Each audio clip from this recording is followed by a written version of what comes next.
When I was just born and opened my eyes for the first time, I discovered that the mother who gave birth to me wasn't human. Not only was her body ice cold, without a trace of warmth, she didn't even have a single piece of intact skin.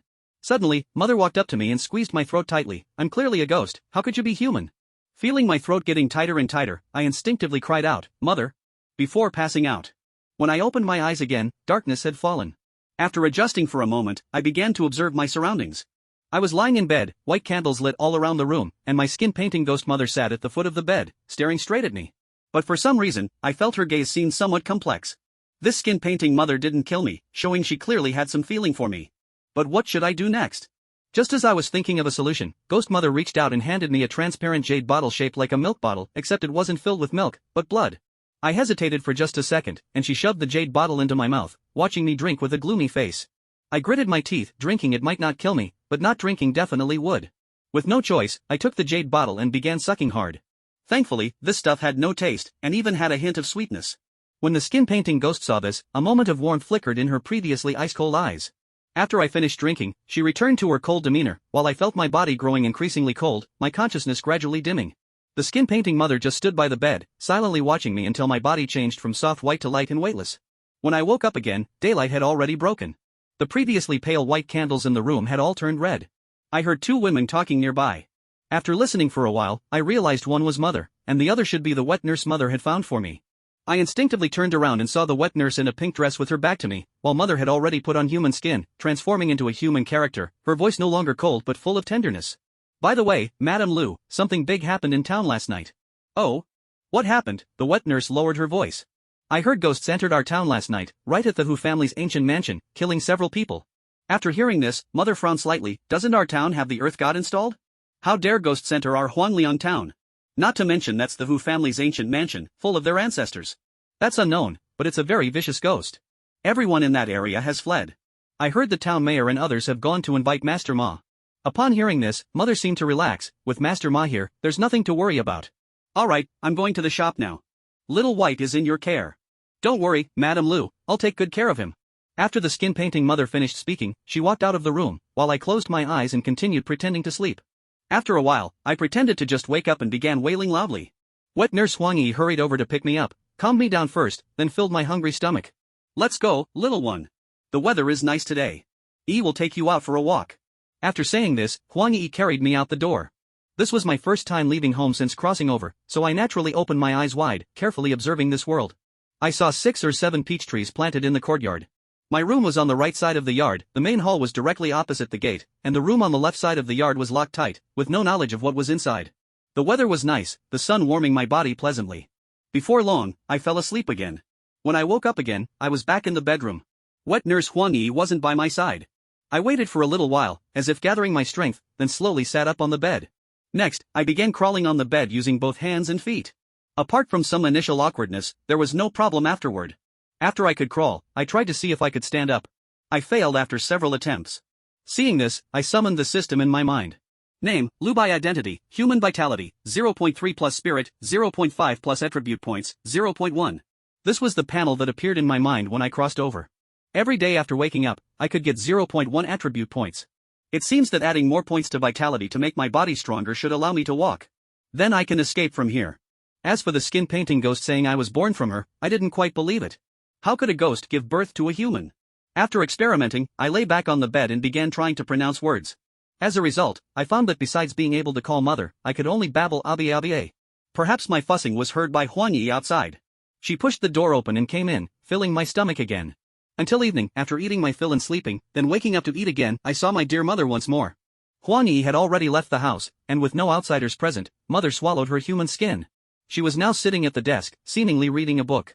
Being somewhat hungry, I began making iya sounds. Mother, who was reading, frowned slightly but still went to the other side of the room, filled a bottle with an unknown liquid for me, and fed me until I was full. For the next 3 days, my life continued in this repetitive manner. Until the 4th day, when I added vitality points again. Name, Lubai Identity, Human Vitality, 0.7 Spirit, 0.5 Attribute Points, 0. After these 4 days of adding points, I could now walk normally. Just after waking up and adding points, I heard voices nearby. "Madame Lou, have you heard? The ghost at the Wu family's ancient mansion is truly vicious. Even Master Ma didn't gain any advantage on his first visit. What about the Earth God? The Earth God has gone to the mountains. I heard Master Ma and others are burning incense at the Earth God Temple today, asking the Earth God to return quickly. Oh, I see. Mother remained calm, not sounding worried at all. It seems the skin painting mother's power must be very high. Not only can she live like a normal person in this Huangliang town, but she can remain undetected under the noses of the Earth God and this Master Ma they speak of, which is enough to prove her strength. By the way, I won't trouble you today. I'm not going to the shop today, I'll stay home with little White. Hearing these words, I felt like I was falling into an abyss. Oh my, I've been wanting to tell you, Madam Lu, you watch that incense and candle shop every day without spending time with little White. It's really too heartless. Mother smiled, it can't be helped. After all, we depend on that shop for our livelihood, I can't abandon it. Translated_content. Alright then, you just go back now. Lu Bai quickly closed his eyes and pretended to sleep, and soon, the sounds of getting up, walking, closing the door, and then, the sound of skin being peeled off came to his ears. He simply stopped pretending, opened his mouth and started crying, he was really scared. But his painted skin ghost mother clearly would not feel sorry for him. Very soon, it, covered in blood, came to the bedside. Its eyes coldly stared at him. This time, the painted skin ghost spoke. Her cold and emotionless voice rang by Lu Bai's ear. I've fed you ghost life liquid for so many days, and you are still a human, just unwilling to become a ghost, even growing so fast. Looks like you've made up your mind to be a human. After speaking, it slowly bent down, reached out, picked up Lu Bai from the bed, and held him to its chest, just like holding its own baby. In fact, it was indeed so. Lu Bai couldn't cry anymore, just struggled violently. He kept struggling like this, and came to the foot of the bed, only then did he realize, under his room, there was actually a cellar. A staircase led straight underground. The dark room underground had the exact same layout as the bedroom upstairs, the only difference was, the candles here were white. So that means, these past few nights, I was sleeping here. Lu Bai suddenly woke up, and right after that familiar cold feeling once again wrapped around him. He was held by Madame Lu and brought to the other side of the dark room, where there was a pool built, a blood pool. Inside it was flowing blood. Seeing such a scene, Lu Bai tightly grabbed it, but only then realized, his hands were full of blood, he got even more scared, eyes wide open, and simply fainted right away. Who knows how long had passed? He hazily opened his eyes, after regaining consciousness again, he felt like he had dreamed a very long dream. In the dream, Madame Lu was no longer a ghost, but a living person, his mother. She held him, eyes full of love, she carried him walking under the peach trees in the yard, flowers blooming with fragrance.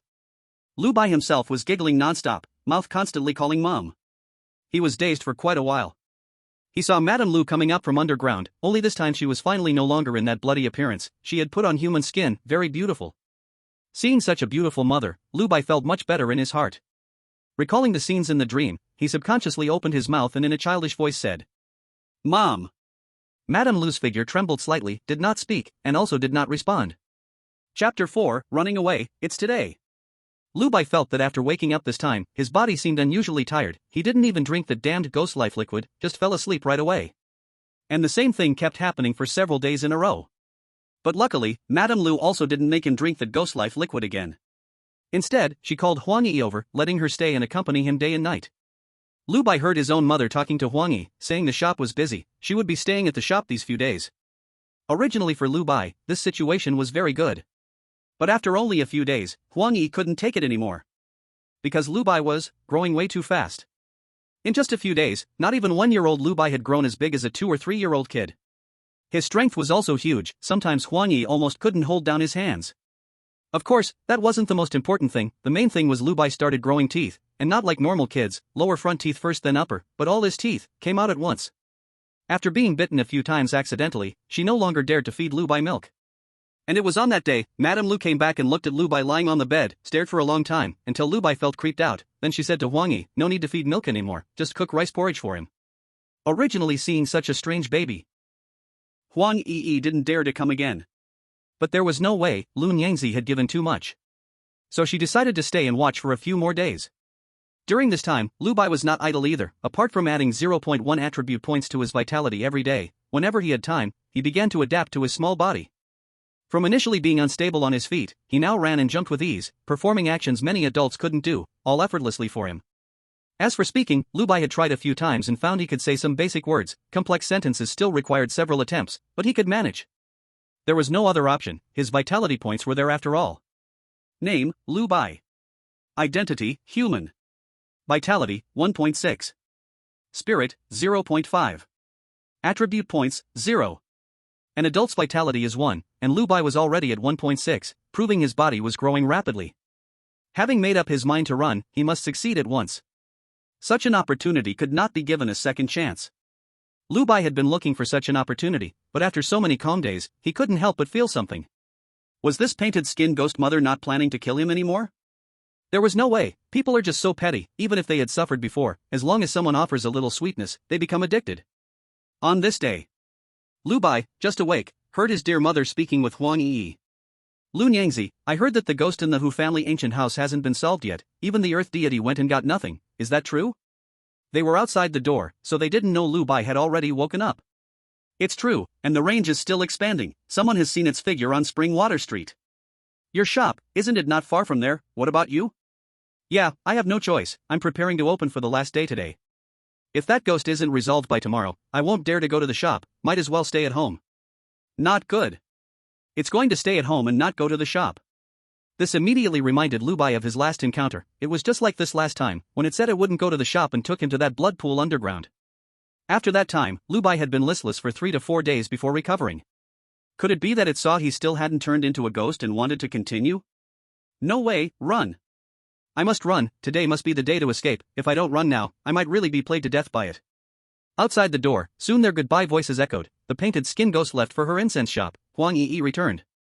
Lu Bai called out cutely for a while, and she brought over the rice porridge she had prepared.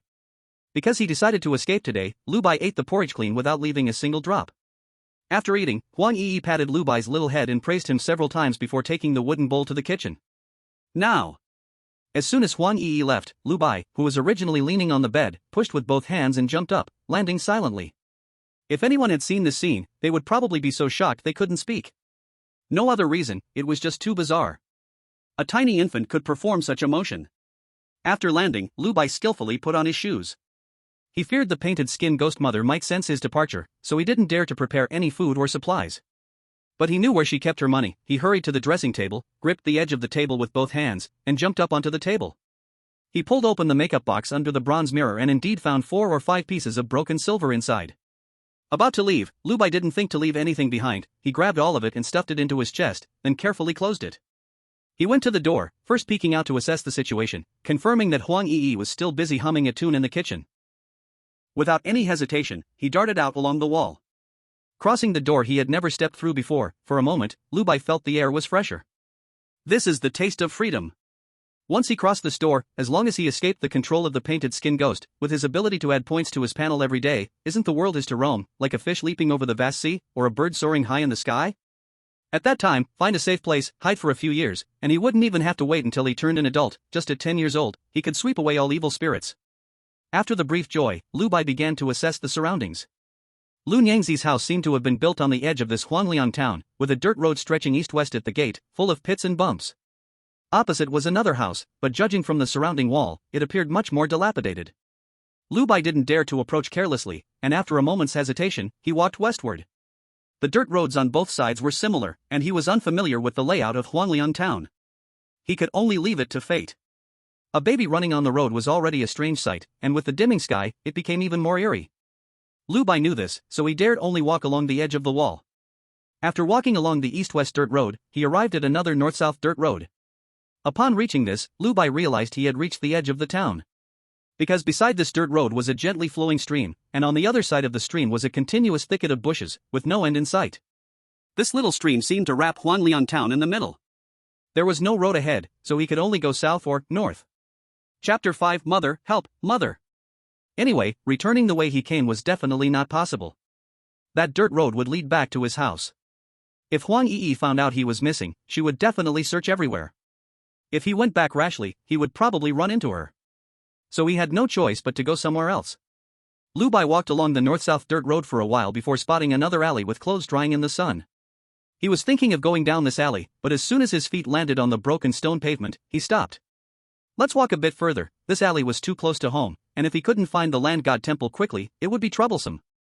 He continued walking north for another cup of tea's worth of time, carefully avoiding 2 women washing clothes by the river. He was almost at the end of this dirt road. Finally, he saw another east-west dirt road. Hey, this should be fine.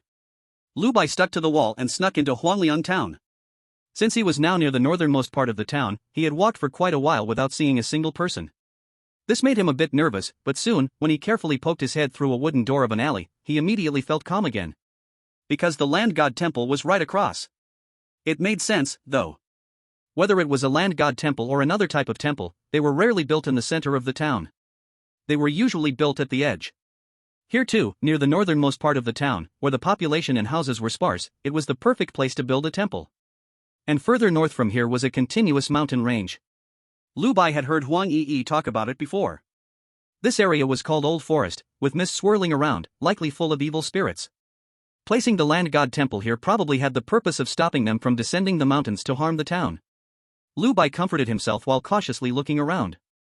Except for a child playing with mud at the entrance of a brick house to his left, he saw no one else. It was a good opportunity, and it was now. Lu Bai, wearing a gray short robe, crouched slightly, moving his feet quickly. In the dim sky, he looked like a mud ball rolling through the street. He had just reached the entrance of the Earth God Temple when the heavy rain began pouring down. The raindrops washed away the mud the child had been playing with, scattering his small figure. Lu Bai didn't see it. He reached the temple entrance, placed both hands on it, and finally stepped over the threshold, which was as high as an adult's knee. The temple clearly had some age to it, not to mention the threshold that was low in the middle and high on both sides from being stepped on, and the oil-stained lamps that spoke of its history. This reassured Lu Bai a little. If it had been around for years, it must have strength. He stood on tiptoe and walked a few steps forward, and finally saw the true form of the Earth God behind the curtain in front of the shrine. The god was dressed in a yellow robe, wearing a round cap, holding a snake-headed staff. The statue, which was probably once dark, had turned yellow from years of incense smoke. This morning, there had certainly been a lot of people coming to offer incense, as smoke was rising from the incense burner in front of the shrine. Lu Bai, being short, couldn't see how many incense sticks had been burned. He didn't know what the temple's rules were, and since he was too short to reach the incense, he couldn't climb the altar to offer incense as he would at home. That would be too disrespectful to the Earth God. The rain outside grew louder, and the cold air from the open door chilled Lu Bai's back. He walked to the cushion in front of the shrine, clasped his hands together in front of his chest, deeply bowed, and then knelt down on his knees. "Please, Earth God, save me." He bowed in front of the divine altar, his words choked with tears before he could speak. Lu Bai, speaking in a childish voice, thought about the things that had happened to him in the past few days, about his painted-skin ghost mother, and for a moment, he even thought about restarting his life. As the saying goes, 3 heads for a god, 4 for a ghost. This meant that when meeting a god, one would bow 3 times, but when meeting a ghost or spirit, one would bow 4 times. But Lu Bai didn't expect that after bowing just twice, the Earth God would appear. A black smoke flew out from the statue and landed on the ground, transforming into a small old man, no more than a meter tall, looking exactly like the statue. Lu Bai was stunned, though not surprised. If there were ghosts and spirits in this world, then there were gods too, so it wasn't surprising. What shocked him was that the Earth God appeared after only 2 bows. "What grievance do you have? Speak quickly." The Earth God struck the ground with his snake-headed staff, making a thump sound that startled Lu Bai, waking him from his daze. He quickly said, "Earth God, my mother is a ghost, a painted-skin ghost. She wants to kill me. Who is your mother?" The Earth God walked back and forth in front of him, his robe fluttering, giving him a slightly divine aura. Lu Bai recalled the information he knew. "Her name is Lu Nyangzi, and she runs an incense shop in this town." The Earth God, protector of the area, must know exactly who he was talking about. Lu Bai thought to himself. "You little one, I can tell from your appearance that you're not human but a ghost. So young, yet able to move so nimbly, and speak so clearly like an adult. Tell me, what kind of ghost are you?" The Earth God turned around, his expression solemn. He then extended his snake-headed staff and pressed it against Lu Bai's forehead. Looking at the Earth God's fierce face, Lu Bai felt a panic in his heart, and then he felt a cold aura coming from the staff, entering his body. He was very familiar with this sensation. Every time Lu Nyangzi held him, he would feel the same thing. Lu Bai instinctively leaned back and fell to the ground. But the Earth God had no intention of letting him go. Holding the snake-headed staff, the Earth God slowly approached, lowering his voice and suppressing his excitement. "Such rich blood energy, there's probably no better blood feast in the entire Huangliang town than you. Now you're actually delivering yourself to me, how could I let you go?" The land god spoke as he swallowed, his eyes looking at Lu Bai with a greenish glint. Seeing this, Lu Bai became even more terrified. Are you a god or a ghost?" The land god laughed when he heard this. He turned around, as though rubbing his face, and when he turned back, his face had completely changed. With a face full of wrinkles, his tongue stretched out long, hanging down to his chest, he muttered indistinctly, "Do I look like a god or a ghost?" Lu Bai saw this and crazily stepped back, but no matter how much he retreated, he couldn't escape this temple. No, what was this? This wasn't a temple at all. The roof was broken, the white cloth fluttering in the wind, the walls cracked and full of fissures, the ground overgrown with weeds, and every visible place was covered in spider webs. It was fake. Everything he had seen earlier was fake. Lu Bai leaned against the doorframe and looked up. On the old, faded plaque, two big characters were clearly engraved. Who residence? This was the haunted Who residence. Then the ghost in front of him was most likely the fierce ghost that even Lord Ma couldn't deal with. The moment Lu Bai lost focus, he felt a slippery sensation around his neck, and a foul, fishy smell entered his nostrils.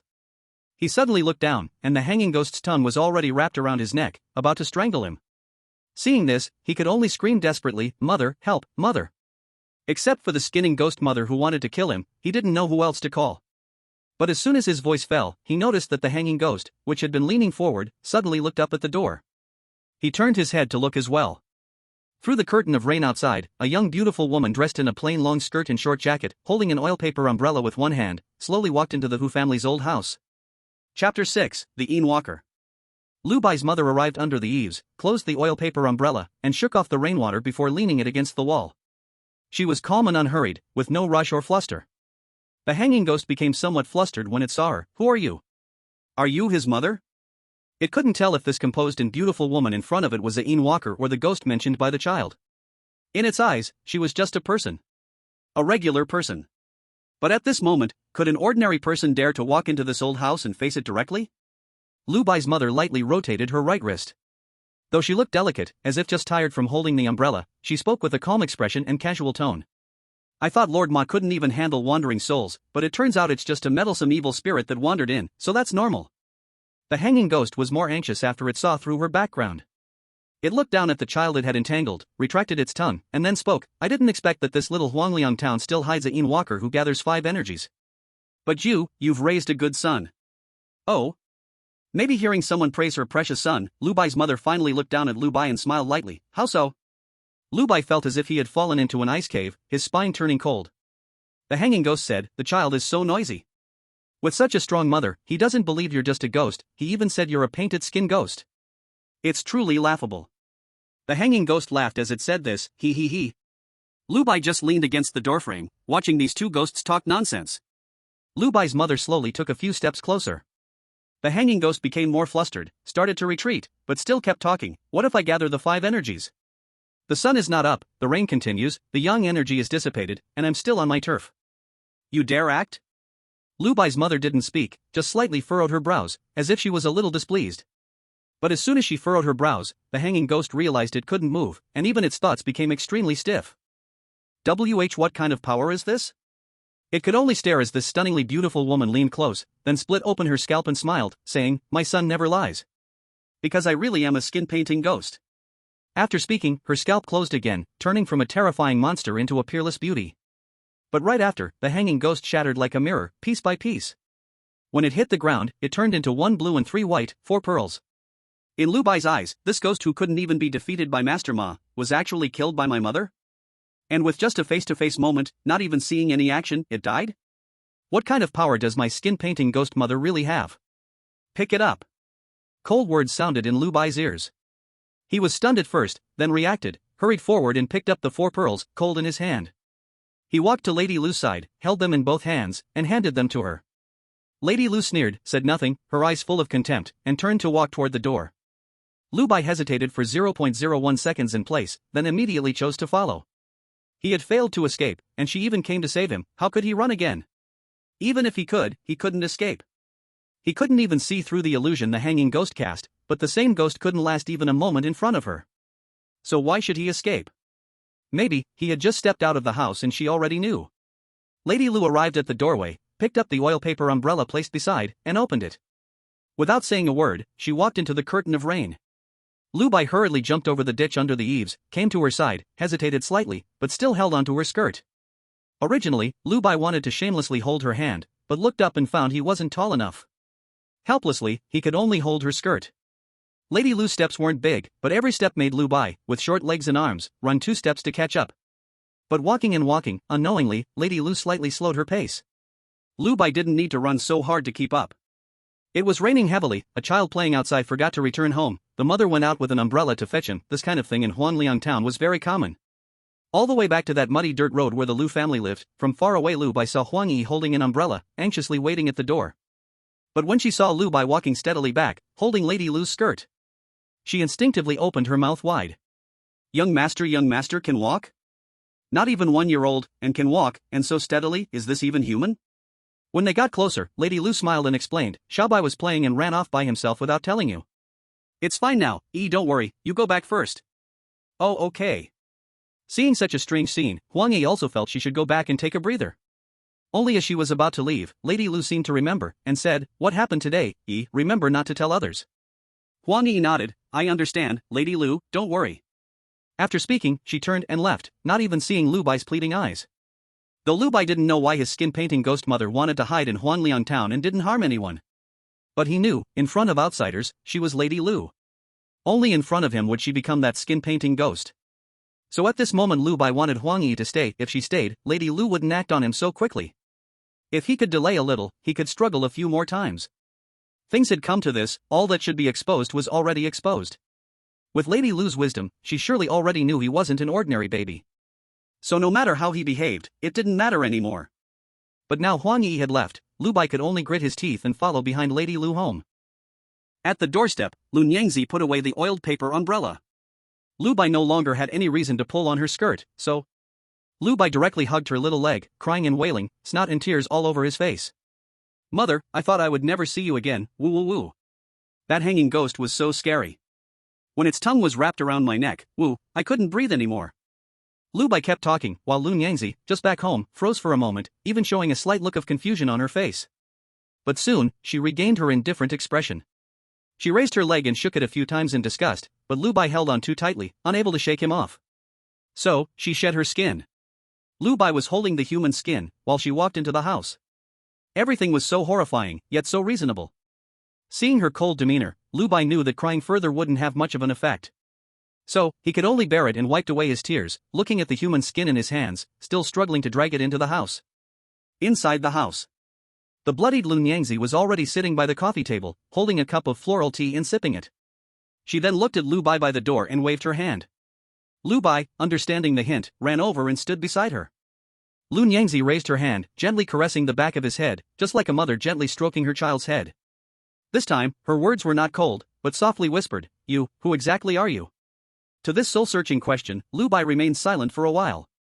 Until Lu Nyangzi stopped stroking his head, he then raised his head and calmly said, "Mother, I am your child, isn't that right?"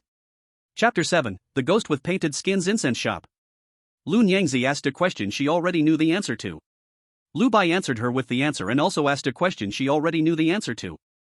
Lu Nyangzi stared in a daze. Because Lu Bai was right, he was indeed her child. No one knew the great sacrifices she made so that she could have a child, but in the end, Lu Nyangzi looked at the baby in front of her, whose gaze was pure to the extreme, and she could also feel the heartbeats coming from his body that fascinated her. Mother and child stared at each other for a long time, until Lu Bai almost lost his balance. Only then did she return to her cold demeanor and tone, "Aren't you going to change clothes?" Upon hearing this, Lu Bai visibly sighed with relief. "I live. I'm alive again. Mother, thank you, Mother." After being let go, Lu Bai immediately hugged her leg, excitedly shouting, and then turned to the wardrobe. For these past days, he had already figured out his own home, knowing that Huang Yi always took his clothes from here. But when he found his clothes, after trying for a while, he realized he couldn't put on the clothes with the button at the back. Helpless, he could only ask Lu Nyangzi for help, but when he turned around, he found that the mother who had been sitting there was gone. Lu Bai didn't care. He called out in his childish voice, "Mother, help me put on my clothes, I can't wear them." After calling a few times, Lu Nyangzi emerged from the cellar.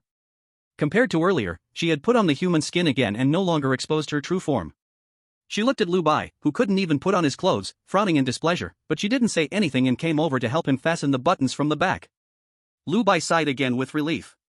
Perhaps because of the heavy rain, Lu Nyangzi didn't want to go out anymore and stayed home all day. This was also the first time Lu Bai spent such a long time with her and found that apart from the terrifying appearance when she shed her human skin, there was nothing else unusual about her. Eating, drinking, reading, sitting idle. Everything was just like a normal person, which made Lu Bai even more confused. What exactly was her purpose in doing all this? If she was a person, then that's no problem at all, but she's a ghost. And the more important thing is, why have I not seen my cheap old father? If I don't have a father, how did this painted skin ghost give birth to me? Time passed until nightfall, and she kindly made a bowl of rice porridge for Lu Bai, but mother and son still had no real conversation. It wasn't until they returned to the room that Lu Bai asked, "Mother, do I still need to sleep underground tonight?" "No need." After Lun Yangzi said that, she saw him struggling to climb onto the Luohan bed, so she walked over, grabbed his collar, and lifted him onto the bed. After getting into bed, Lu Bai quickly undressed and crawled under the covers himself. It was then that he noticed Lun Yangzi had not left and was sitting by his bed. Looking at this ghostly painted skin with blood and flesh everywhere, without a trace of life. Lu Bai's eyelids twitched as he reached out to pull the covers down, revealing his mouth, and softly said, "Good night, mother. See you tomorrow." Lun Yangzi, who had seemed lost in thought, was startled awake and quickly turned around, replying with a quick "hm." She then walked to the foot of the bed and descended into the underground. Until her footsteps faded away and could no longer be heard, all the red candles in the room instantly went out. Lu Bai stared at the endless darkness, thinking of many things, but also as if thinking of nothing. But no matter what, his first escape attempt had failed, and that was bad news.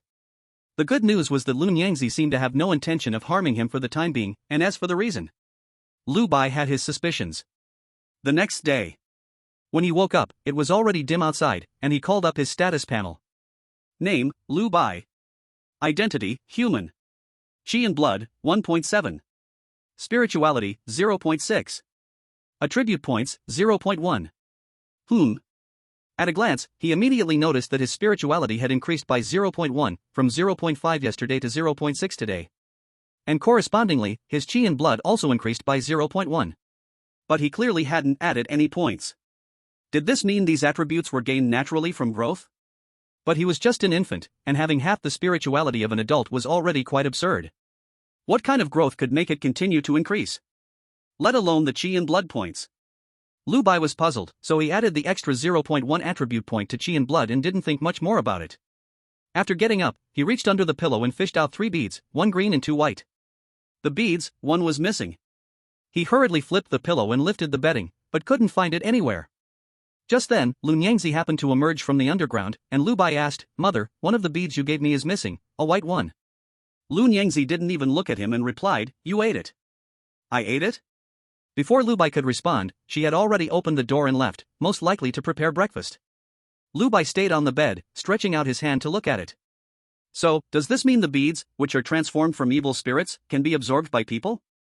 Absorbing a white one can increase 0.1 Qi in blood and 0.1 spirituality? What about the green one? And how exactly can these beads be absorbed? Do they just need to be placed under the pillow while sleeping? Or is there another method, like actually eating them in a dream as if they were candy? Lu Bai couldn't figure it out, so he decided to wait until tomorrow to see. The premise being that he doesn't get killed by his mother tonight. Just as he was about to get out of bed, Lun Yangzi, who had appeared at some point, stood silently by the door, her face dark and grim. Lu Bai was startled. "Wait, I haven't done anything bad, right?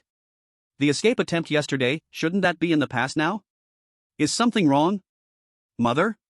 Lu Bai tried to awaken her conscience by calling her mother. Lun Yangzi said expressionlessly, "Today, Huang Yi won't be coming, so you'll come with me to the shop later."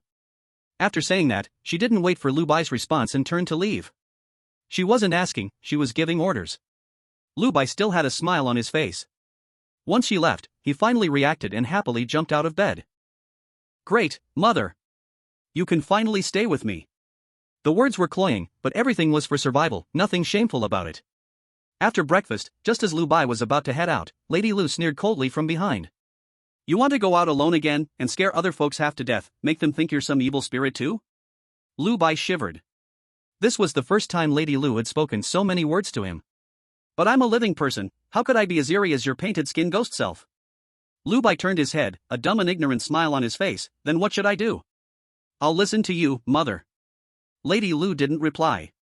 She just took out a swaddle from the house, expressionless, and said, "Come here." "She's going to carry me?"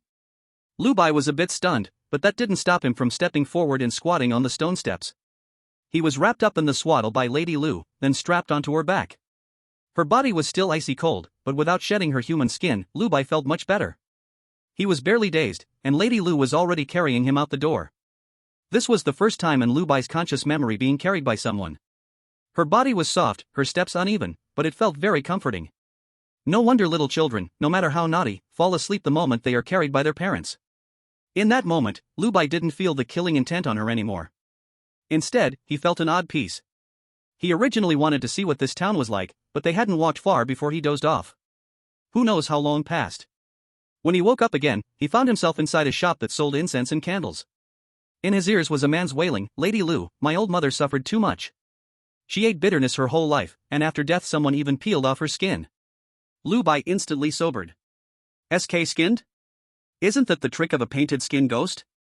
Chapter 8 Skinning. Could this be the reason why his ghost mother stayed in this town, to skin people? If she doesn't skin people, where else would she get those human skins she wears? The more Lu Bai thought, the more it made sense. The man's sobs kept ringing in his ears. Lu Bai blinked and finally saw clearly where he was. He was lying on a soft chair behind the counter, with a small blanket over him. The faint smell of peach blossoms filled his nose. To the left was the counter, to the right a row of wooden shelves. The shelves were filled with candles, spirit money, and paper figures. Not far in front of him stood Lady Lu, doing business. At this moment, she showed none of her usual coldness towards Lu Bai. She spoke gently. Everyone in this town sees each other every day. No one would do something so cruel. It's not likely, Brother Zhu, this is probably the work of evil spirits or ghosts. Brother Zhu, you better go find Lord Ma to take a look. Take these paper offerings first. When they're gone, come back for more. As for money, that's not a problem. The man surnamed Zhu cried and sniffled, "Thank you, Lady Lu, thank you. I'll go ask Lord Ma now. I won't bother you anymore, I'll head back." "Alright, go on home. If you need help, remember to come find me." Lady Lu was very warm-hearted. But Lu Bai was amazed. His mother was truly ruthless. She killed people, skinned the dead, and then the living relatives had to come to her to buy incense and offerings. Wasn't this making money off both the living and the dead while standing upright? Even people who eat from orphan families might not be this cruel. Lu Bai instantly understood why she opened this incense and candle shop. Footsteps sounded outside the counter, and the person seemed to have left. Lady Lu smiled and watched him go, until he was completely out of sight. Only then did Lady Lu turn around. But when she looked at Lu Bai, her eyes returned to that cold look. "Don't mess up my business while you're here." "I understand, mother." Lu Bai nodded obediently, not daring to say more, for if she became angry and started to peel off his skin, that would be troublesome. Lady Lu thought that by saying this, he might not understand, so she added, "Don't let them see that you can walk, and don't speak in front of them." Lu Bai nodded vigorously. Only then did Lady Lu step out from behind the counter, though he didn't know what she was doing outside, so Lu Bai could only lie on the soft chair, staring at the items on the shelf, lost in thought. After quite a while, when he hadn't heard any sound, he couldn't help but ask, "Mother, are you there, mother?" "Whom?" Lady Lu's voice came from outside, and only then did Lu Bai feel slightly relieved. Then he asked, "Mother, who exactly is old Master Ma? Why do you always go to him when something goes wrong?" Lady Lu didn't respond. After a while, Lu Bai asked again, "Mother, what are those beads you gave me yesterday?" Beads." Lady Lu's voice seemed to carry a hint of impatience. Lu Bai asked again, "Mother, are there really that many ghosts outside this town? Doesn't that mean no one dares to go out? They can't see them." Lady Lu replied coldly. "Only I can see them? Whom? Then why is this?" Lu Bai didn't finish his sentence before he felt darkness before his eyes. Lady Lu was standing outside the counter, looking down at him, her gaze cold and emotionless. "Didn't you hear what I just said?" Lu Bai weakly pulled his head back into the blanket and said in a pitiful tone, "But I can't see you, mother. I'm scared." Lady Lu sneered, "When you rushed into the Hu family's ancient house alone yesterday, why weren't you scared then?" "It's pointless for you to keep bringing that up." Mother Lu Bai didn't dare to speak. But when he peeked his eyes out of the blanket again, he saw that Lady Lu had already returned to the counter. She seemed to be embroidering something very small, about the size of a palm.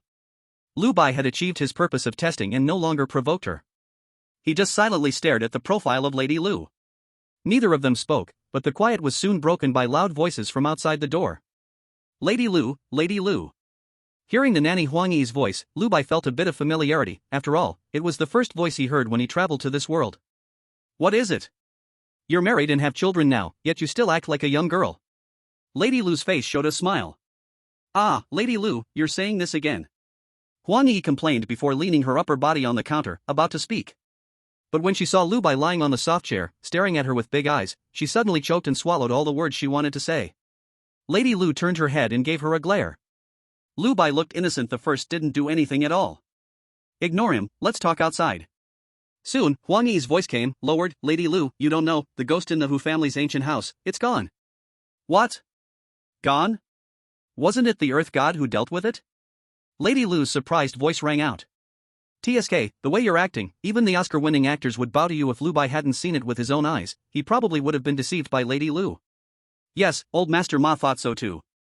He just went with the town head to burn incense, but the earth god said it wasn't him. Old Master Ma said, it's possible that the ghost left on its own.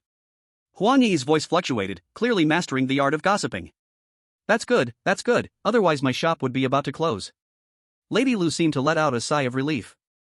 Lu Bai, feeling bored, turned over and faced the counter, only to be startled.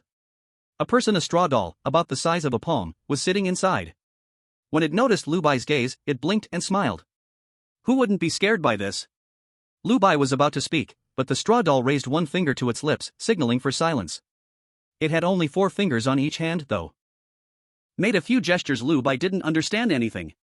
It had no choice but to speak softly. I am a ghost servant taken in by the lady, my name is Little Grass. Little Grass greets the young master of the household. So this is the little ghost raised by Lady Lu? Just as Lu Bai realized, he heard the painted skin ghost mother ask again, I heard that old woman of the Zhu family was skinned by a ghost? Ha? Huang Yi said in surprise, when did that happen? Maybe just this morning. Zhu Yurong was still here buying ghost money from me. I just heard it from him. Lady Lu's voice was calm, like she was only casually asking about something. Huang Yi, upon hearing this, quickly said, something like this happened? I'll go ask around right now and tell you when I get back. She didn't even bother to drink a sip of water, and immediately stood up and left. Lu Bai, who was behind the counter, couldn't help praising his mother's acting skills in his heart. She even knew to use a third party to distance herself from suspicion. Her methods were truly impressive.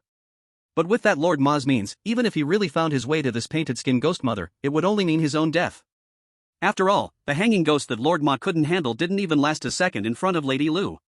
Just as Lu Bai was thinking, Lady Lu also walked in from outside. She glanced at his expression and instantly knew what he was thinking, but for some reason, she suddenly explained herself. It wasn't me. Chapter 9, Eating Pearl. Ah yes. It wasn't you, definitely not you who did it, Lu Bai answered in his heart, but didn't dare say a word aloud, nor speak on this topic.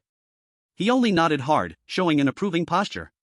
Lady Lu saw his reaction and knew he didn't believe it, but she didn't say more, only let out a light laugh and left it at that. Soon, a few more people came into the shop to buy incense and candles. Some were to burn at ancestral halls, some to burn roadside incense when going out. From this, it could be seen that in this world full of evil spirits, running an incense and candle shop was indeed good business. The incense shop also had a kitchen. Before, Lady Lu never went home for lunch, she just ate here. After finishing up, Lady Lu went into the back kitchen without saying a word. Once she left, Lu Bai turned and looked at the ghost servant named Little Grass who stayed in the cabinet. It had been sitting quietly in the cabinet the whole time, never moving, so Lu Bai asked, why don't you move? The lady told me to watch over young master, Little Grass said with innocent, simple eyes, answering honestly. Watch over me for what? The lady said you must not be allowed to leave. What if I leave? Little Grass thought for a moment and then said, the lady said, if you dare leave again, she'll make sure you can never leave forever. Lu Bai. Suddenly remembering something, Lu Bai hurriedly asked, when I left yesterday, did you know? Of course, I was following behind you the whole time. But young master is so cowardly, you didn't even dare cross the bridge after seeing a few roaming ghosts. Little Grass pouted, looking down on the ghosts on the other side of the river. Lu Bai caught the key part, roaming ghosts? You mean those ghosts across the river? Ghosts have levels? Yes. I heard the lady say it before. There are roaming ghosts, evil spirits, strange things. Little Grass isn't too clear on the details. What about you? What level are you? Me? I'm Little Grass. Little Grass is a ghost servant. Little Grass pointed at itself, eyes full of ignorance. Lu Bai asked again, what about my mother? The lady is the lady. Mentioning her, Little Grass seemed a little afraid. Lu Bai figured he wouldn't get more from her, so he changed the question, then what are people called who deal with these evil ghosts, like that Lord Ma? Oh, them? They're called Walkers. There's very few of them. And Walkers die very fast. Young master, please don't try to become a Walker. Being a ghost with us is much better. As Little Grass spoke, it hugged its little legs and spun around once. Leisurely and very happy. A person who walks in the shadows. Lu Bai muttered to himself a few words, this should be the extraordinary person in this world, capable of dealing with ghosts and evil spirits. As he was thinking, Lu Bai suddenly felt a familiar warm current inside his body, and he summoned the panel. Name, Lu Bai. Identity, human. Vitality, 1.9. Spirit, 0.6. Attribute points, 0. His vitality had increased by 0.1 again, but this time his spirit did not increase. But this time there was no increase in attribute points, so natural growth was impossible. Since this was the case, there was only one possibility left. Lu Bai reached out and touched his chest. This time, he only took out 2 yin pearls, 1 green and 1 white. One was missing again. Young master, the Empress actually gave you the yin pearls, no wonder your vitality is so strong. Little Grass looked at the yin pearls in Lu Bai's hand with eyes full of hope. Lu Bai felt that it might know something, so he asked, Little Grass, what are yin pearls for? Young master, you've eaten so many already, and you still don't know? Little Grass looked at him in confusion. Lu Bai didn't know how to explain, so he remained silent. Little Grass had no choice but to say, killing evil spirits can obtain yin pearls, but the main source of yin pearls still comes from the yin veins. But the yin veins are controlled by family legacies, like old Master Ma, a person who walks in the shadows but has no access to a hall, can only make a living on his own. Humans who eat yin pearls can enhance their vitality, making them stronger, while ghosts who eat yin pearls can enhance their spirit, also becoming stronger. So what are vitality and spirit? Lu Bai, having finally found someone who knew the answer, naturally wouldn't let the opportunity slip. But just then, a cold, eerie voice came from the inner room, if you think your mouth is too big, I can help sew it shut. Upon hearing this, Little Grass immediately covered its mouth, panicked, and knelt on the ground, bowing desperately. Please spare me, it's young master who asked Little Grass, young master is the master, Little Grass dares not withhold anything. Looking at the servant ghost who had instantly sold him out, Lu Bai thought, he really trusted a ghost. Still not coming over to eat? Do you want me to feed you?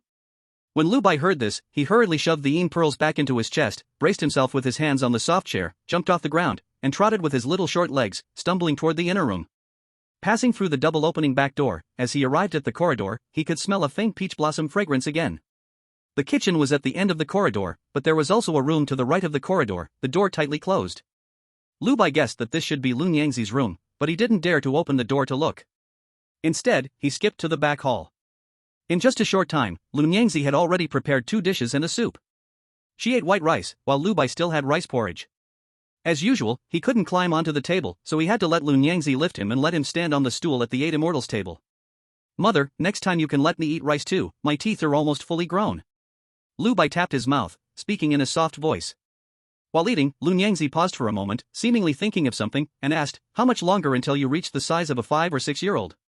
Lu Bai didn't know why she asked this, but since it was his mother asking, he could only answer honestly, I don't know. Lun Yangzi looked up at him.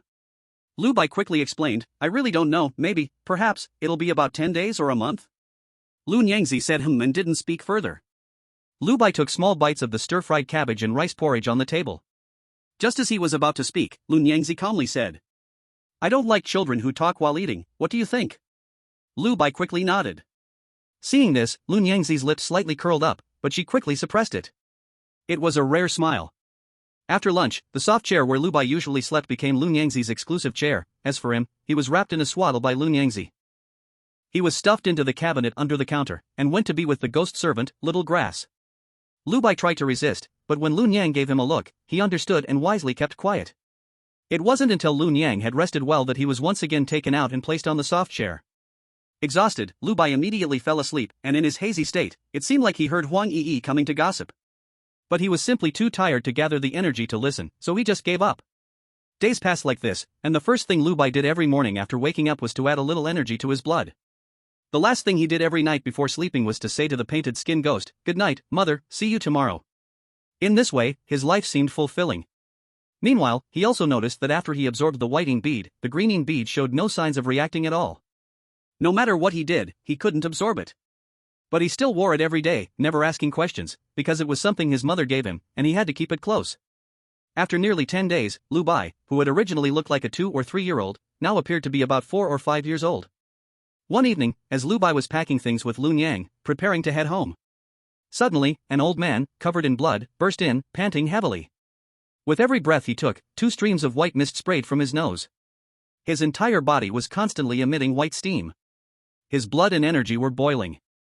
Lun Yang, help me." The ghost servant, Little Grass, who was sitting on Lu Bai's shoulder, immediately hid behind him, burying its head in his clothes, muttering. Little grass, quickly hide, Lord Ma is here. Lu Bai smelled the foul stench of blood brought by the old man while secretly observing Lord Ma, as mentioned by Little Grass. He had graying hair and wore a gray short shirt, with the fabric rolled up around his legs. His pants were covered in mud, and his bare, hairy calves were cut with numerous deep wounds, bleeding profusely. Around his waist, he had a tobacco pipe, and from the worn marks on it, it was clear that it was an old object. From Little Grass' words, it seemed that this was the Lord Ma? After bursting into the room, Lord Ma gasped violently for a few moments, his blood energy gradually calming down, and the mist he had been exhaling slowly disappeared. Looking at him, Lun Yang's smile softened just a little. She raised her fair little hand and waved it forward, causing the originally open double doors to suddenly close. Lord Ma, you're joking. What could I, a weak woman, help you with? Lun Yan walked to the tea table in the shop and sat down. When Huang Yi and the others came earlier, they had also chatted here. After she left, Lu Bai looked around and quickly walked behind Lun Yang, turning his head slightly to secretly observe the unfamiliar Lord Ma. It seemed like Lord Ma only then noticed Lu Bai's presence, a look of surprise appearing on his face. He had known for a while that Lun Yang had given birth, but he hadn't expected the baby to have grown into a child in such a short time. He complimented. This child must be your young master, right? He looks quite handsome, truly just like Lun Yang, as if carved from the same mold. Lun Yang gently pushed Lu Bai's little head back, just an unworthy child. Lu Bai, of course, was unconcerned with Lun Yang's words, but inwardly, he couldn't help but mutter. A ghost walker was meant to deal with ghosts, yet here was Lord Ma, the ghost walker of Huangliang town, seeking the help of a ghost. Truly, it was the greatest joke in the world. At the same time, Lu Bai couldn't help but think back to his thoughts on the day he fled. Back then, he had naively thought of seeking Lord Ma's help. So, was he really planning to get one of Lun Yan's subordinates to deal with her? While Lu Bai was still thinking, Master Ma spoke again. Today, Madame Lu, you really must save this old man's life. Madame Lu lifted the teacup on the table, took a sip, and said, all right, speak. What exactly happened? Since Madame Lu hadn't spoken first, Master Ma didn't dare to sit. He just stood in place and said, a few days ago, didn't a skin-peeling ghost come to our town? At that time, a young man from the Zhu family found this old man and explained the situation. I went along with him. I didn't expect that little ghost to be so bold. After killing someone, he just hid in the Zhu family's house. I caught him right there. After that, I thought the matter was settled, but unexpectedly, a few days later, similar things happened in Xiaoha village. They called me over again. After 2 or 3 incidents like this, I realized something might be wrong. So I set up an altar and performed a ritual. After asking the ancestors and spirits, I found out that all this time, I hadn't even touched the real body of that ghost. Hearing this, Madame Lu smiled and said, who says you didn't? Haven't you already touched it? Master Ma spread his hands and smiled bitterly. Madame Lu, please don't make fun of this old man. The smile on Madame Lu's face slowly faded. She turned serious and said, that ghost is really that powerful? Even you, old Ma, got cursed? Exactly. If it weren't for the talisman you gave me back then, Madame Lu, I might never have seen you again. Seeing that Master Ma was about to cry and sniffle again, Madame Lu waved her hand and directly said, if you want me to help, it's not impossible.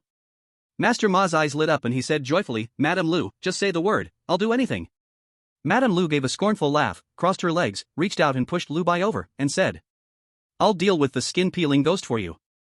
In return, you teach him a few skills. Not too much, just enough to get him started. Lu Bai still looked confused, as if he didn't understand what his mother was saying, but in his heart he was deeply shocked. What Madame Lu meant was she was sending him to learn skills from Master Ma? To become a ghost walker?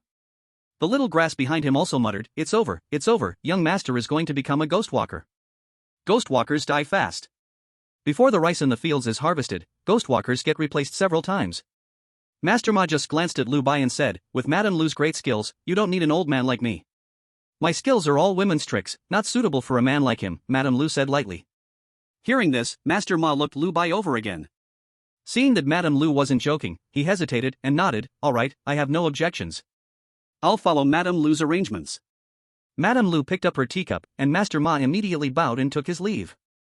As soon as he left, Lu Bai quickly said, Mother, I don't want to learn anything from Master Ma. I just want to stay by your side every day.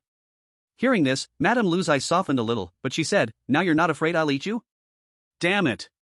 Lu Bai looked innocent and shook his head, I'm not afraid. Madame Lu sneered, my decisions are not for you to question. Lu Bai had no choice but to lower his head, but then he remembered something and turned around, only to find that Little Grass's mouth had somehow been sewn shut. Seeing Lu Bai turn around, little grass hurriedly mumbled for mercy, pointed at its mouth, then at Madame Lu, and made a kneeling gesture. Lu Bai also thought it was a bit foul-mouthed, so in a childish voice he said, "Mother, little grass says if its mouth isn't sewn, air will leak out." On the way back, Madame Lu no longer carried him on her back. The mother and son each walked their own way. Lu Bai still held onto her skirt hem. Just like the day she took him back from the Hu family old house. After getting home and busy with dinner, it was dark. The darkness enveloped the surroundings, and in the distant valley, there seemed to be ghostly wails echoing. Lady Lu still wore her usual attire. Seeing Lu Bai get into bed, she said, "I'll go out for a while. You stay at home and don't wander around. It might take a little while. If you still want to run, remember to hurry. By the way, I want to take Xiao Xiao with me this time, so I won't be watching you, making it a rare opportunity." Lu Bai's eyes seemed to reveal foolishness, while he thought to himself, "Who fishes with a straight hook?" Seeing that he didn't reply, Lady Lu scoffed and prepared to leave. But unexpectedly, a voice suddenly came from behind her. "Mother, I want to go with you. P.S. Is anyone watching? Could you say something or cast a recommendation vote?" Chapter 11 Old Forest. "You want to go with me?" Lady Lu turned around, her eyes showing a look of surprise for the first time. She always thought that no matter how strange or outrageous Lu Bai behaved, like his strong vitality and near-adult intelligence, it was understandable to her. After all, her child, born from the skin-painting ghost Lady Lu, was still a person. They couldn't be normal people.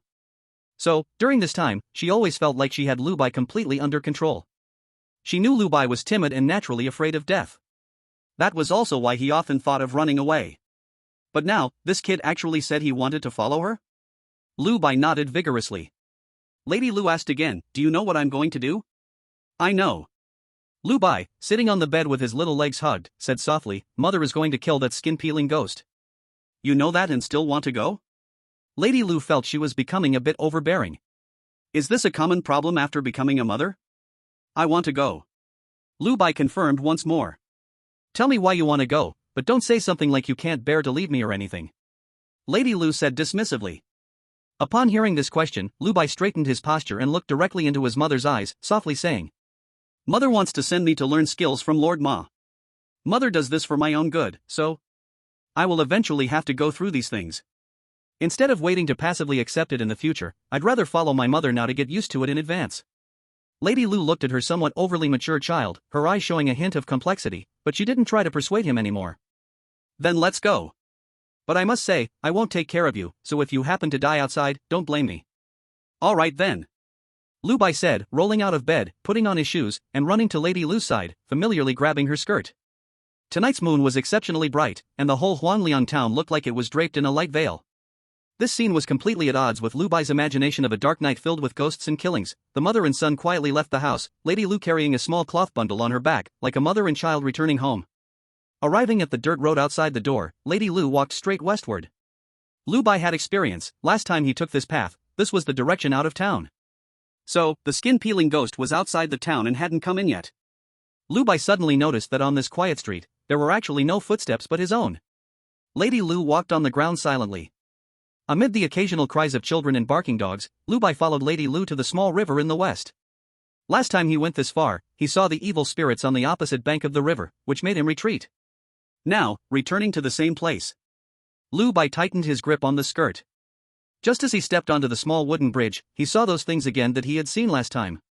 Only this time, the water from the river, the old woman stood on the stone, bowing to Lu Nyangzi.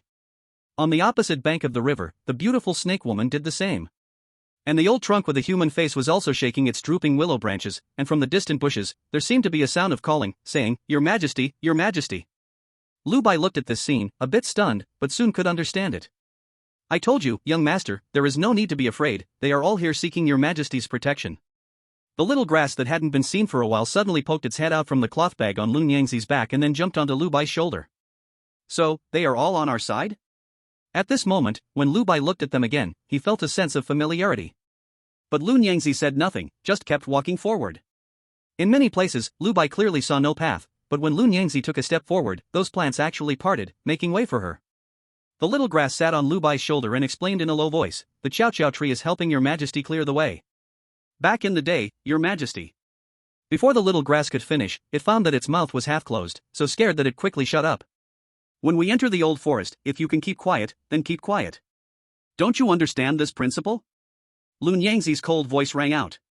Then Lu Bai noticed she turned her head. In the moonlight, her face appeared exceptionally pale. Remember, no matter when, no matter how many means you have, you must not lose respect for the old forest. This was the first time Lu Bai saw her so serious about something, and he nodded quickly. The little grass fell silent, and Lu Bai started to quietly observe this old forest. For example, when he looked up, he saw a monster bird with a snake head perched on a tree branch ahead. In the nearby woods, there was an old wooden stump that could walk.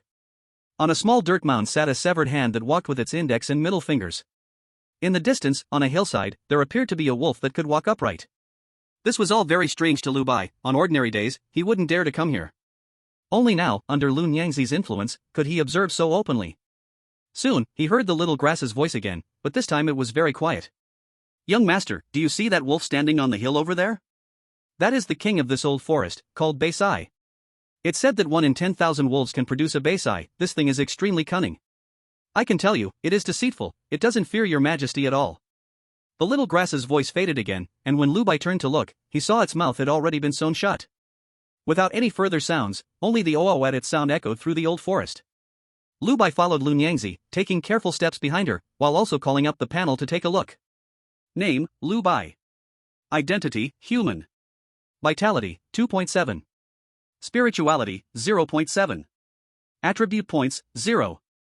The extra attribute points hadn't appeared yet, meaning it wasn't yet dawn. Just as Lu Bai was thinking, he noticed Lun Yangzi had stopped moving, and he accidentally bumped into her thigh. Lu Bai tilted his head and peeked cautiously. In the moonlight, he saw a dark cave on the mountainside ahead, nothing else. So, the skinning ghost is hiding in this cave? Then why doesn't Lun Yangzi go inside? Is she afraid to enter the opponent's territory? Just when Lu Bai was puzzled, he heard his mother speak. Get out! The voice wasn't loud, but very indifferent. Lu Bai felt it was similar to how she spoke to him. Then, Lu Bai witnessed a scene he would never forget. For as Lun Yangzi's voice fell, a bloody ghost actually rolled out from the cave. He rolled until he was in front of Lun Yangzi, stood up, knelt on both knees, trembling uncontrollably. So, dealing with ghosts is that simple? Lu Bai stood behind Lun Yangzi. His height was just about the same as that of the kneeling skin-peeling ghost, allowing him to see its face clearly. Lu Bai had spent day and night facing Lun Yangzi, even experiencing various close encounters. He was basically immune to such intense evil. So he looked very carefully. This skin-peeling ghost had a smaller frame, and judging from its features, it should also be a female ghost, so, it looked exactly like his mother?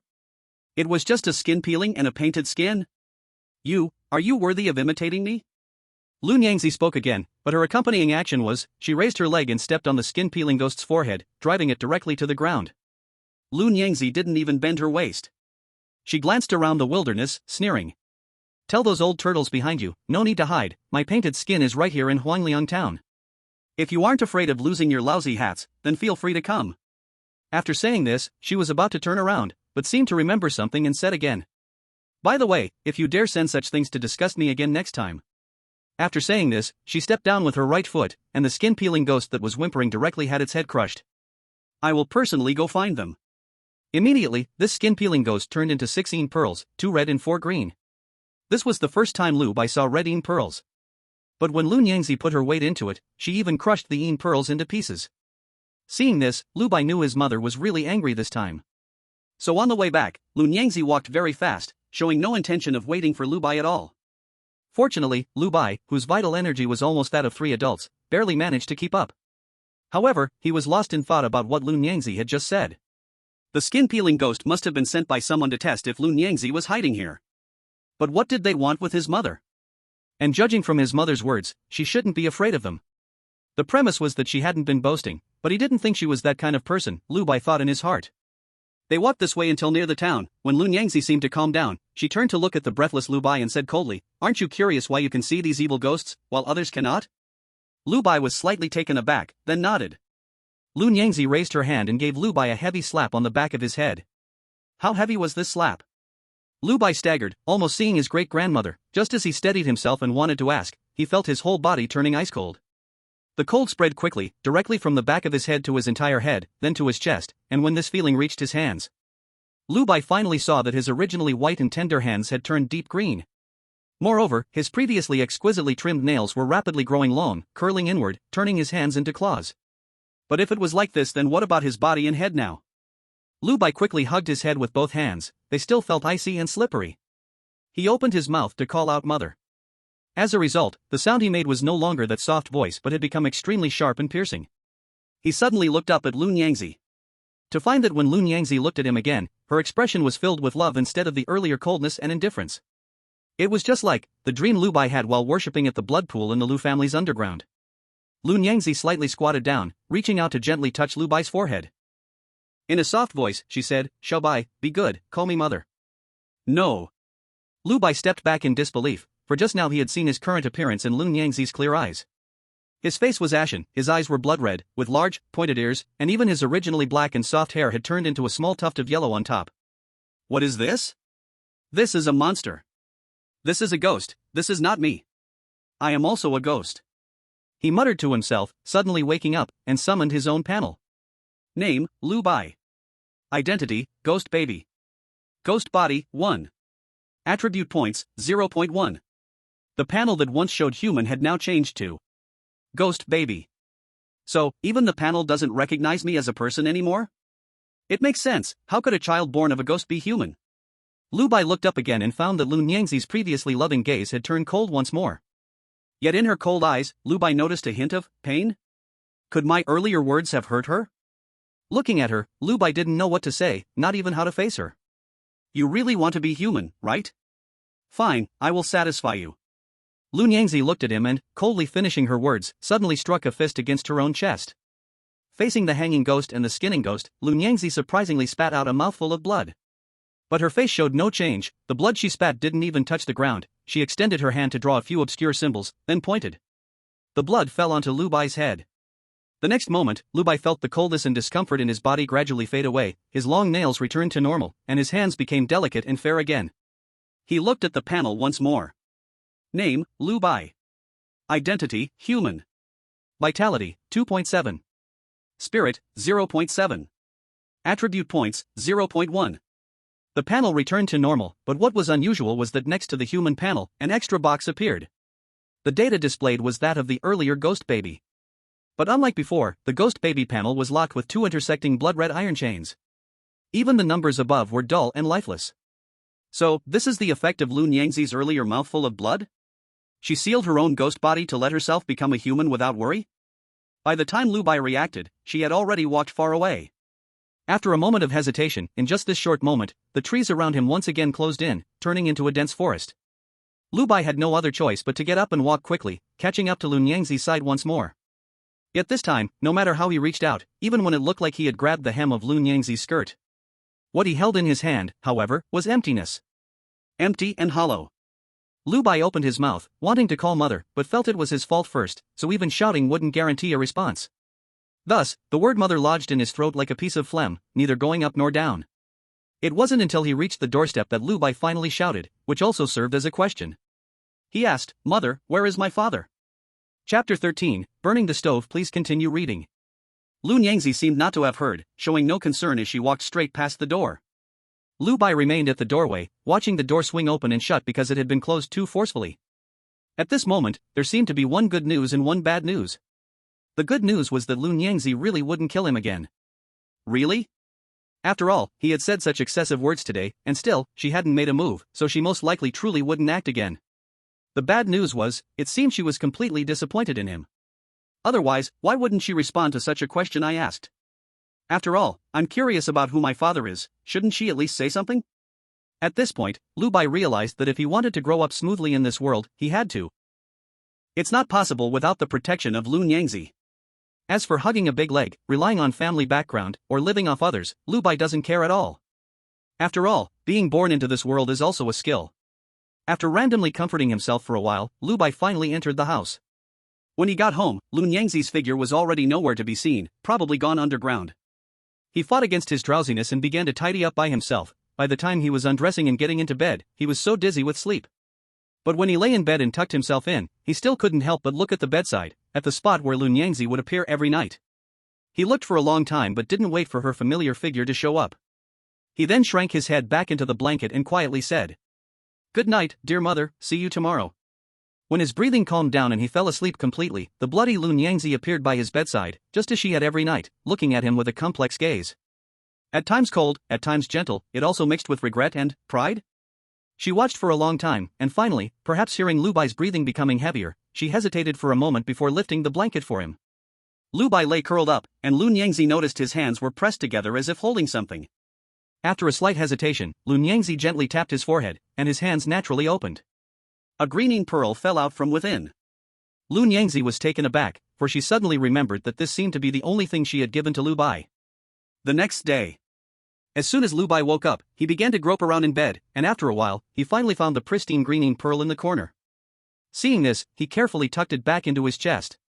This greening pearl hasn't shown any signs for several days. Does this mean I can only absorb whitening pearls now? Lu Bai didn't understand and didn't dare to ask, so he could only call out the panel. The panel for Ghost Infant was still the same, and the blood-red chains were still there. It seems that what happened last night was truly not a dream. I can be human, but I am still a ghost at the same time. He got out of bed, washed up, and had breakfast. Lu Bai also discovered that Lu Nyangzi was not as indifferent as he had expected. She even specially steamed 2 eggs for him.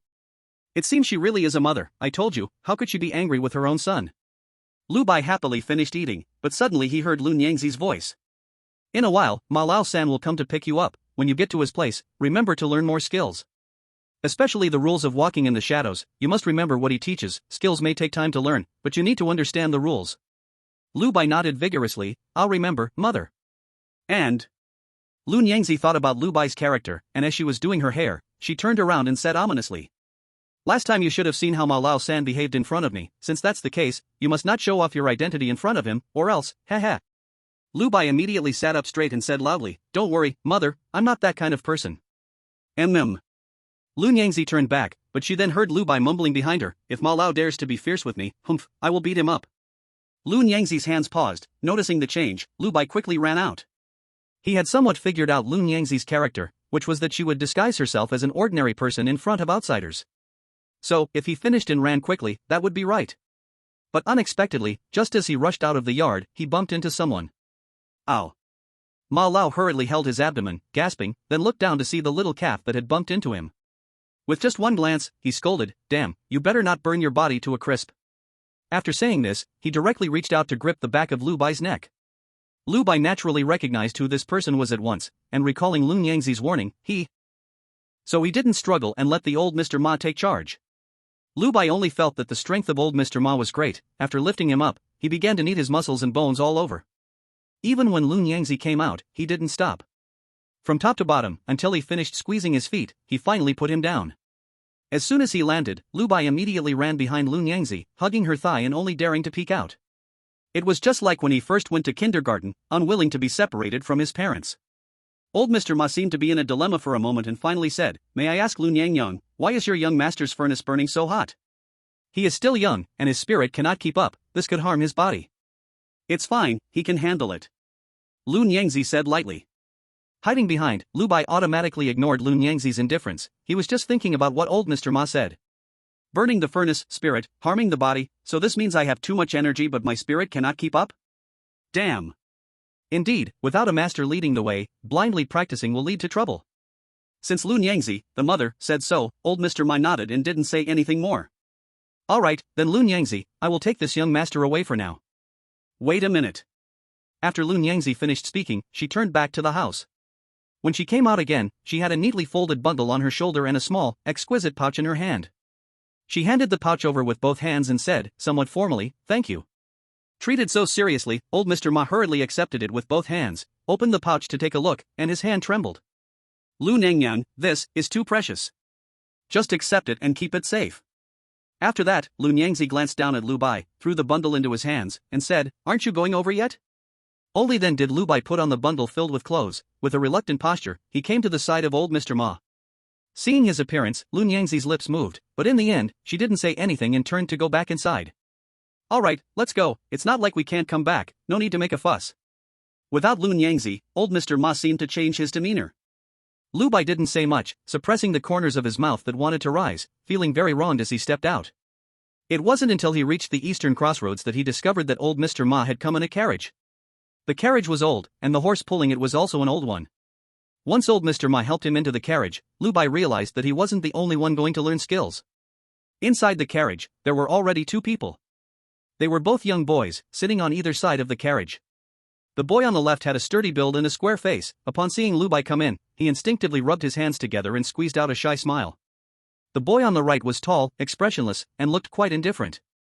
The two shared something in common. They were both wearing patched hemp clothes that were quite large, likely altered from adult clothes at home, with a shabby grey cloth bag on their backs. In contrast, Lu Bai was wearing a short jacket made of brocade. He had grown too quickly, so all his clothes were fresh and newly bought by Lun Yangzi. As soon as he stepped in, the sturdy boy ran over to sit beside the tall boy on the right. Perhaps feeling that this was inappropriate, he quickly said, "My name is Lu Tai, I live in Lu Family Village, Shirshan Group, number 2. This next to me is Zhou Qianhai, his father is a hunter from Huanpizi Ridge. Let me tell you." Before he finished speaking, the boy beside him frowned in displeasure. "You just say your own stuff, why are you talking about me?" Upon hearing this, Lu Tai immediately grabbed his own thigh, his face turning red, and he couldn't find anything to say. Watching these two little kids, Lu Bai finally let out a sigh of relief. For some time now, he had been dealing with Lun Yangzi, who might be a 1,000-year-old ghost. There was not a moment to slacken. Suddenly encountering such a child, Lu Bai sat down opposite them with a grin. "My name is Lu Bai, and I live in this Huangliang town." The moment Lu Bai spoke, Lu Tai's expression immediately softened a lot. "I know, Master Ma has told us. Let's go." Master Ma's voice came from outside the carriage, followed by the sound of hooves, and the carriage began to move. Lu Bai seemed to think of something and hurriedly pushed open the small window at the back of the carriage to look towards the door of his home. The doorway was empty, with two faded red lanterns swaying in the wind. Lu Bai had no choice but to shrink back, swaying with the jolts of the carriage. After a while, when Lu Bai felt like his bones were about to fall apart, the carriage finally stopped. "Master Ma knocked on the door, we've arrived, get down." Zhou Qianhai immediately darted out, while Lu Tai bent his body, waiting for Lu Bai to exit before coming out last. Lu Bai jumped down from the carriage and found himself on a hillside, turning back to see the Huangliang town nestled by the river in the valley. Surrounded by dense forest, only ahead was a large courtyard surrounded by earthen walls, and faint sounds of people could be heard inside. He had heard people say that this place was called Ma Family Village, where Master Ma lived. Master Ma had already taken off his waste pipe and was smoking it in a leisurely manner as he walked inside. Lu Bai and the others immediately followed, stepping into the courtyard, which was spacious, with 2 or 3 dozen young boys. Only a few were practicing martial arts while most were playing or dozing. Seeing Master Ma come back, each one stood up like mice seeing a cat, ready to practice martial arts.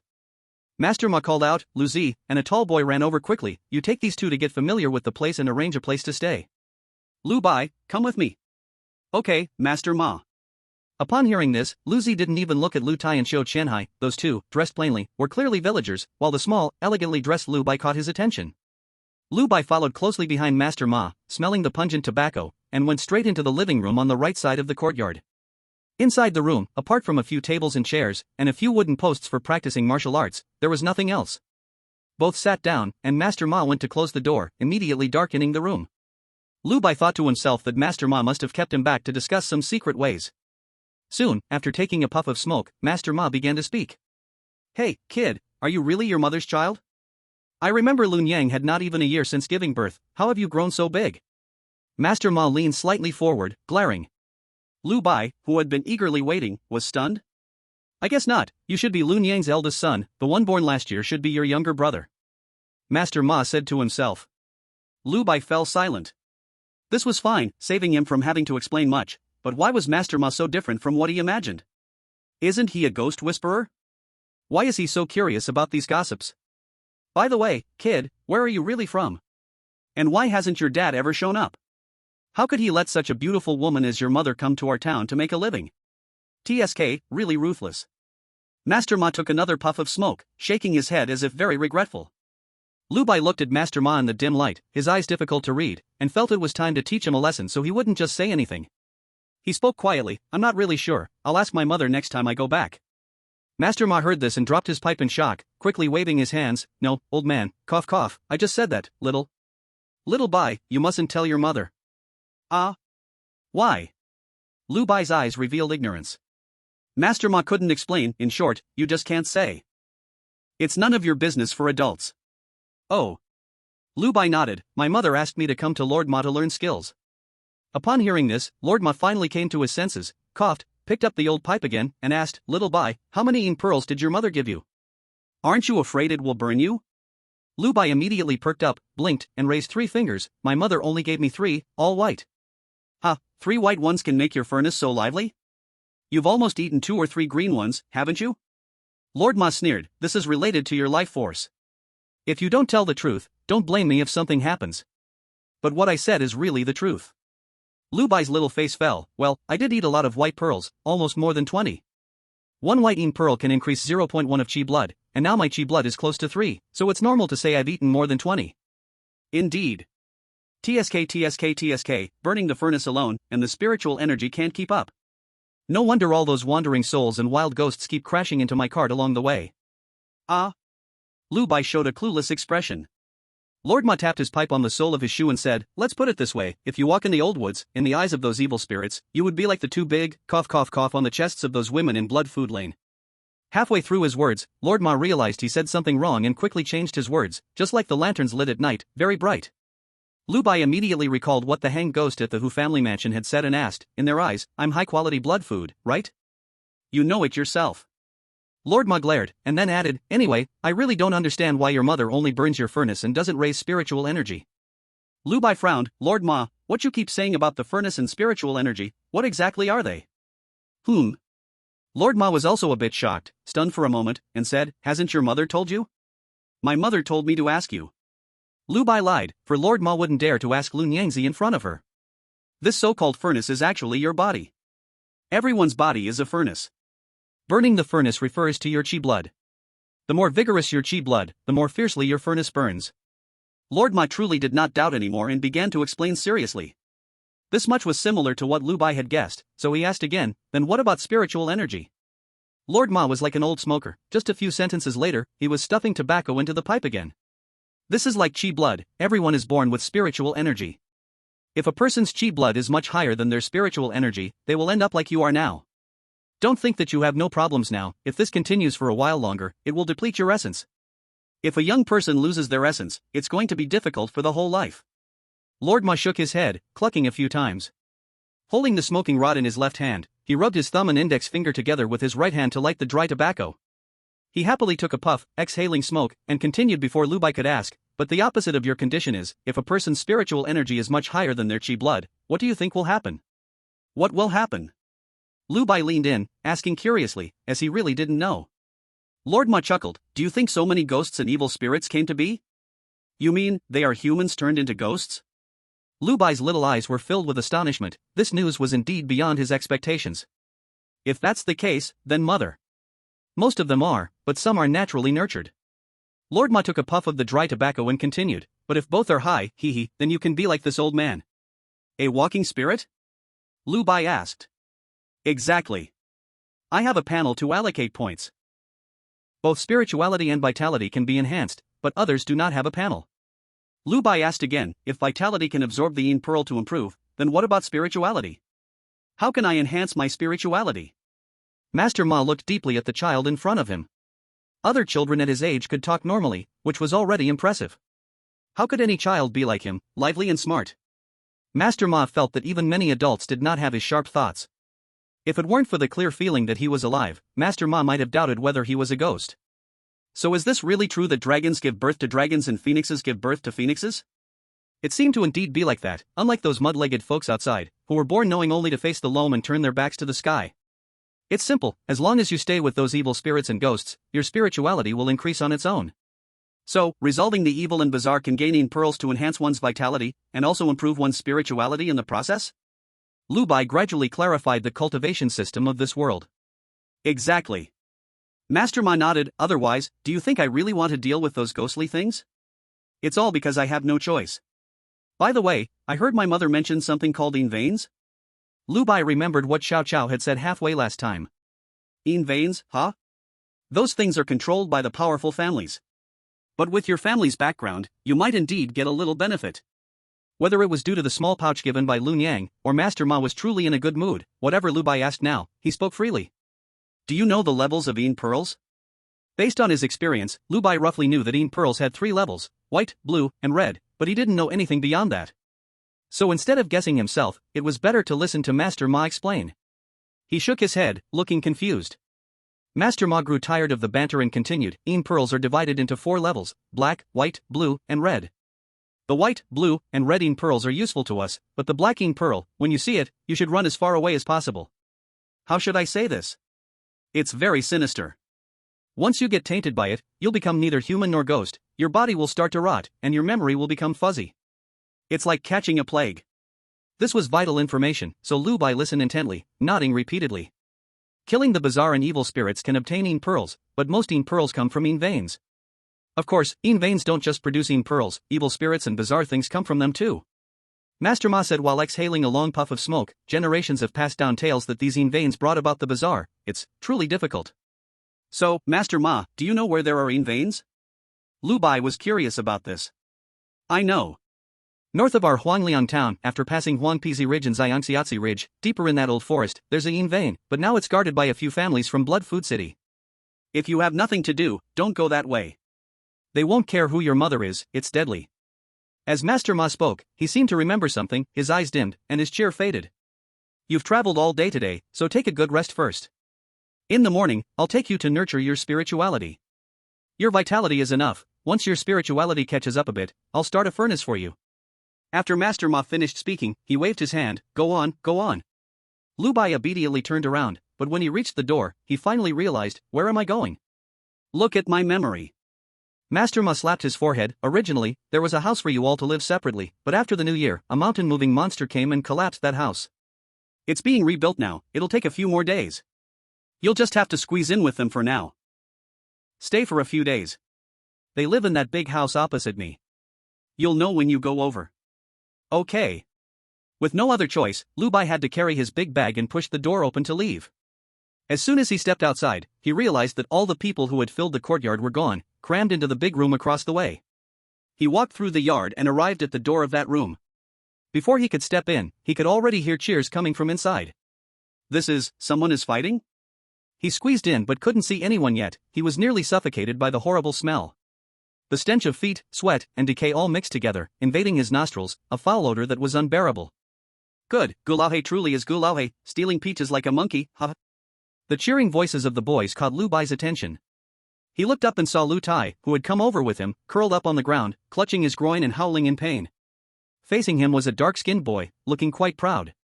Lu Bai also spotted Zhou Chenhai, he too had a bruised face but at least was sitting on a bed. Chapter 16, Nurturing Spirit. Please keep reading. If age is not considered, only height, Lu Bai now seemed like a 6 or 7-year-old child. At such a young age, he was nearly 8 or 9 years younger than them. So naturally, no one wanted to lose face and resort to fighting. Winning wouldn't bring honor, and losing, that could make history. Lu Tai also saw Lu Bai and hurriedly said, they are fighting for the bed, if you win, you can sleep in bed, if you lose, you sleep on the ground. He pointed to the spot behind Lu Bai. Lu Bai turned to look and noticed that in the corner lay a few tattered pieces of burlap, with several people stepping on them in their shoes. So that was also a sleeping place? Looking at this group of only half-grown boys, Lu Bai really didn't feel like participating in any struggle, so he glanced at Lu Tai lying on the ground and then at Zhou Chenhai proudly sitting on the bed. He turned around and left. Behind him came the laughter of those boys, saying things like, can't stand it, just go home for milk, and what are you causing trouble for at such a young age? Lu Bai went straight to Master Ma's room, and as soon as he entered, a strong smell hit him again. Master Ma, who was looking at a picture book for children, immediately shoved the book under the blankets and glared, what do you want? Lu Bai shrugged, it's too smelly, I can't sleep, I can only trouble you, master. At such a young age, Lu Bai was quite skilled in speaking sarcastically. Master Ma paused, he could clearly understand what Lu Bai meant. But over the years, Lu Bai was the first to complain about the poor environment and come to him to claim territory for lodging. He became a bit intrigued and crossed his legs. All right, a young master enjoying the comfort. He glanced around and finally pointed to a few straw chairs, make do with that, you'll sleep there tonight. Okay.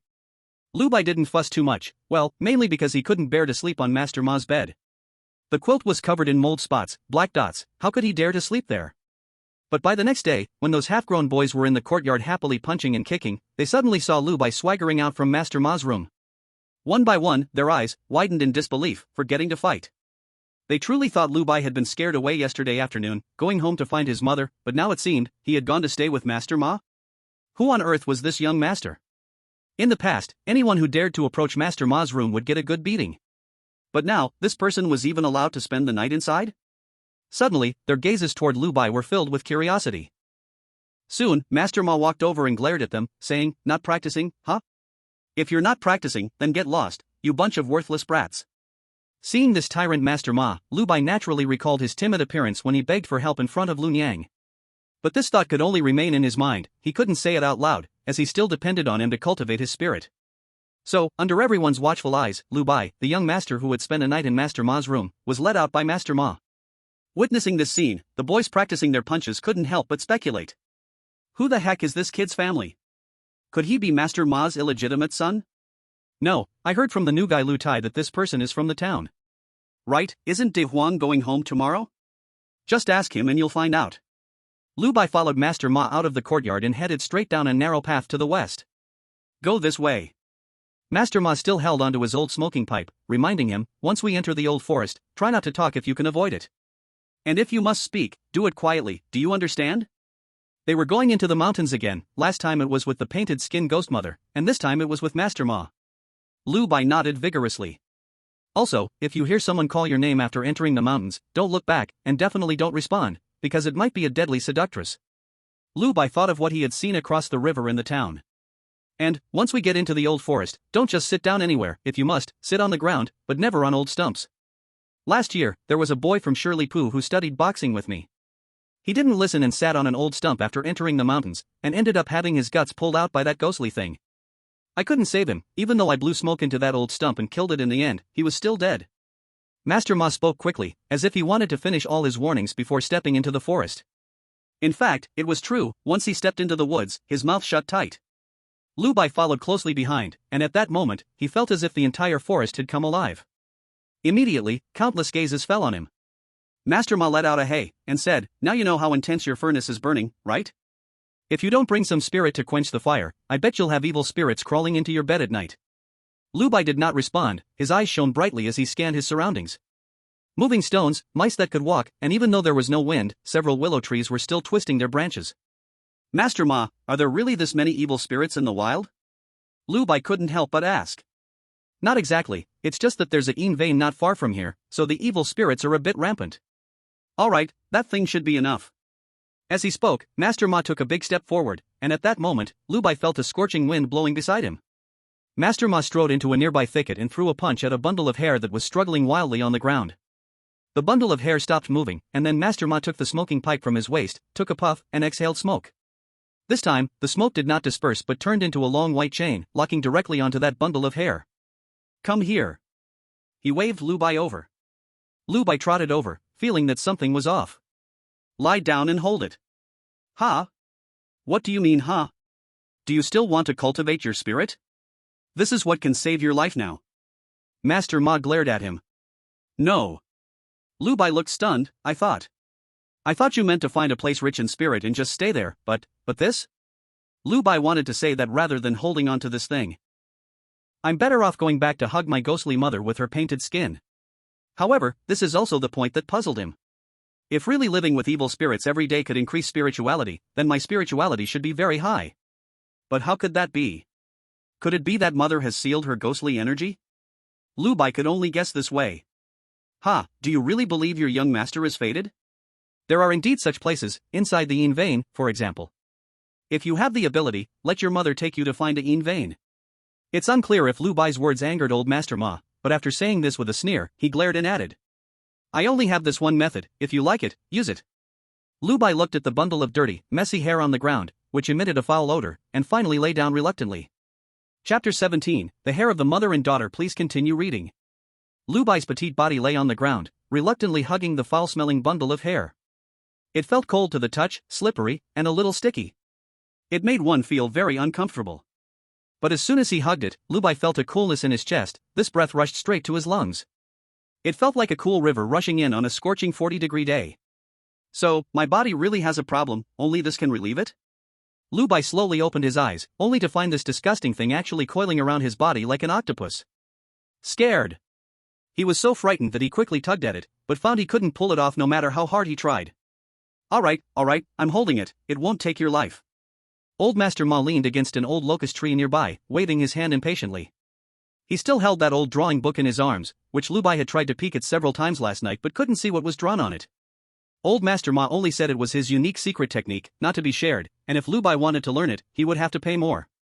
After a while, Lu Bai tugged at the bundle of hair again and found that it actually had a long section buried underground, making it impossible to pull up.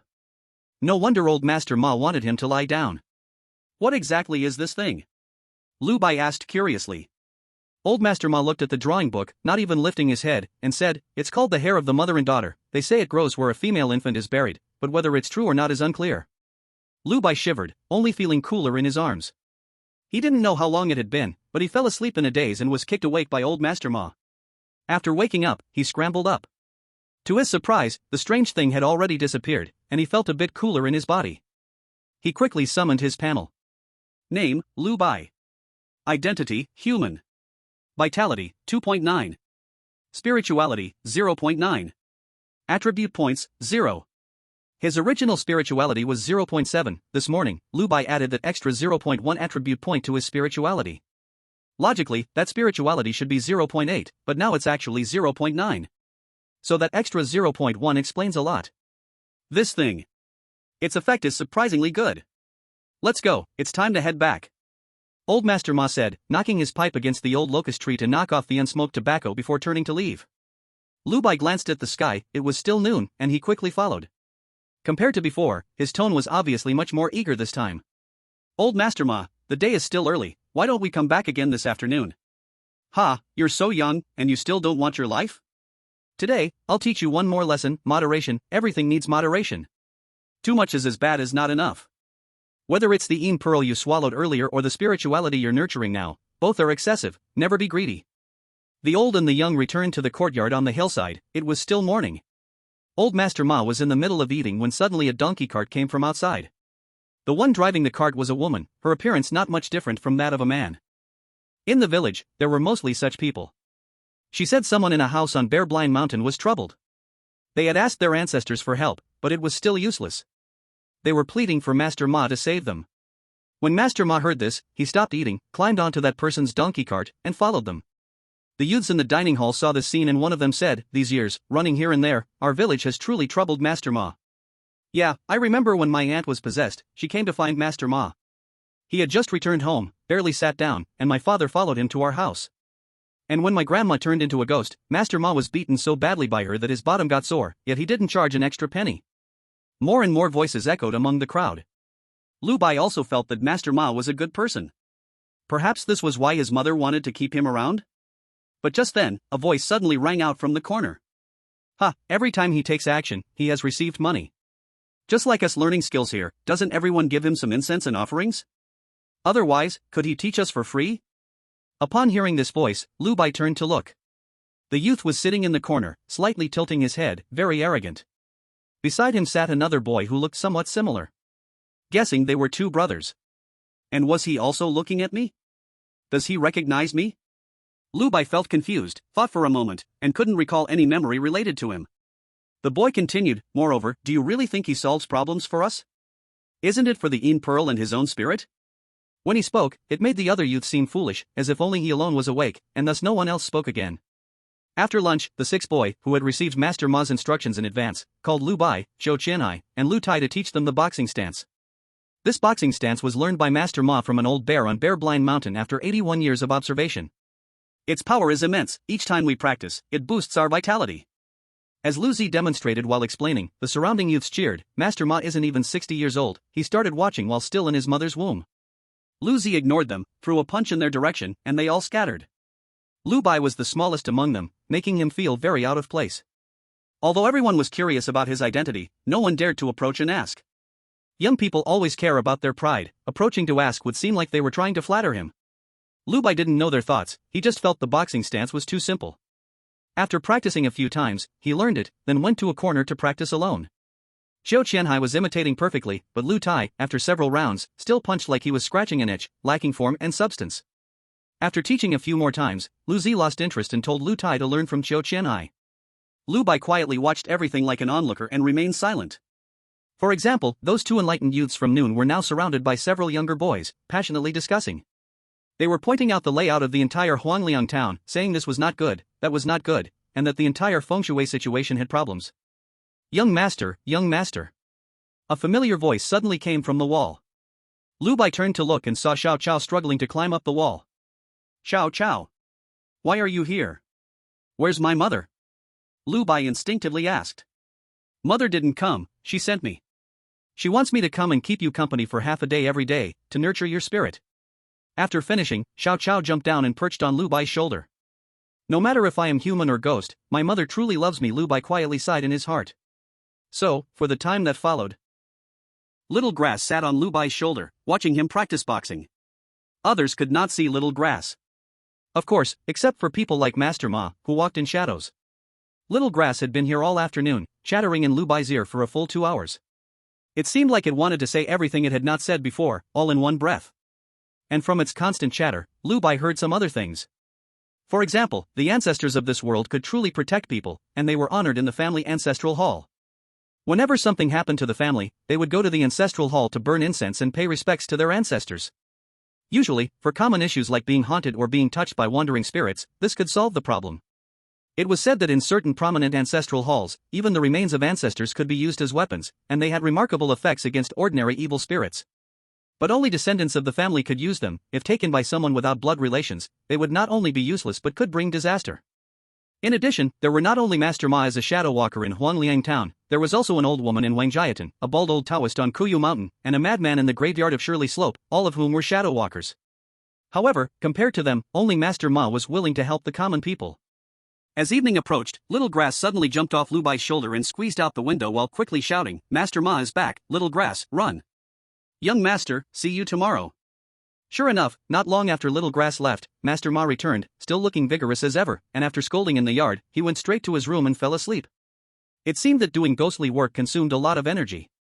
In the next 3 days, Lu Bai lived a similar life. He woke up in the morning, then Master Ma took him to the old forest in the morning to make him do some shameful tasks. In the afternoon, Little Grass would come to accompany him in boxing. So, in just 3 short days. Name, Lu Bai. Identity, human. Vitality, 3.0. Spirit, 2.1. Attribute points, 0. After Master Ma examined his bones again, he was astonished and then told him that he would help him light the furnace tomorrow. Lu Bai shared this news with Little Grass, urging it to inform Lun Yangzi as well. That evening, Lun Yangzi arrived at the Ma family village on the hill. Lun Yangzi was already beautiful, and she knew how to dress and look good, making her quite famous in all of Huangliang town. At this moment, she came to the Ma family village all dressed up, instantly causing the youthful boys there to be unable to stand, each one clutching their stomachs and sitting down. When they saw Lun Yangzi holding Lu Bai's hand coming out of Master Ma's room, their gazes toward Lu Bai became very complex. Lu Bai, of course, had no idea. He was just curious about why Lun Yangzi had come to find him. Once they left the Ma family village and arrived at the old forest, Lun Yangzi stopped and, without any pleasantries, said directly, "I have given the igniter you will use to Master Ma. Just do what he says at that time." "Okay, child remembers," Lu Bai nodded earnestly. Lun Yangzi continued, "I will tell you a spell. When you ignite, you must recite this, and make sure you do not remember it wrong." After saying this, Lu Bai heard Lun Yangzi's voice in his ear. "Earth is the 5 grains, the evil turns into reincarnation." Lu Bai did not know what this spell meant, but since Lun Yangzi came to say this, he believed it. If Lun Yangzi wanted to harm him, she wouldn't need to be so troublesome. One slap could have killed him several times. Also, starting tomorrow, Little Grass will not come over for a while. It will only come after you ignite the first fire, so for these few days, you will be here alone, never mind. "It's nothing," Lady Lu said halfway, frowning in displeasure. "Do you have anything else?" Lu Bai remembered what Master Ma had said a few days ago and asked, "Mother, you used to be a person, right?" Lady Lu looked into his eyes and waited for a moment. "Fine, if there's nothing else, I'll leave." After saying this, she was very direct and turned to leave, leaving behind a faint scent of peach blossoms. Lu Bai had to hurriedly catch up. Exiting the old forest, Lu Bai looked at his mother's back and shouted, "Mother, don't worry, when I start a fire, I'll come home to see you." Lady Lu ignored him. After passing the doorway, those boys couldn't help but turn back to look at her figure. Once Lu Bai reached the door, their attitudes changed. Some called him young Master Lu in a mocking tone, while others asked where his father was, saying they had never seen him. Some laughed at him for thinking about starting a fire at such a young age, as there were only 3 people from the entire Ma family village who had actually started one, including Master Ma himself. Even worse, someone bluntly said Lady Lu looked so flirtatious that she would want him as her wild father. So Lu Bai remained unruffled, passing by that person and directly giving him a punch. It was a low blow. With Lu Bai's current strength of 3.0 vitality, it meant he had the strength of 3 adults. Though still young, he was not someone ordinary people could compare to. Moreover, he did not hold back, so when he punched, it felt like he heard the sound of an egg cracking. The boy who spoke immediately collapsed onto the ground, curled up in pain, his face pale, unable to even call out. The others immediately shut up, instinctively avoiding him. Lu Bai just stood next to him, watching. This person was the one who had been so clear-headed during lunch on the first day in the dining hall. Lu Bai remembered clearly and knew that this person had been watching him from behind for the past few days.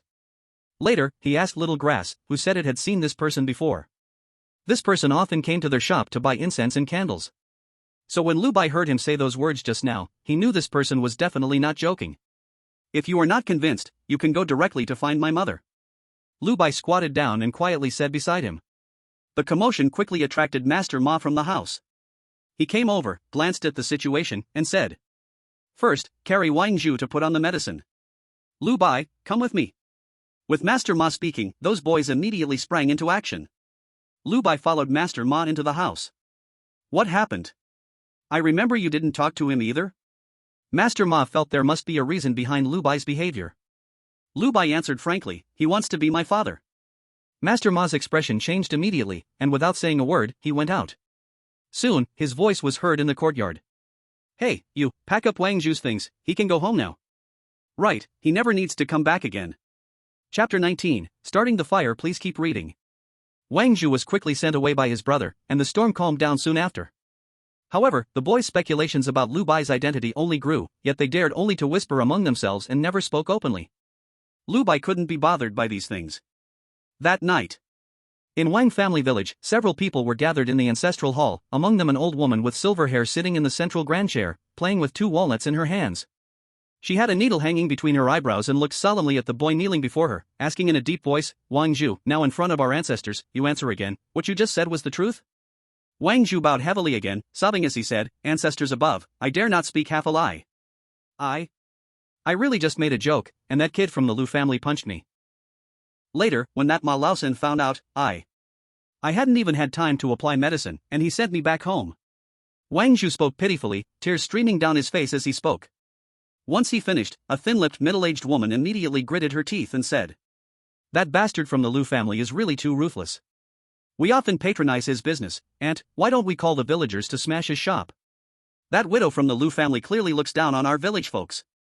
The village chief, hearing this, furrowed his brow slightly, feeling that Lin Dajiao's words seemed a bit serious, but he didn't refute. He was waiting for Wang Pa to speak.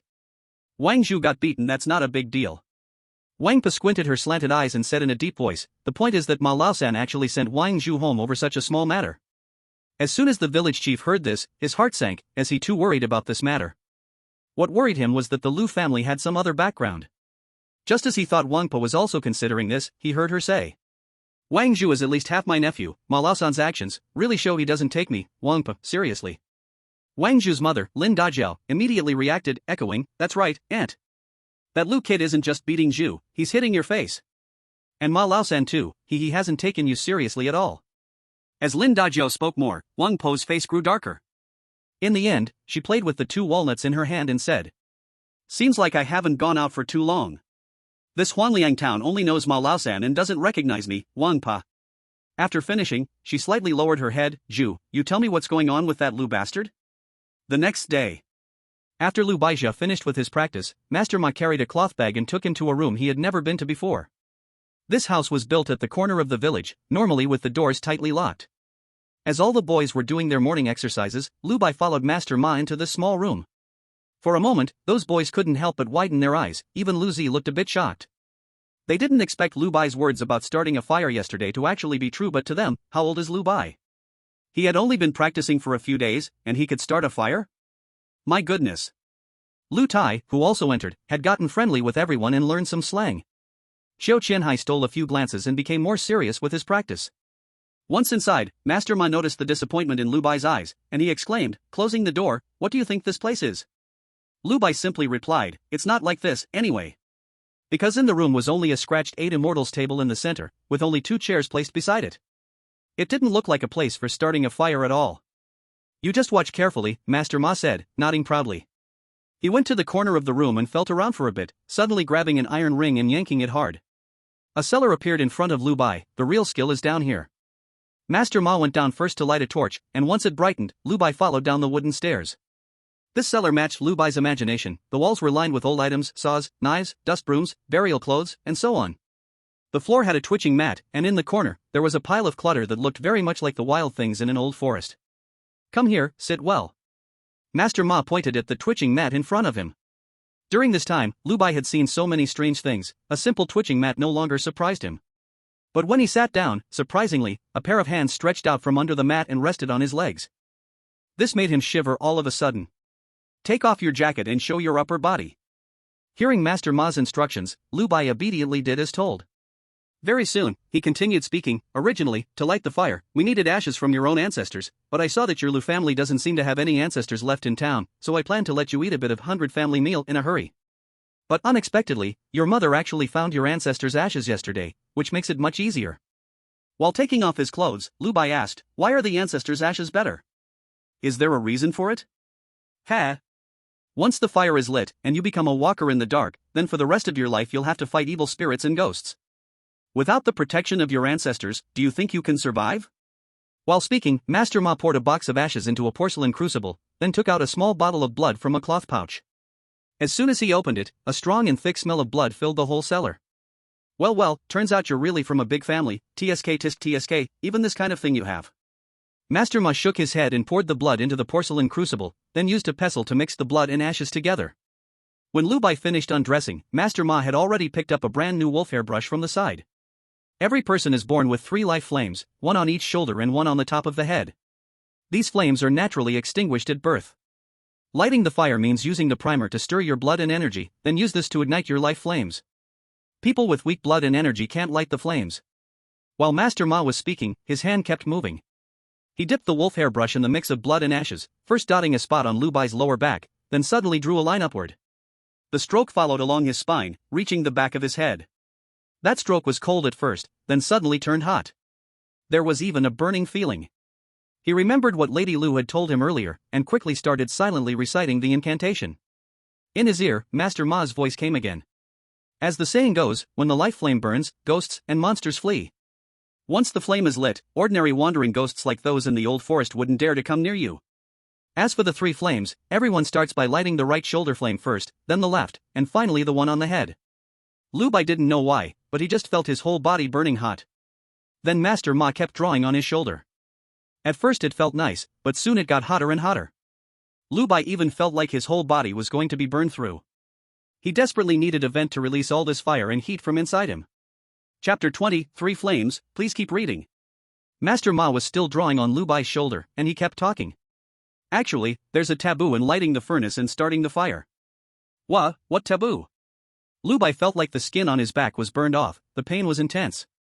If you want to light the fire, if you want to walk the dark path, then your first breath of original yang inside your body must not be scattered. That means, you must still be a virgin. Usually I'd ask people before lighting the fire, but seeing your little bird still bare, I didn't even need to ask this time. Lu Bai couldn't speak anymore, his whole body trembling non-stop. Alright, look at you, such a coward, already can't hold it. Old man here will light it for you now.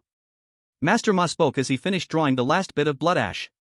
He put down the tools, stood up and shrugged, and instantly a wave of heat swept through the whole cellar. If any evil being were here, it would surely see, on Master Ma's 2 shoulders and his head, there were flames blazing wildly. Get ready! Master Ma grinned and raised his left hand to gently rub his right shoulder, just like plucking off a spark. It was placed on Lu Bai's right shoulder. Walking the path of shadows, passing the fire, generation after generation. In the distance, Lu Bai seemed to hear a faint sound coming from his right shoulder. Just a bang sound. It felt as if a flame was ignited, and then every fiery sensation in his body found an outlet, the scorching feeling vanished, and he became cool all over. This pleasant sensation even made Lu Bai let out a comfortable moan. Like jumping into icy river water on a hot summer day. After the refreshment, Lu Bai slightly turned his head to look at his right shoulder and saw a flame truly flickering there. Huangliang Town. Today, Lady Lu did not go anywhere, she just sat idly at home, as if waiting for something. Little Grass was anxiously scratching its ears and cheeks on the table. Lady, if the young master really lights the fire, can I still sit on his shoulder? Will his fire burn Little Grass? Or should you find something to cushion my bottom? Little Grass saw the one you brought back last time. Before Little Grass could finish, its mouth was sewn shut halfway again.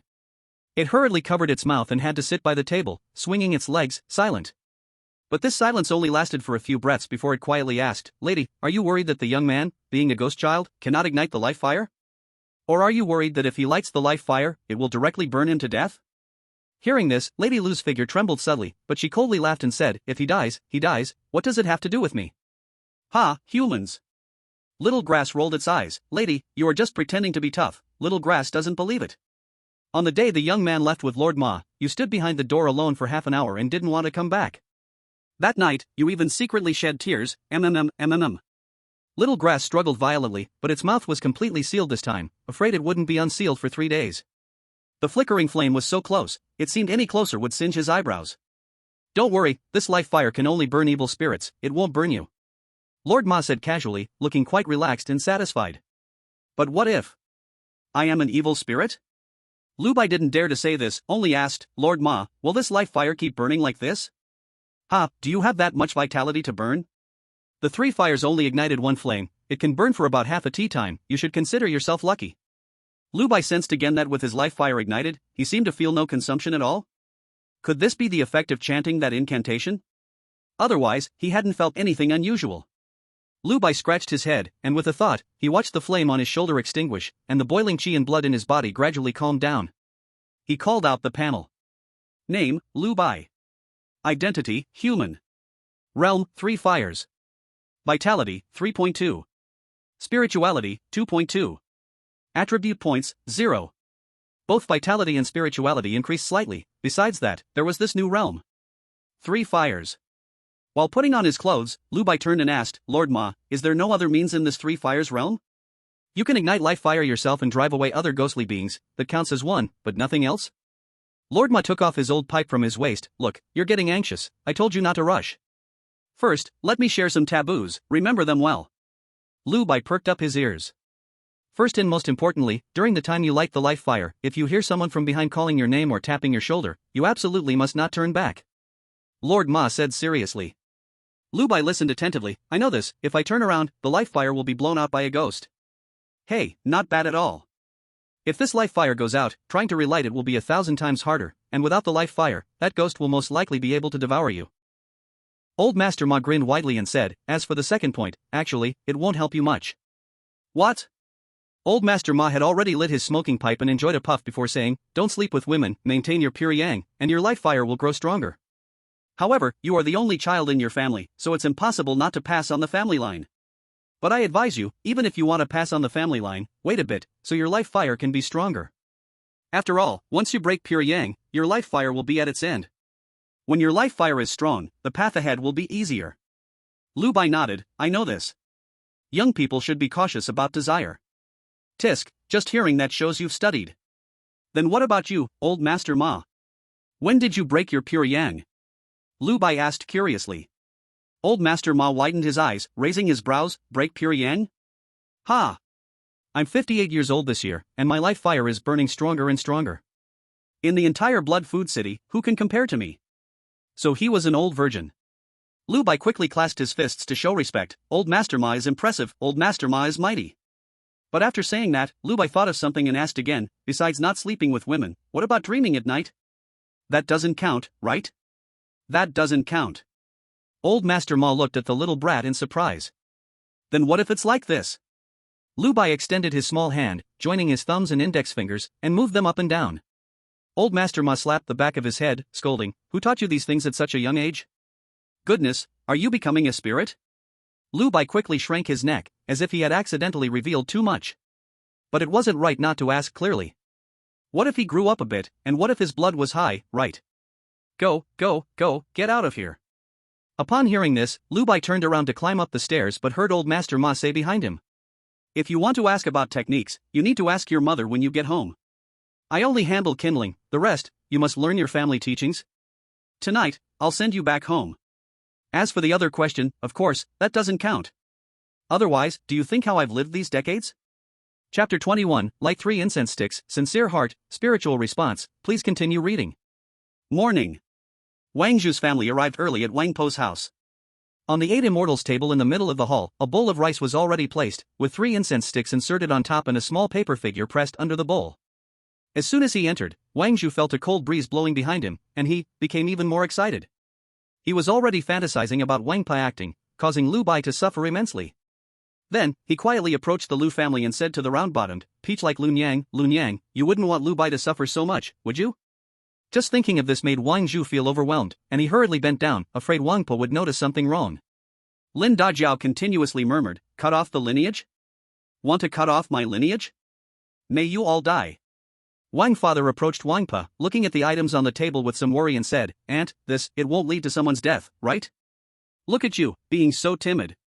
Evil spirits have killed so many people, what's one more? Lin Dajiao wanted to pull her useless husband back. Wang Pa shook her head, it's not deadly, at most, it'll lead to a serious illness. After saying that, she shot a cold glare at the woman before her. Lin Dajiao, we shouldn't go too far as people. The child is just playing, how can we let someone die? Yes, Aunt, you are right. Lin Dajiao nodded repeatedly, but inwardly cursed, what are you pretending for? A serious illness for a few-year-old child, isn't that just a direct death? You got to say all the good and bad things yourself. Wang Pa did not know what Lin Dajiao was thinking. She leaned on her cane and looked at the hunched-over Wang Zhu, frowning in displeasure. What are you cowering for? Did you bring the clothes for that Lu family's boy? Wang Zhu hurriedly took out a small piece of cut fabric from his pocket. I got it. Sure too helped me bring back a piece this morning. That Lu Bai doesn't even wash his own clothes. He wears them for a few days and just throws them away. Zhang's 3 sons secretly pick up his clothes to take home for their younger brothers. Lin Dajiao cursed, so damn rich, damn. Wang Po wasn't so vulgar, she just took the piece of fabric from Wang Zhu's hand and pressed it under the bowl of rice. She also flipped over the paper figure that had been cut out. 2 characters were written on it, Lu Bai.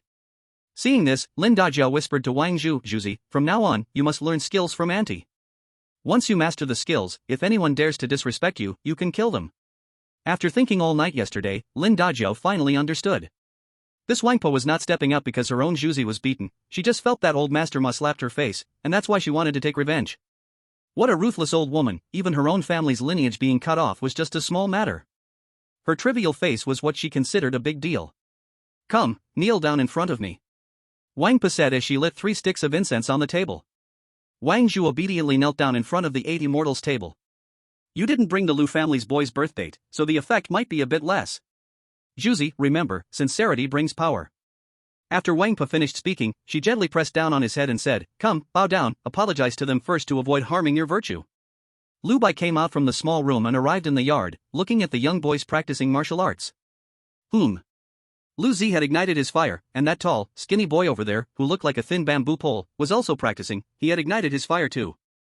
He seemed to be called Hu Wei. Hu family from Huangliang town, a major family. The haunted old house of the Hu family was their ancestral home. So it wasn't surprising to see a fire starter like Hu Wei from such a big Hu family.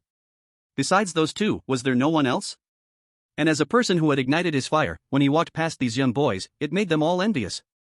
After hastily teaching a few moves, Lu Zi couldn't wait to come in front of Lu Bai. At the same time, the tall skinny Hu Wei also walked over.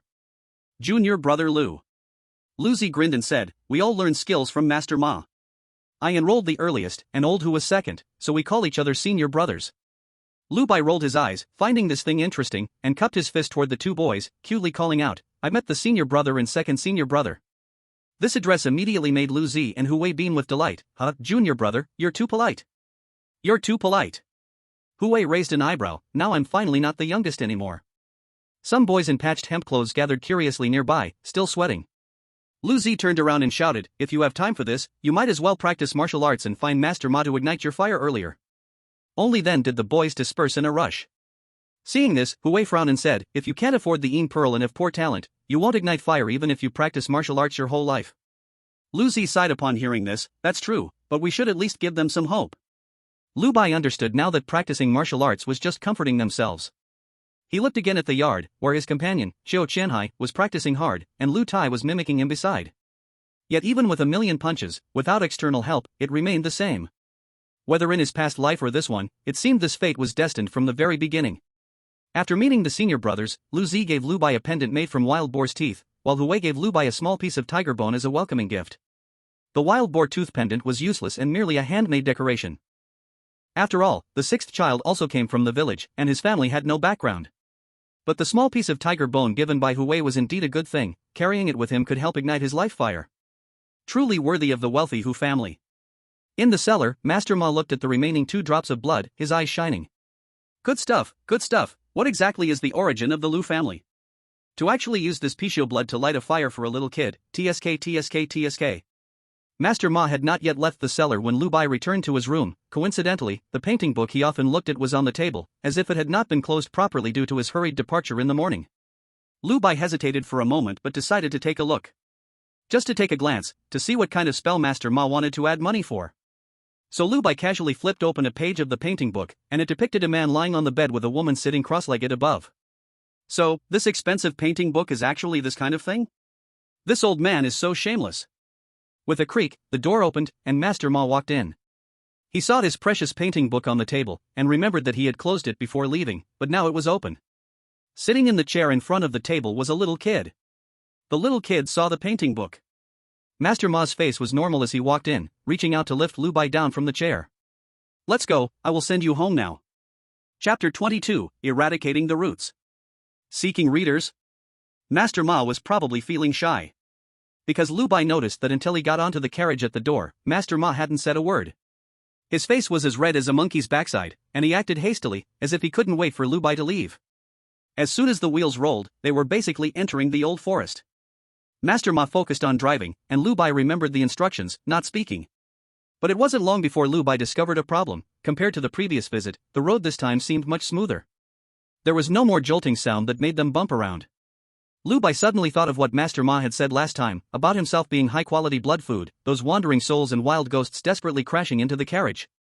But now that his spiritual essence had improved and he had lit the stove, those wandering souls naturally dared not come near. Speaking of which, this carriage is also a good thing, so many wandering souls crashed into it, yet it still remains intact. Thinking this, Lu Bai began to examine the walls of the carriage, and soon he noticed a crack, which was stuffed with blood-soaked cotton. He curiously pulled a bit. Ouch, ouch. A hoarse voice suddenly sounded, startling Lu Bai. Who is talking? He looked around vigilantly. Master Ma helplessly shouted from outside. I said, young Master Lu, why are you being so fidgety? We don't have many good things, and you're messing around. Only then did Lu Bai understand, his old face turning red as he stuffed the cotton back in. This carriage of yours is quite magical. Master Ma stopped speaking until they were close to Huangliang town, then he spoke again, but his voice was much smaller compared to before. Lu kid, you didn't see clearly what was in that book of mine, did you? Lu Bai blinked and said, I saw clearly, a man and a woman sitting together. You little rascal. Master Ma was both shy and angry. Lu Bai added, but what were they doing? Hearing this, Master Ma finally relaxed. They were practicing, just know this, and don't dare tell anyone. What if I tell someone? Are you going to hit me, Master Ma? Lu Bai blinked his innocent little eyes. Thinking of Lu Nyangzi's unfathomable strength, Master Ma couldn't help but shiver. We've arrived, you can get off the carriage. Master Ma jumped down from the carriage, opened the door, and as soon as Lu Bai walked to the doorway, he was lifted down. Ha! Didn't we just arrive at the town's entrance? It's still a distance to my home. There are things to handle in the village, I have to head back first. After saying this, Master Ma turned the horse cart around and returned the way he came. Watching Master Ma, who was so easily distracted, Lu Bai sighed and started to walk into the town with his sack on his back. At this time, his mother was probably still at the shop, not yet home. But as he walked, Lu Bai suddenly sneezed twice in a row. Ha! Damn it, it must be that Ma Lao San guy secretly cursing me behind my back, that wicked old man. At the same time, Master Ma, driving the cart, had returned to normal, muttering, good thing that kid doesn't know what that means. But then he thought of Lu Bai asking him if he could solve that issue with his hands, and he slapped his thigh in anger. Damn! How could that kid not know about the affairs between men and women? Who does he think he is? Seeing that the door to his shop was indeed open, Lu Bai felt a wave of relief in his heart. For some reason, even though there was a fierce ghost inside here maybe, after all, it was still his mother. Lu Bai yawned, feeling like his eyelids were heavy. Why am I so tired? I clearly slept well last night. He forced himself to his doorstep, but before he could enter, he crashed into the thigh of a beautiful woman. Breathing in the familiar peach blossom scent, Lu Bai was so sleepy that he couldn't lift his head and could only murmur, Mom, I'm back. Looking at the son who had fallen asleep in her arms, Lu Nyang's formerly smiling face instantly turned cold. She bent down slightly, taking her child up first and grabbing the large sack he was carrying. Then she reached up and touched his head, and vaguely, it seemed like a cobweb had been casually pulled away. Lu Bai hummed softly, wanting to open his eyes. Lu Nyang gently patted his back and said softly, Sleep, I'm here. Just sleep for a while. Behind them, the little grass that couldn't speak because its mouth was sewn shut could only widen its eyes in shock. Because it sensed something strange peaceful about its mistress. Even though she sold incense and candles every day and treated the townspeople kindly, Little Grass always knew how fierce its mistress really was.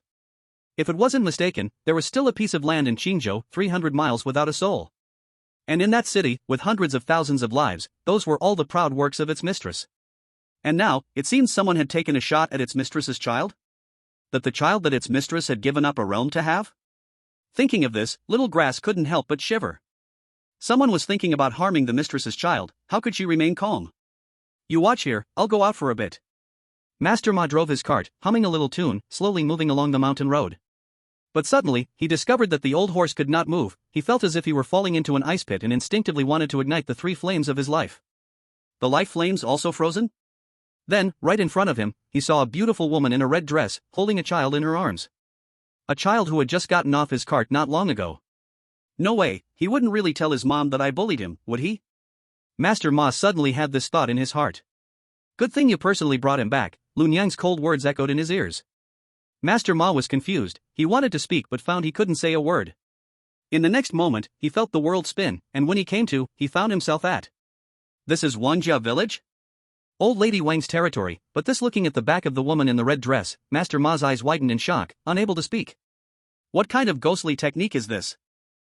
But when he followed and walked into this old woman's house, seeing the things set on the 8 immortals table, and then seeing Wang Zhu kneeling on the ground, he immediately understood.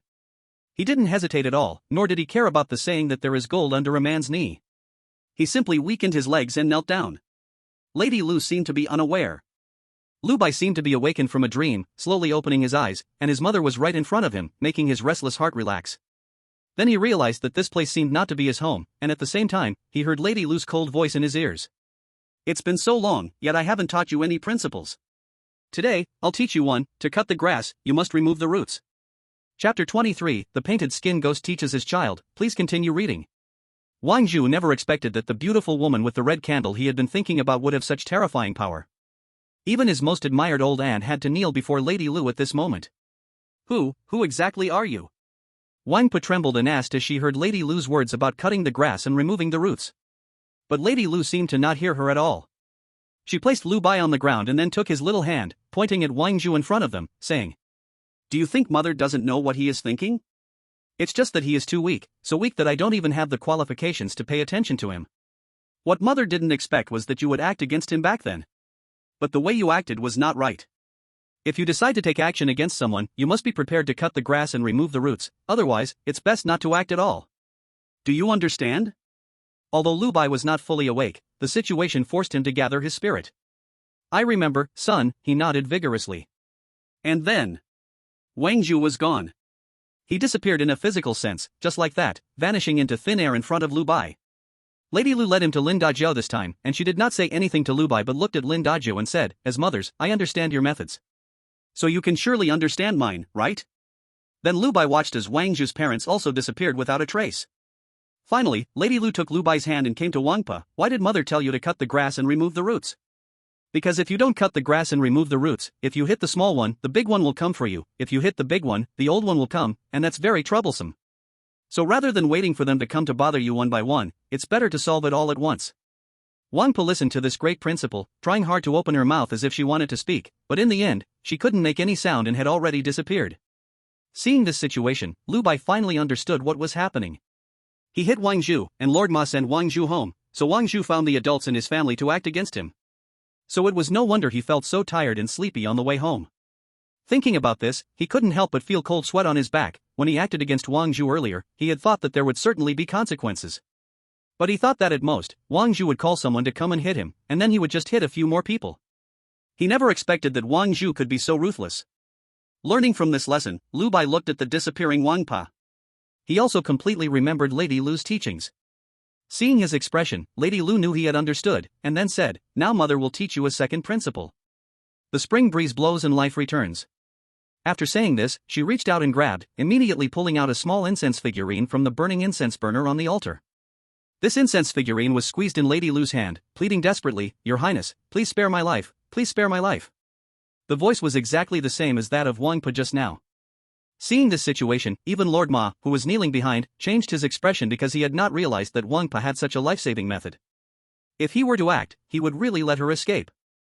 Lady Lu looked down at the astonished Lu Bai and said, "In this world, there are countless ways to manipulate the dead. If you are not vigilant for a moment, the other side might just escape. Once they gain some skills, they could return to take revenge on you. So, even if you have killed them, you must not be careless."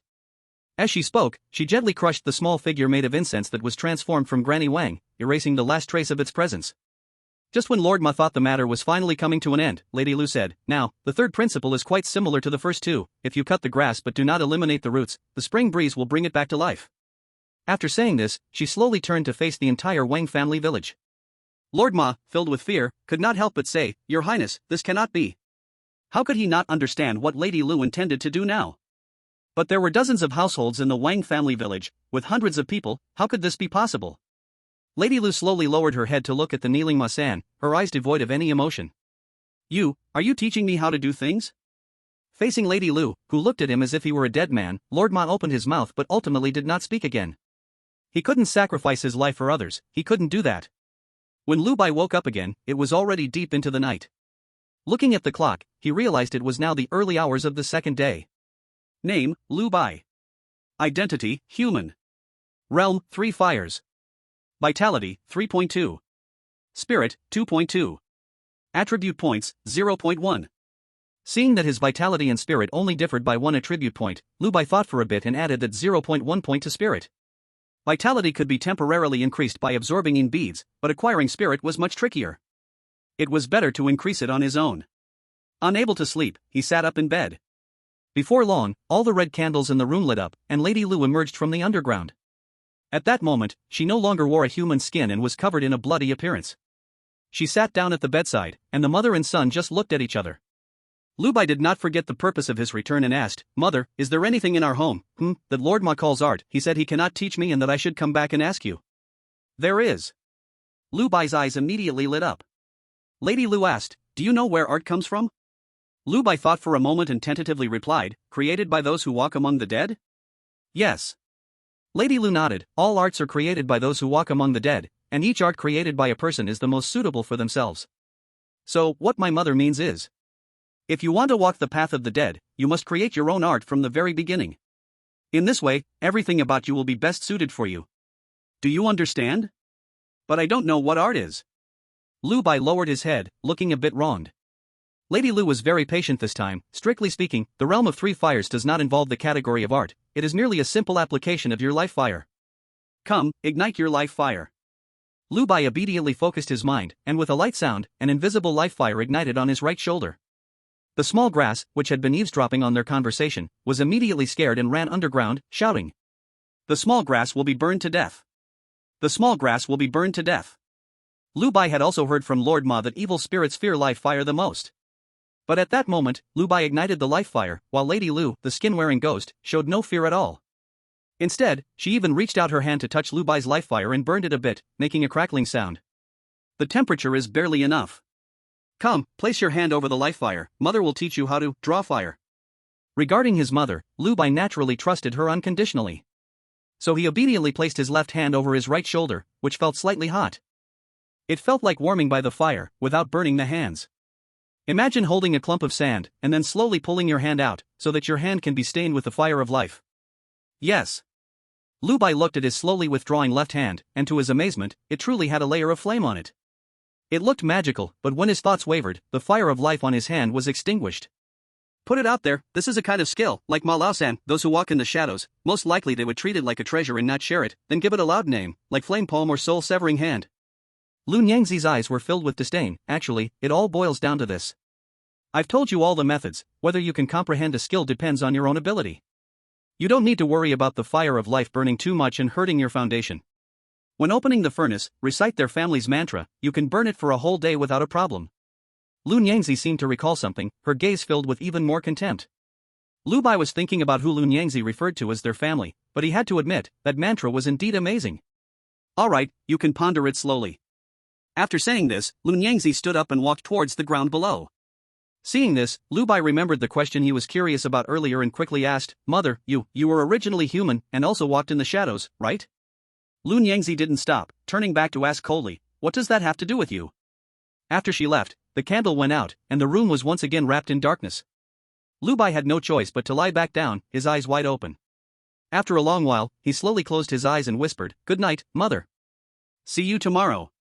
Only after this voice sounded did the identical white candles in the underground darkroom completely extinguish. Beside him, the little grass tilted its head, secretly observing Lun Yangzi's sleeping face, always feeling that their lady was smiling.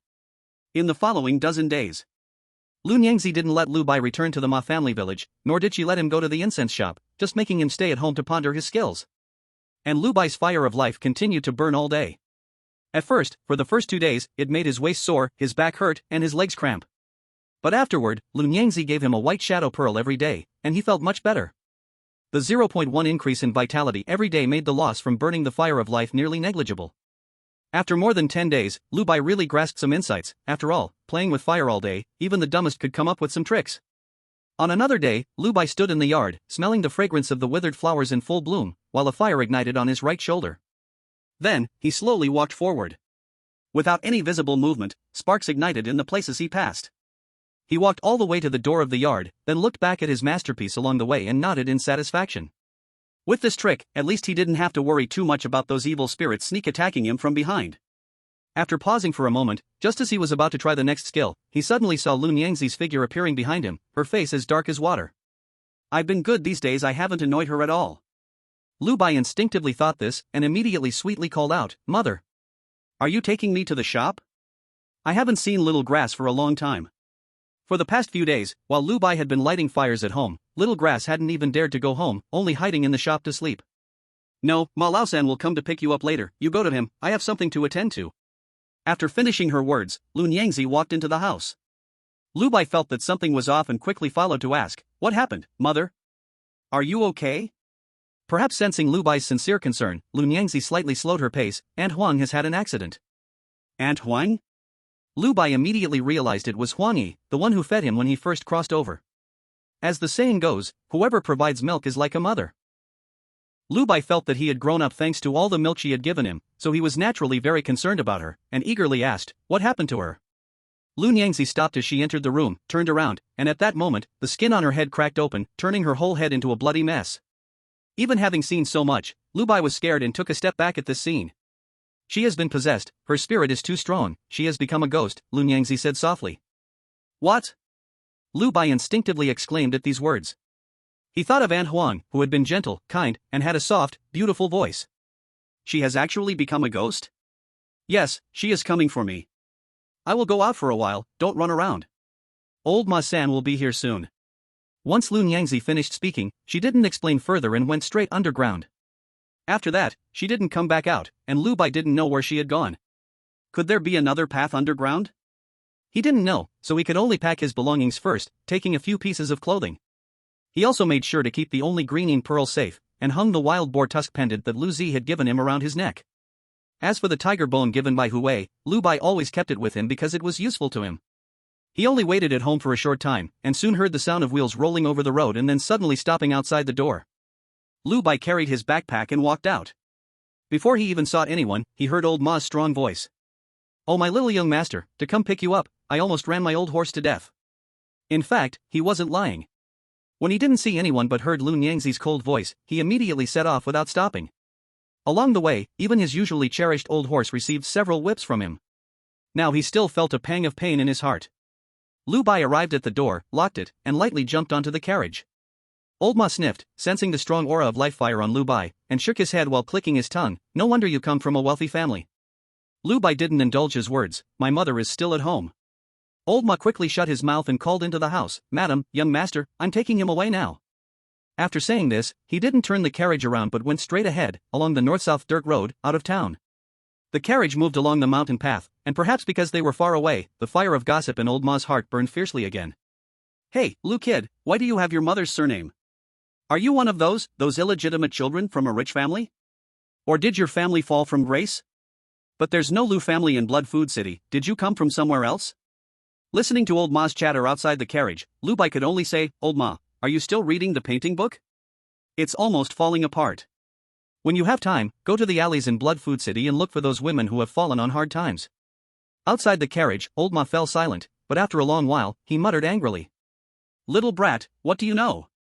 As soon as he said this, he thought of Lu Bai's mother's skills and had to add, I'm scolding myself. Damn. Lu Bai laughed heartily. But just then, Lu Bai suddenly heard someone behind the carriage calling his name. The voice was very familiar. It was Huan Yi. Little Bai, you've caused me so much suffering. In a hazy way, there was also the sharp sound of nails scratching at the windows and door, making the hair on one's body stand on end. Don't look back, kid. A loud shout from old Ma outside the carriage instantly dispelled the panic in Lu Bai's heart. Lu Bai came to his senses and immediately remembered old Ma's previous warning. A beautiful snake that likes to call people's names from behind? As long as he looked back, it would be able to extinguish his life fire, so he absolutely must not look back. The sound of the whip cracking against the horses outside grew louder, and the carriage sped up even more. Master Ma shouted again. Damn it, who dares to intercept my path, Ma Lao-san?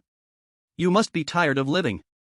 Immediately, Lu Bai felt a wave of heat blowing in from the crack in the door of the carriage. This is... Master Ma ignited the life fire? Lu Bai instinctively followed suit, an invisible flame rising from his left shoulder. After a moment of hesitation, he used the method he had figured out himself. He named it Path Fire. Sparkles of flame fell from the life fire on his shoulder, scattering behind him, passing through the window of the carriage, igniting the ghostly beings. Ah!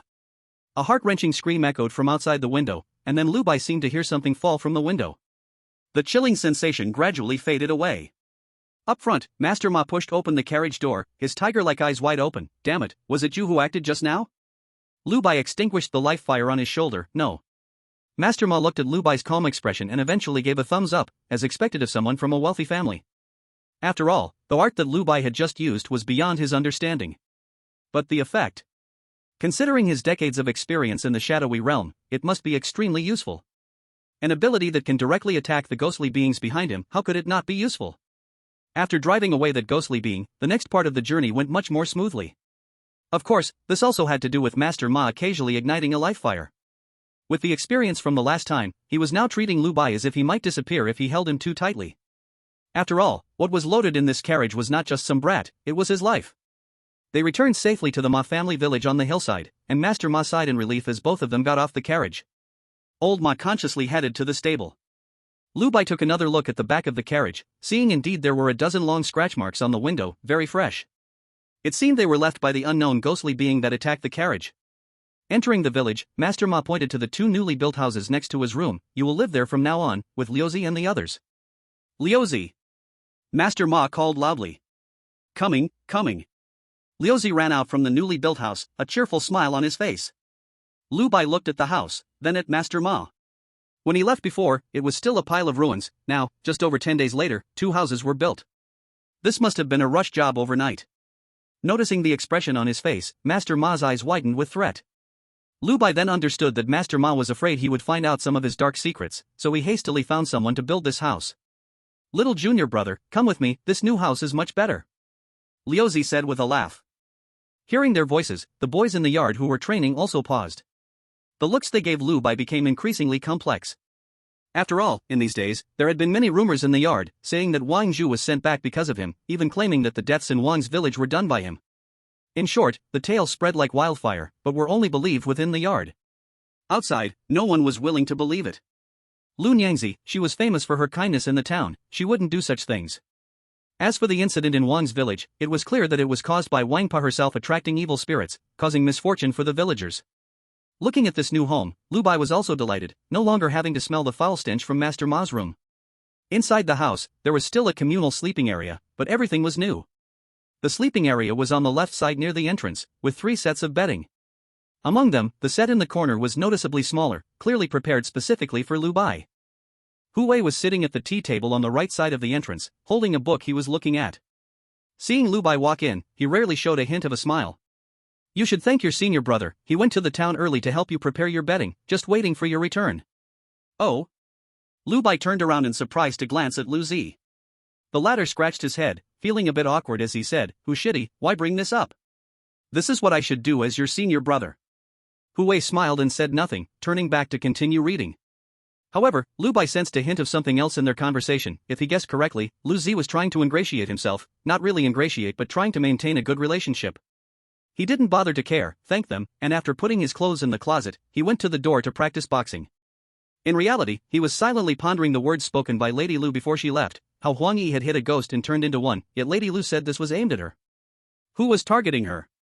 This made Lu Bai recall the last time with the skin-peeling ghost. So, was Huang Yi's incident the second test by that person behind the scenes? Did Lady Lu go to find that person behind the scenes, or did she go to treat Huang Yi? Regardless of which it was, her trip didn't seem safe, otherwise, she wouldn't have come to Master Ma. Inside the house. Seeing Lu Zi still sulking on the bed, Hu Wei closed his book. Why can't you think straight? If I really wanted to harm you, would I say this? The little junior brother is not like me, he is still young. If you don't say these things, he won't know at all. And to be honest, our Hu family can barely support one shadow walker like me. If you want to ingratiate yourself, you should try harder with the little junior brother. You've seen what happened recently. Don't say it's you, even Master Ma has to please him. With the matter laid out, Lu Zi sighed in relief but didn't rush to speak. It was a while before he humorously smiled. Who's shitty, do you look down on someone like me? Hu Wei stepped forward, placed the book on the bedside, and patted his shoulder. As long as you don't look down on yourself, no one else will look down on you. Besides, being a shadow walker isn't shameful. As evening approached, Master Ma was called away by a donkey cart coming from Huang Pizzi Ridge. The person said that Huang Daxian had blocked the road and harmed many people in the village. Xiao Qianhai, who came with Lu Bai, immediately told Master Ma he wanted to go back to take a look. Master Ma didn't even respond. Taking ordinary people with him would only be a burden. In the dead of night, Lu Bai was sleeping soundly in the new bedding, but suddenly he was startled awake by a cold, eerie feeling. He instinctively sat up. Hu Wei and Lu Zi did the same. They obviously had more experience, quickly getting up and starting to put on their shoes. A ghost has entered the village. Soon, screams came from the place where those young boys lived across the way. Chapter 26, Huang Pizzi sends word, seeking follow-up. A ghost has entered the village? Lu Bai instantly woke up. He remembered Master Ma mentioning that the reason this house had collapsed before was that a ghost had come in. Then he fought with that ghost, which caused the house to collapse. So, when Master Ma was here, those ghosts were brave enough to squeeze in here. Not to mention that Master Ma is not here now. Does this ghost visit us often? Lu Bai also jumped out of bed, starting to put on his shoes. Not often, usually only once every few months. Lu Zi was the quickest, already dressed and running out. Lu Bai and Hu Wei quickly followed. Stepping outside, the crescent moon was hiding in the mist, and the entire village was quite dim. Many young boys had already rushed out at the entrance of the big dormitory across the way. The misty figure seemed like a ghost, as Lu Bai hurriedly followed Lu Zi, listening to a group of boys chattering noisily. It's a mountain ghost, I saw its ghostly face. It grabbed Gu Lao Hei. I was sleeping well when Gu Lao Hei shouted and then vanished. Yes, that mountain ghost reached in through the window and dragged Gu Lao Hei out. After hearing a few sentences, Lu Bai understood what was happening. Hu Wei, who was standing nearby, said in a deep voice, "You two watch here, I'm going to chase and see if I can bring Gu Lao Hei back." Be careful. Lu Zi gave a word of caution, and Lu Bai saw two flames of life rise on Hu Wei's shoulders, exuding a strong masculine energy, as he leaped and disappeared beyond the outer wall. Perhaps sensing Lu Bai's confusion, Lu Zi took the initiative to explain. I have lower talent, so I've only lit one flame after all this time. Hu Shidi has good talent and stronger power. It probably has little to do with strength, more related to family background, right? Lu Bai thought quietly without speaking, glancing at the panel. The ghost infant panel was still locked with a blood chain, only the human panel could be viewed. Name, Lu Bai. Identity, human. Realm, 3 flames. Vitality, 5.8. Spirituality, 4.9. Attribute points, 0. During these past 10 days at home, he had been adding points without stopping, and the white shadow orb, Lun Yangzi, had also given him many. Therefore, his vitality and spirituality naturally skyrocketed. Moreover, he had figured out that lighting the first flame of life required a vitality and spirituality of 3, and the second flame required 6. So, this flame of life on his left shoulder was close to being lit. While he was thinking, Lu Zi had already entered the large dormitory, driving all the boys out. Anyone who doesn't want to die, come out. Still sleeping, hoping to die in your sleep. Like driving ducks, after he pushed everyone out, he counted again and found that only Gu Lao Hei was missing. Lu Shidi. Lu Zi called out, then lit his flame of life. Lu Bai understood his meaning. Lighting the flame of life now could deter other wandering souls and evil spirits. Thus, the two of them positioned themselves in front and behind, protecting these boys in the middle, while the boys, realizing they were being protected by Lu Bai, lowered their heads in shame. Lu Bai silently observed them because he always felt there was a cold, sinister aura lingering nearby. It might not just be that one evil spirit. He scanned his gaze, seeing envy hidden in Qiu Qianhai's eyes and hope in Lu Tai's. Lu Bai's gaze swept over a chubby boy, then suddenly shifted back. The boy was startled by his gaze and asked, "WH, what's wrong?" Lu Bai said nothing. He brought his left hand, fingers forming a sword-like shape, from his dantian to his chest, took a deep breath, opened his mouth, and suddenly exhaled. In an instant, Lu Bai actually spat out a burning flame arrow. With a whoosh, the arrow soared over the boy's head and shot into the night sky. You! Before the boy could speak, a mass of black, foul-smelling hair suddenly crawled out from behind him, like a massive black spider, wrapping around his features, as the hair crazily wormed into his nostrils, ear holes, and mouth. He was so frightened by this scene that he fell instantly, frantically tearing at the bunch of hair while shouting. A series of dense and frantic screams erupted. But Lu Bai held on tightly, watching it being burned by the life fire. Beside him, Liuzi finally gathered his energy and opened his mouth to spray a stream of life fire, aimed directly at the woman's hair between Lu Bai's hands. The two streams of life fire collided, and even Lu Bai felt the heat. The woman's hair was directly turned to ash by this great fire, falling to the ground and transforming into a white shadow pearl. Lu Bai picked up the shadow pearl and looked at Liuzi across from him. Huang Pizi Ridge. On a deep and quiet mountain path, there stood a one-eyed yellow weasel on its hind legs, its front paws resembling a bow, appearing just like a person. It looked at the old man in front of it, who was puffing on a pipe, and said in human language, "Master Ma, do I look like a yellow weasel or a person, or perhaps, a god?" Master Ma widened his eyes, the life fire on his shoulders and atop his head banged with power, and a bright white light shone from his body. He glared and said, "I don't care what you look like, you damn thing. Anyway, you can't block the road here. Do you understand this land is all under my protection?" The yellow weasel saw that his attempt to intimidate failed and said, "Master Ma, aren't you a bit too domineering?" Seeing this, Master Ma rubbed his hands together and removed the pipe he had been biting. "I say, old yellow weasel, the villagers offer you sacrifices often enough, so you should tell me, what exactly happened? That made you risk injuring your own powers just to come out and silence things." "The bear demon on Xiazi Ridge has already run away." Master Ma was taken aback, instantly sensing a hint of danger. Is that old slippery creature finally out, becoming a real ghost? Or is it, something happened inside? When he spoke of inside, both the person and the ghost understood it referred to the Yin vein deep within Xiazi Ridge. The Yin vein has never been easy to deal with. Something happened in there. The yellow weasel's tone darkened. "I heard the workers over there say that something with a ghostly shadow came out. The bear demon nearby immediately ran away." "Good heavens, that's harsh." Master Ma shivered. "If that thing comes out, the entire Huangliang town might just disappear." He then thought of Miss Lu, wondering if that shadow person hidden in this small town could handle it. Most likely, that thing is still temporarily inside the Yin vein, and outsiders have already gone to Blood Food City to call for help. Unless those few families' ancestors come over, otherwise no one will end well. The yellow weasel said as it looked up at Master Ma. "Master Ma-san, having been neighbors for decades, I really must leave this time. I advise you, it's better to leave sooner rather than later." After saying this, the one-eyed yellow weasel crouched back down and jumped away, disappearing into the old forest. Master Ma took another puff from his pipe. "P.S. Is anyone still reading? If so, please cast a recommendation ticket or a monthly vote, so I can see you. I feel so lonely, boo-hoo." You all aren't reacting. I thought I was playing a single-player game. Chapter 27, Ancestral Land. Please keep reading. I couldn't catch up. After entering the old forest, I never saw the mountain ghost's shadow again, not even a trace of its scent. Hu extinguished the life fire, still gasping for breath. Liuzi handed him a cup of water. That mountain ghost is naturally very clever. Once it enters the old forest, it can just find a place to hide without leaving any trace. What about old Higu? He should still be shouting. A nearby boy, who was close to old Higu, said timidly. Hu glanced at him, scoffed, and said, "You think mountain ghosts are as stupid as you?"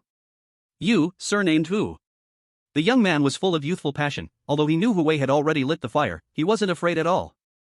Enough. After the mountain ghost caught old Higu, it must have twisted his neck right away. Creatures like mountain spirits or evils are very hard to deal with. Liuzi sighed after he finished speaking. These boys, although they said they were learning martial arts from Master Ma, most of them were actually trained by him. He remembered clearly how each boy arrived at the village. Now that Gulalhai was gone, he felt very sad inside.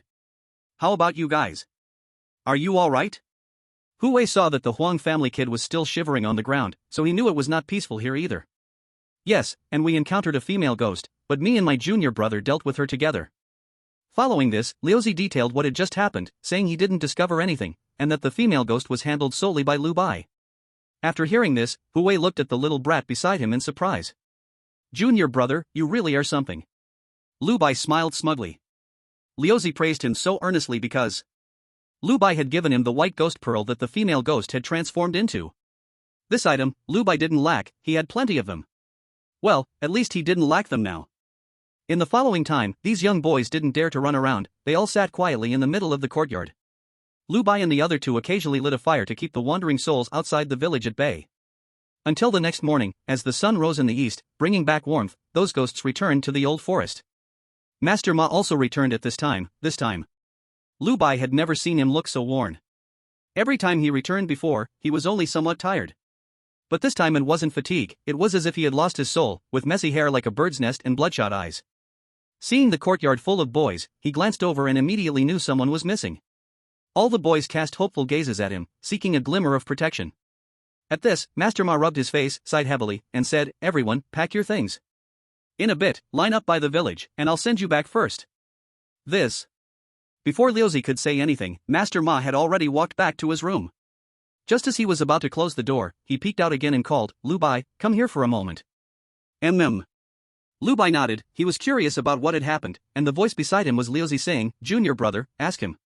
"Okay." Lu Bai jumped up the steps and entered Master Ma's room, smelling the familiar stench again.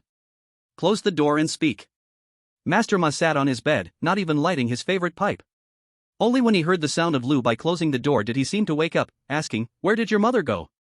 Can she come back now?" "My mother?"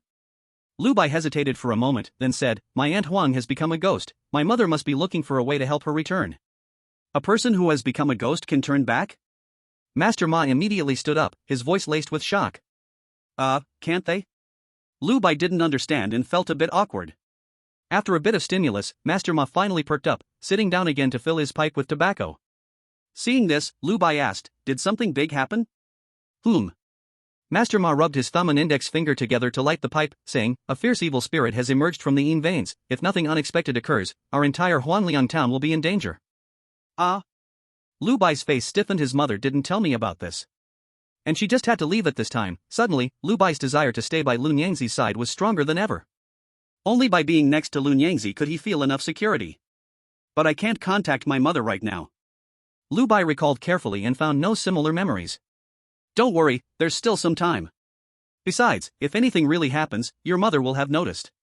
A person who could take him on a whirlwind trip through the depths of the underworld, Master Ma did not think a ghost-level evil spirit would pose any threat to her. And this was the reason why he wanted to find Lun Yangzi immediately.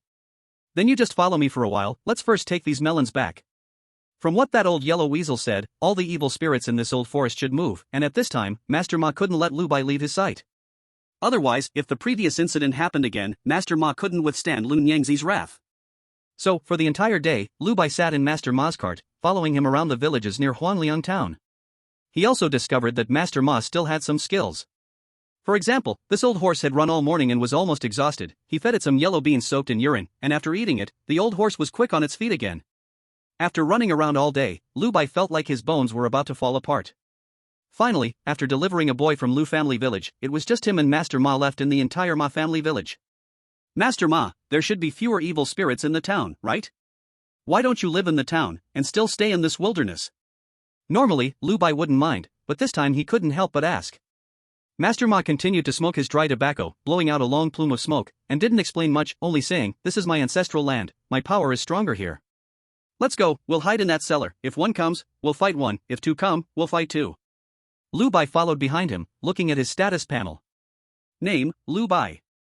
Identity, human. Realm, 3 fires. Vitality, 6.0. Spirituality, 4.9. Attribute points, 0. Throughout the day, Lu Bai didn't rest but took this opportunity to eat 2 white yin pearls. As a result, his originally 5.8 vitality finally rose to 6.0. His 4.9 spirituality was still lacking a bit, but after midnight today, he could add a point, and it would be just right. So, Lu Bai took the chance to ask, "Master Ma, if I want to ignite the second fire, do I still do it the same way as last time?" "No need, I've already planted the spark for you. When your vitality and spirituality are sufficient, it will ignite, isn't it you?" Master Ma suddenly realized, turned sharply to look at Lu Bai, and pinched the back of his head. TSK. Master Ma shook his head and said nothing more. As they finally reached the little room door and were about to push the door in, Lu Bai suddenly heard something calling him from behind. Young master, wait for me." "Young master, it's me, it's Xiao Chao, don't run so fast." The voice behind grew louder, and Lu Bai was a bit anxious. This evil being must be fearsome, it even knew to disguise itself as Xiao Chao. Master Ma glanced back while smoking and said, "It's the servant ghost your family raised." Only then did Lu Bai breathe a sigh of relief. fearing it was another evil spirit calling out behind him, but before he could turn around, he already felt something on his shoulder. He said in surprise, "Oh, Xiao Xiao, you're not afraid of me anymore?" Earlier, on the way back, Xiao Xiao saw him and was like a mouse seeing a cat. How could it dare to act like this now? Xiao Xiao isn't afraid anymore, and neither are you, Master Ma. Xiao Xiao tells you, I'm not afraid of you now. Xiao Xiao stood on Lu Bai's shoulder, hands on her hips, looking quite arrogant. Lu Bai curiously asked, how come you're not afraid anymore? By the way, where's my mother? It's because my lady changed my body, so now I'm not afraid of your life fire.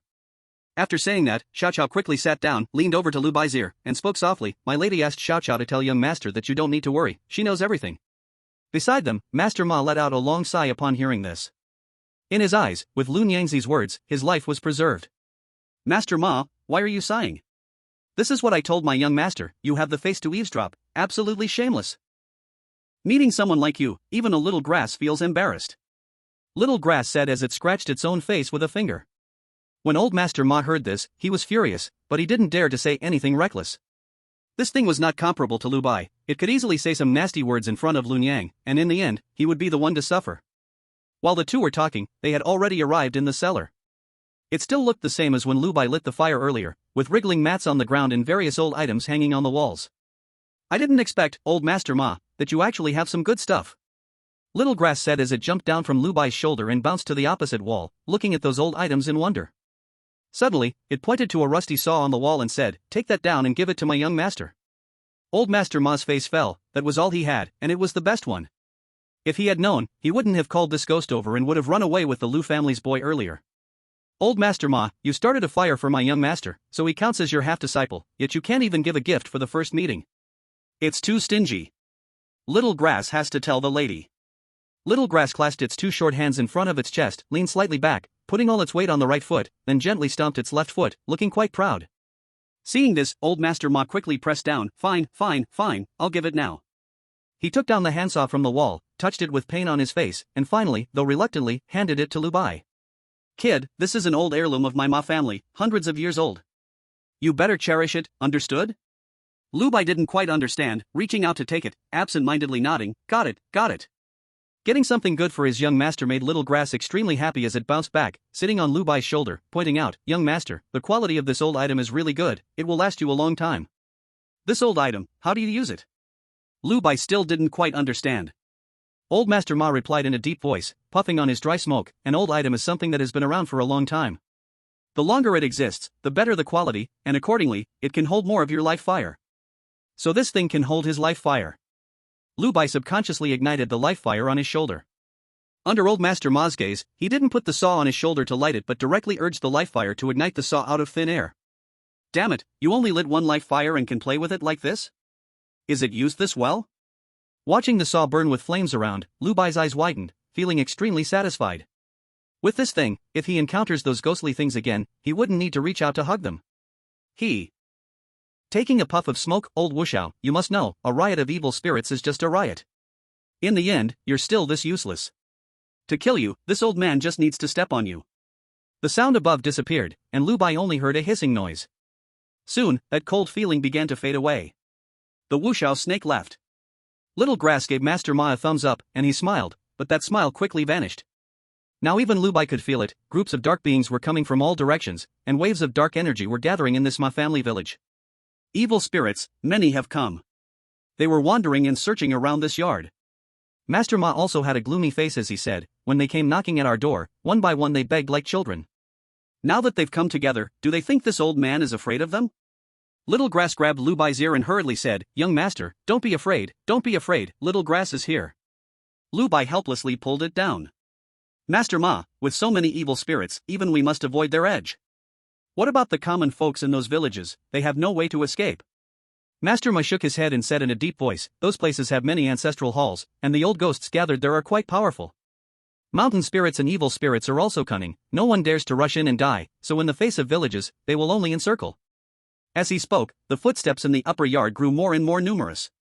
Master Ma finally got up from that mat, walked to the staircase, unbuckled his belt, and as the sound of water splashing came, he chuckled, come, let you all taste the flavor of 60 years of boy's urine. Lu Bai? The cold air above vanished wildly, but inside the cellar, a disgusting stench began to linger. Chapter 29, Horse Fork Bug, the second flame of life. Ask for continued reading. You walking shadow people are so disgusting, little grass is about to suffocate. The scarecrow had no nose, so it could only cover its mouth and shrink behind Lu Bai's head, but after speaking, it realized something was wrong and hurriedly said. Except for the young master, little grass's young master smells the best. Lu Bai finally understood why Master Ma's room was so foul. This Master Ma is a ruthless man. I regretted sleeping in his room for those few days. Thinking back now makes me feel nauseous, wanting to throw up. Kid, now you see, being a virgin has its uses. Master Ma said somewhat arrogantly. Lu Bai really didn't want to talk, and after a while, the scattered footsteps above gradually returned. But this time, there were clearly fewer of them. Moreover, the footsteps sounded much more cautious. The two remained silent, afraid of being heard, but at that moment, the wall next to Lu Bai was suddenly punctured by a pair of large pincers, and then a huge beetle crawled out from inside. The smell of urine, really nice. This creature spoke human words and was clearly not a good thing. Lu Bai immediately pulled out the saw he had just received, infused it with life fire, and then slashed at the creature's headline. Basically, there is no more evil presence, and Lu Bai is also guarding carefully, afraid that any anomaly would attract unwanted attention. Feeling bored, he asked out of curiosity, Sir Ma, practicing boxing here, it shouldn't be able to start a fire, right? Start a fire? No way it's that simple. At most, it just helps them exercise their bodies, so that they can run faster when facing evil. Facing Lu Bai, Sir Ma did not hide anything. What about Lu Zi? How did he start a fire? Lu Zi's family is just an ordinary family, so it shouldn't be possible for him to have any evil pearls to consume. Hearing this, Sir Ma chuckled. If no one succeeds in starting a fire after practicing boxing, would other families dare to send their children to me? Lu Zi. Lu Zi only managed to start a fire because he consumed the evil pearl I gave him. Sir Ma revealed the truth. Lu Bai was somewhat surprised, but not too much. He also understood why Lu Zi acted this way. How hard it is, so hard. Lu Bai sighed in his heart and asked, so what's next? What do we do? Are we just going to wait here? Xiao Chao interjected, young master, there's no need to wait here. We can go home and wait. Sir Ma narrowed his eyes and said, no need for that. There will definitely be some commotion in Blood Food City. When dawn breaks, we will go visit the old villager. Old villager? The village head of Huangliang town. Finally, they endured until dawn, during which Lu Bai had small naps. The two of them stepped out the door, and Sir Ma mysteriously brought out the old horse from somewhere. Lu Bai suddenly said, wait. What else is there? I will add a flame, light a fire. As the sun rose, bathing Lu Bai in its light, he glanced at the panel, then stirred his own vital energy. With a soft bang, flames rose invisibly from both shoulders. He turned his head to check and saw no issues. Soon, he extinguished the flames and jumped into the carriage, let's go. No, you this. Sir Ma was left speechless, so he simply said, it's fine, let's go. Perhaps Lu Bai's speed of breaking through and nonchalance impacted him, so along the way, he did not speak another word. This made Lu Bai want to ask about the horse carriage, but he didn't dare to ask. After all, if this horse was truly ordinary, it would have long been eaten by those vicious spirits last night. Sir Ma whipped the reins quickly, and the carriage sped forward until they entered Huangliang town and slowed down. Soon, the townspeople saw Sir Ma's carriage and gathered to ask what happened last night. Why were the evil spirits in the old woods acting as if they had gone mad? Lu Bai even heard someone say that last night, evil spirits broke into Shaha village in groups. 5 or 6 ancestral hall spirits gathered together but couldn't withstand the frenzied evil spirits. The result was more than 100 people in Shaha village. In the end, less than a handful survived. Sir Ma, terrified himself, could only rely on a boy's urine to escape, and naturally could not explain anything. He only told them not to panic and not block the way as he was going to discuss with the village head. Shortly after, the carriage stopped at a blue-tiled house in the middle of the town. Lu Bai and the other man got off the carriage one after the other. Soon, a sturdy young man walked out, dressed better than ordinary folks, but his behavior seemed rather dull. He walked to the door, slightly bowed, and gestured inside, Sir Ma, my father is already waiting for you. Keep an eye on the horse. Sir Ma, with an old pipe in his mouth, stepped over the knee-high threshold. Lu Bai first nodded at the young man, then bounced along to keep up with Sir Ma's steps. Crossing the front door led them to a courtyard. In each corner of the yard, there were stone carvings of a bird, wood, insect, and fish. Lu Bai couldn't see the way, but judging by this setup, it definitely had some significance. It should be related to feng shui. Before entering the house, a tall, thin man with gray hair walked out. He looked quite haggard, with heavy bags under his eyes and bloodshot eyes. From a distance, he clasped his hands and said, Brother Ma, I'm so glad you came. If you hadn't shown up, I would have had to send someone to look for you. With the sense of security given by Lun Yangzi, Lord Ma regained his fearless demeanor, completely shaking off the downtrodden look from when he just returned to Ma family village yesterday. He took off his old pipe and glared, saying, "You old villager, how can something so trivial scare you like this?" The town chief, Zhao Jiao, said with a worried face, "It's not like that, brother Ma. If it weren't for the incense we burned for the land god last night, and the agreement we made to compensate K with 2 rituals, K wouldn't have put all his strength into this. Otherwise, our Huangliang town would have suffered a disaster." Lord Ma then turned serious and said, "Is it really that dire? I thought it was just my village that was flattened. Who says it isn't?" The town chief spread his hands. "I've already sent someone to call Daoist Yixiao." "What about the city?" "Of course, someone was sent there early this morning." After Zhao Jiao finished speaking, he relaxed a bit and began to look at Lu Bai, who had entered with Lord Ma. "Oh, whose child is this? He looks quite handsome." "It's Lun Yangzi's son, who runs the incense shop in the town. Now he's learning some skills from me. Not bad for his age, he has already lit a fire." Lord Ma said this with a wide grin, his face filled with unstoppable joy. Zhao Jiao thought for a moment, remembering that Lun Yangzi had such a big child, but realizing she wasn't local, he couldn't understand much. Once he reacted, he praised, "My goodness. At such a young age, he has already lit a fire, even in Blood Food City. This is rare, isn't it? Brother Ma is indeed Brother Ma." Zhao Jiao gave a thumbs up to the old man with the pipe. Lord Ma humbly shook his head, but in his heart, he thought, "Indeed, it works only when you show off in front of someone knowledgeable. Otherwise, if he told other common folks, they would only say one thing: impressive. They wouldn't know to compare it with Blood Food City like Zhao Jiao did, which truly made him feel great." As for whether Lu Bai lit the fire so early due to his influence, he didn't care. After all, it was his Ma Laosan who helped with the fire, so it was his credit. Lu Bai was too lazy to bask in their praises, acting like a curious child, looking around, and then sitting on a nearby chair to listen to their conversation. Mainly still wanting to understand how the world actually works. There was no choice, his proud and aloof mother was unwilling to share such things, so he could only learn on his own. Soon, a woman of above average looks came out and served tea to Lord Ma. At Zhao Jiao's reminder, she also poured a cup of boiled water for Lu Bai. Before long, a man in a short shirt ran back in a hurry, panting heavily. His energy and blood flow visibly different from ordinary people, but he was not a Yin walker. Lu Bai guessed it was similar to his previous situation. With his energy and blood far higher than his spiritual power, it felt like the furnace was about to burn through. "Town Chief, Lord Ma." The man who rushed in shouted. "Where is Daoist Yixiao?" Zhao Jiao quickly asked, as there were just a few Yin walkers in Huangliang town. Not long ago, Granny Wang had an incident. If something happened to Daoist Yixiao again, he could hardly think of it. He didn't return to Kuyu Mountain last night." "Then where is he?" "He's in our town, spending the night at Widow Lin's house. I searched for a long time before I found him." Originally, Zhao Jiao, who was already anxious, turned gloomy and sat back down. Lord Ma, meanwhile, continued sipping his strong tea. TSK, shaking his head. Soon, murmurs came from outside. "For something like this, why not go to those few in the city? Looking for a poor Taoist? Looking for a poor Taoist is useless." Lu Bai turned around and saw a bald old Taoist wearing a knee-length blue robe entering. He didn't even wear a Taoist cap, he boldly exposed his bald head. Lu Bai could only say he had a lot of character. The smiling Taoist entered, first bowed in greeting to Mr. Ma, then nodded at the mayor Zhao Jiao, and finally looked at Lu Bai, exclaiming "Oh," and bowed too. This young brother has great skill. Lu Bai didn't know how to respond, so he jumped off the chair and softly called out, "Hello, Taoist." Thus, the smiling Taoist sat next to him, gently tapping on the table. A fierce character has emerged from the Yin vein. The guards have nearly all died, and those in the city rely on this Yin vein to survive, so of course, they won't give up.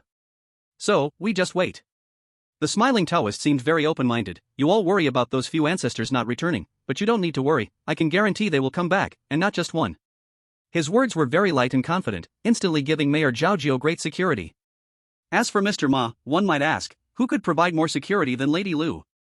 That's also why he took Lu Bai with him wherever he went. After Zhao Jiao finished speaking, he slightly turned his eyes. "Old Ma, Taoist, how about this? If someone comes from Blood Food City, they will probably arrive by tomorrow morning. How about you two stay in our town for the night?" After speaking, he looked at the smiling Taoist, smiled, and said, "I heard that the tofu seller, Miss Lu, to the west of the town, her husband suffered a calamity and died. She might need the Taoist to come over and perform a ritual, to comfort her." The bald smiling Taoist perked up immediately upon hearing this, but soon adjusted his waist and said with difficulty, "Last night, Widow Lin fell ill, and I treated her all night, and now I have to go to Miss Lu's." Well, I can't bear to see the common people suffer, so I'll take my leave. After saying this, he clasped his fists to the others and immediately turned to leave. Lu Bai watched his steps, always feeling he had an eager disposition. Seeing him leave, Jiao looked at Mr. Ma again. Old Ma, I heard that there have been many new things happening in our town recently, especially with the Hu family. It really is quite chaotic. Upon hearing this, Mr. Ma's heart stirred, and he straightened his back. Lu Bai watched silently, sighing to himself. No wonder Jiao could sit in the mayor's position. With his skill to cater to others, the smiling Taoist liked to heal women, so he mentioned Miss Lu's matter.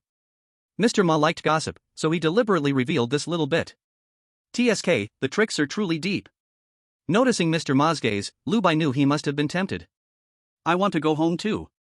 Lu Bai didn't want to return to that halfway up the mountain Ma family village, in the desolate outskirts, even scarier. Mr. Ma heard this and patted his thigh, saying, I want to go back, but my disciple insists on staying, so there's nothing to be done, we can only stay here for a while.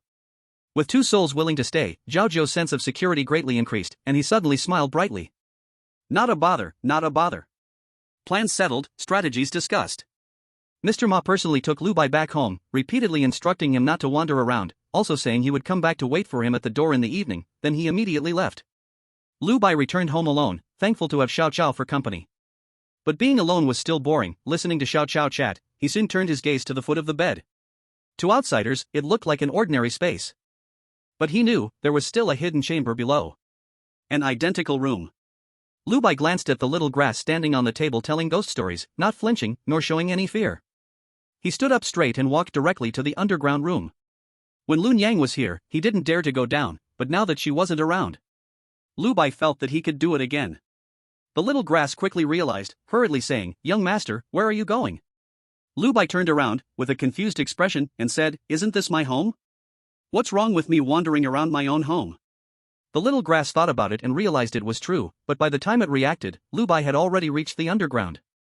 The setup was identical, with ghostly white candles that seemed to never burn out, adding a chill to the underground.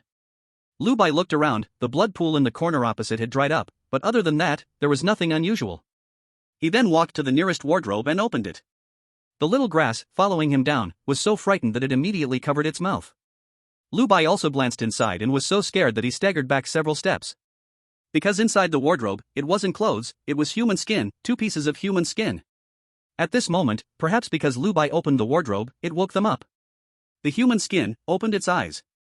Chapter 31, The Yin Walking System. Please keep reading.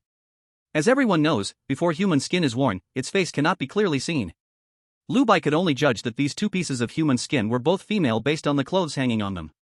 One was wearing a light pink loose-waisted floor-length pleated skirt, giving off a youthful and lively feeling, looking like a delicate peach blossom in full bloom. The other one was wearing a bright red waist-tight tight-sleeve skirt, with a large opening at the chest, looking like a woman's attire.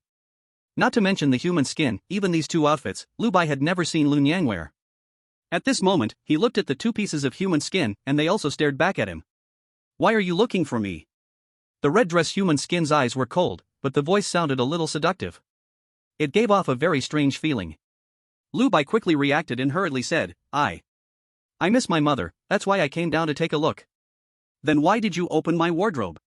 Lu Bai replied, I miss the scent of my mother, so I thought I could find a piece of her clothes to smell. His voice was soft and weak, and after speaking, he lowered his head, as if feeling very wronged. The pink skirt human skin didn't speak, but after hearing this, she slightly furrowed her brows. From her gaze, it seemed like she felt very sorry for him. The red skirt human skin, however, seemed hard to deceive, sneering and saying, a grown man, always thinking about his mother, what kind of ability is that? Lu Bai heard this and secretly raised his head, fearfully glancing at her. With a childish voice, he said, Mother, but I haven't even turned 1 yet. The red skirt human skin seemed to be choked by his words. Indeed, not even 1-year-old, if this was another child, wouldn't it be the time to cling to their mother? So, what was wrong with wanting his mother? There was no problem at all, it was very normal. Unable to argue further, the red skirt human skin could only say, at such a young age, you understand everything. You're not like a child at all. Upon hearing this, Lu Bai no longer felt wronged or afraid. Instead, he became proud and carefully raised his head. He stared directly at the red skirt human skin, directly into his mother's eyes, and said seriously, I am my mother's child. How can I be an ordinary person? Ha! The red skirt human skin sneered and turned her face away, not speaking again. And at the angle where Lu Bai couldn't see, the red skirt human skin also raised her eyebrows proudly, very proud. Finally, the pink-skirt human skin spoke up. She even raised her hand and gently waved it at Lu Bai. As if a little afraid, but also with some anticipation, she said, "Come, little Bai, come here. Come to your mother." So, both of these pieces of human skin were also his mother? Lu Bai obediently ran over, coming to the wardrobe in front. The person in the pink skirt gently reached out and stroked Lu Bai's little head, her eyes seemingly glimmering with tears. Lu Bai didn't know, he just felt that the mother's touch was quite comfortable. Soon, he leaned to the side and fell into a deep sleep. When he woke up again, it was already the next morning, and he felt as if he had never slept so soundly and so comfortably. He was awakened by the little grass calling him, and breakfast was eaten on Old Ma's carriage. When he heard Old Ma say that someone had come from the city, he immediately became alert and added today's attribute points to his spirituality, feeling more spirited. They came? Who came? Are you sure? Lu Bai immediately asked. Old Ma glanced back at this overly mature little brat. Every time he spoke to him, it felt as if he were facing an adult. The ancestors of the Red Lantern Square and the Short Blade Gang have come, there shouldn't be any big problems. Lu Bai still didn't understand and asked, "Old Ma, you always talk about ancestors, what kind of skill do these ancestors have?" "Your mother didn't, forget it, asking is pointless." Now Old Ma had basically seen through it, Lu Bai's mother wouldn't tell him anything, so he knew nothing. "You have now ignited 2 fires, when you ignite the fire of life on your head, the 3 fires will converge to begin reshaping your body until it fully transforms into a spiritual body." Old Ma slowed the carriage down and began to explain the ways of the Yin walkers to Lu Bai. The spiritual body harbors the energy of the 5 organs. When the 5 energies unite, the Yin spirit is born. This speaks about the state after the spiritual body, the 5 energies and the Yin spirit. The ancestors in the city are all Yin walkers who have nurtured their Yin spirits. Lu Bai listened very seriously, afraid of missing a word. Then what comes after the Yin spirit? Old Ma's eyes widened again. "You little brat, you only know to aim high. At such a young age, you haven't even ignited the 3 fires, yet you're thinking about what comes after the Yin spirit." Lu Bai wasn't afraid, rolling his eyes. Could it be that Old Ma doesn't know either? "I really don't know, go back and ask your mother." Old Ma was even fiercer, cracking the whip on the horse's rear, and the old horse began to gallop on the bluestone road. Lu Bai asked again, "What about you, Old Ma? What kind of skill do you have? You can't possibly be just a 3-fire situation like me, right?" Speaking of this, Old Ma regained confidence, slightly raising his head. 30 years ago, I ignited my spiritual body. 30 years ago it was a spiritual body, and 30 years later, still a spiritual body. Lu Bai silently complained in his heart but said out loud, "A great being of the spiritual body, so terrifying." Old Ma didn't understand his yin and yang, focusing on driving the cart. Before long, as they approached Zhao Zhou's mansion, Old Ma slowed down the horse's speed. Lu Bai also saw that at the entrance of Zhao Zhou's mansion, there was unexpectedly a fine Nanmu carriage, each corner hanging a white lantern, and even the horse pulling the cart looked exceptionally noble. "We're getting off now." After Old Ma finished speaking, the 2 of them got off the carriage one after the other and walked around to the front of the Nanmu carriage, finally entering Zhao's mansion. Before they even went in, the little grass hiding behind Lu Bai said, "Young master, inside there is a Yin walker with very fierce blood energy, the furnace is burning hotter than Old Ma-san, be careful. That is the steward of the Red Lantern Square, his entire spiritual body is about to be burned out," Old Ma reminded. Lu Bai had already heard Zhao Zhou's laughter and the sound of him chatting lightly as he followed Old Ma inside. Upon entering, he immediately saw that at the main seat in the hall sat a middle-aged man with a pale face and no beard. He was wearing a blue gown, looking quite spirited, and at that moment he was quietly conversing with Zhao Zhou, who was bending down to lean closer. Perhaps due to the darkness at the entrance, the man looked up and first sized up Old Ma from head to toe, then nodded slightly to himself. With a smile, Dao Zhang Yixiao beside him prodded, "In this old forest, no one knows it better than Ma Lao-san. Running around the mountains and wilds all day long, he knows every single place where there's a cave, clear as day." Ma Laoi, who had just walked in, darkened his face, but before he could say anything, the steward of the Short Knife Gang spoke up. "Ma Lao-san, we're old acquaintances. You already know how this goes, no one is more suitable than you." "I don't mind going," Ma Laoi said as he looked down at Lu Bai, who was following him. "I'll go too, let's go together." Lu Bai quickly chimed in. Because just a moment ago, Xiao Chao had not spoken but had written a few words with her finger on his back. "Go, the lady is over there. P.S. It's Monday, the new book ranking is changed, so I'm updating early to see if I can push a little further up the list. So I ask for everyone's support. Recommendation votes, monthly votes, anything is fine. If you have some extra, a small tip would be even better." Chapter 32, Granny Ma, Seeking Support. "What are you doing coming along?" "Nonsense." Ma Laoi was truly anxious now. He naturally knew what the steward Liang meant, after all, it had just been said before he left. The two old ancestors of the Red Lantern House and the Short Knife Gang had already gone to deal with the great evil spirit in the Yin Veins. These people were all in logistics. But even in logistics, it was still necessary to have a guide who understood the paths. 1. To keep within the rules, 2. To make things easier. Among their group, although there were people who knew the way, they certainly weren't as familiar as a local like Ma Lei. And in Ma Lei's eyes, although this task had a good reward, after all, it was continuously helping the Red Lantern House and the Short Knife Gang. These people in the city wouldn't mistreat a muddy-legged countryman like him. But the level of danger involved was also extremely high. Even when they reached the vicinity of the Yin Veins, if those two old ancestors were not up to the task, they could still face the risk of encountering the ghostly evil spirit. When that time comes, Ma Lei felt that whether he succeeded or failed, it would still be a death sentence. Even if he didn't get killed by the evil spirit, he would be stabbed to death by Lun Yangzi. No, it might even be without a knife. And Ma Lei's reaction attracted the attention of Steward Liang. He first glanced casually, then immediately became serious, even giving an "eh" sound. You've already lit the fire? Hearing Steward Liang's astonished voice, Ma Lei, who had been lowering his head, instantly lifted the corners of his mouth, waving his hand, just a child, playing around ha. If you've lit a fire, then it's fine to go together. Steward Liang's gaze still held surprise. Ma Lei's face immediately darkened. No need to worry, Granny Ma is also coming along this time. Steward Liang spoke quite casually. Granny Ma is coming too? Ma Lei looked around, and finally his gaze fell on Lu Bai. He knew this kid was afraid of dying and was a person who wouldn't take action without profit. And since that ghost did not speak either, it was likely that Lun Yangzi had given some instruction? Alright, then I will follow the arrangements of Steward Liang. When do we depart? Steward Liang lifted the teacup and drank it all. Now. By the way, Town Head Zhao, has the person you were supposed to call arrived? He turned around and asked. Zhao Jiao quickly nodded. They have arrived. They are already waiting at the door. This was said after Ma Lei had left. He didn't understand and looked at Dao Zhangishou, who had just told him about his dead friend. The latter explained. Steward Liang said there were some things to carry, so he found a few strong young men. Let's go. Lu Bai was young, and he didn't want to stand out too much, so he kept showing a stupid and ignorant look, peering around very much in line with his age. Stepping out the door, there indeed stood 5 robust young men from the town at the entrance. Lu Bai looked and didn't recognize any of them. Steward Liang glanced over and casually picked 4 of them to follow him, while he himself mounted the carriage. The old master's carriage was already gone, but he did not ask, instead leading Lu Bai to follow along in the solid wood carriage of Steward Liang. Inside, it was spacious and smelled wonderful, like sandalwood was lit. Steward Liang sat in the main seat, Lu Bai with a one-handed saw hanging at his waist, obediently sitting next to the old master. The ghost servant you found for him? Steward Liang asked, looking at the little grass lying behind Lu Bai. The old master recalled that Lady Lu had always disliked others knowing her identity, so he nodded and said, exactly. You're quite good to this apprentice of yours, giving him something you don't even have yourself. Of course, there were many people outside raising ghost servants.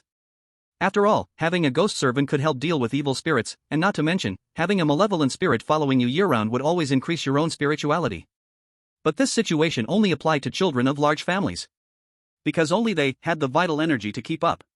So, there's a saying outside, that is, borrow a ghost servant to recognize the master. If a person doesn't even have a ghost servant, they basically wouldn't be looked up to much. There were no more words on the journey. Soon, the coachman stopped the carriage, and the old master, knowing the way, led Lu Bai to exit the carriage first. Lu Bai quickly saw where he was, at the end of the town. Because he saw the haunted Hu family mansion they had entered earlier, not far behind them. There were still several people standing there, looking around, clearly wanting to see what these people were doing. Among them was his second senior brother, Hu Wei.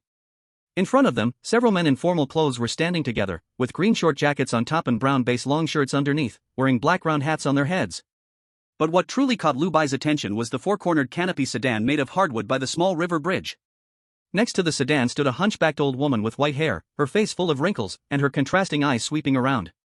Little Grass immediately shrank behind Lu Bai, and at this moment, he understood that this old woman was most likely the mother mentioned by Steward Liang.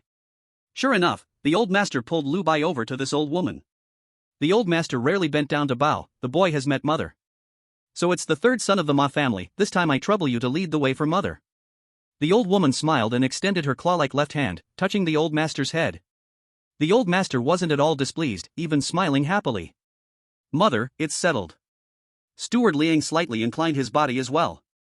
Then let's go, don't keep the ancestors waiting too long. Lu Bai felt that she was staring at him as she said this, and sure enough, in the next moment, that claw-like hand came to rest on him. He was so startled that he instantly tensed up. The old master quickly said, "This is the apprentice I took in, not very capable," making mother laugh. Saying this, he pushed Lu Bai's head from behind. "Still don't greet mother?"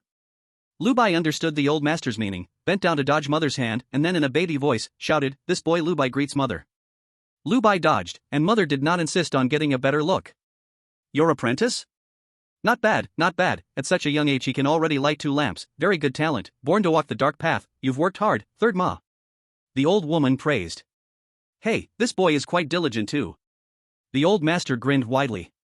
Steward Liang, hearing this, also seriously looked Lu Bai up and down, as he naturally knew that, at this age, being able to light a fire was rare, not to mention in this small Huangliang town, even in the entire blood food city, it was uncommon. "Let's go." Mother, highly satisfied, looked at Lu Bai and said no more. Steward Liang directed the 4 young men called over from the town to carry the 4-cornered canopy sedan. As Lu Bai followed the old master to the front of the line. Taking advantage of the moment, he glanced back. He happened to catch a glimpse of the sedan chair being lifted, the curtain of the carriage gently swaying. Inside sat a young woman dressed in a snow-white long gown, her face covered by a veil. But just with one look, the curtain closed again, and he could not see clearly. "Set off!" The steward Liang shouted loudly, and all the green-clad servants picked up their burdens, calling out as they crossed the bridge and walked into the mountains. Lu Bai followed Master Ma, walking at the front of the line. Yet before they crossed the bridge, Xiao Qiao whispered in Lu Bai's ear, "Young master, that Granny Ma is staring at us." Chapter 33, The Gift from Granny Ma. Please continue reading. Upon hearing this, Lu Bai immediately felt a prickly sensation on his back. There really was a gaze fixed upon him, and it was right behind him that Granny Ma. Lu Bai recalled what Master Ma said about the Yin walkers, that the spirits burn with 3 fires, and from the spirit arise 5 energies, gathering to release the Yin god. The old ancestor in the city was a Yin walker who raised a Yin god. Granny Ma probably was not, yet Master Ma held her in high regard. It seemed she was likely a Yin walker who gathered the 5 energies. But what was she watching me for? Could it be that she discovered something wrong with me? Did she find out my age, or that I am a ghost baby? As Lu Bai thought carefully, he estimated that both were unlikely. Especially the latter. Because he felt that his mother's strength should surpass that of Granny Ma, and perhaps even that of the ancestor from the city. So anything his mother did, Granny Ma shouldn't have the ability to detect. After crossing the bridge over the creek, the surrounding bushes grew thicker, as they had entered the old forest. Lu Bai did not speak, and even the burdened servants were perceptibly quiet. They all understood the reason for silence in the old forest. But after walking only a few steps, Lu Bai found that the evil spirits and trees in this old forest were not giving way. He remembered when he went into the old forest with Lun Yang to find the skinning ghost. At that time, the trees would part for them. But now, these bushes and weeds were tightly knit, leaving not the slightest gap. They could only follow Master Ma, navigating through what seemed like small paths among the thickets. Lu Bai knew that the paths in this old forest were not permanent. Even if someone sought the protection of ancestors or burned incense at the land temple to ask for divine favor and opened a path in this old forest, by the next night, that path would be overgrown and swallowed by the shrubs and weeds. Fortunately, Lu Bai was small, following behind Master Ma, and did not get scratched by the thorn-covered bushes. But the people behind had no such luck, especially that sedan chair. After just a few steps, they would be blocked by branches and have to stop. At that time, Steward Liang would use an old machete to cut away those branches. Seeing this situation, Lu Bai couldn't help but wonder what kind of young lady was inside that sedan chair, that she needed to be carried even into the old forest? TSK, truly the daughter of a big family. Young master, do you want me to sneak a look at what the woman inside the sedan looks like? Xiao Qiao noticed Lu Bai's thoughts and leaned close to his ear to whisper. Lu Bai ignored him, making Xiao Qiao only huff and mutter insults about Master Ma. With Master Ma, a Yin walker who burned the spirit body, leading the way, and with Steward Liang in the middle, along with a Granny Ma who gathered 5 energies. The 3 of them occasionally lighting a life fire, no evil spirits dared to show themselves. This continued until around noon, when Master Ma picked a sunny slope of green stone and decided to let the team rest and eat something. Lu Bai and Master Ma joined the team halfway, and had not prepared any food. But fortunately, these servants had brought enough. Lu Bai was also given a pot of water and 2 pancakes stuffed with unknown meats. Everyone was eating the same, so Lu Bai didn't feel anything special, thinking that no one would come to harm him alone, so he just ate alone. However, after just a few bites, he noticed a darkness in front of him. He looked up and saw Grandmama standing right in front of him. He quickly stood up and called out. "It's fine, you eat yours, Grandma has a good thing for you to try." Grandmama smiled as she pulled out a piece of oilcloth from her sleeve, opening it to reveal a honeycomb. It felt like a grandmother who hadn't seen her beloved grandson for a long time, finally meeting him and, like a treasure, pulled out something that had gone bad after being hidden for months, even half a year, just to let her grandson taste it. This was how Lu Bai felt now, making his expression a bit subtle. The honeycomb was already quite small, and Grandmama broke off an even smaller piece and handed it over. It's not that Grandma is stingy, you are young, this thing is very nourishing, you can't eat too much. Elder Ma, who was nearby, widened his eyes in disbelief and said, My goodness, Grandma, is this a honeycomb from the sunlight bees? At least you have some knowledge. Grandmama's tone was surprisingly proud. Manager Liang, noticing the commotion, came over and, seeing this scene, had a hint of envy in his eyes, sighing, You kid really has good luck, this honeycomb, not many people in Blood Food City have it, and Grandma gave it to you, why aren't you eating? Hearing the two of them, it seemed this was indeed a good thing. Lu Bai tilted his head, looking at Grandmama. But I have no blood relation with her, this is our first meeting, why is she so nice to me? Kid. Elder Ma gently pushed him from behind. Grandmama wasn't angry, instead, she was even more satisfied, chuckling, Don't worry, if I wanted to harm you, it wouldn't be this complicated. Since it had come to this, Lu Bai had no choice but to take it with both hands and say, Thank you, Grandma. Ah, good, what a good boy. Once Grandmama handed out the food, she was actually very happy to put away the rest of the honeycomb. Then, without saying much, she turned and walked back to the side of the sedan chair. Grandma, do you really like that kid? A cold voice came from inside the sedan, it was very faint, but Grandmama heard it clearly. Miss, I'm old, and I have no children of my own, seeing this boy today, I truly like him a lot. Grandmama said with a stooped body and a smile. It's fine, Grandma likes him, you can take him back to the city later. It's nothing, miss, as long as you don't think I'm being nosy. Eat, hurry up and eat. What kind of luck is this, you kid, just walking down the street, and a grandma is giving you food and it's even the honeycomb from sunlight bees, my goodness. Elder Ma squatted beside Lu Bai, whispering in a low voice. His eyes were full of envy and craving. What's the use of eating this honeycomb? Lu Bai initially wanted to say it was for Elder Ma. He himself, for the moment, adding some attributes to his panel surely was his biggest advantage. If that wasn't enough, he could still shout for his mother for help, he didn't need to eat these things. Strengthens blood and energy, nourishes spirit, builds foundation. Tell me, is this thing good or not? In the city, people have blood shadow pearls for sale, and it might not even be easy to buy. Elder Ma spoke through gritted teeth. After eating, won't there be any bad effects? Lu Bai wanted to say side effects but thought Elder Ma might not understand. No. You kid eat it or not, if you don't eat it, Elder Ma initially wanted to say what he ate but couldn't say such embarrassed things. Young master, this thing can be eaten, you can eat it. Little Grass also whispered from behind him. Manager Liang and Grandmama were still watching, so Lu Bai didn't delay for too long, and in Elder Ma's envious gaze, he swallowed the honeycomb in one bite. It was sweet in the mouth, with a hint of honey flavor. After swallowing, his entire body felt warm, and soon, this warmth spread throughout him. Lu Bai, curious in his heart, summoned the panel. Chapter 34, Staying Overnight at the Yellow Weasel Temple, please continue reading. Name, Lu Bai. Identity, human. Realm, 3 fires. Vitality, 7.2. Spirituality, 6.2. Attribute points, 0. His vitality and spirituality really increased by a whole point, which was equivalent to 20 days of hard training. Moreover, Lu Bai could feel that the warmth inside him had not dissipated. This small piece of the young honeycomb had not yet been digested completely. Looking at it this way, if there were really no side effects, this thing was too good to be true. Lu Bai glanced at the old woman standing next to the sedan, resembling a wooden post. She noticed his gaze and smiled, nodding at him. Suddenly, Lu Bai felt a strange sensation in his heart. Did this old woman really want to be my grandmother? So, did she want to be my mother or say, my family? Lu Bai thought his mother probably wouldn't agree. After the servants finished their lunch and took a short break, Old Master Ma found Steward Liang and said a few words. The latter then shouted for them to set off. Little Chow continued to hang behind Lu Bai, like carrying a backpack, curiously looking around. Soon, Lu Bai realized that Old Master Ma's pace had quickened a lot. He could keep up, with over 7 vitality points, walking on such mountain roads felt as easy as walking on flat ground. But the ordinary folks behind him struggled greatly. Old Master Ma, why are we walking so fast? Lu Bai couldn't help but ask. Old Master Ma's gaze was fixed on the surroundings, seemingly absent-minded as he replied, We can't spend the night in the old forest, we have to reach Yellow Weasel Ridge before dark, or tonight will be tough. Lu Bai understood this, but he turned back to look at the old woman beside the sedan and couldn't help but say, Isn't it all right with the old lady here?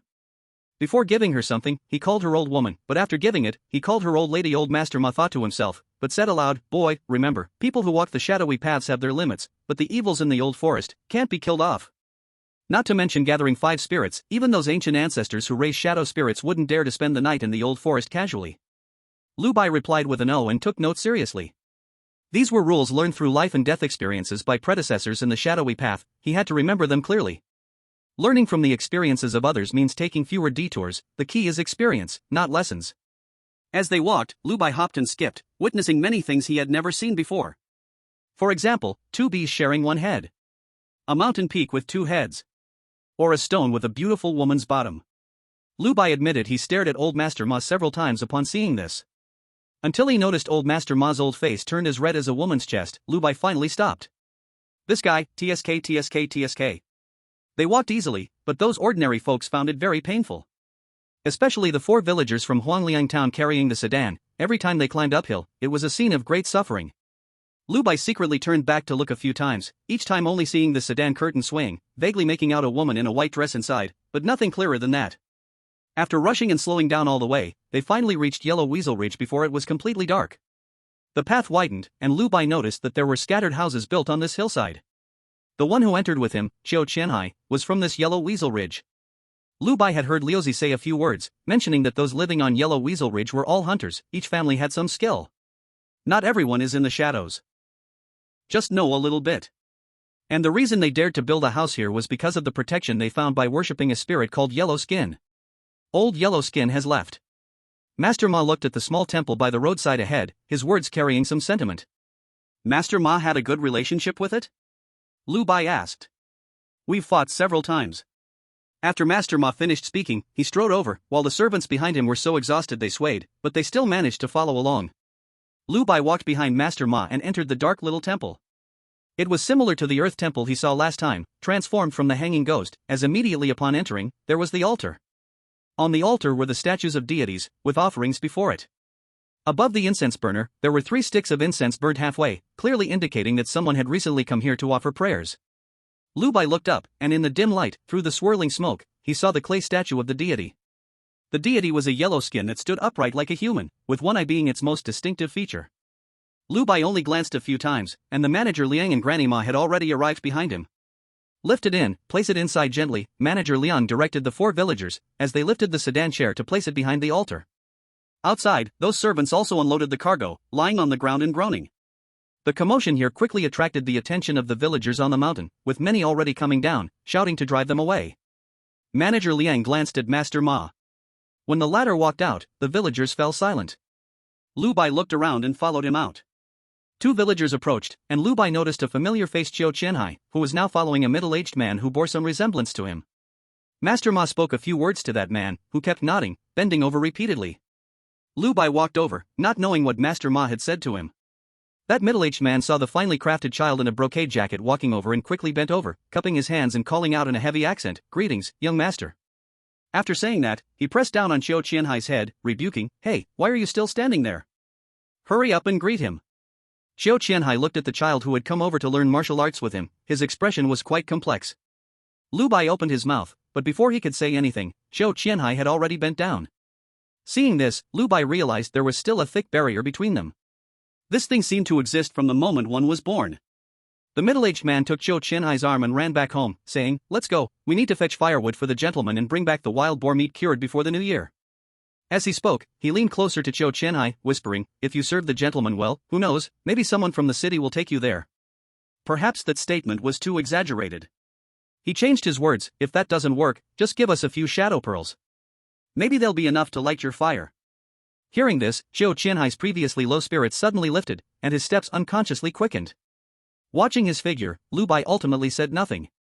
Behind, Master Ma looked around at the mountains and spoke to the emerging Granny Ma, "Tonight might not be easy." "It's fine, it's just that I haven't been to these mountains for a long time." After speaking, Granny Ma could not help but reach out and touch Lu Bai's head, saying gently, "Child, tonight, let you listen to a sound." The sun had set behind the mountains, and darkness fell quickly. In Master Ma's words, the old woods were filled with heavy yin energy, and could not hold much light. Lu Bai walked beside Master Ma and entered the Yellow Skin Temple. The temple was small, leaving no room for too many people, so the ordinary folks carrying luggage could only stay outside. Qiu Qianhai's father, along with a few hunters, had set up a small kitchen at the door, starting a fire and cooking cured meat, filling the whole house with fragrance. "Master Ma, how did you know tonight would be difficult?" Lu Bai had been looking at the door for a while, but couldn't figure anything out, so he had no choice but to ask. Master Ma found a wooden plank to sit on in the corner, smoking a dry pipe, trying not to let his smoke bother others. The clouds are covering several mountain peaks, and the place we came from is the heaviest, and haven't you noticed? Ever since we stepped onto Huangpizi Ridge, not a single bird has been seen. This nearby area. I fear there's a great evil spirit that has come here. Evil spirit. Lu Bai remembered what Xiao Chao had said. Wandering souls, evil spirits, unusual entities, ghostly shadows, these seem to represent the levels of such things. It roughly corresponded to the 3 fires of shadow walkers, spiritual bodies, 5 energies, and in spirits. So, this area has encountered an evil spirit of the 5 energy level? That thing is called an unusual entity. For a moment, Lu Bai couldn't help but tighten his clothes. What if this Mabwa granny couldn't handle it? Young master, don't be afraid, there's Xiao Chao. The Xiao Chao hanging on his back seemed to see his thoughts and comforted him. With you, I'm even more scared. After Lu Bai complained, the dinner outside was soon ready. They made meat soup and soaked the meat pies they brought from the city in it, and the taste was quite rich.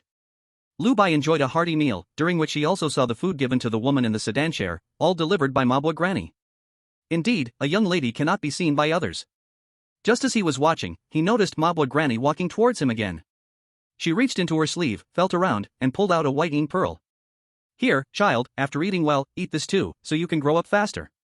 Mabwa Granny smiled as she handed the yin pearl over. Manager Liang watched with a smile, feeling that this little kid was going to fly to the sky, so lucky to be noticed by Mabwa Granny. Master Ma turned his face away, no longer looking, clearly annoyed. This. Lu Bai initially wanted to say he already had some, but remembering the wisdom of not showing off wealth, he still accepted it with both hands, calling out in a childlike voice, "Thank you, Granny."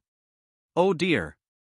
His words instantly made Mabwa Granny burst into laughter, her wrinkles coming together. "No need to thank me, there's nothing to thank for." After saying this, she patted Lu Bai's little head, perhaps feeling good, she gave another white yin pearl to Xiao Chao.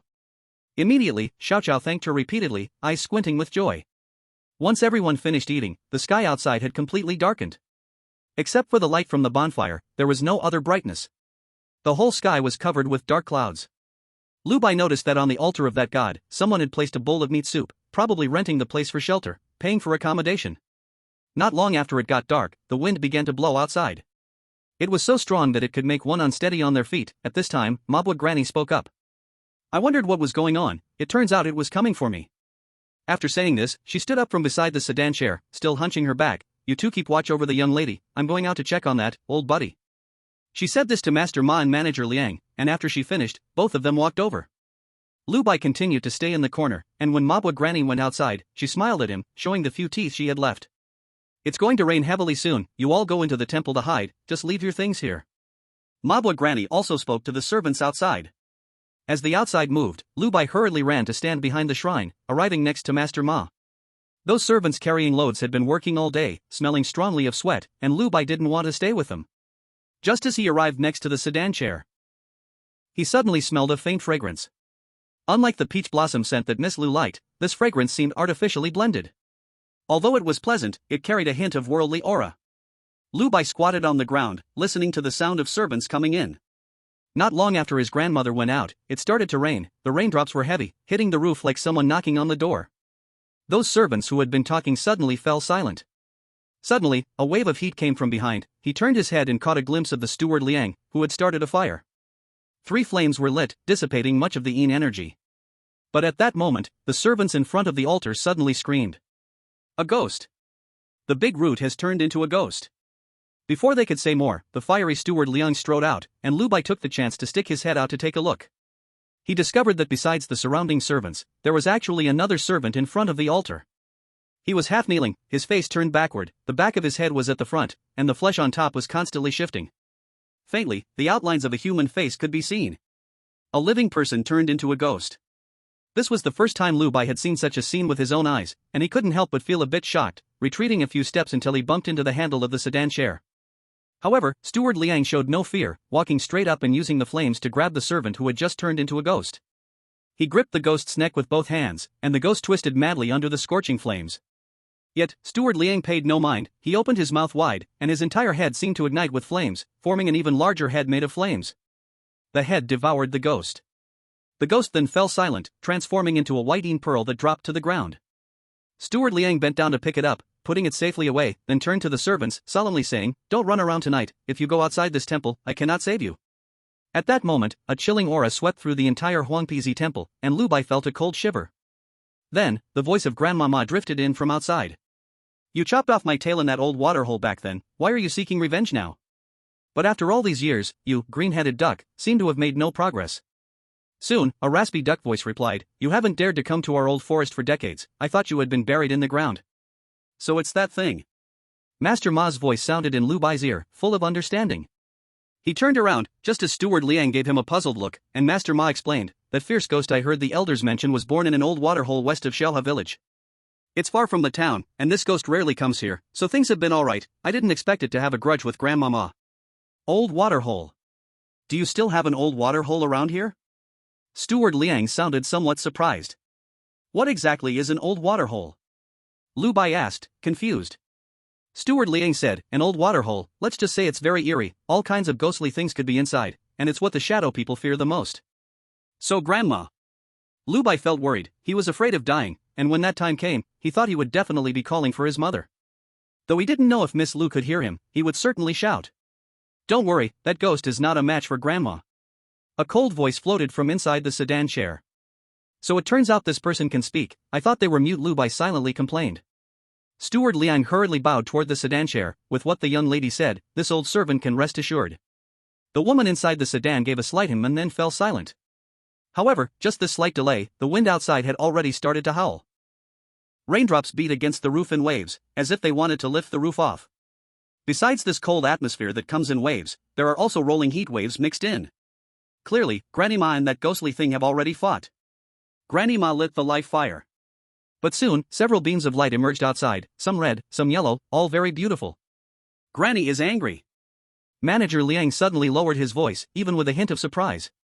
Master Ma also put his hand on Lu Bai's shoulder, explaining, this anger is the anger of the five energies, not the anger you think. Outside, there were more sounds of collision, then Lu Bai heard Granny Ma's loud laughter. I'm in a good mood today, I met a very nice kid, just told him to make some noise. So I can only trouble you. As soon as these words came out, Lu Bai felt that cold sensation wildly disappear, while that croaky voice rang out again. You old thing, you can actually play with this wicked trick, I won't play with you anymore. No, no.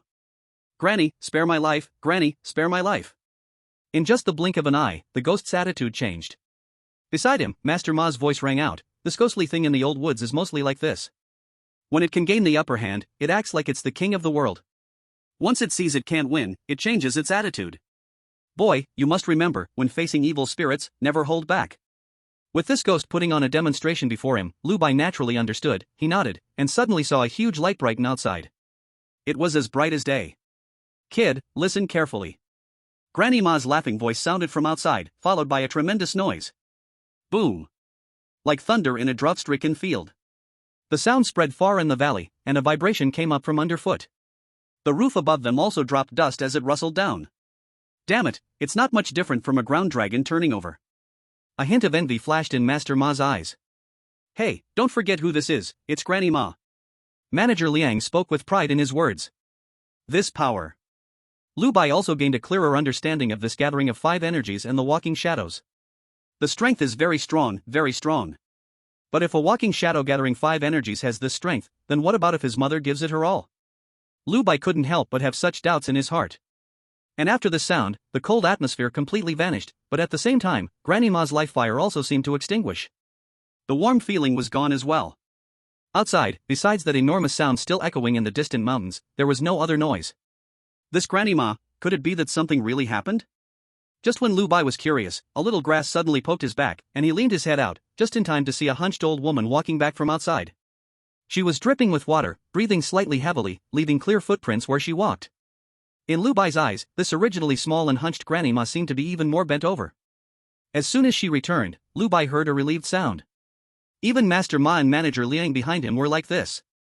Granny Ma, that ghost just now. Manager Liang couldn't help but ask. Granny Ma looked up at him, her eyes devoid of any emotion, dead. At this moment, a chilling scream came from outside among those people. Lu Bai hurriedly turned his head to look, only to see another person's spirit exceeded their blood energy too much, turned into a ghost. But this one was no servant from the city, it was one of the 4 young men who had come from Huangliang town. Granny Ma naturally saw this, but without any movement, a red light suddenly flew out from her heart, circling around and landing on that ghost's forehead. the latter immediately died, turning into a white ghost bead. The remaining chaotic servants gradually calmed down. I just killed a ghost, and there's a bit more ghostly aura on me, don't mind. After saying this, Granny Ma's gaze finally landed on Lu Bai as she grinned, showing her few remaining teeth. Child, was that sound loud just now? Lu Bai smiled and gave a thumbs up with his right hand, loud, really loud. But as soon as he finished speaking, Lu Bai's brow furrowed slightly again. Granny Ma originally wanted to stretch out her hand to smooth Lu Bai's frown, and she had already lifted her hand, but ultimately put it down. Because she found her hands were too wet, and she was afraid of dirtying this pretty child in front of her.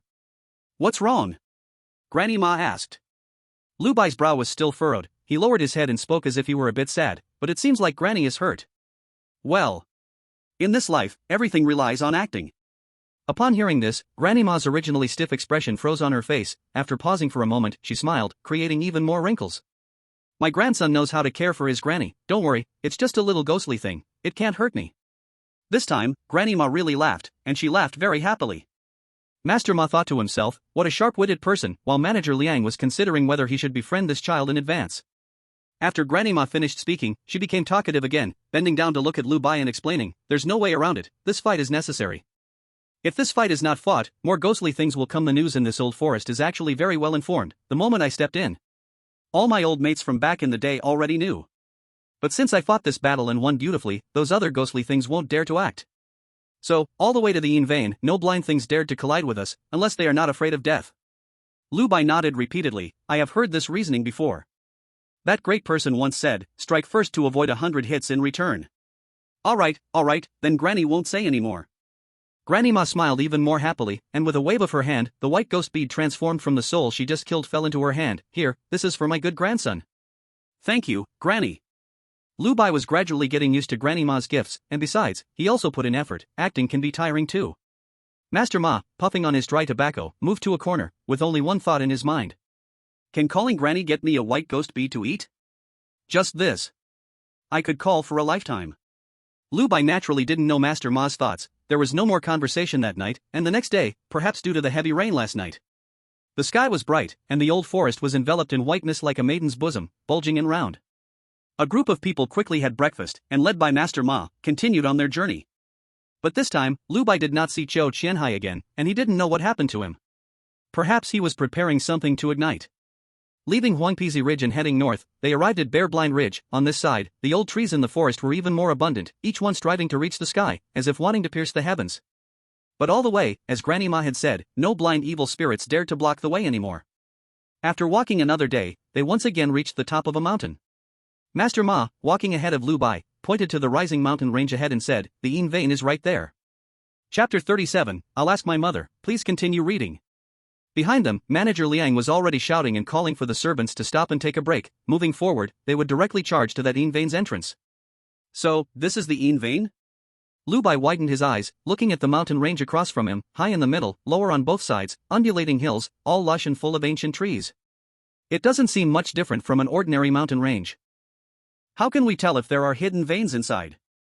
Lu Bai was curious and turned his head, originally intending to ask old Master Ma, but unexpectedly, the one standing next to him was Granny Ma.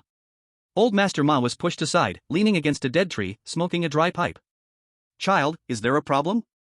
Granny Ma smiled and gently patted his little head, asking. Lu Bai thought for a moment. Asking anyone was fine, but asking Granny Ma might give him more insight. Granny, how can we tell which mountain range has hidden veins? At his words, Granny Ma chuckled. She patted Lu Bai's little head and turned to Manager Liang, cheerfully saying, my dear grandson even knows to ask Granny about finding hidden veins, that's impressive. Meanwhile, Manager Liang nodded along with her but silently grumbled, only you like him, so everything he asks you think is good. If another child asked, you would have slapped them dead. But this was something he only dared to think, not to say. Everyone else could only enjoy this thought in their hearts. After speaking, Granny Ma looked back at Lu Bai, her eyes filled with affection. Finding hidden veins is a rare skill, a grand talent, passed down from father to son and not to daughters. Those who possess this skill are called geologists. Geologist? It was the first time Lu Bai had heard this term, his curiosity piqued. Yes, it's called geology. Old Master Ma, still smoking, immediately added, this skill is huge, if you learn it, no matter which city you go to, you'll be a distinguished guest. He wanted to say that if you master this trade, even Granny Ma would call you Brother Lu, but he only dared to think that. This trade must be rare, right? Lu Bai asked curiously. Rare, very rare. In the entire Blood Food City, there's only one, and that's the City Lord's tribute. After saying that, Granny Ma slightly crouched down. Child, I'd like to discuss something with you. She changed the topic. Lu Bai's heart sank slightly. He thought, as expected, it had come. Ever since Granny Ma had treated him well that moment, he knew she must have some ulterior motive. They had just met for the first time, yet she was so kind, giving him every good thing. If there wasn't some scheme, who would believe it? And as they interacted more, Lu Bai understood a bit about her thoughts. Essentially, did she want him to be her grandson? Granny, what is it? Lu Bai blinked his innocent and naive big eyes, for at this time, if he didn't act foolish, when would he? Child, have you ever been to the city? Granny Ma simply sat down next to Lu Bai, asking with a smile. Lu Bai shook his head, confused. Master Ma hasn't taken me. Old Master Ma rolled his eyes nearby, not daring to chime in. Granny Ma continued with a laugh. So do you want to go? Lu Bai turned to look at Old Master Ma, as if asking when he would take him. What use is there in looking at him? If you want to go, Granny can take you. Granny Ma pulled him back. This made Lu Bai feel Granny Ma seemed like someone trying to sell a child. For a moment, Lu Bai didn't know how to respond. So he thought for a moment and directly raised his head. Does Granny want to take me as her apprentice? When he couldn't outsmart the other party, being straightforward was the best way. Just like now, Lu Bai's innocent words left Granny Ma a bit taken aback, but as an old fox, she quickly regained her composure. If you think that way, it's not wrong. Child, you can't raise a dragon in a pond. You have great talent, and following someone like Old Master Ma will only waste it. While speaking, Granny Ma looked at the surrounding mountains. You were born in this forest, only seeing these mountains, but the world outside is much bigger than you can imagine. You shouldn't stay here. You saw my skill last night. Following Granny will lead to success. She spoke seriously and formally, not worried if Lu Bai could understand. Beside her, Master Ma initially felt it was absurd, and his heart was heavy, but upon hearing this, he couldn't help but chuckle. Just you? Is this what you call skill? You probably don't even know who his mother is. Master Ma calmed down, but this calmness only lasted a moment. Because he noticed that this kid, Lu Bai, was constantly looking towards him. Why are you looking at me right now? If you want to go, then just go. Soon, Granny Ma turned to glance at him, sending a chill down his spine. It's fine, child, say whatever you think. If that boy Ma Lao San dares to say a single word of refusal, Granny will kill him. Lu Bai appeared frightened and hurriedly shook his head. Granny, don't kill Master Ma. That's not what I mean. What I mean is, can I go home and ask my mother? After saying this, he lowered his head as if feeling wronged. I want to listen to my mother. I have to ask my mother first. Upon hearing this, Granny Ma burst into laughter, genuinely happy. Well, look at that, it seems I forgot how old you are. It's fine, asking your mother is a good thing, go back and ask her first. Trust Granny, your mother will agree. Granny Ma spoke earnestly yet casually, as if she could make Lu Bai's mother agree if she refused. Alright, then I will go back and ask my mother. Lu Bai nodded firmly. Behind him, Master Ma suddenly felt expectant. If Granny Ma knew that Lu Bai's mother refused and then came to take Lu Bai away, what kind of scene would that be? After a delay, those porters carrying goods soon had enough rest, and Manager Liang urged them to set off. Lu Bai seemed to completely ignore the earlier event, bouncing along happily behind Master Ma. The little grass that had been trailing behind quietly looked back at the old woman, muttering in its heart. My lady, someone wants to take the young master away. Lu Bai's mother opened her eyes. She looked at Huang Yi, who had transformed back into human form, and smiled. Yi, it's time to go home. The latter looked up, dazed for a moment before glancing around. The corridor glowed with a soft white light, and she could vaguely see many beads on the cave walls. These beads should have had colors, but now they had turned transparent, losing all luster. Lu Bai's mother. It's okay, just think of it as taking a nap and having a dream, Lu Bai's mother said, pulling her up from the ground. All right. Huang Yi's eyes were still clouded, not fully reacting, so she asked, so are we going home now? Upon hearing this, Lu Bai's mother turned to look outside, her eyes seemingly filled with a hint of mischief. In a bit, let's wait a bit longer. Chapter 38, The In Vain, please continue reading. Put it down, that's enough. Manager Liang didn't shout in a low voice this time, but called out loudly. Lu Bai jumped down from Master Ma's back, and as he reached the foot of the mountain to cross the river, he was not even as high as the water, and climbed back onto Master Ma's back. Then after crossing the river, he resolutely refused to get down. Being carried by someone and not having to walk is truly delightful. At this moment, he curiously examined his surroundings. This was a flat area located halfway up the mountain, once filled with ancient trees, all of which had been cut down, leaving behind stumps. Going further in, there was a row of wooden houses, about 5 or 6 of them, and apart from that, the whole plot of land was surrounded by a fence. Lu Bai approached, noticing that red ink had been used to draw various symbols on the top of the fence. These are the symbols used by the mountain chasers to enclose. Master Ma, fearing Lu Bai could get into trouble, followed him closely wherever he went. Mountain chaser? Isn't it different from us shadow walkers? Are there other paths of cultivation? Lu Bai's eyes lit up, quickly asking. Master Ma tapped his pipe on the fence. This is the only path for us. But those people have other methods, just like the grave diggers. Everyone walks in shadows, but they also possess a technique for finding buried secrets, so they are called grave diggers. As for these mountain runners, they are mostly those who run in the mountains. Compared to other professions, these people have many skills and are quite strong. After all, they are able to make a living in the mountains.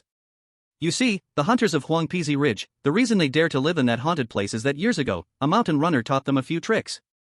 After saying that, he knew what Lu Bai was curious about and smiled, saying, "Don't worry, there are many strange professions in this world, some of which can bring you fresh experiences."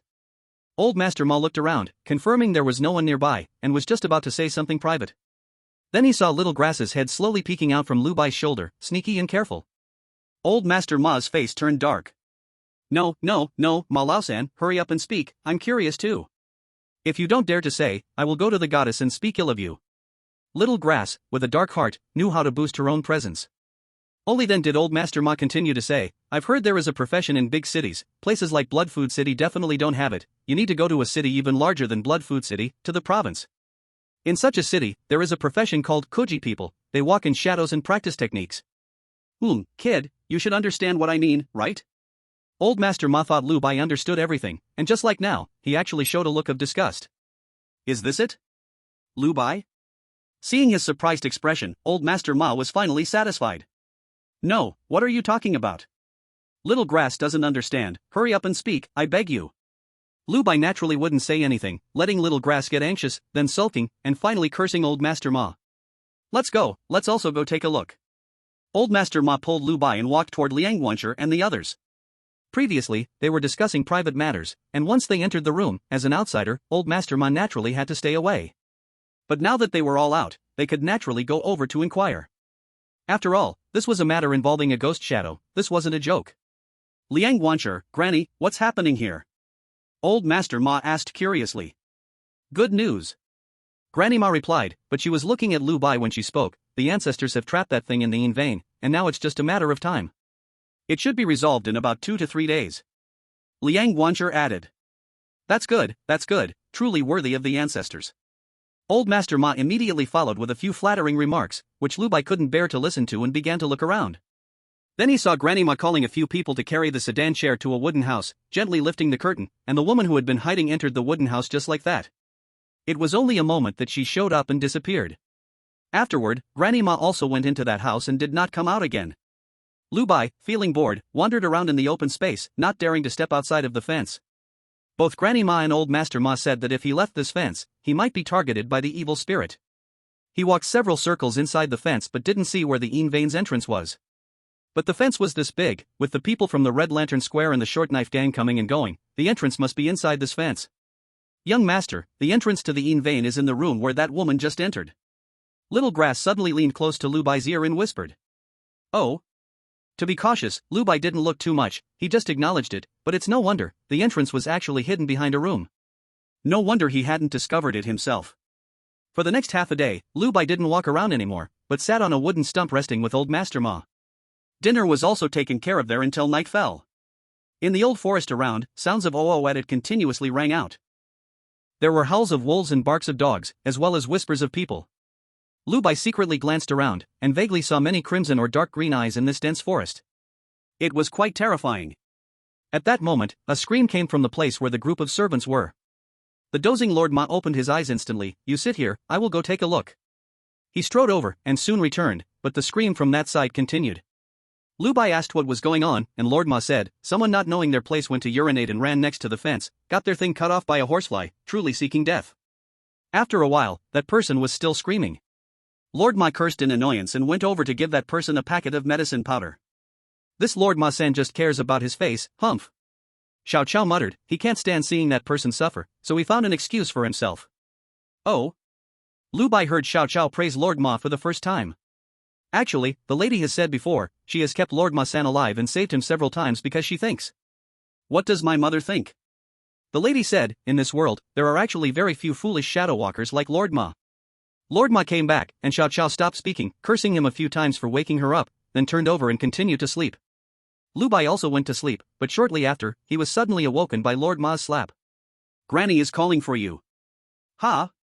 Lu Bai opened his eyes and saw the hunched Granny Ma standing next to the wooden post, her wrinkled face smiling at him, looking just like a ghost. Granny, what's wrong? Being woken up in the middle of the night, there must be something going on. It's nothing, Granny is taking my good grandson to walk underground. Lord Ma's expression changed upon hearing this, unable to help but say, Granny, will this kid eventually break the rules? It's fine, just don't go to deep places. Besides, Granny still has a bit of influence. Upon hearing this, Lord Ma quickly pushed Lu Bai up. The wealth and fortune are coming, aren't you going quickly? Lu Bai was awakened in the middle of the night, still confused, until he realized he was going to that room. The room where the young lady from the Red Lamp District entered, the room where the entrance to the Shadow Vein was located. Lu Bai then understood what Granny Ma meant by going underground. She was going to take me to the Shadow Vein? Is this a place an outsider can casually go? This Granny Ma is being a bit too nice to me. Granny, where are you taking me? The ignorant Lu Bai asked. Hee, you will know when you get there, it's a good place, usually people can't go. Granny Ma said with a cheerful smile. Lu Bai responded with an oh, thank you, Granny, you are so good to me. If Granny doesn't treat my good grandson well, who will she treat well? As they spoke, the two had already arrived at the door of that room. Granny Ma pushed the wooden door, and with a creak, a complex aura rushed out from inside. At first, it was a bit cool, then it became warm. Upon closer inspection, it seemed to carry a meaty fragrance. In short, it felt very comfortable. In the dim light inside, a dark, downward hole appeared before Lu Bai. At this moment, he could no longer pretend to be foolish, continuing to do so would seem deliberate. Granny, this. Lu Bai pointed inside, a feeling of being flattered and surprised arose. Granny Ma seemed to enjoy watching his reaction. Let's go, Granny will take you to nourish your body, it's alright. As she spoke, she had already grabbed Lu Bai's arm, and they both entered the room together. The moment they crossed into the underground, the wooden door closed by itself. In the distance, Lord Ma looked at the closed wooden door and muttered, Lady Lu, you can't blame me, I really don't have the strength anymore.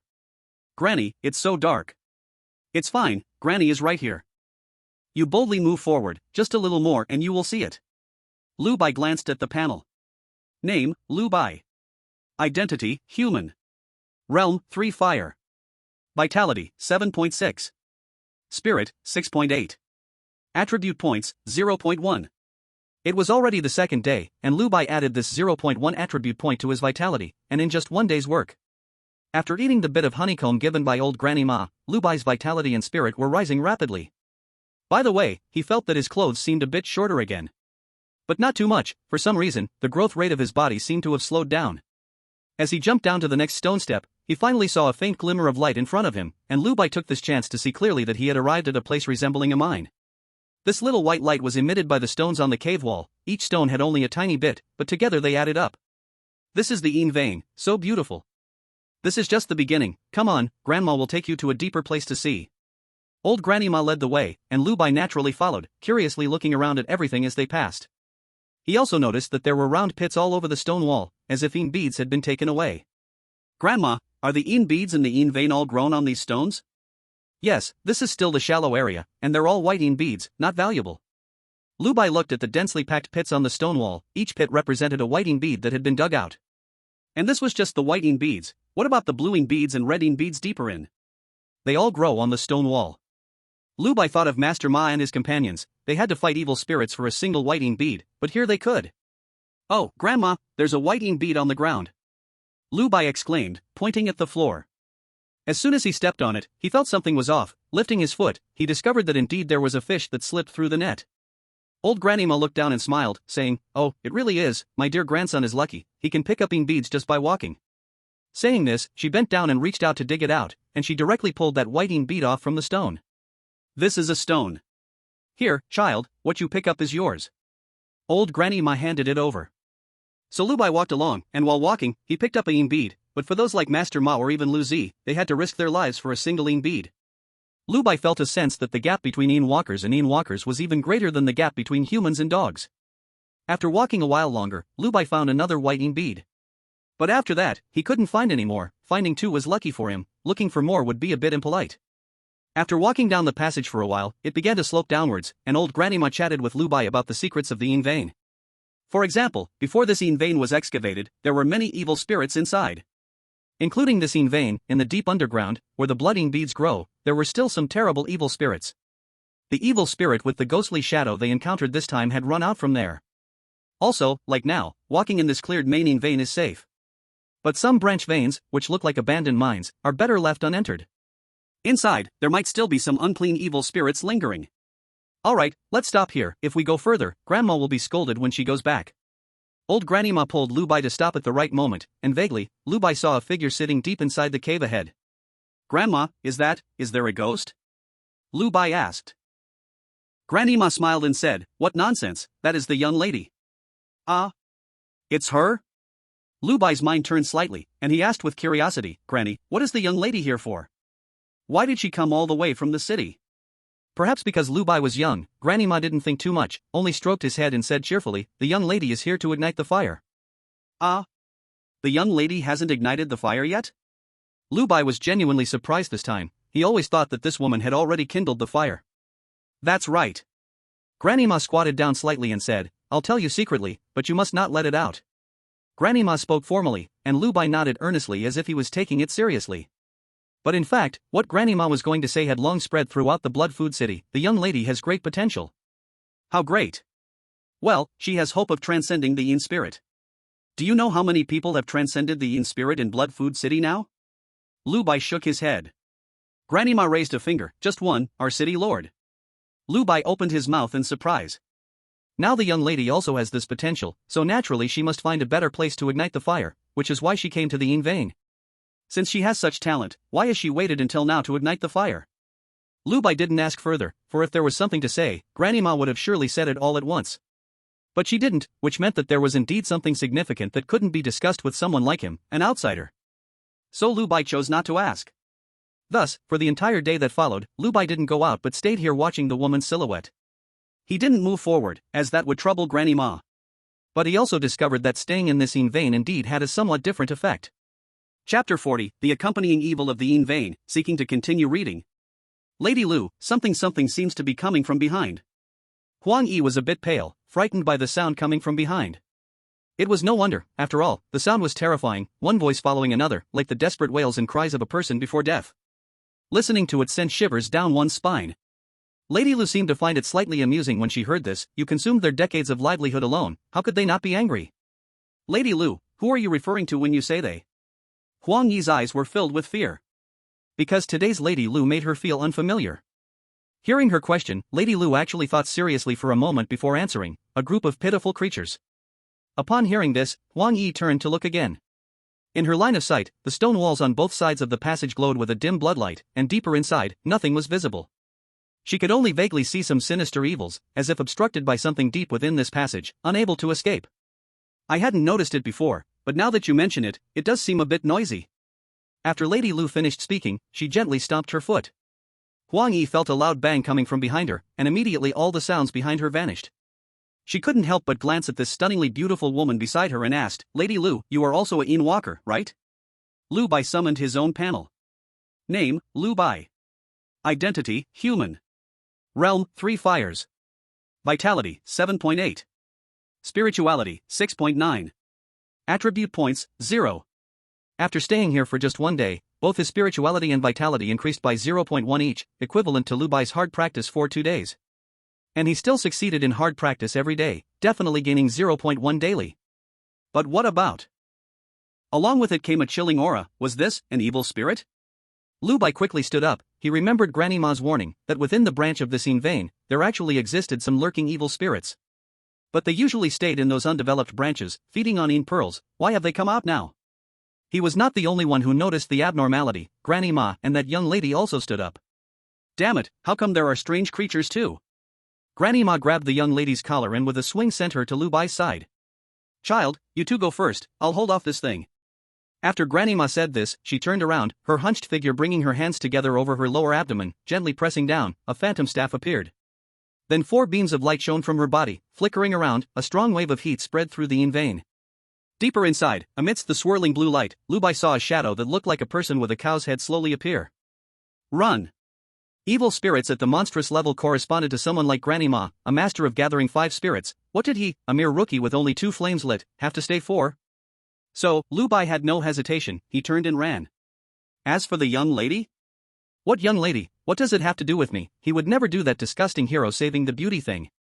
Not to mention, this young lady was always veiled, he couldn't even tell if she was beautiful or ugly.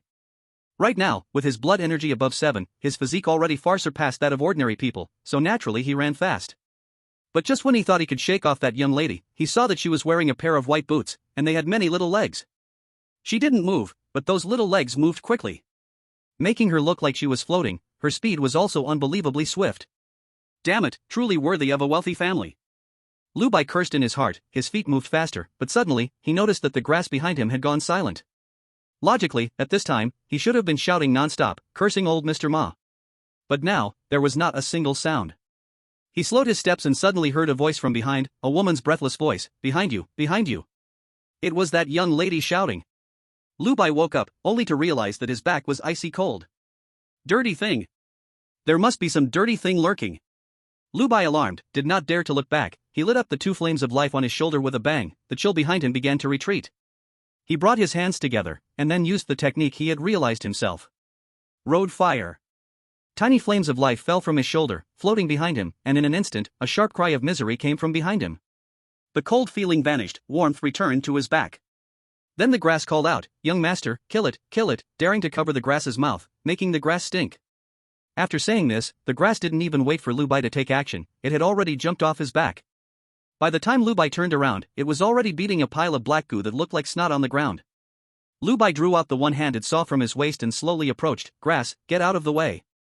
But the little grass, knee-high, rolled to the side, and his burning saw was set down, pulling back and pushing forward. After a few back-and-forth movements, amidst the miserable cries of this disgusting thing, it transformed into 3 white pearls. Lu Bai casually picked them up. No wonder, Granny Ma's hair was just a base of 1 pearl. This thing actually had 3 pearls, its hidden abilities were indeed much stronger. The grass mumbled beside him. Just now this thing suddenly drilled out from the stone wall. I wanted to shout, and it jumped up and covered the grass's mouth. Jin Jin Shi Chiasai Xiao Chao Lo. Finally, Xiao Chao is really mad. Fortunately, young master, you reacted quickly, but you still fell for the inexperienced mistake. At this time, you should have ignited your life fire immediately, not turned and fled. With life fire, it's safer to run. Xiao Chao stood back, pointing fingers and giving advice to Lu Bai. There came the sound of footsteps again, followed by a cold voice saying, "This thing is called a slug, the most common thing in the yin vein. If you didn't notice it, it would stick to your back and drain your yang energy until you are completely drained." Lu Bai stuffed the 3 yin beads into his chest, stood up, and looked up, only to find he was only as tall as the woman's thigh, making him feel a bit embarrassed. At this moment, no matter what he said, it seemed somewhat ridiculous. But it must be said that this woman was indeed quite tall, at least over 1.70 meters. "Let's run first. The old lady has stopped that strange creature, we need to get out first." The woman replied with a hum, and immediately, many little legs sprouted from her shoes as she turned around quickly. With just one glance, Lu Bai was so frightened he stepped back several paces. Because behind this woman, there followed a ghoul that seemed like nothing but skin and bones, matching her every step. As her foot lifted, it stepped right where she had just been. It landed silently. So even though it followed her all the way, the woman did not notice. At this moment, perhaps feeling exposed, the creature turned back and looked down at Lu Bai. It grinned, then raised its right index finger and placed it beside its mouth. It made a shushing gesture. "Shoo, don't say a word. Be careful of the back ghost." Xiao Chao's voice trembled slightly. "This is an evil spirit, a real evil spirit. Only someone like Master Ma, who has a spirit body, can handle it." "Young master, run." Xiao Chao was perched on Lu Bai's neck, shaking his head and shouting loudly. Being stirred up like this, the back ghost seemed a bit displeased, frowned, and was about to speak. But a burst of life fire exploded from the white-dressed woman, directly sending the back ghost flying away. It was only then that Lu Bai saw that blood was already seeping from the woman's back. The back ghost had been sucking her blood all along. "Run." The woman in white looked extremely calm, not a hint of hesitation or fear. Uncertain what method she used to send the back ghost flying, the two immediately ran toward the exit. This time, they ran even faster. The moment Lu Bai moved, he cast road fire once more. The light fire spread from his shoulder to his back, slightly blocking the speed of the bat ghost. But even so, it still sprinted quickly with its long, bony legs. The woman's method seemed to have no effect on it at all. It cackled, "Run? Where do you think you're going? A little brat who walks in the inn already, do you really want to gamble with your life?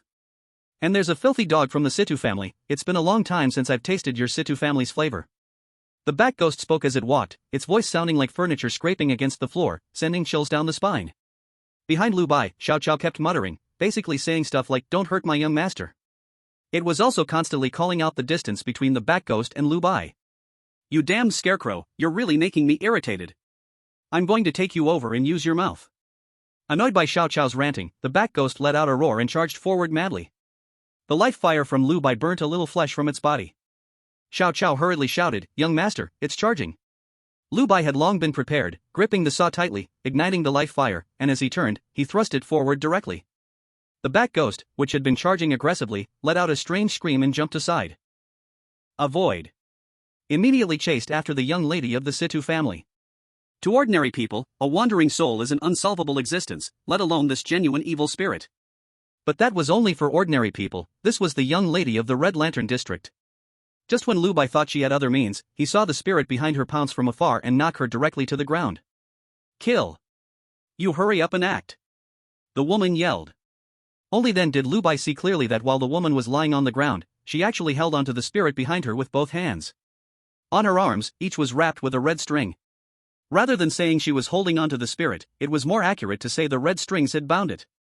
Seeing the opportunity, Lu Bai rushed over a few steps, lifted the saw burning with light fire, and began to saw the spirit's neck. In an instant, a sound like nails scratching would echo through this ghostly vein. But after just a few pulls, he realized he didn't know if it was his light fire too weak or the spirit's bones too hard. The saw could only cut the skin, and pushing harder yielded no reaction at all. The spirit struggled violently, while the woman also began to ooze blood, just when the spirit opened its mouth wide to bite her to death. She finally let go, and the spirit hurriedly covered the back of its head, swatted away Lu Bai's saw, and then jumped away. "You two really are tired of living." It screeched and charged straight at the little brat who was sawing its head off. The latter had no skills, any tricks were meant for prepared battles, and in this situation, surviving was already good enough. So Lu Bai held the saw in both hands and infused it with light fire again. Suddenly, the flames intensified. But the spirit seemed to become frantic because of what just happened, disregarding everything, and charged right up.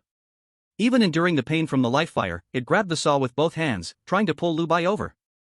Lu Bai quickly let go, stepping back several times, and watched as the spirit charged again. He brought together his right hand's index and middle fingers, raised them from his dantian, and took a deep breath. "Ha!" He suddenly exhaled, and a fire arrow shot forth from his mouth, striking the spirit's left eye. Being up close, with no blockage, Lu Bai's fire arrow directly pierced and blinded its left eye. The spirit cried out in pain and quickly covered its face. Lu Bai didn't stick around to fight, instead, he seized the chance to retreat and turned to run. The woman who had just struggled to get up hurriedly followed him, and the spirit let out a wail, its sounds echoing through this ghostly vein. But fortunately, this time, it did not pursue any further. Even little grass behind him sighed in relief. After running forward a bit more, the white light radiating from the cave wall dimmed further, but thankfully, they finally saw the stone stairs leading up. As long as they went up, they could escape. At that point, whether it was old Master Ma or Manager Liang, they would surely come to rescue them. But just then, Lu Bai, running in front, suddenly stopped, quickly halting and extending a hand to block the woman. The two stopped in place, only to see a person crawling slowly out of the darkness ahead. Unlike the skeletal spirit, this person was covered in fat, lying on the ground like a pig. When it lifted its head, its squished features looked very much like that of a pig. The woman, well experienced, immediately recognized what this creature was. Pig ghost, also an evil spirit. Lu Bai instinctively began to back away, but the little grass hanging on his back suddenly struggled violently. "The spirit's back is coming." Lu Bai paused, and had no choice but to look up at the tall woman. "Do you have any other means?" "No more." Her voice remained cold as if she felt no pain in her body. There was no fear. "Old pig demon, didn't I tell you there was big cargo?" "There's big cargo," the ghost behind him laughed ominously. The pig demon raised his head, pulling at his mouth, and looked at him. "You really are that useless. A little kid who lit 2 lamps can turn you into a one-eyed dragon." "Ha, since you have the ability, then let him have a taste." Evil spirits have always been cowardly, always bullying the weak and fearing the strong. This is what Master Ma taught. Now that the ghost behind had suffered a loss from Lu Bai, he didn't think of confronting him directly, but instead handed him over to the pig demon. Can you still handle it? The woman asked. Lu Bai, upon hearing this, fell silent. One evil spirit was already too much for him, not to mention two evil spirits now. Damn, if I had known, I would have stayed in the town and not gone anywhere. I should just wait until I'm invincible before coming out. But this time, it was Xiao Xiao who said her mother was here, that's why Lu Bai came. Otherwise, he would never have run this far into the mountains. So facing this unsolvable situation, he could only lower his head, take a deep breath, and then look up, softly calling, "Mother, are you here?" In the next moment, the pig demon, who had already rushed in front of him, stopped. Even the raised foot didn't have time to set down, and the ghost behind also paused. At this moment, it seemed like time had stopped. Chapter 42. I heard you want to be my mother? Please continue reading. You guys from the Situ family have pretty good luck, producing a good seed for walking in the shadows, TSK. Good thing Situ Liang is out there spreading his seeds. Situ Liang is currently the master of the Red Lantern District. The one who said this was a charming beauty, dressed in a high-slit purple pomegranate dress. Even standing still, one could see her beautifully shaped long legs. She is the matriarch of the Short Knife Gang, Zhongerhong, known as Red Sister, who once reigned in Blood Food City. Opposite her sat an older man with gray hair and a prosperous build. He was the ancestor of the Situ family in the Red Lantern District, named Situ Busheng. At this moment, Situ Busheng listened to Zhongerhong's words, chuckling as he replied, "The seed in the field is just a seed, whether it can grow big is another story. It might be snatched by the weeds in the field and end up dying. But Red Sister, I heard that your Short Knife Gang just pulled off a big score at Falling Rock Slope. That was government goods, tisk." As soon as these words came out, Zhongerhong's face darkened immediately. "Situ old dog, you can eat your fill, but don't talk nonsense."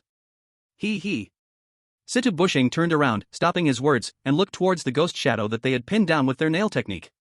Its shape resembled a giant earthworm, but upon closer inspection, one could see its head had a large, jagged mouth. Its real body had long been destroyed by the two, and now all that remained was the ghost shadow. The real body is easy to kill, but the ghost shadow is hard to grind away. That's the principle. Situ Busheng estimated that grinding for another day and a half would be sufficient. By then he could go light a fire for hunger. TSK. If she really could grow up, life in this Red Lantern District would get much better, although it's not bad now. Situ old dog, have you noticed there has been some movement deep inside? Zhongerhong spoke again. You heard it too? Situ Busheng turned his head, his eyes revealing a hint of surprise. I noticed it a while ago, but no aura came through. I thought it was just the yin vein breathing. I was thinking the same, but isn't the yin veins breathing usually just a few sounds? Once Zhongerhong finished speaking, both of them turned their heads to look deeper into the yin vein, where crimson light was misting, emanating from the blood-yin beads embedded in the stone wall. And why do I feel like the blood energy inside the blood-yin beads seems to have dispersed a lot? As soon as Zhongerhong finished speaking, both of them heard a faint sound of footsteps. But deep in the yin vein, who else would dare to come besides the two of them? Could it be another ghost shadow has come up? The two locked eyes, just about to take action, when they noticed two figures slowly approaching from ahead. Both were shadow walkers who had nurtured their yin spirits. Seeing in the dark was effortless for them. Therefore, just as the figures stepped out, they could clearly see that what emerged from the ground was actually a pair of young and beautiful women. Each one was more stunning than the other. The two walked up from the depths, chatting and laughing, and the aura emanating from one of them made Situ Busheng and Zhongerhong unable to muster even the slightest thought of resistance.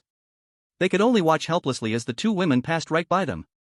Then the exceptionally beautiful woman casually stepped down, crushing the ghostly shadow underfoot. Crushed dead? In a daze, Situ Busheng seemed to remember something and trembled as he shouted, "May I ask, is this the presence of Lady Lucienne?"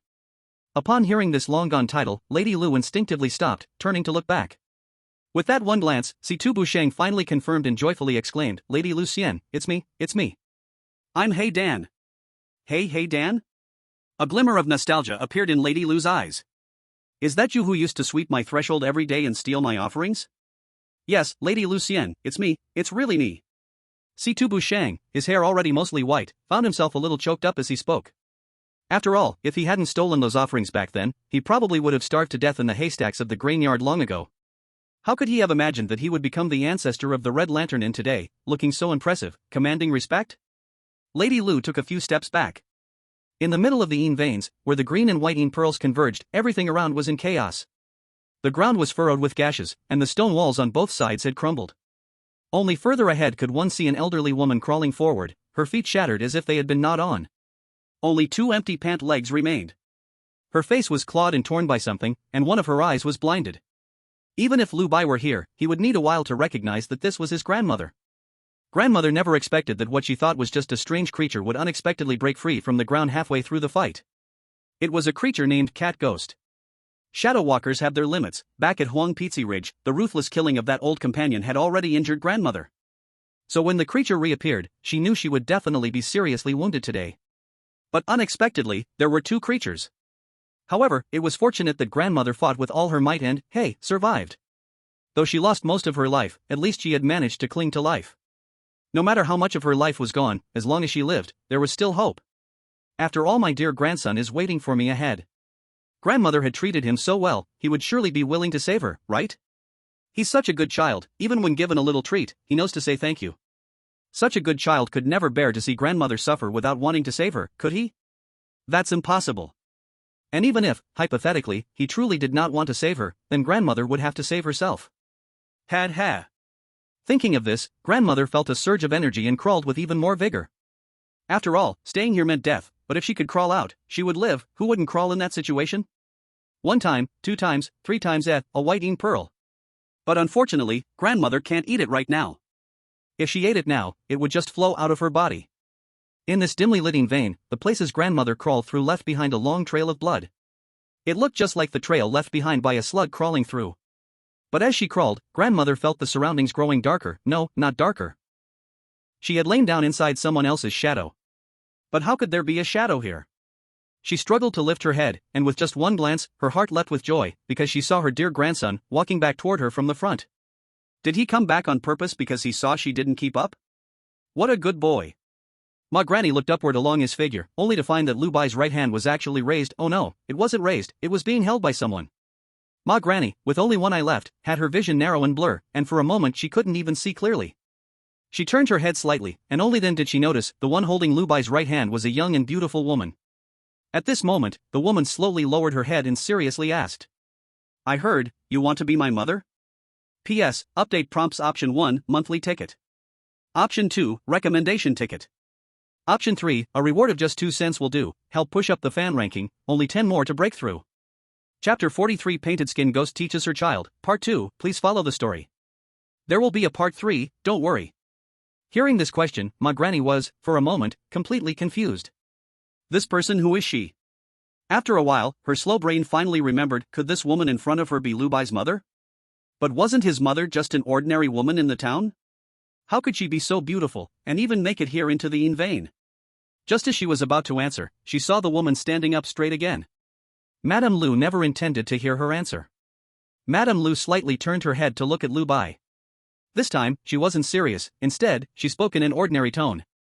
Do you still remember the lesson I taught you at Wang Family Village? Lu Bai nodded hard. Madame Lu didn't ask further. Since Lu Bai said he remembered, then he remembered. If he didn't, it didn't matter either. Today, mother will teach you another lesson. No one will treat you well for no reason. All along the way, she took great care of you, gave you a hive of the Dayang bees after tasting it. You should know how precious that thing is. She even gave you a pearl, and risked getting hurt herself just to let you hear it ring.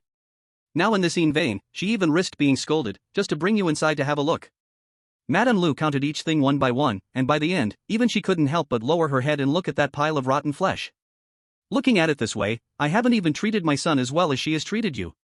After speaking, she looked again at Lu Bai. Do you think she would treat you so well for no reason? Lu Bai heard the question and looked up at his mother. But he found her face expressionless, showing no emotion, so he could only choose to speak honestly. I know she has plans for me, and most likely, she wants me to go with her to the Blood Food City, and only then will she take from me what she wants. But I don't know what she wants. Lu Bai said this while lifting his head to look into Madame Lu's eyes. Then did you ever think about going with her to the Blood Food City? Madame Lu said this with a half smile, half not smile. Once you leave with her, maybe you'll be free from my control. When Lu Bai heard this, he blinked, his nose turned sore, and he couldn't help but hug Madame Lu's leg. I only want to stay with mother, I don't want to go anywhere. Madame Lu seemed to be hit by him, her body swayed back and forth. But is it possible? Maybe because she felt Lu Bai was telling the truth, Madame Lu didn't say more. She just reached out and patted Lu Bai's head. Then she turned her head to look at Ma Granny on the ground, and seriously said, You see how much Xiao Bai likes me, and yet you still want to snatch him away from me. Can you really bring yourself to do that? After speaking, she squatted down slightly, wrapped both hands around Lu Bai's head, and looked directly into his eyes, saying, Didn't you say you didn't know what she wants from you? Then now mother will let you see what exactly she wants to get from you. After Madame Lu finished speaking, she turned her head to look at that pile of rotten flesh on the ground. In a daze, she shouted sharply, still not ready to confess the truth. On the ground, that pile of rotten flesh quivered, and then surprisingly began to speak. My body has already burned to the end, but fortunately, when I was young, I once found a method of parasitism in a cave. This parasitism technique allows me to find other spirits after death, take over their bodies, and live a second life. Lu Bai is young, and he has already lit a furnace. As long as I light his third life fire early, and burn out his spirit, I can use his body. But this time in the yin veins, I was seriously injured and have only a few days left to live, so I want to find Lu Bai quickly, forcibly seize his body, and see if I can grasp that glimmer of hope. After finishing her words, Mappa Bayo suddenly shivered, and then could not stop trembling. This was her deepest secret, something even the young lady in the ancestor didn't know. How could it just come out like this? There must be a ghost. There must be a ghost. She strained to lift her head, trembling as she looked at the two people in front of her. At this moment, a voice came to her ears, so now this is the second lesson Mother teaches you, there is no free meal in this world. Lu Bai nodded vigorously, I understand, Mother. Thinking for a moment, he remembered a phrase he had seen in his past life, all gifts from fate have already been secretly priced. Lun Yang listened and laughed and then patted Lu Bai's small head. My son is really smart. But this saying is not completely right, there needs to be one more sentence. Lu Bai grinned and said, except for the good things given by Mother. That's good to know. Mappa Bayo listened to their conversation, and as she did, she suddenly felt drowsy, too sleepy to even keep her eyes open, and then just lay on the ground, becoming still. Lu Bai did not look back, anyway, Mother had taken action. So he didn't need to worry about anything. Situ Hong leaned against the stone wall, her once new white dress was now stained red in most places. She looked like all her energy had been drained, even getting up was extremely difficult. She glanced around and recalled the recent situation. Originally, that ghost behind her was close to eating her, but the suddenly appeared woman, just with a glance, made the ghost turn to ash and fall to the ground. Then she took away that child, the one that Mappa Bayo had set her eyes on. The only words she spoke to her throughout were, don't move. Situ Hong didn't dare to move at all, with such an existence, she felt her ancestor would probably not have that kind of power. How could she dare to move? After waiting for a long while, she heard footsteps in the passage. So she turned to look in the direction she came from, and in the depths of the luminous yin veins, two figures were walking towards her. One big and one small, hand in hand. They were back. Situ Hong tried several times but couldn't get up, so she had to give up and just watch as they walked closer. When they got near, Lun Yang looked at the woman with fox-like eyes and said expressionlessly, it seems your Situ family is truly obedient. Situ Hong didn't know what to say. Lun Yang didn't expect her to say anything nice, and then just pointed with her hand. In an instant, Situ Hong felt her whole body turn cold, but the next moment it became extremely warm. The previous breath felt like being in an ice cellar, while the next breath felt like being by a warm stove. This continued for 9 breaths. Finally, Lun Yang withdrew her hand, and on her hand was a red and blue bracelet. Now, raise your hand. Lu Bai immediately lifted his left hand. Lun Yang put the bracelet on him, it fit perfectly, just right. After finishing this, Lun Yang turned and looked at Situ Hong. I've already set up your furnace for you. As for when she can light the fire, it depends on Xiao Bai's mood. After she finished speaking, she turned to Lu Bai and said, if you think it's time for her to light the fire, just break this bracelet, do you understand? Although Lu Bai didn't understand why his mother wanted to do this, he believed that what she did was definitely right. He nodded vigorously, I understand, Mother. Lun Yangzi patted his little head again, let's go home. After saying this, the two of them held hands and continued walking forward, not heading up to that exit, but stepping into the darkness. In the distance, Situ Hong still heard the child asking. Mother, where is Aunt Huang? Lun Yangzi answered. She died, there's no saving her. Chapter 44, Exorcism. Please continue reading. Aunt Huang was dead, so for the next several days, Lu Bai was in a bad mood. In his eyes, Aunt Huang was his wet nurse, after all, a wet nurse is like a mother, he grew up drinking her milk. But now she was dead. But this also proved that once a person becomes a ghost, they really cannot return to being human. Even his powerful mother couldn't save Aunt Huang. Let alone anyone else. For several days, Lu Bai spent his time pondering techniques at home, or following Lun Yangzi to her shop to watch her do business. Lu Bai enjoyed the most leisurely time he had ever had since traveling through. And the Short Knife Gang and the Red Lantern Square from Blood Food City did not return to town, and he heard no more news about them. Only Master Ma, one evening, hurriedly came to town. Seeing that Lu Bai had returned, he finally breathed a sigh of relief and then returned to Ma family village. The town also returned to its usual calm. On this day, Lu Bai, who woke up late, was practicing boxing in his own yard. The boxing style was the bare fist he had learned from Master Ma. It wasn't very effective, but it was good for stretching. Lu Bai practiced carelessly, his boxing technique was terrible, but Chow Chow, sitting on the peach tree, kept clapping and cheering, saying some words that would give one goosebumps if heard. Suddenly, Lu Bai heard Lu Nyangzi's voice beside his ear. He was already used to his mother's magical abilities. Is there a person named Lu Tai who learned boxing with you from Master Ma? Yes, he went with me. He just came to our shop looking for you, saying his mother was haunted, and he couldn't find Master Ma. He asked if you would go with him. Looking for me? Exorcism? Lu Bai had never experienced something like this before. He was taken aback for a moment. Should he go? Would it be dangerous? Would it happen again like that time in the Yin vein? Lu Bai was hesitant for a moment. But if he didn't go, just hiding at home, he wouldn't gain any experience. If he encountered such matters recklessly in the future, it would be even harder to deal with. He couldn't figure it out, so he had to ask Mother. Mother, do you think I should go? This is your business. Whether you go or not has nothing to do with me. Lu Nyangzi's expression remained as unfriendly as ever. Lu Bai lowered his head, feeling wronged, silently counting down 3, 2, 1. Just as he counted to 2, Lu Nyangzi's voice rang out again. You must understand that Mother can't protect you forever. Ultimately, you have to rely on yourself. Although her tone was cold, Lu Bai understood the meaning behind her words. Go, sooner or later you will experience these things. Since that's the case, it's better to experience them earlier. Lu Bai said, tilting his head. He is waiting for you on the west side of the town now. Lu Nyangzi's tone noticeably lightened when she said this. So you had already planned for me to go, you let Lu Tai wait for me ahead of time. Lu Bai didn't expose this, just huffed and immediately ran back home, slinging on his little bag and strapping the single-handed saw to his waist. When he ran past the peach tree in the yard again, Xiao Chao jumped onto him. One person and one ghost went out of the house, turned west, and soon arrived at the north-south dirt road. Heading south, after walking about a few hundred meters, Lu Bai saw Lu Tai anxiously waiting by the roadside. He was still wearing that patched gray robe, and when he saw Lu Bai coming, he looked visibly a bit awkward. Let's go, we can talk while walking. Lu Bai took the initiative to speak. Okay. Lu Tai hurriedly followed. The road from Huanliang town to nearby villages was still there, and every year they would invite the land god to hold a ceremony, so the nearby evil spirits did not dare to be too rampant. At least they would not commit crimes on this road during the day. Lu Bai, I really can't do anything this time. I went to find Master Ma, but he wasn't there. Brother Lu Zi lives too far away, so I could only come to get you, Lu Tai said anxiously.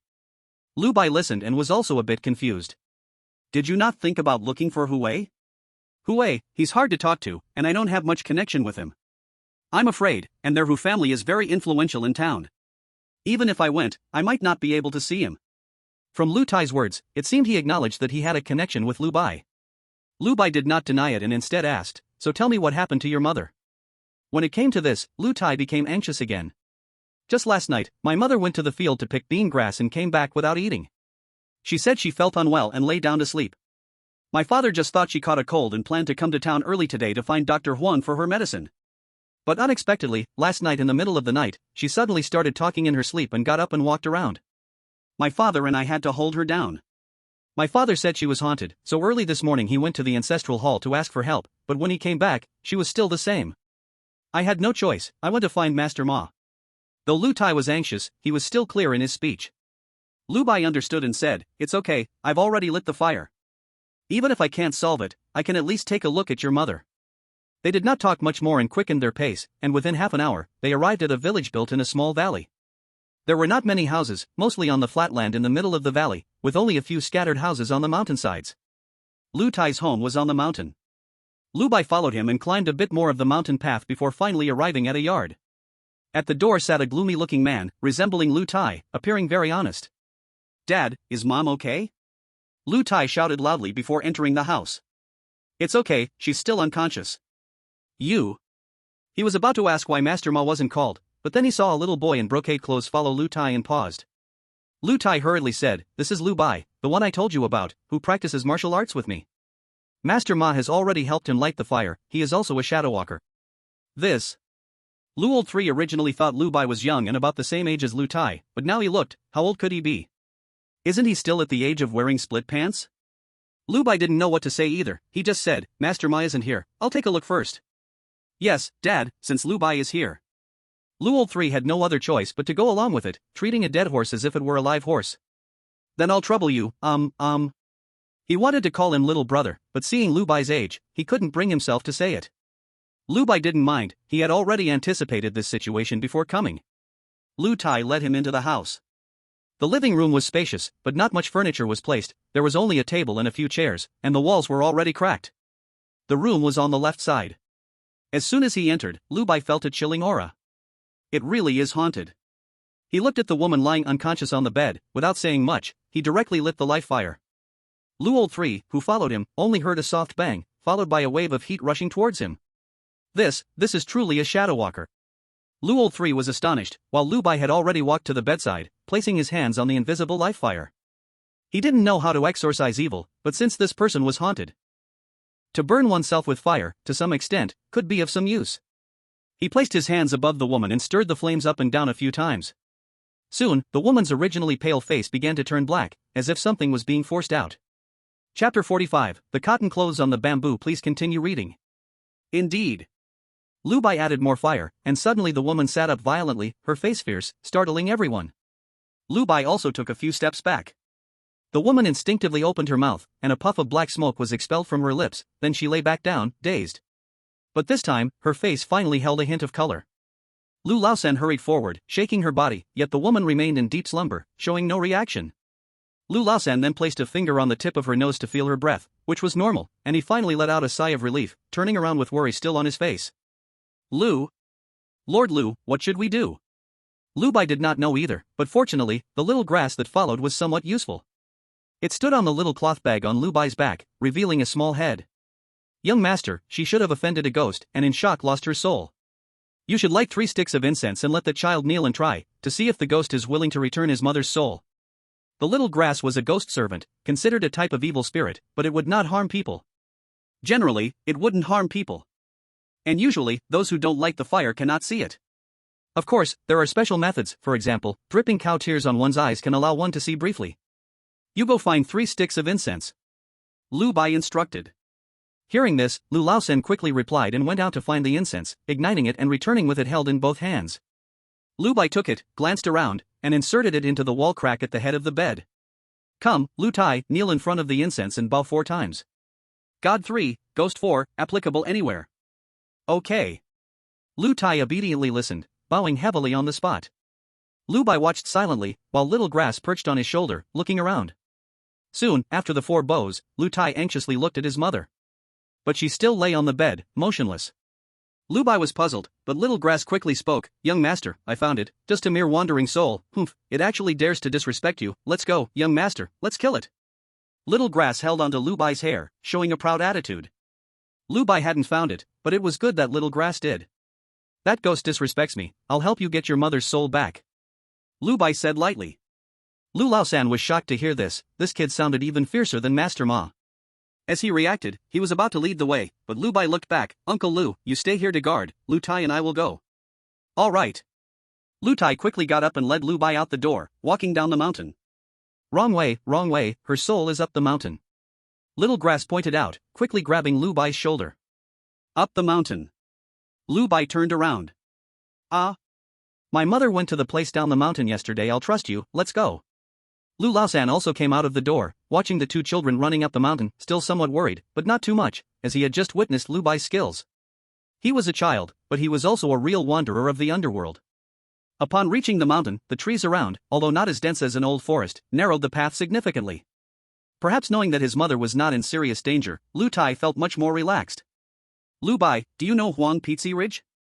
That's where I told you, Zhou Qianhai lives there. I remember. I heard my father say that the yellow skin there, that Huang Daxian seems to have moved his temple. Now the hunters living on Huang Pizzi Ridge have moved to different villages, and Zhou Qianhai's family has moved to our Lu Jiatuan. Lu Tai spoke as he walked, because Zhou Qianhai's mother is from our village. The Yellow Weasel Ridge was no longer livable, so they moved over here. Oh? I really didn't know that. Even though he personally took part in this matter, there was no need to talk about it with Lu Tai, it was enough just to listen. Young master, it's over there. Xiao Chao suddenly spoke, pointing at the patch of wild grass on the left. Lu Bai stopped, 2 flames ignited suddenly, a wave of heat rushed in, and Lu Tai instantly felt alert. Is that evil spirit nearby? Xiao Chao pointed the way, and Lu Bai walked through the wild grass. After just a few steps, he turned around a small hill. Lu Bai looked up and saw a drooping bamboo tree there, with a coarse linen garment hanging from it. Underneath the bamboo, a woman could be seen crouching, shivering uncontrollably. "You stay here, don't come over." Lu Bai warned, without any unnecessary words, took a deep breath, opened his mouth, and released a fire arrow that hit the coarse garment. The garment swayed slightly, and a column of black smoke rose up from it, then a shadow dashed out and tried to flee up the hill. It simultaneously emitted ghostly wails. Lu Bai stepped back with his right foot, slightly bent his body into a bowing stance, and pulled back his hands. A fire bow made of flames appeared in his hands. At the same time, his blood energy surged to its peak. At this moment, if someone were beside him, they would most likely hear the sound of blood flowing. He drew the bowstring, and a fire arrow formed on its own, but it looked a bit unstable, as if the entire fire bow were about to fall apart. In just one breath's time, he loosened the grip of his right hand's index finger and thumb. The fire arrow shot out violently, veering off course. It missed the wandering spirit, exploding nearby, but even so, it still turned it to ash. He stood up and dispelled the technique, mumbled that he was still not very skilled. After all, it was merely a pretty but useless facade. Lu Tai, who followed him, initially only heard a sharp scream that made him uncomfortable, then saw the garment on the pole sway slightly. Then, he saw Lu Bai shooting arrows with empty hands, and after a loud bang like a firecracker, everything fell silent.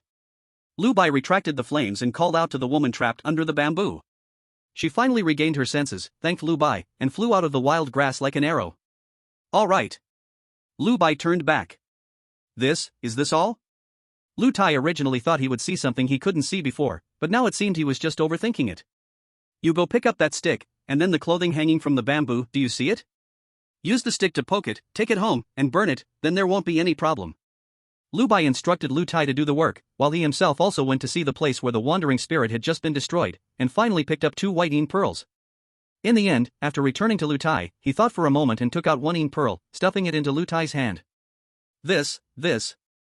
I can't take it. You saved my mother, how could I take your een pearl?" Lu Tai was always honest, and seeing Lu Bai's behavior now, he was even more unwilling to accept it. "It's fine, just take it, we are friends," Lu Bai said, forcefully pushing it into his hands. This een pearl, he truly did not lack, whether he had 1 more or 1 less was not a big deal. But Lu Tai was in need, and besides, if Lu Tai had trouble, he would think of looking for him. Just as Lu Tai said, they were friends. So after Lu Tai accepted it, he pondered for a moment and said, "I don't have anything that can help you, just tell you a secret." "A secret? What secret?" Lu Bai was somewhat surprised. Indeed, anyone who hears that someone wants to share a secret will light up with curiosity and the thrill of prying into someone's private life. Lu Bai was no exception. While Lu Tai used the stick to poke at the coarse garment. As he leaned closer, he lowered his voice and said, "I know where there's something good, it should be good, I can feel its energy, but I'm afraid to eat it. Lu Bai, you are my friend, you saved my mother and even gave me the shadow pearl, so I will tell you this secret. After I burn these clothes, I'll take you there." A young person's sense of right and wrong is always so simple. If you treat me well, you are my friend, and I will treat you well in return. And the Lu family has always been pure and simple, even more so. "Young master, what he mentioned might be a treasure, you can go and take a look to see if it's good," whispered Xiao Chao, who was crouched behind Lu Bai. "Okay." Lu Bai agreed. Lu Tai was also happy, he was actually afraid that Lu Bai wouldn't want to go, afraid that he wouldn't think it was worth it. On the way home, before they reached the door, Lu Bai saw a woman sitting there. Lu Tai rushed up and shouted "Mother," joyfully. Lu Bai stepped forward, and the 3 of them kept thanking him repeatedly. Lu Laosan even wanted to kneel before him. Lu Bai hurriedly stopped him, he seemed to understand Master Ma a bit more, knowing why he worked so hard to run around. "Father, I'll take Lu Bai to have some fun." Since he was a person who walked in shadows and was willing to play with his son, Lu Laosan was naturally delighted. "Alright, just remember not to play too long and bring Lu Bai Ludaran back for lunch early." Lu Laosan's shout sounded strange to Lu Bai, who found it odd, so he chose to leave first. Lu Tai went back to grab a machete, and then the 2 of them walked down the dirt road. Halfway down, they turned onto a small path on the left. "That place is called the Murder Plateau, I only discovered it a few years ago when I accidentally fell while herding cattle." Lu Bai asked, "What is that place called?" "Murder Plateau. Hey, don't worry, the village only says that people were killed there a long time ago, there's no one there now. I'm just an ordinary person, and I've been there several times without any problems, let alone now with you, the one who can set fire." While speaking, Lu Tai swung the machete, chopping the wild grass on both sides of the road with whoosh, whoosh, whoosh sounds.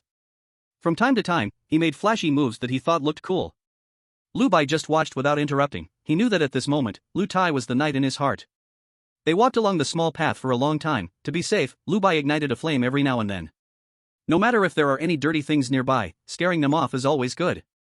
After walking for about 2 tea times, the scenery on both sides changed from shrubs and wild grass to odd rocks appearing sporadically. We're almost there. Lu Tai lowered his voice again and walked a bit further, then he circled around a jutting rock, pointing at a hollow covered by wild grass. Right here, I accidentally fell down while herding cattle back then. But we don't need to go this way, look at that gentle slope over there. You can crouch and go down from there, it's very safe, I've gone up and down many times. Lu Bai surveyed the surroundings and couldn't help but say, you found this place while herding cattle, it just proves the treasure belongs to you. Lu Tai felt a bit awkward. Alright, I admit it, there were vines with fruit there, I came over because I was tempted. Hey, you come with me quickly. After saying this, Lu Tai crouched down carefully to move past the rock face, then went down the gentle slope, reaching a concave area, peeking out. Still here, Lu Bai, come quick. This gentle slope was nothing to Lu Bai, he had high energy, and being small, he leapt over in a few steps. Seeing Lu Bai appear by his side in the blink of an eye, Lu Tai felt a bit embarrassed. It's right there.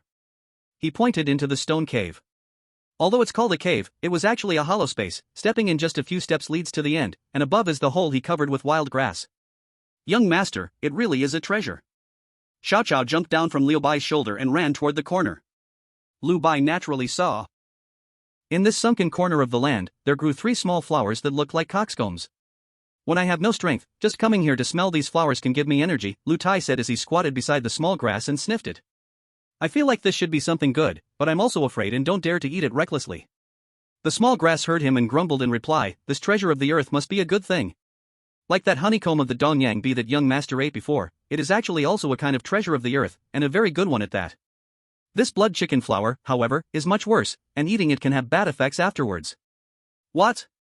Lu Bai asked softly, fearing that speaking too loudly would make Lu Tai ask more questions. Eating this will cause bloating and has a very violent nature, which can injure a person's meridians. The small grass seemed to really know about this thing. If Lu Tai eats one, he will be ignited, but it will also hurt his foundation, and later he will often feel soreness in his body. One blossom can ignite him. It seems its effects are indeed remarkable. Hearing this, Lu Bai looked at the young man in front of him. He also had some luck. Young master, you can take one of these. This blood chicken flower has other uses too. You can smear its juice on your saw, and that way, next time you won't need to spark fire to deal with evil spirits. And if you smear the juice of the blood chicken flower and then light it, it will be extremely powerful. The small grass suggested. Hearing this, Lu Bai first glanced at Lu Tai, then at the 3 blood chicken flowers. Lu Bai, you know what this is, don't you? Lu Tai's eyes sparkled with hope. Yes. Lu Bai hesitated for a moment but decided to share what the small grass had just said. If you're willing, I'll take one, you can eat one yourself, and the other one can be given to Master Ma.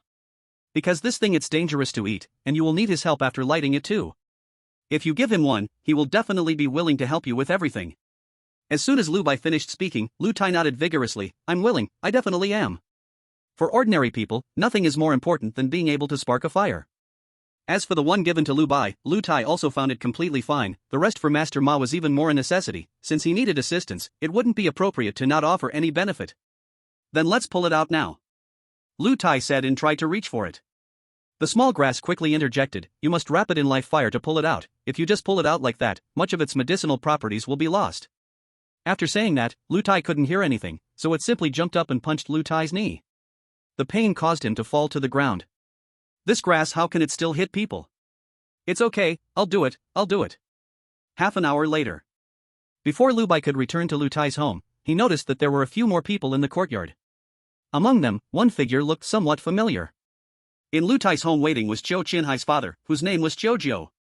He had met Lu Bai before, so when he saw Lu Bai walking back from outside, he immediately performed a grand bow without saying a word. Startled, Lu Bai quickly avoided it. Young master, please save little Hai. Xiao Jiu, who was originally a hunter from Huang Pizzi Ridge, was tall and strong, so when he knelt down, it looked quite awkward. Lu Bai didn't have the habit of making people kneel, get up and talk. What happened? Lu Bai had already heard about their move to Lu family village, but now could it be that Xiao Qianhai also encountered evil? Little Hai, this is all my fault. Xiao Jiu spoke and even slapped himself hard, then squatted on the ground to begin explaining. Earlier at Huang Pizzi Ridge, young master had seen us. At that time, the manager saw that we were working hard, and gave me a few white beads, and I let Xiao Hai eat them. He had a good foundation, and he had eaten a little bit of something else before, so the furnace was burning okay, but it was still just a bit lacking. Xiang Jiu said as he raised his right hand, pinching his index finger with his thumb, leaving only a small segment, indicating that it was really just a bit lacking. I then suggested we use our ancestral method to see if we could light the fire first, and then slowly heat the furnace. Xiongjiu spoke urgently, spittle flying everywhere, while Lu Bai quietly took a few steps back. But I didn't expect, an accident happened. He's still at home unconscious, and I don't know what to do. Young master, you must save Xiao Hai. Lu Bai listened, feeling confused and not quite understanding, so he said, have you sent someone to call Master Ma? He needs to handle this. We've sent someone.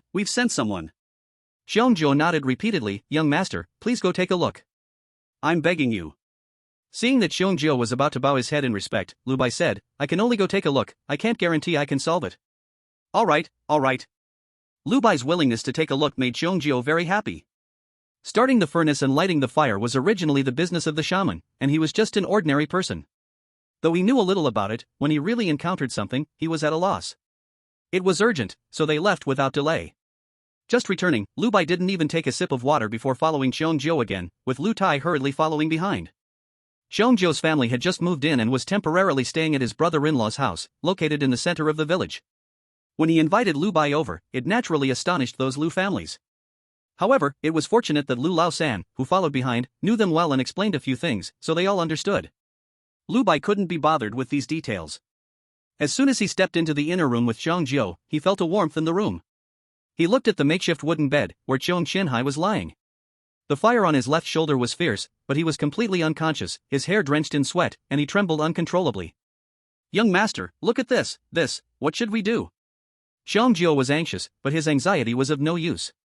Lu Bai stepped forward and lit 2 more flames on his own shoulders. Though he didn't know if it would help, when faced with uncertainty, lighting a fire was definitely not a mistake. In the end, he stepped closer but couldn't make heads or tails of it. Instead, Xiao Chao, who was resting on his shoulder, took a few glances and said, young master, ask him if he used bear bile for the fire lighting method. Lu Bai was only as tall as the bed, but at this moment, he stroked his chin, looking quite thoughtful. Your ancestral fire lighting method, did it use bear bile? This. Xiongjiu lowered his head, his expression somewhat stunned. Young master really is something, our ancestral method does use bear bile as an igniter. Ha, seeking death, it's deserved. Using bear bile as an igniter, it's strange if it doesn't burn through the furnace. Xiao Chao scoffed, this method is simply a shady trick. Some people's furnaces aren't hot enough, but they still want to light a fire, so someone came up with this idea. When lighting the fire, they added a barrel of oil, the bear bile is the oil. Is there a way? After all, letting someone burn to death didn't seem right to Lu Bai. There is a way, heh. Since he and the young master still have some fateful connection, let's save his life. Xiao Chao sat proudly on Lu Bai's shoulder. Young master, let him find a stitching needle, heat it until red, and prick it on the 2 thumbs of this poor fellow to help him recover a bit. To really save his life still needs Master Ma to come. You go find a stitching needle and bring a candle. Lu Bai was too lazy to waste words and directly began arranging tasks. Xiongjiu was overjoyed to hear this. He was afraid that Lu Bai would say there was no way, and that would be the end. Soon, he followed Lu Bai's instructions to find the tools and placed them at the head of the bed. Lu Bai stepped forward. He placed the embroidery needle on the candle to heat it up, then stood up and jumped directly onto the bed. Come on, spread his hand open. Okay. Xiongjiu, belatedly realizing, nodded. He didn't understand what Lu Bai was trying to do, but he just did as told. Outside the door, many Lu family members gathered, watching and waiting for the outcome. Lu Bai was unrestrained, stabbing Qiong Qianhai's right thumb with the iron needle. Before he even had time to blink, a gush of deep red blood spurted out.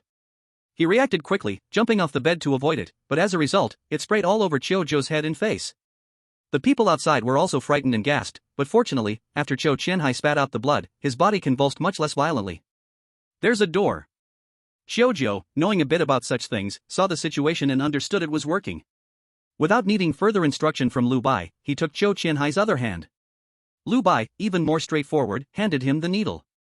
Another burst of deep red blood spurted out. Qiong Qianhai, who had been trembling, was now back to normal, lying still on the bed, though he was still sweating profusely. The rest is beyond me. We'll have to wait for Master Ma to arrive.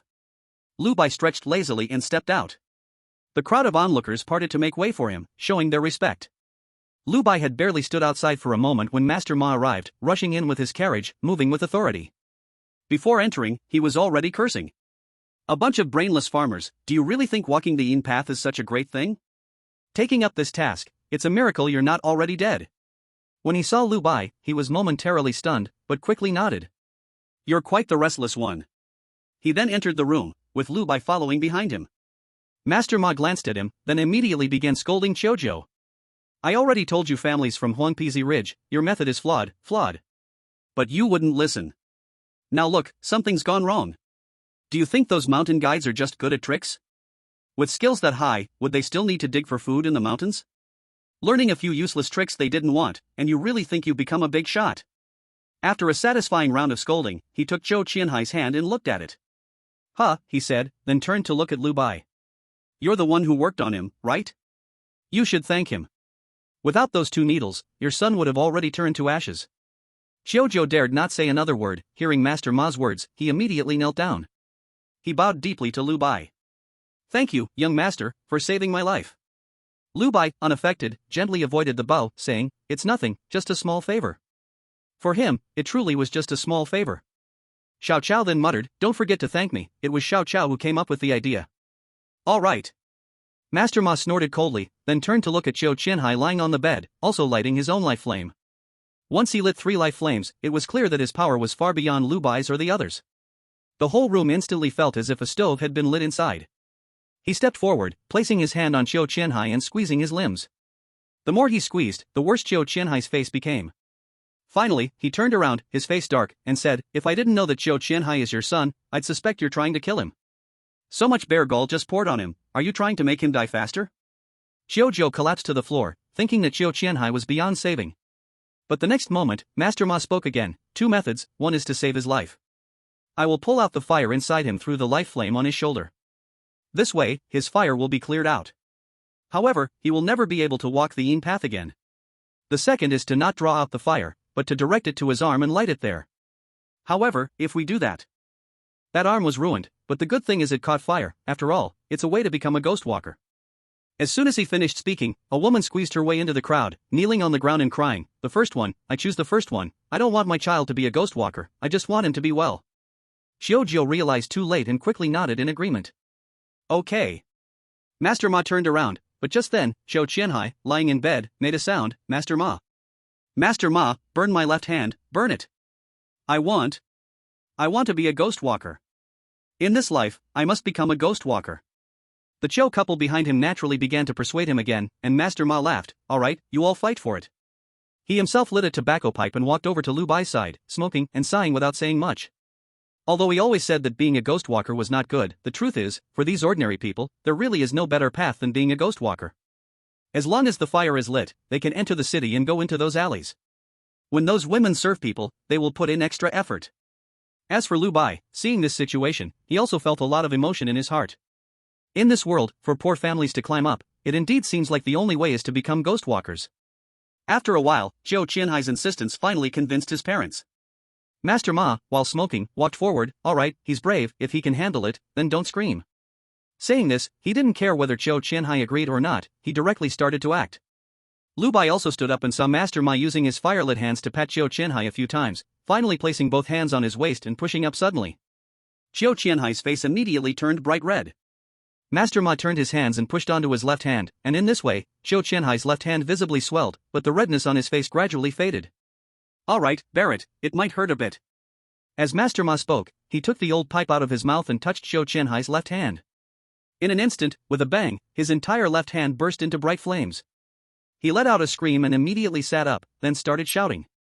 Master Ma, however, remained unperturbed and pressed him back down. Lie down, if you don't lie down, you won't be able to become a ghost walker. Upon hearing this, Zhou Qianhai actually forced his mouth closed and leaned back. Seeing this, Master Ma finally took a serious look at Zhou Qianhai.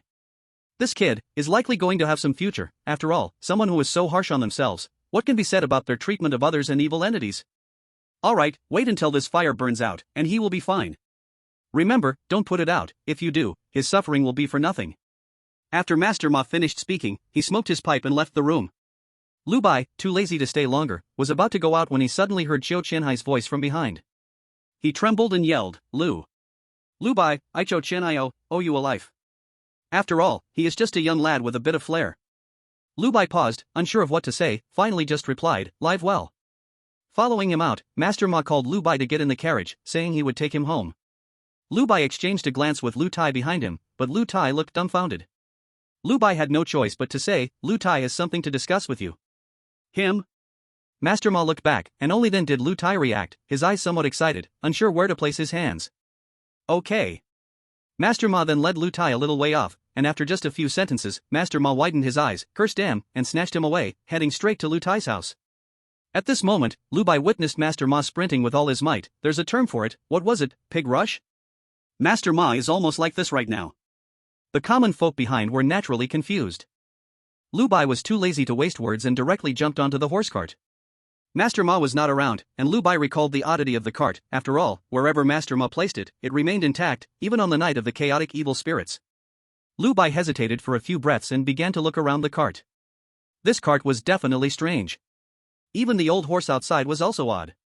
Perhaps sensing Lu Bai's curiosity, the little grass behind him suddenly spoke, "Young master, don't search, this cart is fake, it is the craft of a paper maker. If you don't believe it, you can try to light a fire inside." As soon as the little grass finished speaking, a sharp voice came from the cart, "You damn scarecrow, worthless scarecrow." The little grass got angry too. It had always been the one to insult others, but never had anyone insulted it. So, the two oddities began to curse at each other, making a loud noise, but fortunately, Master Ma returned quickly. As soon as he returned, the cart fell silent. Master Ma looked very happy, leading Lu Bai out of Lu's village and finally turning to Lu Bai and saying, "Kid, today you've done me a great favor." Before Lu Bai could respond, the unhappy little grass coldly snorted, "The lady doesn't even know how many times she has saved you, Master Ma. Have we not done enough for your Lu family?" Master Ma, initially filled with joy, turned pale with anger and stepped back, lamenting, "Why do you have to bring that up?" Lu Bai grinned. But not long after, Lu Bai pondered and asked, "Master Ma, what happened on the Yin Vein side afterward?" At that time, Lu Bai directly followed Lu Nyang out of the ground, and he hadn't seen that so-called ancestor, nor did he know how things were resolved later. After he asked this question, Master Ma was noticeably silent for a while, and then said, "After you went underground, the next morning, the ancestors of the Red Lantern House and the Short Knife Gang came out from below. They didn't say much. The ancestor of the Short Knife Gang stayed at the Yin Vein, while the ancestor of the Red Lantern House took that lady back. Once they left, I returned as well." "What's the matter?" Lu Bai listened carefully. "No, nothing. What about Ma Papa? Did she return too?" Ma Papa? I was just about to ask you, didn't she lead you into the Yin Vein? Master Ma's voice was astonished. "No, my mother brought me back. That Ma Papa might have stayed in the Yin Vein to guard it." Lu Bai didn't lie, he spoke the truth. After all, Ma Papa really was left in the Yin Vein and would never leave. The reason he asked this question was to test whether any changes occurred after he left. It seemed that there likely were none. Lu Bai estimated that Lun Yang must have revealed herself in front of those two ancestors, otherwise, this matter could not have ended so peacefully. After that, the two didn't say anything more. Until Master Ma delivered Lu Bai to his doorstep. Just as Lu Bai was about to get off the cart, Master Ma pulled out a piece of cured meat from the side. What is this for?" Lu Bai didn't understand. Master Ma smiled and said, "This is for you from Lu Tai's family. You saved their lives, how could they not give something in return? Though it may not be great, for them, it's indeed the best they have. Take it, in our line of work, after a job, we should get something. If there's really nothing, even a few pounds of coarse grain, it would still fill up for us." Only then did Lu Bai receive it. How should he put it? This feeling was quite strange. No wonder Master Ma would do this foolish thing, but Lu Bai thought again, he didn't feel much about doing such things. To speak from the heart, he didn't consider himself a kind person. The reason he went to Lu's village this time. In order to broaden his horizons and sharpen his skills. If not, he would rather bully the hairless big yellow dog in the town. Old Master Ma left, and Lu Bai carried the cured meat home, where Lun Yang was also present. Lu Bai laughed loudly, "Mom, we can eat meat tonight." They agreed to have meat for dinner, and that was exactly what they had for dinner. Lun Yang cut the cured meat that Lu Bai brought back in half, hanging the other half on the kitchen beam to smoke. The half that was cut off was divided again, half steamed and half stir-fried. Lu Bai stuffed himself with food. After eating, he practiced punches in the yard a few times until he felt better. That night, after cleaning up, Lu Bai lay in his bed, looking at Lun Yang who was sitting by the bed, lost in thought. He had little desire to sleep, so he asked, "Mom, why has my growth seemed to slow down recently? Why can't I get any taller?" He had noticed this too, as he had been adding a bit each day and eating the Yin Pearl. Logically speaking, he was almost like an 11 or 12-year-old boy. But his height still resembled that of a small child. Lun Yang came back to her senses and leaned slightly forward, "Because I don't want you to grow up so fast, okay?" Okay. When it came to what Mom said, was there anything that wasn't okay? If there was, it must have been his own problem. After a while, he asked again, "Mom, what is your real name? You can't just be called Lun Yang, right?" "Oh. Do you no longer want to call me Mom? You want to call me by my full name? Lu Bai. No, Mom, you just can't chat like that. Ha, if you can't chat, just go to sleep. Lun Yang stood up and went straight to the floor below. The candle was extinguished, returning to silence. Looking at the endless darkness, Lu Bai softly said, "Good night, dear Mom, see you tomorrow." After saying that, he quietly pulled the quilt up and buried his head in the bedding. In the underground, Lun Yang finally shed her human skin, returning to her bloody and gory form. She skillfully stretched the human skin, opened the wardrobe, and placed this human skin between the other two human skins. In front of Xiao Bai, "It seems like you mostly wear human skin. I said this would not scare him," said the pink dress human skin. But Lun Yang ignored her. Then the red dress woman's human skin opened her mouth and said, "They are almost at the door. Let them come, they will come sooner or later." Lun Yang replied this time, very casually, as if she did not take them seriously at all. The red dress human skin continued, "Those old turtles lying in wait don't know how many will come TSK, they want us to lie in wait with them, really, after lying so long, they think of becoming toads." Lun Yang picked up a small pair of scissors nearby, trimming the candle wick on the candlestick. "I have no habit of serving others, it's impossible while alive, and even more impossible when dead. Even if it's a god the same." "Oomph, my lady, you're talking nonsense. When you served the young master, you were very happy serving him." Wrong, Little Grass spoke incorrectly. Lun Yang did not respond and continued, "Just those old turtles definitely wouldn't dare come. By then, that old dog from Wei country must come too. After all, during that time in Qingzhou, I really pressed him into the dog poop. That grand historian from Qing country, who always talks about this and that, will most likely come too. He cannot stand us as ghosts." As she spoke, she laughed herself. She casually placed the small scissors back. "It seems like it has been a long time since we've had such excitement. Come on, everyone come, so we don't have to look for them one by one later." She laughed. The three human skins in the wardrobe laughed along, and for a moment, the entire underground room echoed with laughter. The laughter of the painted skin ghosts. Lun Yang lay down on the bed amidst the laughter, and Little Grass stayed at her bedside, murmuring softly, "My lady, you ate an extra bowl of rice tonight. My lady. Is the cured meat that the young master brought back more fragrant? Normally, I haven't seen you enjoy eating it." "Your Majesty, listen, it seems that the young master is talking in his sleep." After returning from Lujiaten, Lu Bai spent a few more peaceful days. He wandered around the town carefreely all day, and when he got bored, he even chased geese and played with a few little kids. Until one day, after waking up, he casually finished adding some points and then looked at the panel. Name, Lu Bai. Identity, human. Realm, 3 fire. Vitality, 9.6. Spirit, 9.1. Attribute points, 0. Looking at the vitality and spirit points on the panel, Lu Bai remembered that when he added the first fire, the vitality was at 3, and when he added the second fire, the vitality was at 6. So normally, by the time it reached 9, he should be able to add the third fire. But in reality, that was not the case. Do I need to break 10 in vitality points to do it? Lu Bai also asked his bizarre ghost mother about it, but her strange character completely ignored him. Lu Bai figured she still didn't want him to become a Yin shaman. No, she didn't even want him to be human. Feeling bored, Lu Bai decided to ask Old Master Ma and visit him for a bit. After all, his Ma family village had resumed enrollment a few days ago, and all the boys training in martial arts had returned. Even 2 more boys, Zhou Qianhai and Lu Tai, who had sparked flames, joined in. Old Master Ma publicly declared that they succeeded in igniting their flames by practicing his martial arts. For a time, countless boys wanted to go there to learn martial arts. The influence of the Ma family village had reached a new peak. Even the small road from Huangliang town to Ma family village had become much wider from all the foot traffic. Once away from the town, Lu Bai lit his life fire all the way, not worried about using it too much and harming his foundation. After all, the mantra given by Lun Yangzi was indeed very effective. He was bouncing along the little path in the woods, even scaring away a wandering soul he encountered. Not far along, he bumped into Old Master Ma, who was coming in a carriage around a mountain bend. He hurriedly pulled the carriage to a stop and glared, "Where are you going, kid?" Lu Bai stood on a giant rock by the road, hands on his waist, asking, "Looking for you." "Where are you going, you kid?" Old Master Ma was furious, "Who are you calling a kid? No respect." Before Lu Bai could reply, Little Grass poked her head out, sarcastically saying, Oh, Old Ma-san, are you trying to show off in front of the young master? Then Little Grass has to have a good talk in front of your majesty. As soon as Little Grass spoke, Old Master Ma really had no way to respond, stammering a few words before impatiently waving his hand. "There's a new Yin shaman in the town, I guess they've also ignited their spiritual body. I must go pay my respects and see what they are about." "What? A new Yin shaman in the town?" Lu Bai asked in surprise. You live in the town and still don't know? Old Master Ma retorted. I truly didn't know. Lu Bai said as he turned to Little Grass. She also shook her head. Little Grass follows the young master all day. If the young master doesn't know, how could I possibly know? Who is it?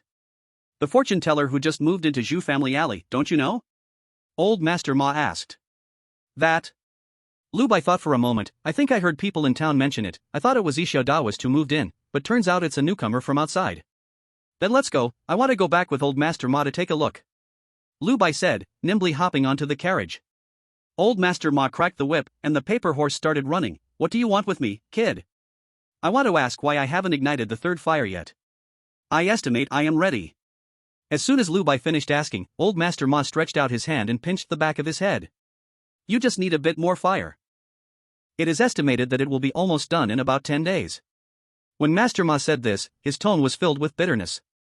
After decades of hard practice, he found that he was not as good as a 4 or 5-year-old kid? How frustrating this must be, sigh. It seems that one really needs to have a full 10 energy to light the third lamp of life fire. Lu Bai guessed and asked again, then how can we burn the spirit body once we light 3 lamps of life fire? If Lun Yang didn't talk about cultivation, then he could only ask Master Ma. If you light it, you won't need to worry, it will burn itself, starting from your head and burning down to your feet, until it burns out your entire spirit body. Does that mean that anyone who lights 3 lamps of life fire can burn out their spirit body? Heh, that's really naive. Walking the Yin path is all about talent. You have good talent, so I say this. If it were someone else, the story would be different. How would it be different for someone else? Lu Bai asked curiously. Master Ma sniffed, lit his dry tobacco, and looked up as he said. With your talent, you even think about burning the spirit body? First, find a way to light 3 fires. What? It's lit? Then you can't do it either. Burning the spirit body has its rules. The first 3 and the last 9 must not look back. 2, 5 and 8 down fishing o hammer. Listening to Master Ma's strange chant and incomprehensible words, Lu Bai could only give a thumbs up. But since he didn't have to worry about cultivation anymore, Lu Bai breathed a sigh of relief. The paper-made carriage soon arrived in the town, passing through streets and alleys, where grateful citizens greeted Master Ma. Finally, the carriage stopped at the entrance of an alley decorated with red ribbons. Before getting off, Lu Bai saw that it was crowded with people inside the alley. Master Ma led Lu Bai forward and greeted everyone with a laugh. As soon as the citizens saw Master Ma, they made way, while also greeting him. After all, if you're troubled by a curse, praying to gods might not help, but asking Master Ma might just save you. With smooth passage, they arrived at the innermost part of the alley, entering through a narrow door where only 2 people sat inside. One was a citizen seeking fortune-telling. The other was an old man over 50, wearing a gray-brown thin spring shirt, his gray hair tied up with a wooden hairpin, looking thin yet possessing an air of immortality. Upon noticing Lu Bai and the other man entering, his eyes instinctively widened, and he smiled and nodded. Please wait a moment, you two. Master Ma did not stand on ceremony, he sat down on a chair beside him and began to smoke diligently. Lu Bai sat a bit farther away, swaying his legs. The old man reassured the citizen, saying he just suffered from a sudden chill, and a few herbal medicines would fix him right up. After that citizen left, he went outside to loudly announce a few things, generally saying that he had something to do and would not be open for business today, asking those with matters to come back tomorrow. After speaking, he returned to the room and immediately cupped his hands in apology, smiling, sorry for keeping you, Master Ma. Seeing is better than hearing. Meeting you today, Master Ma is indeed impressive. After finishing, he also bowed to Lu Bai, this young brother is truly talented, lighting 2 lamps of fire at such a young age. I see you will have an easy time raising a Yin spirit in the future. Everyone loves flattery, and Master Ma chuckled, exchanging compliments for a bit, and they instantly felt a sense of familiarity. Lu Bai silently watched from the side, listening to their conversation, thus gaining knowledge about the old man's background. The old man's name was Zhang Song. He was originally a Yin walker from Qingshan City, but after offending the wrong people there, he had to flee for his life. Not long ago, he was doing well in Shuesher City, but unexpectedly, because he said too much while fortune-telling, he spoke some words he shouldn't have. He could only keep retreating, finally coming to Huangliang town to seek a meal. Moreover, he clearly stated that he came here with no intention of opposing Master Ma. If Master Ma found him bothersome, he could leave. With such sincere words spoken, and given that Master Ma was known for his righteousness, how could that be? So, after an intimate exchange of words, within half an hour, they were already calling each other Brother Ma and Brother Zhang. By noon, after boasting about Master Ma for quite a bit, he reluctantly bid farewell to his newly acquainted younger brother. They even agreed that tomorrow night, Master Ma would bring out his hidden manly brew, and the 2 brothers would drink together. Zhang Song naturally attempted to keep him from leaving, while Lu Bai watched their performance and found it quite amusing. Once outside, Master Ma kept a joyful smile on his face, proud of his new friendship. Only after leaving the alley and getting into the carriage did his smile gradually fade. What's wrong? No longer performing? Lu Bai asked with a grin. Master Ma, not expecting to fool the clever Lu Bai, took a deep breath and said, "This Zhang Song seems quite extraordinary. I hope he truly won't bring chaos to our Huangliang town as he claimed." After saying that, he flicked the reins, preparing to take Lu Bai home first. But just as they left the alley and hadn't gone far, they saw a person rushing towards them, moving swiftly, unlike an ordinary person. Lu Bai, with his sharp eyes, recognized that it was Hu Wei running towards them. Master Ma stopped the carriage, and before Hu Wei could catch his breath, he began asking, "What's the matter? Why all the fuss?" Hu Wei, breathless, replied, "Master Ma, you need to come to our Hu family to have a look. Something strange has happened, and I can't figure it out." Master Ma's eyes widened. "You Hu family always have troubles. Damn it, last time that hanging ghost almost got me. What's going on this time?" "Let's talk while walking," Hu Wei insisted, determined to get Master Ma to his house first. Chapter 51, The Strange Secrets of the Hu Family, request for continued read. Having had an experience before, Master Ma stood firm and said, "You speak first. If it's some kind of supernatural event, I'll go to the Earth God's temple to burn some incense first." Lu Bai, sitting in the carriage, found it amusing. However, he also noticed that this time, when visiting Zhang Song, the usually talkative Xiao Qiao hadn't said a word. He turned to look at his shoulder. Oh. Xiao Qiao is gone. After thinking for a moment, he figured there was probably nothing in this town that could harm Xiao Qiao. Most likely, Lun Yang had taken it back. Since that was the case, Lu Bai couldn't be bothered anymore. Because Hu Wei had already started explaining what happened at the Hu family, which made Lu Bai very curious. After all, it's human nature to be gossiping. It really isn't some supernatural being. I lit a fire and looked around several times but found nothing unusual. In short, this matter is just odd. As Hu Wei spoke, he swallowed hard, his brows furrowing, the expression on his face particularly bewildered. Master Ma knew his disciple's character. Although a bit indifferent, he still had the needed composure. Since Hu Wei said it was strange, it was most likely true. Relaxing against the carriage, Master Ma lit his pipe and said, "Tell me." Hu Wei continued, "The cause is that last night, around 3/4 past the hour of the pig, one of my cousins suddenly said she wanted to wash clothes." Washing clothes at such a late hour? Besides, I heard from that uncle of ours that she seemed dazed while doing so. The uncle thought she had run into something weird. Just as I returned home, he came looking for me. But when I got there, I discovered she was gone. At that time, there were still 2 other uncles in the house watching over her, yet she disappeared right under their noses, and neither of them noticed. Oh? That does sound a bit strange. Master Ma exhaled a puff of smoke, a hint of confusion in his eyes. "What you mean is? Did you go there and not sense any evil presence in his house?" "No." Hu Wei said firmly, "It's precisely because I didn't find anything that I feel it's strange." "Is there anything else? Or is that it?" Lu Bai listened with curiosity, unable to help but ask. Hu Wei glanced at him and said in a low voice, "Yes, then this morning, my second uncle, my real uncle, he got up and said he was going to the toilet, but after he went, he didn't come back. Even my second aunt suspected he fell into the pit. No matter how hard we looked, we couldn't find him. I had no choice but to come find you, Master Ma, and I didn't expect that as soon as I walked over here, I would see your carriage." Old Master Ma listened silently and finally let out a puff of smoke. "Strange, it really is strange. Get in the carriage." After he finished speaking, he stood up, and when Hu Wei saw this, he was overjoyed, while Lu Bai also shrank back into the carriage. He loved to watch the excitement. Especially when it was something related to the strange happenings. Yes, of course, it was also because the Hu family was right in the town. Even if something really happened, his mother could come and save him. Otherwise, if he had to risk his life just to see a show, he absolutely would not do it. The 2 of them got off the carriage one after the other, and old Master Ma drove the carriage toward the east side of the town. The north side of the town was where the Hu family became prosperous, and later when the Hu family had many people and couldn't fit, they moved to the Hu family hollow in the east of the town, flourishing for several generations of men, and now the Hu family had become the largest family in Huangliang town.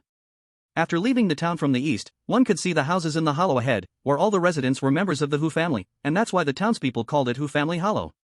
Hu Wei went out to guide the way, and the carriage turned around before quickly stopping at the entrance of a courtyard. Before getting off, Lu Bai heard someone shouting outside, "Old Master Ma is here, there is hope. Old Master Ma is here, it must be okay now." Old Master Ma and the 2 of them got off the carriage first, while Lu Bai opened the window and jumped down. It was an ordinary farmer's small courtyard, nothing special, with a few townspeople standing in groups at the entrance. Old Master Ma and Hu Wei walked straight in, and Lu Bai followed closely behind, unexpectedly finding that those townspeople even nodded solemnly at him. Could it be that my reputation has already spread in this town? Lu Bai entered the house, and old Master Ma lit his life fire. Just with one flick, Lu Bai felt it right away. The life fire on Old Master Ma's shoulder burned even more brightly than before. He estimated that the chicken blood flower given by Lu Tai had already been consumed by Old Master Ma. Old Master Ma lit the life fire and turned around the entire house inside and out, igniting every corner. Finally, the three of them returned to the living room. It's really strange. He rubbed his stubbly chin and shouted to the few townspeople gathered outside, who was guarding her here last night? I was. And me. Two farmers walked in from outside. Where were you two guarding her? Old Master Ma asked. Just there. They pointed to the few chairs behind Old Master Ma. At that time, I was on one side and Old Lu on the other, guarding her in the middle. Old Master Ma looked back, and then she just disappeared? Vanished into thin air? His voice was filled with astonishment, even he found it hard to believe. Because in his eyes, this truly was something impossible, 3 chairs side by side, 2 people on either side guarding the middle, and yet the person in the center still vanished. How could that be possible? Yes, it really was like that. The two lowered their heads, feeling somewhat ashamed. Since the person was not found here, Old Master Ma did not linger further. Let's go, take a look at your second uncle's house. Okay. Hu Wei quickly responded. The three of them got back on the carriage. After circling around Hu Family Hollow a few times, they finally arrived in front of another courtyard. This one was somewhat different. There was a bluestone path inside the courtyard, and beside it was a small pond. Lu Bai got off the carriage and heard a woman's weeping coming from inside the house. Hu Wei explained that it was his second aunt. Without even entering the house, Hu Wei directly led the two to the toilet. When they arrived here, Lu Bai did not go in, but stayed outside to wait. After a while, the Old Master Ma came out, and compared to before, his expression was increasingly gloomy, with his brows furrowed. Seeing him like this, Lu Bai knew he had no way, still unable to find a clue. Master Ma, what should we do now? It was all his own kin who had trouble, one of whom was his own second uncle, and Hu Wei was also quite anxious. The Old Master Ma lit his dry tobacco, took a puff, and then said, I reckon some night wanderer has come. Let's go, follow me to the land deity temple to offer some incense. After speaking, the three of them went back to his horse carriage, without explaining much to the common people, just saying wait here. Old Master Ma drove the carriage, and soon they arrived at the land deity temple in the town. At this point, Lu Bai got off the carriage, looked at this somewhat familiar scene, and felt quite mysterious. After all, back at the beginning, he had encountered a ghost at the land deity temple. But back then, that was fake. Now, this one was indeed real. Before even entering, he could already smell the strong scent of incense wafting from inside. Old Master Ma got off the carriage, and before entering, he chuckled from afar. As if to give a heads up, he said, come, you two also pay your respects before going in. Remember, when entering the temple, you absolutely must not light a fire in the sacred place. That is very disrespectful. Old Master Ma spoke earnestly, and Lu Bai took note. Long ago, before learning skills from Old Master Ma, Lun Yang had said, skills may not be great, but certain rules about contacting spirits must be remembered. They must be remembered. Chapter 52, Tossing the Divination Sticks. Request to continue reading. Lu Bai had entered the land deity temple before, even though it was fake, but today he saw the real one and found it wasn't much different. The threshold was low in the middle and high on the sides, and the lamps on the altar were full of black oil stains. The statue was hidden behind a curtain on the altar, and he had to walk a few steps forward to see its true appearance. It was still the old man in a yellow robe leaning on a snake-headed cane. Lu Bai was still looking, but Old Master Ma was already skillfully taking 3 incense sticks from a bamboo basket beside him. He lit them on the oil lamp, held them with both hands, and then bowed 3 times to the land deity's statue. Finally, he placed the incense in the incense burner. Old Master Ma's posture looked quite casual, and Lu Bai guessed, based on his character of fearing the strong and bullying the weak, that even if this land deity had real power, it probably wouldn't be too great. Otherwise, before lighting incense, Old Master Ma would have had to kowtow a few times. After lighting the incense, Old Master Ma took the divination sticks from the altar and began to slowly speak about what had happened to the Hu family. Hu Wei saw Lu Bai didn't quite understand, so he explained, under normal circumstances, the land deity won't easily reveal himself. We use these divination sticks to ask the deity. The divination sticks are divided into 2 parts, yin and yang. If the land deity agrees, the result from tossing the sticks will be 1 yin and 1 yang. This is called a holy oracle. If both sides are yang, it's called a smiling oracle, indicating that the situation is still unclear, and we can continue tossing or specify our requests further. If both sides are yin, it's called an angry oracle. If it's an angry oracle, then the situation may not be very favorable. Moreover, tossing the sticks is limited to 3 times, you cannot ask for more. When Hu Wei finished speaking, Old Master Ma had also concluded the situation, then he held the divination sticks and let go. The sticks dropped to the ground with a clink, both sides being yang. Smiling oracle. Old Master Ma frowned. For someone who communicates with spirits, if they had to resort to tossing the sticks, a smiling oracle would be the worst result. A holy oracle indicates feasibility, while an angry oracle indicates unfeasibility, but this smiling oracle, didn't that mean the toss was pointless? Old Master Ma bent down to pick it up and let Hu Wei clarify the situation a bit more. Then he tossed the sticks again, and they landed again, showing two young sides. Old Master Ma's frown deepened. Unable to understand, he simply placed the divination sticks back on the altar. Hu Wei, close the door. Old Master Ma shouted, and Hu Wei went to comply. Just when Lu Bai thought Old Master Ma was going to take some big action, unexpectedly, he bent his legs and sat cross-legged directly on the mat. Land God, now there are no outsiders, you can just speak frankly. What is the situation with the Hu family? Lu Bai? So this is how a ghost walker throws are? Not understanding, just directly called for the land god to come out and speak. Just when he was pondering, the voice of the land god really echoed inside the temple. Just now, this god looked at the situation of the Hu family. The energy there is murky and unclear, the heavenly secrets are also covered and cannot be seen. Old Master Ma's face became even more grim upon hearing this answer. Night roamer? No. The land god gave a negative answer, and Old Master Ma finally breathed a little easier. Lu Bai didn't know why he was so wary of the night roamer. However, this god just looked at it for you, there is no harm, at most it is a bit strange, go on, do not disturb my cleansing. The land god began to send them away. Old Master Ma did get a bit of useful information, and he scrambled up, patting his rear, laughing and saying, thank you, land god, we shall take our leave now. After saying this, Hu Wei bowed slightly towards the statue, and then hurried to open the door. The three of them finally came out, and back in the sunlight, Lu Bai felt a bit better. Earlier in that land god's temple, he felt somewhat uncomfortable. Master Ma, what shall we do now? Hu Wei inquired. Let's go, let's take another look, since there is no danger, let's uncover everything. After Old Master Ma finished speaking, he bit down on his old pipe and shouted, get in the car. The wheels rolled over the muddy road, and after a short distance, they arrived again at the Hu family residence. The events had developed throughout the morning, and with Old Master Ma and Hu Wei both saying it wasn't some evil spirit, only that people were missing. For a moment, more and more townsfolk came to help look for people. Inside and outside, they nearly turned over the entire Hu family intersection, but still could not find anyone. Lu Bai had been hanging around all day, not contributing much strength, but eating quite a bit. What Old Master Ma found hardest to accept was that not only had they already lost 2 people earlier, but in the process of searching, they had lost yet another. This one was also from the Hu family, a cousin of Hu Wei, essentially a brother. They were all originally looking for people together, but as they looked, this one vanished too. So tonight, Old Master Ma decided not to return to Ma family village, firmly resolved to uncover something about the Hu family. Just during the search, Old Master Ma had pointed towards Lu Bai several times, subtly letting him know to go back and ask Lun Yangzi if she could provide any clues. Lu Bai was also very curious in his heart, so after he returned, he indeed asked Lun Yangzi. But when Lun Yangzi heard it, she merely scoffed, saying, boring, and said nothing more. Lu Bai felt helpless, knowing he probably wouldn't get any answers from Lun Yangzi. As usual, he said goodnight to Lun Yangzi, and when he woke up the next day, after absorbing a white pearl, he added the daily 0.1 attribute points to his vitality. Thus, his vitality reached 9.8. By tomorrow at the latest, he would be able to ignite the third flame of life. Lu Bai was filled with anticipation. When Lun Yangzi was about to step out, Lu Bai didn't see Xiao Chao, so he asked. I have some things going on recently. It's helping me watch the store. Lun Yangzi explained rarely. Not long after she left, Lu Bai also went out. He still had to rush to the Hu family to watch the commotion.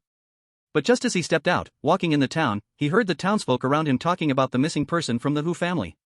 They mentioned even Old Master Ma was helpless. When Lu Bai arrived at the Hu family intersection, he found it was crowded, but despite the throngs, most people only dared to watch from the opposite riverbank. They didn't dare to cross, fearing they might also go missing. Naturally, Lu Bai had no such worries. When he reached the opposite bank, he discovered that everyone was not in a rush to find anyone. They huddled in 2s and 3s. Lu Bai listened for a few moments and understood. They were all waiting for someone. Waiting for who? Waiting for the newcomer, the Shadow Walker. Zhang Song, Zhang Banzian.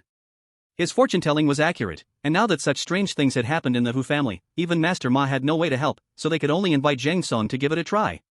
A dead horse is treated as a live one. Master Ma sat alone by the river, smoking dry tobacco, his eyes a bit red. Lu Bai came to his side, and he turned to take a look, saying, "What does it say?" Lu Bai shook his head. Master Ma turned back, taking a few strong puffs and cursing, "Damn it." Lu Bai rolled his eyes and asked, "Master Ma, do you think it's Zhang Song's doing? If a shadow walker came from outside, he should at least take a place here." But if he had no ability, no common folk would dare believe. If the common folk don't believe, then there's even less to say about taking a place. You little rascal are really clever. Master Ma knocked the tobacco pipe against the sole of his shoe, suddenly stood up because the common folk across the street had already started cheering. Zhang Banzian is here. In this world, the means of shadow walkers are countless, many of which you haven't even heard of, yet there are people doing them. Don't say hiding a living person, even if you chop off someone's head, it can still be put back.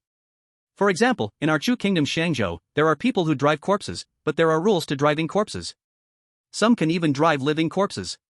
Master Ma watched Zhang Song walk over from across the river surrounded by the crowd, talking endlessly. Instead of speaking to Lu Bai, it was more like he was talking to himself.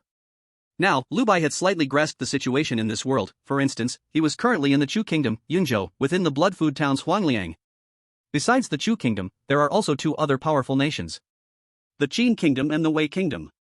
Moreover, it is said that there is an extremely powerful country in the far north, but it is too distant. Lu Bai couldn't verify its truth in this small town. In addition, in the margins of these three nations, there are some small countries surviving. There are other forces, some even spread across the three great nations. While Lu Bai was pondering, Zhang Banzian had already arrived, laughing from afar. I heard from Brother Ma that you encountered some trouble, so I'm here to help. Master Ma has the skill to speak appropriately to people and spirits alike. After a few exchanges, Master Ma led Zhang Song into Hu family's hollow, saying he wanted to see the place where the incident first occurred.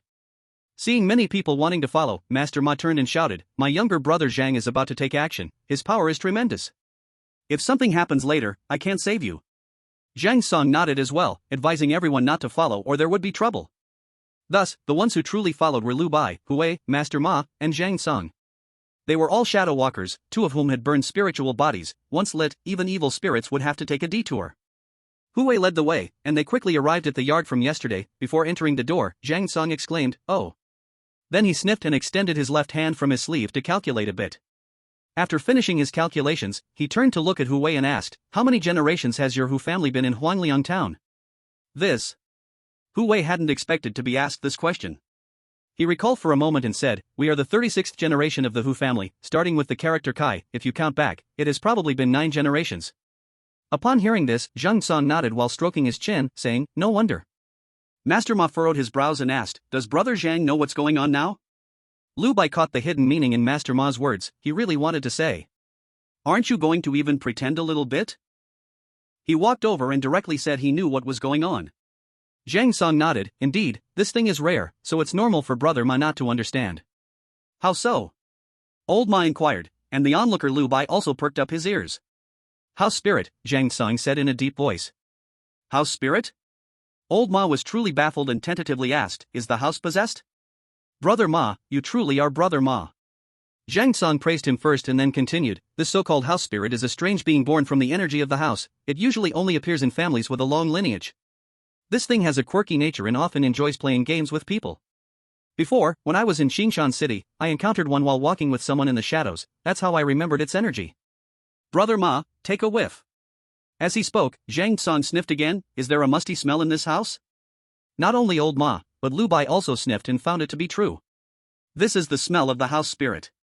The Hu family, 9 times out of 10, has an issue with a house spirit, and those few missing people have likely been hidden away by the house spirit. Hu Wei couldn't help but ask, "Zhang, is it good or bad for the house to have a house spirit?"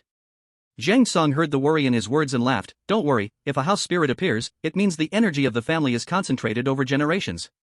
As long as the house spirit doesn't perish, your Hu family will surely prosper for generations." Hu Wei swallowed hard. He needed to quickly talk to the clan leader. "Let's find that house spirit first and have it release the people." After finishing, Zhang Song raised his left hand again, calculating a few times before frowning and saying, "Call your Hu family's current clan leader, then go to your ancestral hall and get something. Anything will do, just not too big." "Hurry!" Hu Wei responded and quickly ran off. Once he left, Zhang Song's gaze swept around and finally landed on Lu Bai.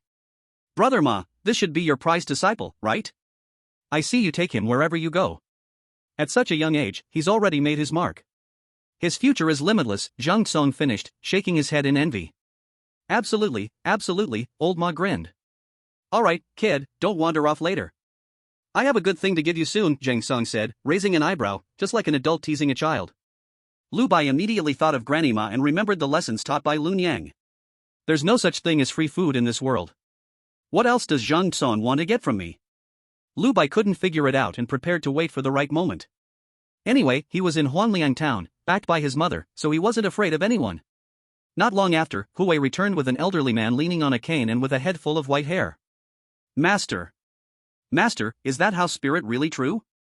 This must be the lifeline of our Hu family, it must not be harmed.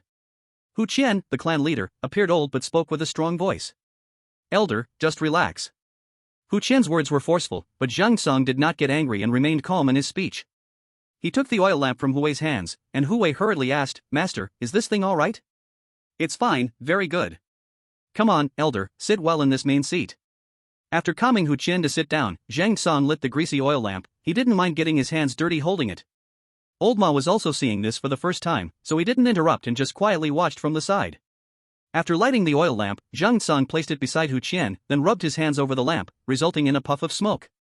He carried this wisp of smoke around the room, eventually returning to the original spot. Everyone, just wait and see. He had a bright smile, very confident.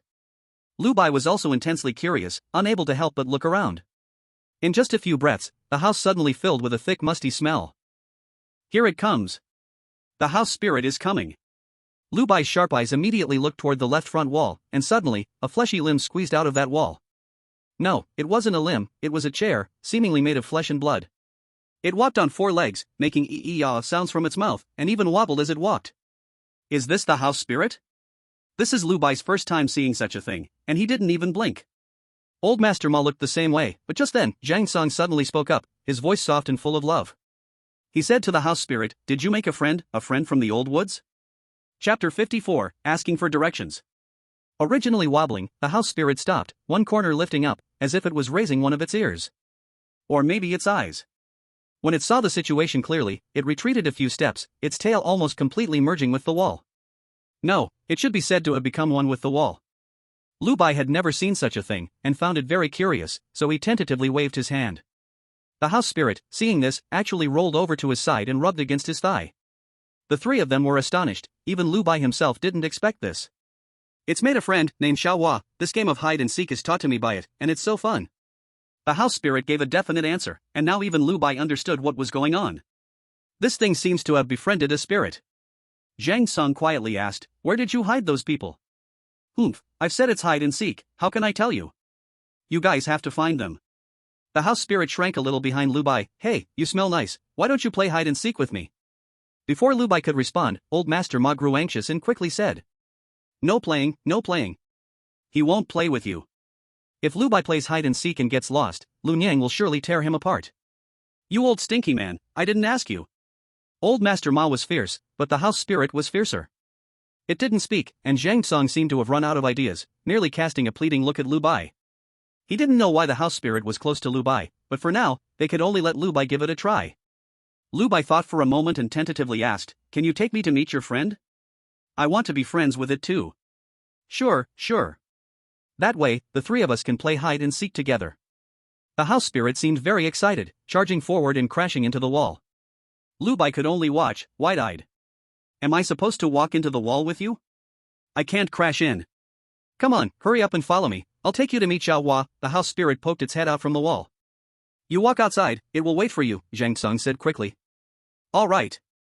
Lu Bai jogged to the door and found that the house spirit did indeed poke its head out again. He hurried to follow. The house spirit led the way, and every so often, it would poke its head out from the wall, urging Lu Bai to hurry. Of course Lu Bai could walk faster, but he didn't want to, he wanted to wait for Old Master Ma and Zhang Sang behind him. In case that spirit turned out to be fierce, he didn't want to risk his life. When it came to a crucial moment, it was still best for the sturdy Old Master Ma to take the lead. Moreover, he discovered that this house spirit could move through the many rooms. That was no wonder why they couldn't find it earlier. Heading east along Hujiao, they arrived at the edge of the small village. Here lay vast rice fields, still not bearing ears, and the wind blew through, creating waves of green. Upon arriving here, the house spirit began to call out. Xiaohua, Xiaohua, I'm out. Xiaohua, where are you? I made a new friend. After shouting a few times, with no response in the rice fields, it lifted one leg of its chair and pointed to the small hill ahead. In a low voice, he said, Every time I called here before, Xiaohua would come over from that side. I don't know what's going on this time, maybe it's not home. The house spirit looked a bit disappointed. Lu Bai suddenly heard Zhang Song's voice in his ear, ask it if it always comes here at night. Lu Bai turned back and saw Master Ma and Zhang Sang standing in the village. They didn't go any further. From so far away, Zhang Song's voice could still reach his ears. Indeed, the methods of the shadow people are many. You always came here at night before, right? Lu Bai asked. Yes. The house spirit suddenly had a bright look in its eyes. Right, I only met Xiaohua at night, so it was probably still asleep during the day. Yes, that's it. Xiaohua is my best friend, how could it ignore me? The house spirit convinced itself and became quite cheerful again. Now, ask it where those people are hidden. They should be nearby. Zhang Song's voice rang in Lu Bai's ear again, and Lu Bai faintly guessed something, so he asked, I guess, you and Xiaohua played hide and seek, and you must have hidden those people nearby, right? The house spirit suddenly lifted its head and exclaimed, how did you know? You are really amazing. I want to play hide and seek with you too. Then take me to see where you hid them. Lu Bai now felt like he was tricking a child. Okay, Xiaohua hasn't woken up yet, I'll take you to see. The house spirit said, bouncing on its 4 legs, running along the ridge up ahead. After a little while, it pointed at the sealed cellar beside them and said, they are all hidden in here. As soon as it finished speaking, Master Ma and Zhang Song rushed over from behind. Especially Master Ma, who had been holding in his anger all day, he wanted to see what had trapped him for so long. Lu Bai quietly took a few steps back, shielding Master Ma in front of him. Master Ma was tall and strong, perfectly suited for exploring. In a few moves, he removed the wooden board sealing the cellar, lit a fire, peeked inside, and then backed out. They're dead, sucked dry by that evil spirit. At this point, everything was clear. The Hu family had a house spirit, but it didn't have much intelligence and was easily tricked by an evil spirit. That evil spirit had tricked it into playing hide and seek, making it hide the Hu family's people here. Then the evil spirit could feast effortlessly. Hu Wei came out of the cellar with red eyes. One of the people inside was his uncle. Lastly, Zhang Song emerged, holding a small tuft of hair in his hand. Don't be anxious, it's trying to deceive us, let's see how it deceives. After saying that, he looked around, then said to Hu Wei, you take this to your family shrine and tell your clan leader what happened here. We'll be back soon. But... Hu Wei looked at the house spirit on the ground, wanting to say he couldn't bring it back. You bite your finger, put a bit of blood on it, and it won't be able to move. Zhang Sang said, and just at that moment, the house spirit tried to run. But Hu Wei was quick, he directly pounced on it, then forcefully knocked its head to the ground, causing it to bleed, and smeared the blood on the house spirit. The house spirit became still, as if it had turned into an ordinary chair. Hu Wei picked it up and left. It is indeed ruthless. Zhang Song muttered, then picked up the small tuft of hair in his hand. Then he rummaged behind him and surprisingly pulled out a half-burned incense stick. Here, Brother Ma, your stove is hot, lend me a fire. Master Ma rubbed his hands, and sure enough, a flame appeared. The flame ignited the incense stick and burned the small tuft of hair. Zhang Song turned the incense stick upside down, circling it around the burning hair. Finally, he stood it up sharply. He held it with both hands as if offering it to the gods. Incense of the road, reveal the path, arise. After saying this, he shouted loudly. Chana asked for directions, and the asking fragrance let out a breath. Under Lu Bai's gaze, the rising smoke from the asking fragrance stopped going up and instead began to move straight ahead, truly starting to point the way. Let's go, let's take a look. P.S. I just glanced at the drafts, and tomorrow I can post the content that you love to read. The ghost body is starting to make some progress. After all, when a person is just Lu Bai's one-sided wish, they still have to follow their mother as a ghost, right? Chapter 55, Such a Hu Wei? Seeking continuation. Lord Ma is right, the methods of walking in the shadows are indeed numerous. Lu Bai muttered in his heart and followed along. They had come this far to watch the excitement. If they didn't finish eating, Lu Bai figured he wouldn't sleep well for several nights. Zhang Song led the way, Lord Ma followed behind, and Lu Bai, a little one, walked in the middle. The three of them walked along the field ridge, crossed this rice field, and arrived at the foot of the mountain on the other side. Here, the forest was much denser, and the Hu family's people only opened fields up to this point. It was as if a rule had been set between the village and the forest. Lu Bai peeked out to have a look, and the smoke from the asking fragrance no longer went straight ahead, instead, it slanted upward. That evil spirit, just as the house demon said, really came down from this hillside. Without startling the snakes, the three of them didn't light a fire and quietly sneaked up the hillside along a desolate path. Zhang Song walked at the front to clear the way, struggling to protect the asking fragrance with one hand. After about the time it takes to brew a cup of tea, the smoke turned right again, and the path here became even smaller, with only a faint trail left on the ground. Lord Ma saw this and let out a hey, so it's a golden-haired spirit. As soon as he finished speaking, he took 2 steps forward and directly tore open the bushes ahead, regardless of anything, and walked on. He had figured out the path of the evil spirit. Zhang Song pinched the asking fragrance, carefully retrieved it to his waist, and explained to Lu Bai, a snake has its path, and a mouse has its road. This small path was created by the evil spirit. It's a mountain mouse that has become a spirit. Oh.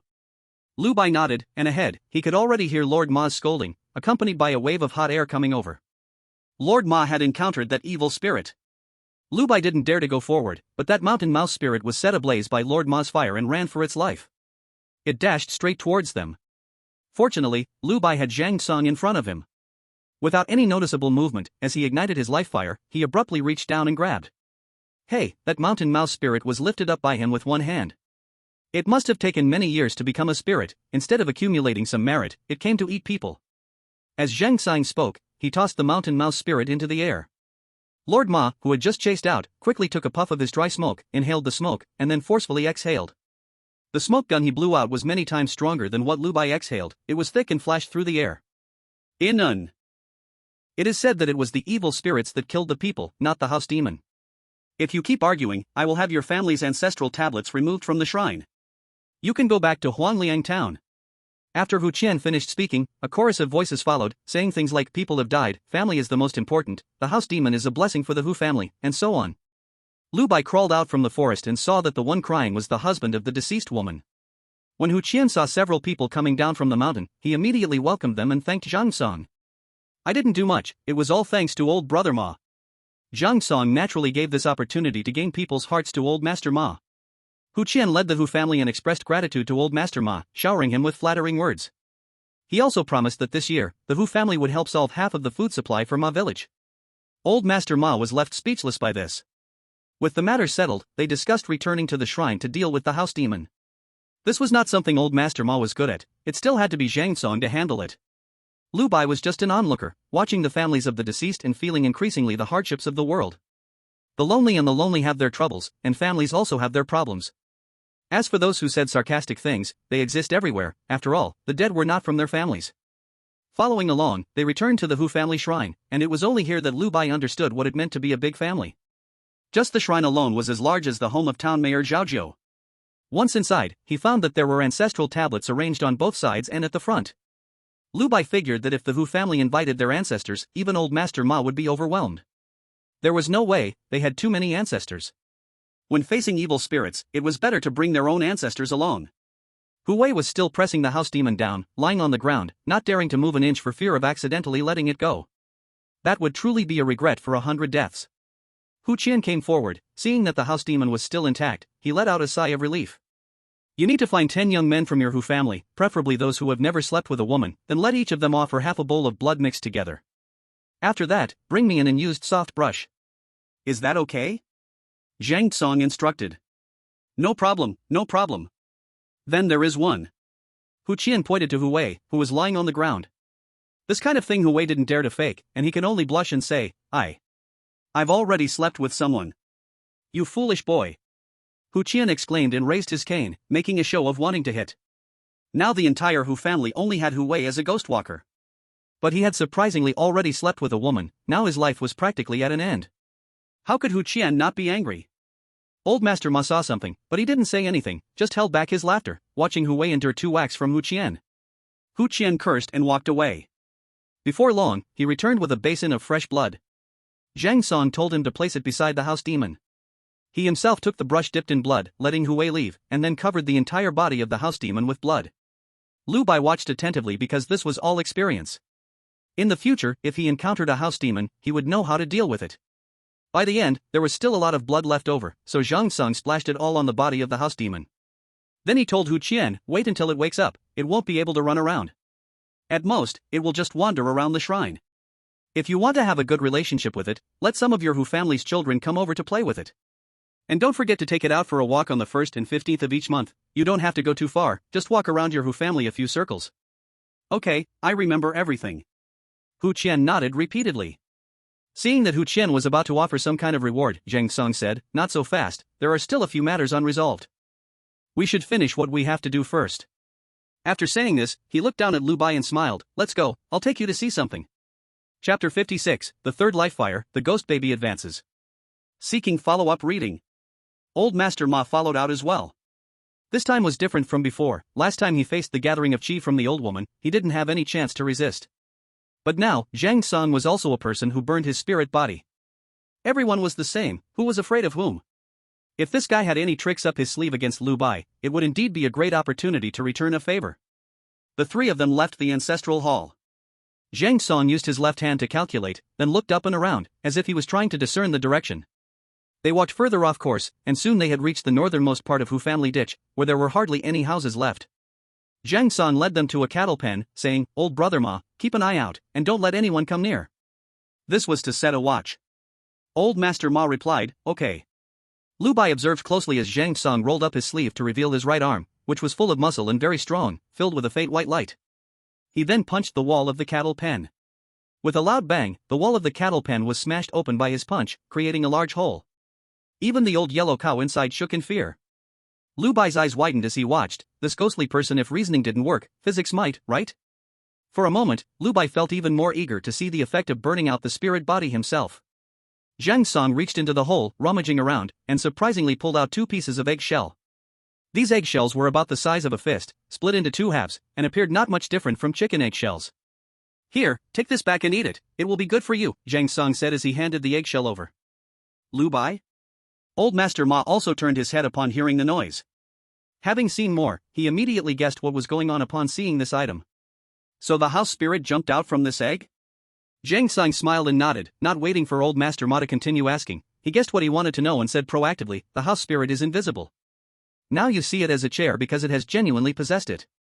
When it possesses a table next time, you will find that the table will also come to life." Lu Bai and Old Master Ma finally understood. But Lu Bai still hesitated to take it. Who knew if this was a good thing? Zhang Song's gaze became quite interesting as he looked at them for a few moments, then said, "It's fine, just go back and ask your mother. She will let you eat it." Upon hearing this, Lu Bai became alert. "You know my mother?" Even Old Master Ma looked surprised at Zhang Song. He knew what kind of power Lun Yang had experienced. Now Zhang Song said such a thing, it couldn't help but make people think. Zhang Song noticed their reactions, finding it quite surprising and bewildering. "I don't know her. Isn't it normal to ask if you can eat it from your mother?"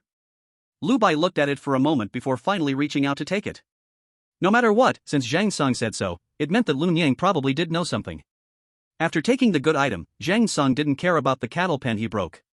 They returned to the ancestral hall, where he received more thanks, and they were then invited to have lunch at the Hu family before leaving. Old Master Ma took the carriage to first send Zhang Song back home, then on the way to send Lu Bai back, he said, "This old thief probably has some background.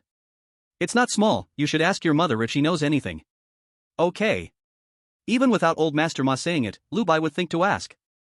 It was still daytime when they got home. Lun Yang was still at the store and hadn't returned.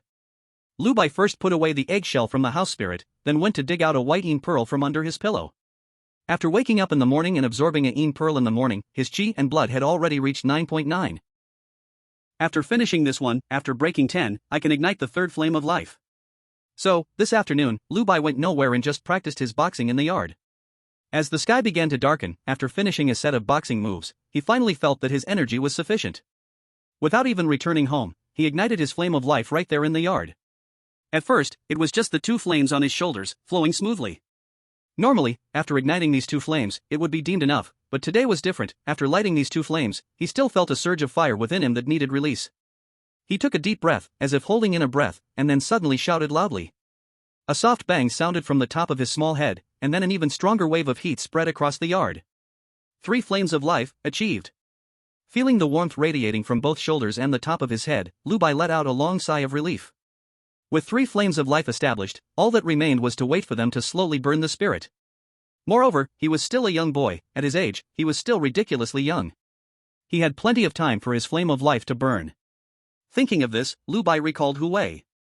Today, when Hu Wei said he had slept with a woman, what was Lord Ma laughing about? Just then, the courtyard door was suddenly pushed open, and Lun Yangzi walked in with a small piece of meat in hand. Lu Bai immediately extinguished his flames of life, shouted "Mother," and rushed forward to take the piece of meat from Lun Yangzi. "Oh, beef? Where did the beef come from?" Lu Bai was puzzled. Oxen were very precious in this world. Who would be willing to kill one for meat? Lun Yangzi replied coldly, "The Hu family accidentally killed an ox today. They sent a piece to my shop and said it was for you." "Oh. The Hu family accidentally killed an ox, what a coincidence." Lu Bai quickly added, "Mother, you have no idea what I experienced today. Let me tell you." Without caring whether Lun Yangzi was willing to listen, Lu Bai continued talking while Lun Yangzi cooked in the kitchen. Wherever Lu Nyangzi went, he followed with his words. He didn't know if Lu Nyangzi already knew all these things. In any case, she didn't say a word. He even almost thought she wasn't listening, but after he finished speaking, Lu Nyangzi replied. That eggshell is useful to you, you can eat it. Really can eat? How do you eat that eggshell? You just eat it like this. After Lu Nyangzi finished, she stopped talking, and Lu Bai had no choice but to eat it right away. Just as he reached the kitchen door, he remembered something and turned back to ask, Mother, does Zhang Song really know you? Yes. Lu Nyangzi replied without turning her head. Sure enough, that rascal was not simple at all.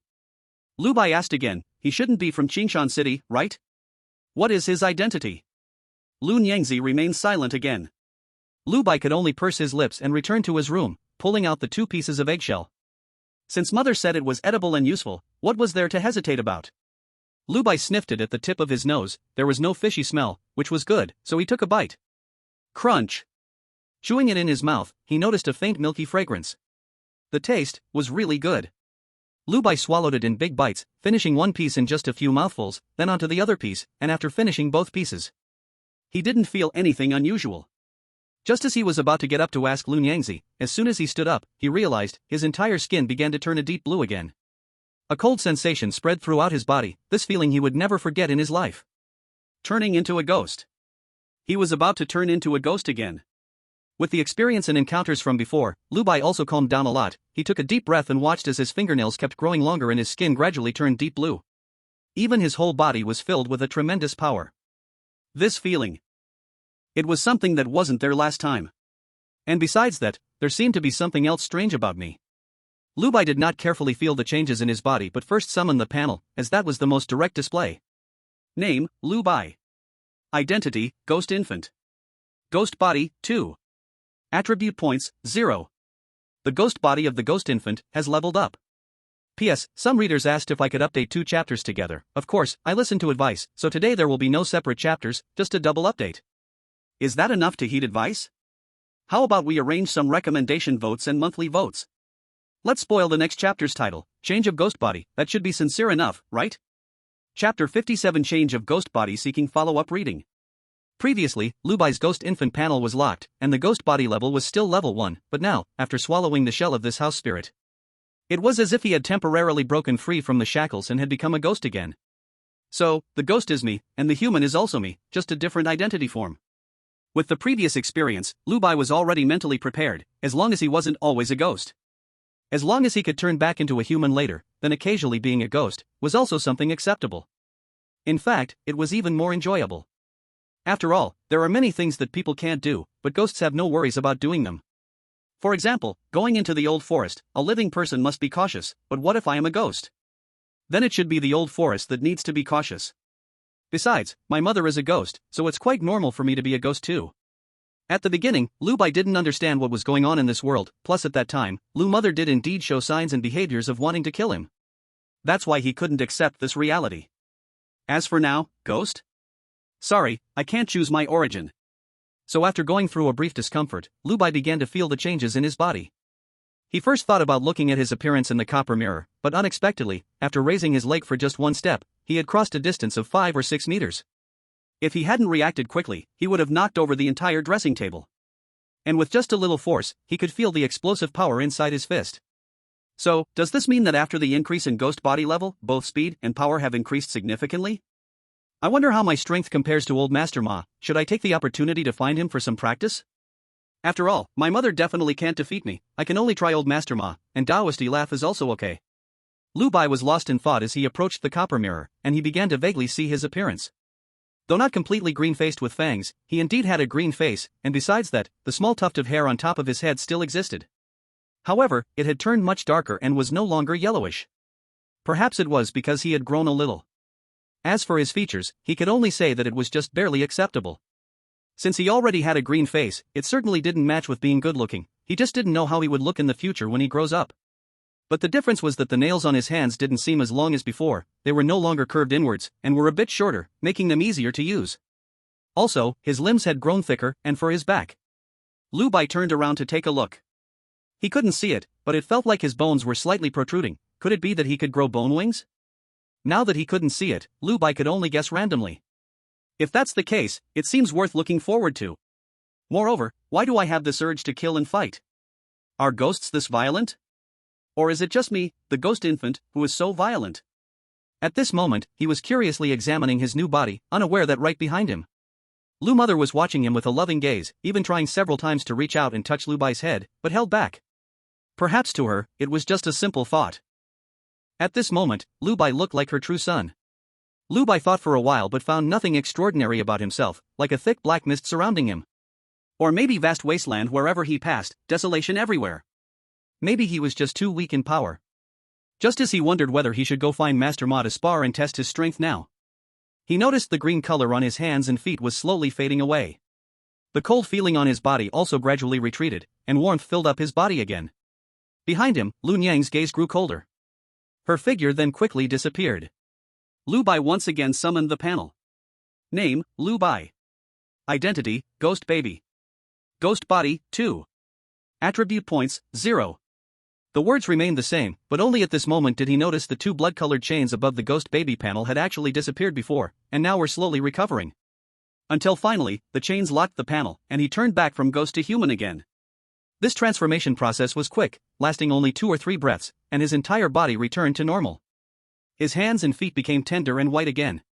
After turning back into a human, Lu Bai lit up his 3 lights of life. They still burned bright without any change, and he finally breathed a sigh of relief. As long as the two did not affect each other, it was fine, but how could he freely switch between human and ghost? Did he have to ask Lu Niang to remove the chains? But what if the chains were removed, and he remained a ghost, never able to be human again? That wouldn't be good. The best outcome was naturally that he could switch freely between human and ghost. Not knowing how to figure it out, Lu Bai decided to go to the kitchen to ask Lu Niang. By the time he voiced his question, Lu Niang shot him a cold glance, eyes full of disdain, and mocked, "What? Don't want to be human, want to be a ghost again?" Lu Bai lowered his head, not daring to speak. Lu Niang watched him for a while, then said, "Don't worry, when I'm gone, you can do whatever you want." Lu Bai was stunned, at first not reacting at all. When he finally reacted, he suddenly looked up, speaking with excitement, "What do you mean when you're gone?" "Mother, what do you mean by that?" Lu Niang carried the cooked dishes to the living room, her voice emotionless. What could it mean? Just that. Lu Bai felt that Lu Niang's tone was serious, not a joke. Moreover, she wouldn't joke with him. Indeed, Lu Bai acknowledged that he didn't want to see anything happen to Lu Niang. First, she was his biggest support. Whenever anything went wrong, he could call her mother. Secondly, after spending so long together, although she might have wanted to harm him at first. But afterward, although her attitude had cooled a bit, to be honest, Lu Niang still fulfilled her responsibilities as a mother.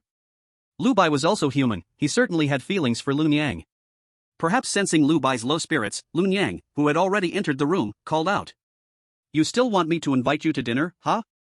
Only then did Lu Bai enter the house, quickly eating dinner. He felt his body slowly being forged. It seemed his physique was strengthening every moment, a rather wonderful feeling. After tidying up and washing up, he lay down on his big bed. Lu Niang came to sit beside his bed as usual. This time, mother and son didn't speak. After a long time, just as Lu Niang was about to leave, Lu Bai poked his head out from under the blanket, whispering, "Mother, I know you're very powerful, you can definitely live a long time. Mother, please stay with me for your whole life, don't leave, okay?" In the dark, Lu Niang's figure swayed gently, but she didn't respond immediately. And this was Lu Bai's heartfelt words: no one wishes for anything but to have a strong and loving mother. That way, he could live a carefree life forever. Lu Niangzi stood up. Just when Lu Bai thought she wouldn't respond, her cold voice spoke again. "No one can be with you forever, the only one you can rely on is yourself." After saying this, Lu Niangzi turned and went underground, without looking back. Lu Bai, as usual, said, "Good night, mother. See you tomorrow." Returning underground, Lu Niangzi felt a bit low, or rather irritated. In short, her mood was not good. From inside the wardrobe came the voice of the pink dress person. "Little Bai wants us to stay with him, why not just stay with him? As long as we are willing, who can stop us?" Lu Niangzi ignored her. The voice of the red dress person followed. "That old thing has already arrived, which means it's really not long now." When she spoke, Lu Niangzi responded. She first looked up at the ceiling, her eyes flashed with a hint of tenderness, then she said, "It's fine, I will let them wait a bit longer because my son wants me to spend more time with him." After saying this, she stood up again after just sitting down. "Are you going out?" the red dress person asked. "Yes, that old thing has wanted to see me for a long time, and besides, he has set his sights on little Bai. Can I not go?" When Lu Niangzi said this, her eyes clearly showed some coldness. Then she stepped out, and her figure disappeared in the underground. On the other side of Huanliang Town, Zhang Song had just finished tidying up the sketches on his table. When he turned around, he saw a painted skin ghost behind him. Seeing the visitor, he smiled and said, "Long time no see, should I call you Lu Wudi or Lu Shun?" Lu Yangzi still wore the same clothes, but unlike before, she had shed her skin. So at this moment, her exposed head was a bloodied sight. Lu Yangzi sat down on a nearby wooden chair and mocked without hesitation, "What? When there are more people, you call me painted skin ghost, but now that it's just you, you call me Lucian? So scared of death?" Being slapped in the face like this, even Zhang Song felt a bit awkward, chuckling a few times. Lucian is still that same temper. It had been a while since they last met, so Lu Yangzi looked him up and down. "Director Jiang is looking quite thin, it seems the past few years have not been easy, TSK, why not just be a ghost like me?" Lu Bai and Lord Ma did not know Zhang Song, but Lu Yangzi did. Zhang Song was the director of the Astronomy Bureau in the state of Chu. A person who could walk boldly through the whole state of Chu or say the human world, but upon hearing Lu Yangzi's words, Zhang Song just smiled bitterly and shook his head, sitting down across from her. "I can only say that a storm is coming, I don't know how much longer this old body can hold out." Lu Yangzi scoffed, "I was just being polite, did you take that seriously? Speak, what brings you to find me this time?" When the serious matter was mentioned, a hint of guilt flashed in Zhang Song's eyes. "Lucian, this time it really cannot be hidden anymore." "It's fine," Lu Yangzi said carelessly, "those things have noses sharper than dogs, being able to hide for so many years is already good. But this time, I need you to personally oversee, tell me, who is coming?" As she spoke, Lu Yangzi leaned back slightly, her posture resembling a man, very heroic. Zhang Song nodded slowly, saying, "You should be able to guess about the Lucian coming from the human side, the Grand Astronomer of Wei State will definitely come." Lu Yangzi despised, "Killing him is like slaughtering a dog." Zhang Song seemed not to hear, continuing, "The Grand Historian of Qin State said he would also come.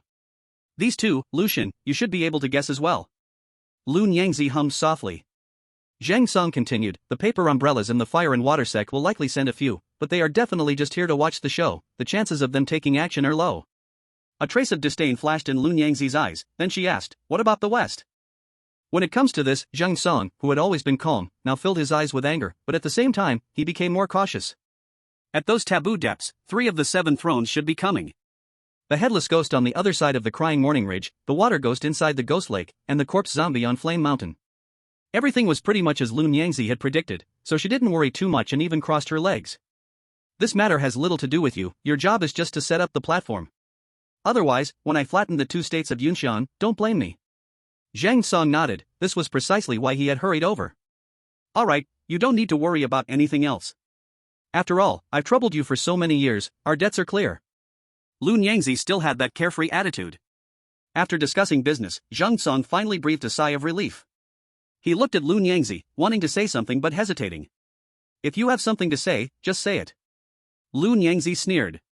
Only then did Zhang Song dare to speak, "Lu Bai he." As soon as he mentioned Lu Bai's name, without even asking a question, Zhang Song felt like he was falling into an abyss, making it extremely difficult to speak. Because right in front of him, Lu Yangzi was staring at him. "What do you want to ask him?" At this moment, Zhang Song understood that if he dared to say a wrong word, Lu Yangzi would strike without hesitation. This was just her nature, fiercely protective, just like in the past. Before her, there was no reason to speak, because she would only think that what she said was the truth. "It's not like that, he's right under your nose, how could I dare to harm your beloved son?" "Oh? What do you mean? If he were not under my nose, would you dare to harm him?"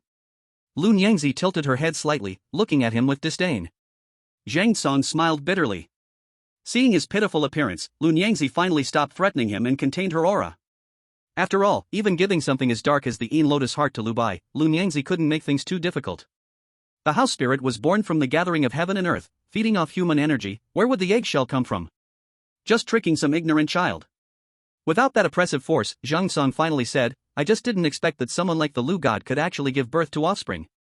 If you want to say that a ghost can't have children, just say it directly. Why beat around the bush?" Lu Yangzi coldly laughed.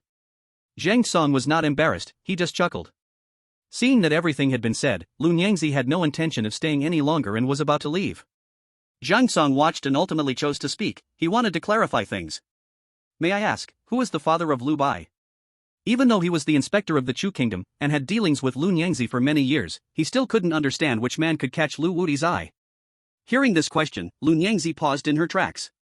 She remembered that Lu Bai had asked her the same question before, but she hadn't answered. Now, it was Zhang Song asking. She turned around, feeling it necessary to speak, so she gazed at this inspector, involuntarily tilting her head slightly, her lips curling up, her eyes brimming with undisguised pride. A god. A true god. P.S. The next chapter won't take too long, as today I can only post 2 chapters, so the next one will be posted at midnight. It will be released immediately after 12 o'clock. Chapter 59, God K is not worthy.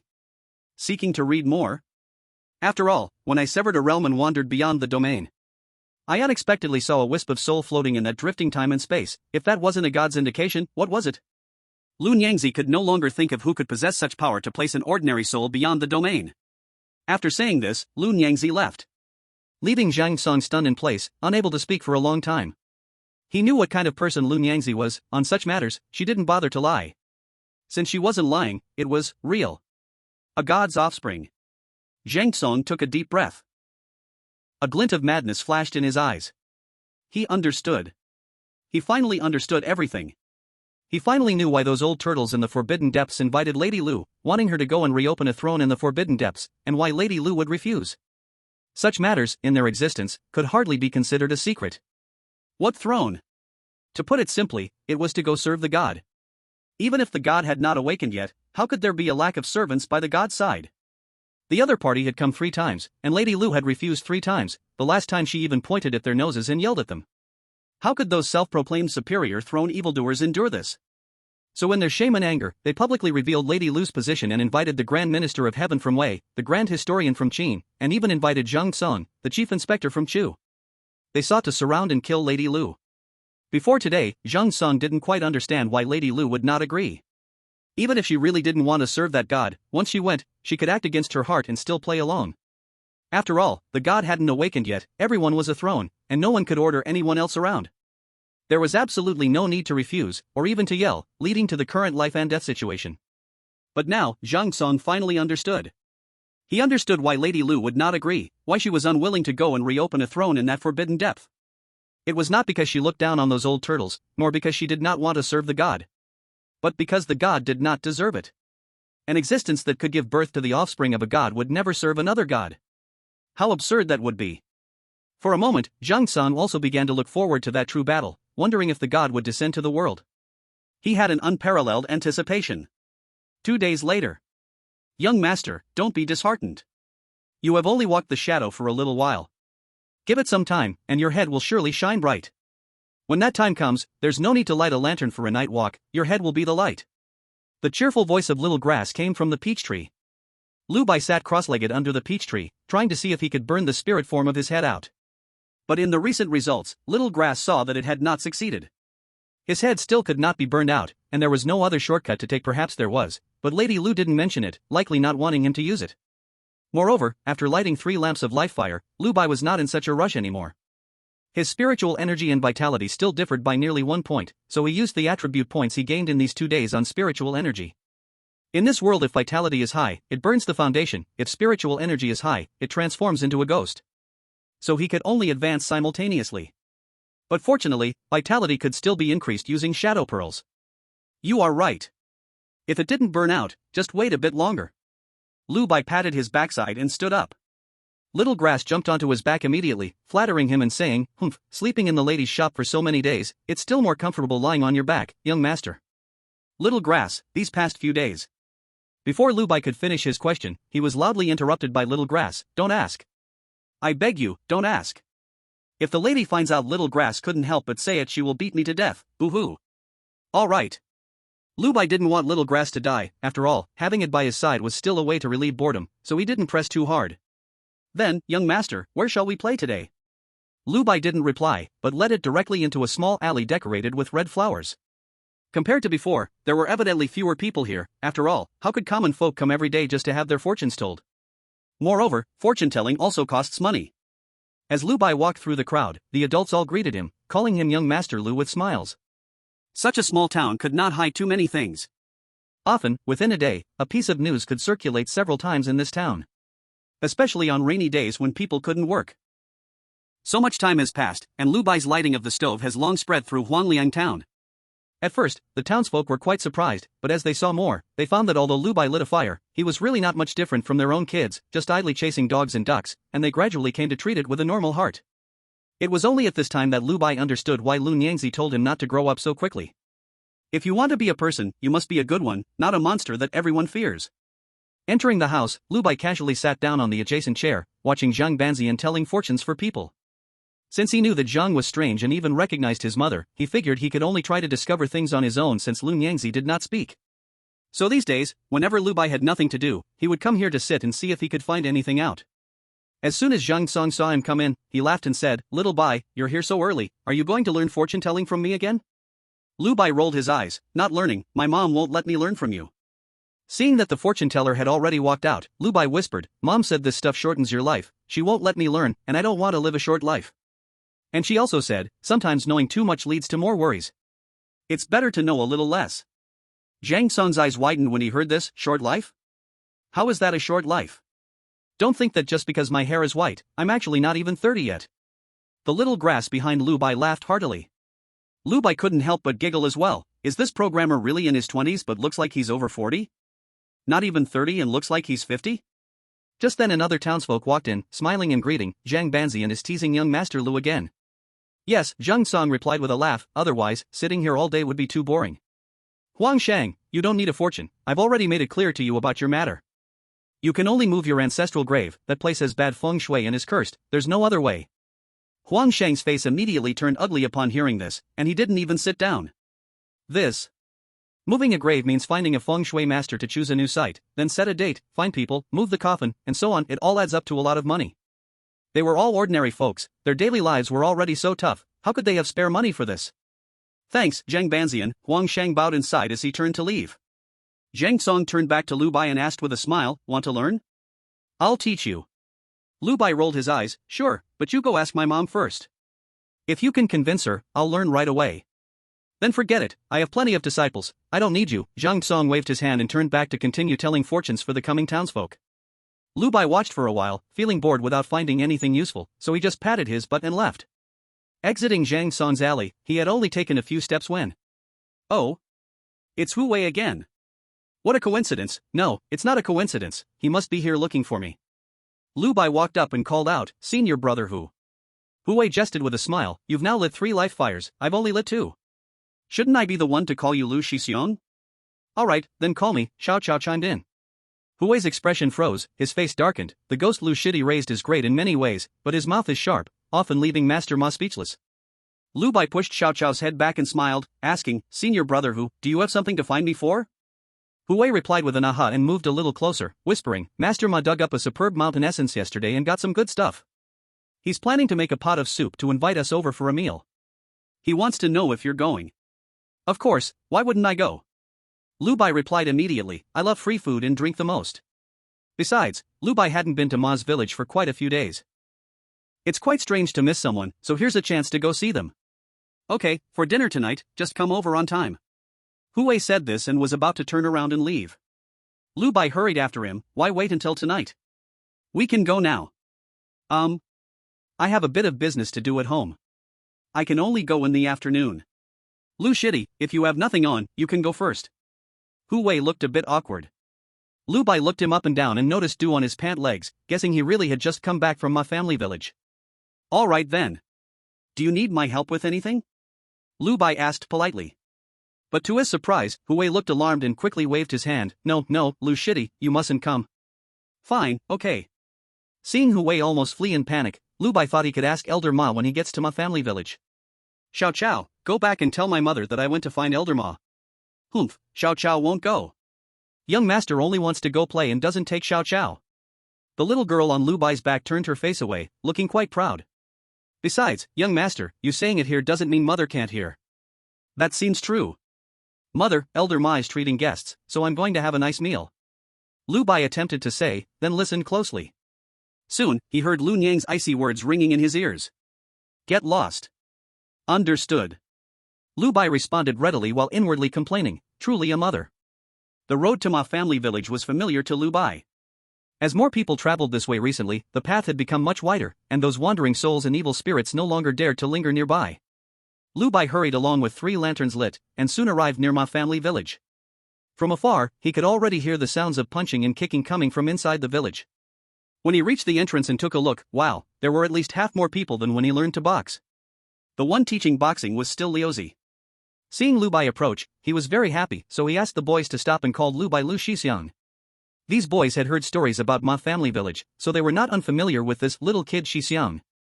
At this moment, they shouted energetically, making Lu Bai feel quite good. Listening to the commotion, Elder Ma also came out of the house. At this moment, he was glowing with joy, his face bright, as he saw so many disciples and still remembered to encourage them. Did you see? Your Lu Shixiang succeeded in sparking fire because he learned boxing from me. You all practice well, trust me, Ma Laosan, igniting fire is quick.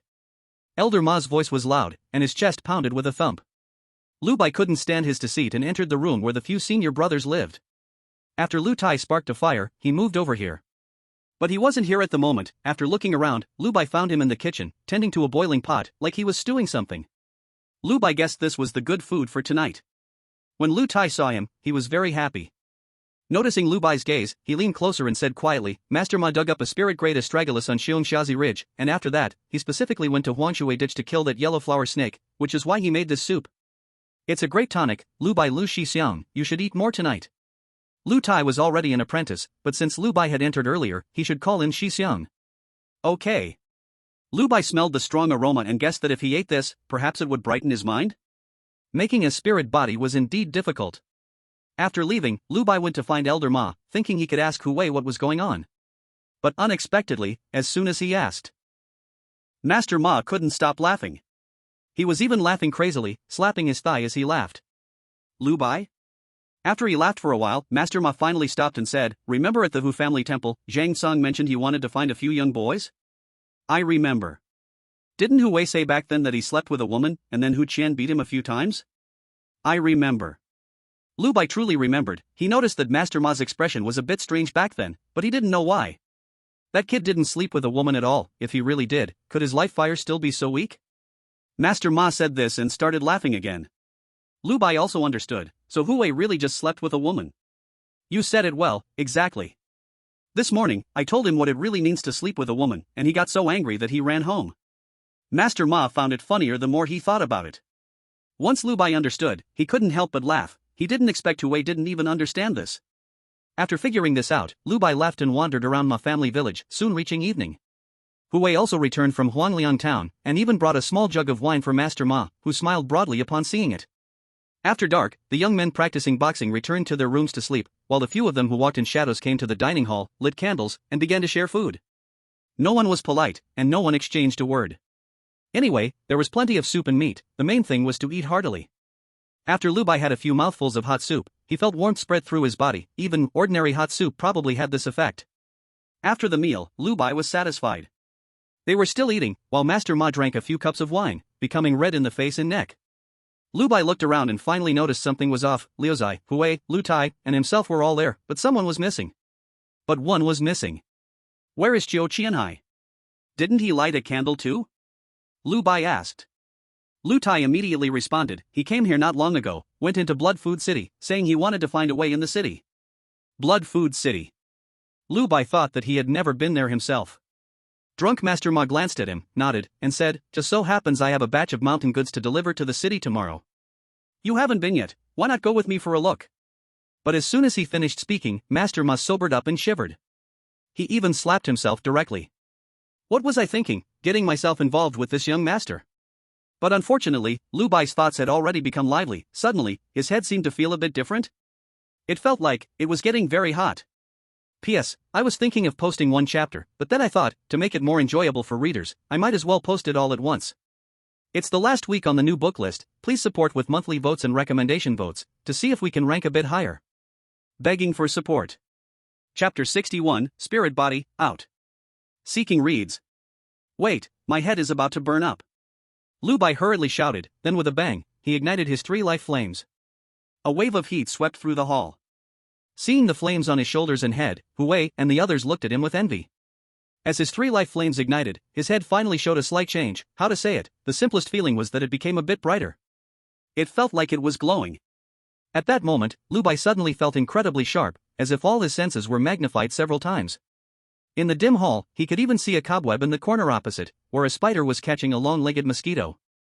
In his ears, he could hear the chirping of insects outside my family village, and even the sinister cries coming from the distant valley. At this moment, Lu Bai immediately understood why, when he followed Master Ma into the mountains before, he could see some things clearly from a distance. It turned out this was the effect after burning the spirit body. In the future, entering the mountains won't be so dangerous for you. As long as your head is burned, ordinary wandering souls won't dare to come close to your forehead. Otherwise, like them, who have no flames, in the old forest, some little things like to crawl into their ears and nostrils. This is also the reason why ordinary people are easily haunted.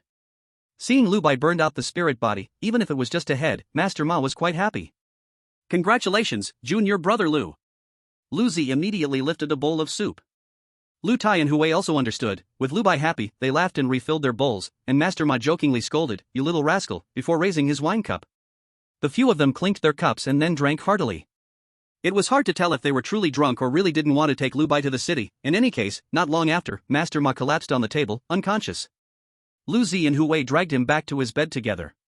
That night, Lu Bai did not return home, but lay on the little bed he had used before, chatting overnight with Hui and Lu Tai. However, for most of the time, it was Lu Zi, Lu Tai, and Hui who were talking. Lu Bai didn't quite understand, so he could only listen. Especially Lu Zi and Hui, who had been to the city and shared their experiences, which left Lu Bai itching for more. So the next morning, Lu Bai got up early and caught Master Ma, who also rose at dawn. "Take me home to ask my mother first. If she says yes, I will go with you. If she says no, I won't force you. This should work, right?" "No worries, if she says no, I will say you got drunk last night and scolded her a few times." Master Ma widened his eyes and said loudly, "Fine, I'll take you to ask right now." "If it's okay, then why so fierce?" Lu Bai muttered and jumped onto his carriage first. Once he got inside, he found that there were really several boxes in the carriage, probably the mountain goods Master Ma had mentioned the night before. "You kid better be careful, don't open the boxes. Otherwise, if the things inside come out, it won't be easy for us to catch them." Not long after Master Ma said this, Hui also squeezed in from outside, yawning. "Junior brother Lu, you're really something, getting up early and not calling me." "I called you, you just didn't hear." Lu Bai casually lied. "Really?" Master Ma outside shouted, wielding the whip to urge the carriage. Soon, the carriage stopped at the entrance of the north-south dirt road on the west side of Huangliang town. Lu Bai jumped down and went home. It was still early. Lu Niang was still at home, eating steamed buns for breakfast. Seeing Lu Bai, she just asked how he came back so early. Lu Bai leaned in closer. "Mother, I want to go to the city with Master Ma, okay? I've grown up this big, and I've never been to the city. I want to see the world." Upon hearing this, Lu Niang chuckled. "How old are you?" 1 year old? Lu Bai was no longer afraid, raising his head and said, "Who's to blame for you bringing me into this world so mysteriously? Is it my fault?" Lu Niang sneered and said no more, just stood up and went back to her room. Just when Lu Bai thought she would disagree, she appeared with 2 silver ingots in her hand and walked over. "If you want to go, then go. Buy what you like, don't hold back. Also, don't buy those things used for ghostly matters, there's not much good there." After speaking, Lu Niang squatted down, placing the 2 silver ingots on Lu Bai's chest, then patted his little head. "Go have fun." Seeing her like this, Lu Bai couldn't help but step forward and hug her gently, then quickly let go. Until he ran to the door. He suddenly thought of something and turned back to ask, "Mother, what if someone bullies me in the city?" "You already knew what to do before, don't you know now?" "Alright, thank you, Mother." Lu Bai laughed heartily, bouncing and jumping as he ran to the door. "Mother, wait. I'll bring you delicious food and fun things." This was Lu Bai's first time entering the city, and it was also his first time going to such a far place, so he didn't even get into the cart, just sat on the axle with Old Horse. Since leaving the town, he curiously looked around. Everything felt fresh to him.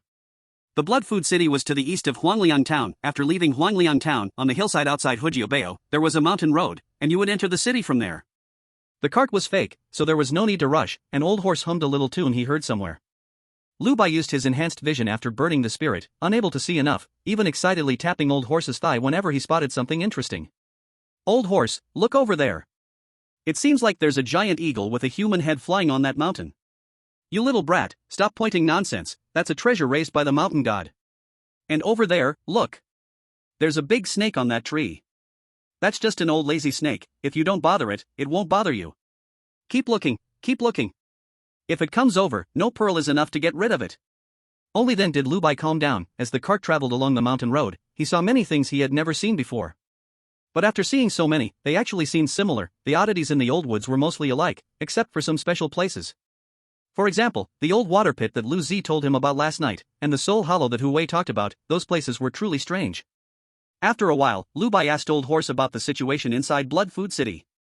There's nothing much to say about the city, it's all about the city lord's mansion, and everyone has to listen to the city lord. Secondly, there are 4 powerful families in the city, we can talk about them. As Old Horse spoke, he lit up an old pipe and took a deep puff, then began to explain, the Red Lantern Guild and the Short Knife Gang, which took us to the Vein, are 2 of them. The Red Lantern Guild is backed by the Situ family, you know, the Mapapun and their crew. As for what they do in the city, it's that kind of thing, you understand. Lu Bai glanced at him and noticed the old man making funny faces, he immediately understood. However, Lu Bai then remembered that he still had the ignition authority of the eldest lady of the Situ family, right on his wrist. Old Horse, of course, didn't know this, he continued, as for the Short Knife Gang, they do a lot of shady business, but the reality is, they still have to listen to the city lord, ha. The other 2 families are the Hong Salt Association and the Zhou family. The Hong Salt Association is backed by the Hong family, which operates in the salt industry, and the waters here run deep. It is said that behind the Hong family is that city lord. Of course, we just hear the rumors, whether it's true or not, we don't know. The Zhou family is more legitimate, they handle proper businesses, and basically, all kinds of activities you see in Blood Food City have some relation to the Zhou family. Lu Bai listened very seriously, but before he could speak, the little grass behind him interrupted, the Situ family, the Hong family, the Zhou family, so what about the Short Knife Gang? Is there no family behind it? Old Horse heard this and replied with a hey while placing his feet up. You know what? Actually, these 3 families are all doing well, they have some ancestral blessings, but the Short Knife Gang is different. Let me tell you carefully about it. These other 3 families have inherited the benefits from their ancestors for hundreds of years, but the Short Knife Gang has only been around for about 20 years. Do you know what the Short Knife Gang relies on? Old Master Ma was carrying an old smoking pipe, looking rather unkempt. Those who knew would realize he was talking about the Short Knife Gang, while those who didn't might mistakenly think he was talking about himself. Before Lu Bai and the others could respond, Old Master Ma continued speaking, it's all because of their current old ancestor from the Short Knife Gang, a person known on the streets as Red Sister. Red Sister? Yes, from the day she became a shadow walker until now, what she has experienced, TSK, I don't even know how to describe it. Little Grass leaned forward and said, then why not give it a try? From street to street, from a small fire to the current nurturing of shadows, in short, anyone who got in her way was cut down, and she led the Short Knife Gang from an unheard of small force to one of the 4 great powers in this Blood Food City. As Old Master Ma spoke, he exhaled a long puff of smoke, his eyes filled with deep emotion. You might laugh, but 10 years ago, I actually tried to join the Short Knife Gang, but they rejected me for being too old. Otherwise, would you still be able to see me now? Lu Bai chuckled. This Red Sister can fight and kill, that's one of her unique talents. Do you know what her other unique talent is? Old Master Ma teased. I don't know. Before Old Master Ma could respond, a voice from the carriage interrupted. Red Sister's legs, the waist of the young miss from the Zhou family, and the skills of the little girls from the Red Lantern District, these 3 are known as the 3 unique talents of Blood Food City. Old Master Ma immediately turned around and scolded, what nonsense! Every day you learn nothing good, just listening to this rubbish. After scolding Hu Wei, Old Master Ma turned back to Lu Bai and explained, it's exactly what this little brat said. Red Sister's legs, TSK, if you see them once, you'll understand. The point is, she is very generous, never hiding anything. She dresses showing her long legs, and it is said she once said, with legs this beautiful, if I don't let the men see them, what's the use? Are they really just for walking? Upon hearing this, Lu Bai couldn't help but give a thumbs up. I must say, whether in strength or personality, this Red Sister is indeed a top figure in Blood Food City. Again, a weak voice came from the carriage, Master Ma, Lu Shidi is still young, can he understand what you're saying? Ha! Old Master Ma let out a cold laugh and thought to himself, when this kid didn't even know how to sleep with a woman, Lu Bai already knew how to navigate the women's alleys. After discussing this, Old Master Ma said no more, and Lu Bai began to observe the scenery around him. For example, in the forest, there were small flowers shaped like hands. And stones were scattered everywhere, but these were minor things, just lighting a fire could scare them away. The difficult part was when passing through a mountain hollow. Old Master Ma mentioned there was a deep pool inside.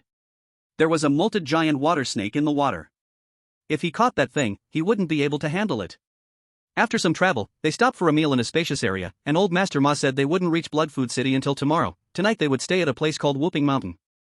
Staying in the mountains? Isn't that more dangerous? Lu Bai asked. Old Master Ma smiled and said, no, there's a place called Whooping in the mountains, where the mountain god once resided. It's very safe, and lots of people will surely be there, maybe even a small market. Lu Bai became a bit curious. He looked at the sky. Around 3 or 4 in the afternoon, the carriage entered a mountain ridge, and upon doing so, old Master Ma's expression became much graver. The carriage went quickly, and Lu Bai wisely kept his mouth shut. It was already afternoon, and after entering the old forest of Whooping Mountain, the sky became dark quickly. But fortunately, just before it was completely dark, Lu Bai saw a whooping house by the roadside ahead. In front of the door, there was already a carriage and 2 donkey carts parked. In that corner, there were also 2 donkey carts. Inside the house, there was also the sound of laughter. Just as Master Ma said, there were already people inside. Master Ma drove the horse-drawn carriage between the 2 donkey carts, interrupting their closeness, and then the 3 of them got off the carriage. Master Ma led the way, walking towards the black-roofed house. As soon as they reached the door, the voices inside stopped, but just for a moment, then a man's laughter and scolding sounded. "I was just chatting with Sister Pang, saying that this old bachelor of yours might also come to the city today, and here he is." Lu Bai tilted his head and glanced inside, where 6 people were already scattered about. 2 adults were leading 3 younger ones, and there was also a short-haired man sitting alone in the corner. Among the 2 adults gathered together, one was the scar-faced man who had just spoken, and the other was a middle-aged woman dressed in brown, who looked ordinary but had sharp eyes. As for the house, there were only a few long chairs inside, and at the very back was a wall, dark and charred, as if it had been burned. Master Ma chuckled, "You old scar-face, when you see Uncle Ma, don't you kneel down and bow a few times?" After speaking, Master Ma stepped aside to introduce Lu Bai. "This is the dweller from the nearby Shashan town, you can call him Uncle Li or Scarface Li. This is the dweller from Mudong town, you just call her Aunt Pang." Lu Bai understood immediately what Master Ma was trying to do, and he simply called out. Sure enough, the 2 dwellers immediately frowned, surprised. "Master Ma, where did you find this kid? At this age, caught fire?" Master Ma puffed out his stomach and grinned. "Where else, of course, from our town." "Ha, useless, only starting a fire at this age, guess in this life, you'll at most transcend into it in spirit." He. Aunt Pang laughed. Scarface Lee turned his face away, not wanting to see Master Ma show off. After showing off enough and gaining enough face, Master Ma cupped his fists towards the short-haired man in the corner. "Master Duan, long time no see." The man nodded. "Master Ma, long time no see." Lu Bai looked at him a few more times, then followed Master Ma to sit down on a bench nearby. Hu Wei took this opportunity to whisper to Lu Bai that Master Duan is a mountain dweller. Upon hearing this, Lu Bai sat down and glanced at the man, finding that apart from his long hands and feet, there was nothing special about him. Moreover, leaning in that corner, he kept drooping his eyes, as if very tired. He didn't look for long. As for the dwellers brought by Scarface Lee and Aunt Pang, they were probably their apprentices, each only having 1 or 2 flames lit. They didn't even see anyone with 3 flames. Let alone someone like Lu Bai, who had already started burning his spirit body. After waiting a moment longer, heavy footsteps entered again. This time 2 men and a woman came in, but compared to Lu Bai and the others, the 3 of them were carrying a small box on their backs, and protruding from it were many little trinkets. The leading person entered with a smile, saying, "There are quite a few people, so it seems we can hold a small market tonight." Chapter 63, Sugar Blowing and Mountain Dwellers Seeking Follow-Up Reading. As for going to the market, Lu Bai naturally knew. Whether in his past life in the village or in this life in Huanliang Town, it was customary. Huanliang Town held markets every month on the 3rd, 6th, and 9th, as well as the 13th, 16th, and 19th. Now, Lu Bai swept his gaze around the room. So this is a market between the dwellers? This was his first time experiencing it, and he couldn't help but widen his eyes. Hu Wei seemed to have not experienced much either. He, who had originally been dozing against the wall, also opened his eyes. The cat was bright, full of energy. The person who just walked in clearly knew old Master Ma and the others. They all greeted each other before squatting down and taking the small box from behind them. It was only at this moment that Lu Bai realized the box the person carried on their back was very heavy, making a dull sound as it hit the ground. This time, Master Ma didn't explain, as if he was waiting for Lu Bai to look for himself. He lifted his old pipe and walked to the corner, where the mountain man was, smilingly asking, "Master Duan, do you still have that tobacco from last time?" "It's still the best here, the others aren't that good. They make me cough." Master Duan didn't seem to be a person who smiled much. He just nodded and said yes, then pulled out a bundle of brown tobacco leaves from a burlap bag behind him. "Same as usual?" Master Ma took out 3 white beads from his pocket and handed them over. Only now did Lu Bai realize that the tobacco Master Ma smoked could only be bought with beads. No wonder he was so powerful when dealing with evil spirits. On the other side, in just this little while, the 2 men and 1 woman in front of him had also set up their shelves. The so-called shelf was just the wooden boxes they carried on their backs, opened from inside. As soon as the first man spoke and opened the box, a sweet scent spread throughout the room. Hu Wei had seen a bit of the world before, so he whispered to Lu Bai, "This is a sugar blower." "Exactly, young brother, want to try too?" The sugar blower smiled at Hu Wei. Just have one, these are not tricks, they boost your energy. Hu Wei swallowed hard, a bit tempted. The sugar blower continued to encourage, come on, anyway, at your age, you can't sleep with women, so keeping the beads won't do much good, just try it out. As soon as Hu Wei heard about not sleeping with women, his face turned dark, and he muttered, I won't eat it. The sugar blower was confused, and Lu Bai couldn't help but laugh. The other man and woman opened their boxes too. Lu Bai took a look and noticed the woman with squinty eyes seemed to have carved wooden figures, with several small carved people displayed on the platform. The other man looked like a general merchant, with all kinds of things spread out on his stall. Curiously, Lu Bai approached to inspect. He saw a stack of cut paper money, several shiny walnuts, and old items like oil lamps and candlesticks on the merchant's stall. Seeing that Lu Bai looked good and was a bit excited, the merchant smiled and began to explain, kid, you see this paper money? This is very useful. What's it useful for? This paper money is called life-saving paper money. If you have it, and you encounter unbeatable evil spirits, just shove some money at them, and they won't hurt you. So magical. Lu Bai very cooperatively made an exaggerated expression. Master Ma walked over from behind, pulled it aside, and glared, Master Qian, that's not right, how can you trick a kid? Then he explained to Lu Bai, it's not that magical, this paper money is just a fake, if something stronger than you shows up, shoving paper money won't help, if it's weaker than you, it will run away even if you don't offer it. Master Ma, that's not nice. Merchant Master Qian spread his hands. Master Ma laughed, if Master Qian could bring in grinding money, I'd sell everything I had to buy it. But you can't get it, if you could get that, would I still need to be a peddler? Hu Wei asked, Master Ma, what is grinding money?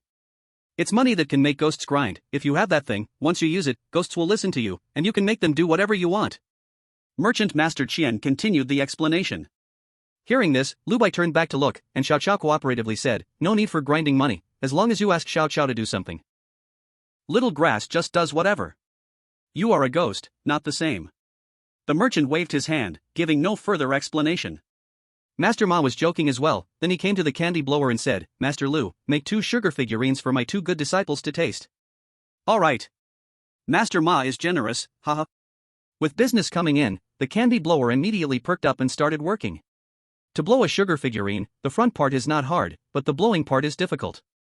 Regardless of this life or the previous one, Lu Bai was seeing it for the first time, so he leaned in to watch.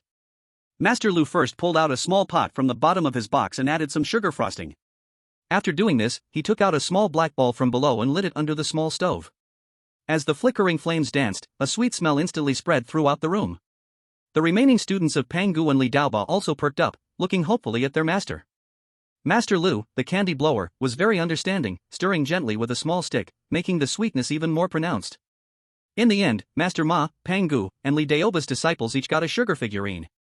Lu Bai was also eating, how should I say, it was very sweet, excessively sweet, and upon eating it, he truly felt warm all over. Just as he was eating, outside the black canopy, the sounds of smacking lips and low whispers floated in. It made one's spine chill.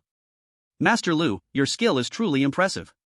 It's not just people who want to eat, even ghosts want to eat, Master Ma said, rolling the newly bought tobacco leaves and laughing.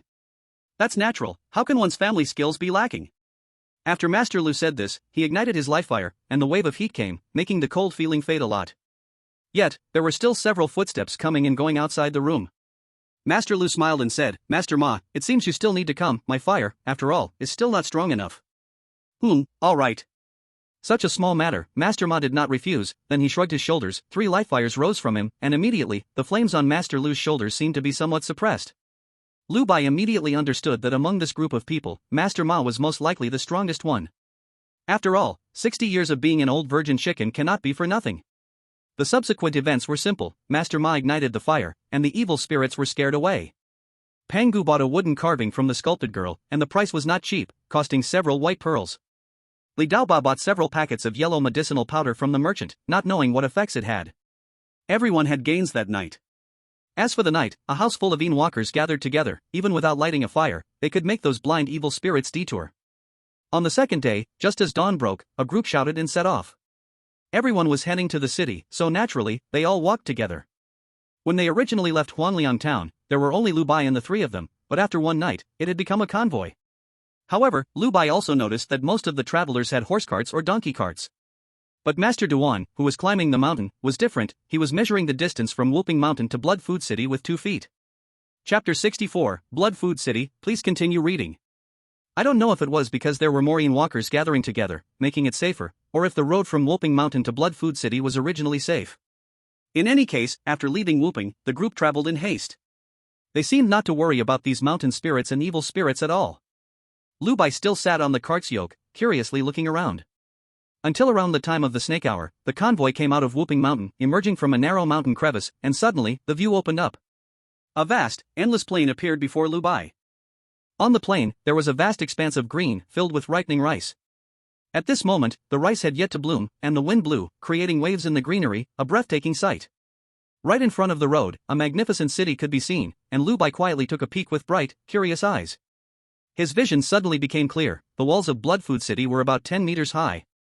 And this was just an ordinary city. When old Master Ma bragged, he said the city walls of Yunzhou Prefecture were so high they resembled a mountain. Lu Bai knew he was boasting and asked him, if the city walls of the prefecture were that tall, how high must the capital of Chu Kingdom be? Old Master Ma couldn't answer and flushed red in the face, arguing that no matter how high it was, it could never be as high as his own legs when he got out of bed.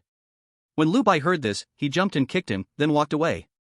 There's a saying, looking at a mountain can tire a horse.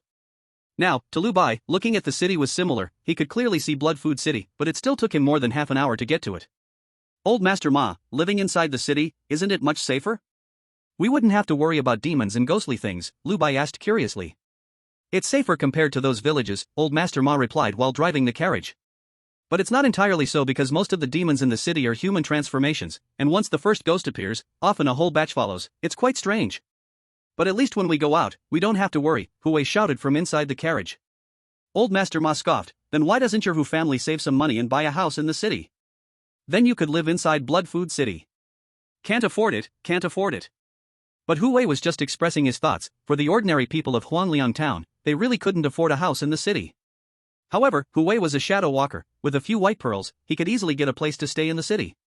If he were willing to protect a few wealthy merchants, he might not even have to spend money. Many would give him houses to live in. But he probably wouldn't want that. Just like old Master Ma, for shadow walkers, it's often not just about living in the city. Being able to obtain shadow pearls is what really matters. If not, there wouldn't be so many involved in that trade and so many shadow walkers in the mountains. Living in the mountains is dangerous, but there are many opportunities too. Just like the bloodflower Lu Tai encountered before, if he were living in the city, he would never have met it. As Lu Bai contemplated, old Master Ma had already led the carriage to queue at the city gate. The line was long, winding out for dozens of meters. Both people and horse-drawn carriages were squeezed in this queue. Behind them, a man named Li Scar with a donkey cart also got off and came to old Master Ma, asking, "What's going on in the city? Why is the inspection so strict? Seems like it hasn't been this serious for a long time." Old Master Ma was older and had seen many things. Maybe something big happened in the city again. After entering the city this time, behave properly. Got it. Li Scar nodded and glanced at Lu Bai again. Hearing their conversation, Lu Bai couldn't help but feel shocked. What does it mean to behave properly after entering the city? When Li Scar returned, Lu Bai looked at old Master Ma with a confused expression. The latter knew what he was curious about and smiled. People in the city call us country bumpkins or mountain scavengers. But it doesn't matter, in the city, we're barefooted while they wear shoes. So we can be bold in the city? This was something Lu Bai hadn't expected. He thought that shadow walkers from the countryside would have to lower their heads in front of city shadow walkers. He didn't expect it to be the other way around.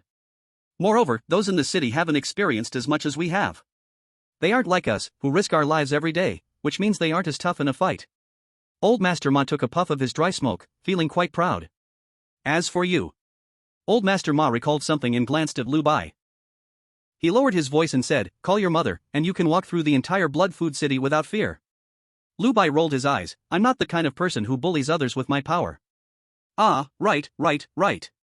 Master Ma turned his head away in anger, not wanting to speak. When he fell silent, Lu Bai simply watched the crowd of common people lined up ahead. One by one, most of them wore gray linen shirts, and their faces didn't look too pale. It seemed they were living decent lives. As for the horse-drawn carriages up ahead, they appeared quite luxurious, clearly belonging to wealthy families. Just as Lu Bai was thinking, he suddenly heard the sound of hurried hoofbeats behind him, along with the noise of wheels rolling over the pavement. Before he could turn around, a carriage rushed past him from the side, and the crowd in front quickly stepped aside. That carriage pushed all the way to the front and quickly entered the city. "That's the Zhou family's carriage, but I don't know who's inside," Master Ma said while blowing out smoke.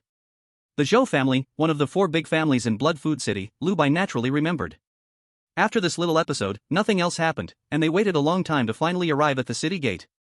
When they got there, Lu Bai realized that the shadow walkers and common people were inspected separately. The patrol soldiers checked the common people, and their attitude was quite arrogant, but the shadow walkers were checked by other shadow walkers, who looked very approachable. Master Ma had reminded him that the wooden box contained mountain goods, so he did not open it to check. Hey, brother, what happened in the city? Why is the inspection so strict? It hasn't been like this for years, right? Master Ma asked curiously. The shadow walker sighed, who knows? They say a big shot is coming from above, and they say something big is going to happen in our area, with one story after another. In any case, we just do as they say from above. That's true. Alright, behave once we're inside, next. It was rare for Master Ma to thank them, and then he drove the carriage into the city, not waiting for the others, each going their own way once they entered. This time, Hui didn't sit in the carriage but squatted at the front, sticking his head out and looking around.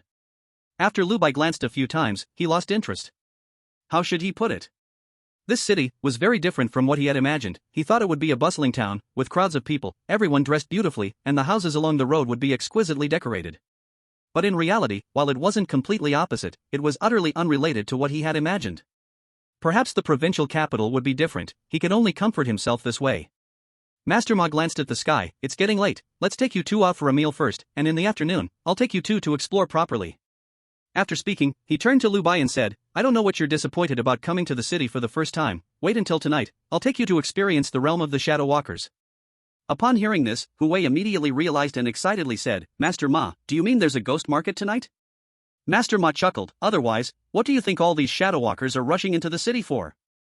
Ghost market? Lu Bai had naturally heard of this term, but he didn't know what this particular ghost market was all about. When it came to the ghost market, Hui was also a bit excited and leaned closer to Lu Bai's ear, whispering an explanation. This ghost market is actually just like what we experienced last night on Whooping Mountain, just on a smaller scale. The ghost market in Blood Food City is huge. It stretches across several streets in the southwestern corner of the city. The ghost market opens at night. When you enter, you have to pay a fee and wear identical ghost face masks, so no one can recognize anyone. Inside, you can buy anything, really, everything you can imagine is there. I heard that last year. Someone sold a snake girl. Hui said this and then remembered Lu Bai's age, so he didn't continue. Xiao Chao listened with curiosity, just humming and mumbling behind Lu Bai. In the end, it was Master Ma, unconcerned, who said, it's just that the snake girl has no teeth, and her tongue can fork. Hui still didn't quite understand. Lu Bai pretended not to understand, and Xiao Chao understood even less. Master Ma lost interest in talking, and the horse cart wound its way to the entrance of a food stall in a remote alley. Before getting off the cart, he laughed and cursed, Old Gu, your Grandpa Ma is here. An old man with gray hair and covered in grease came out, pointing at Master Ma's nose and scolding, you damn bastard, didn't you steal that roll of cigarettes from underneath my counter last time?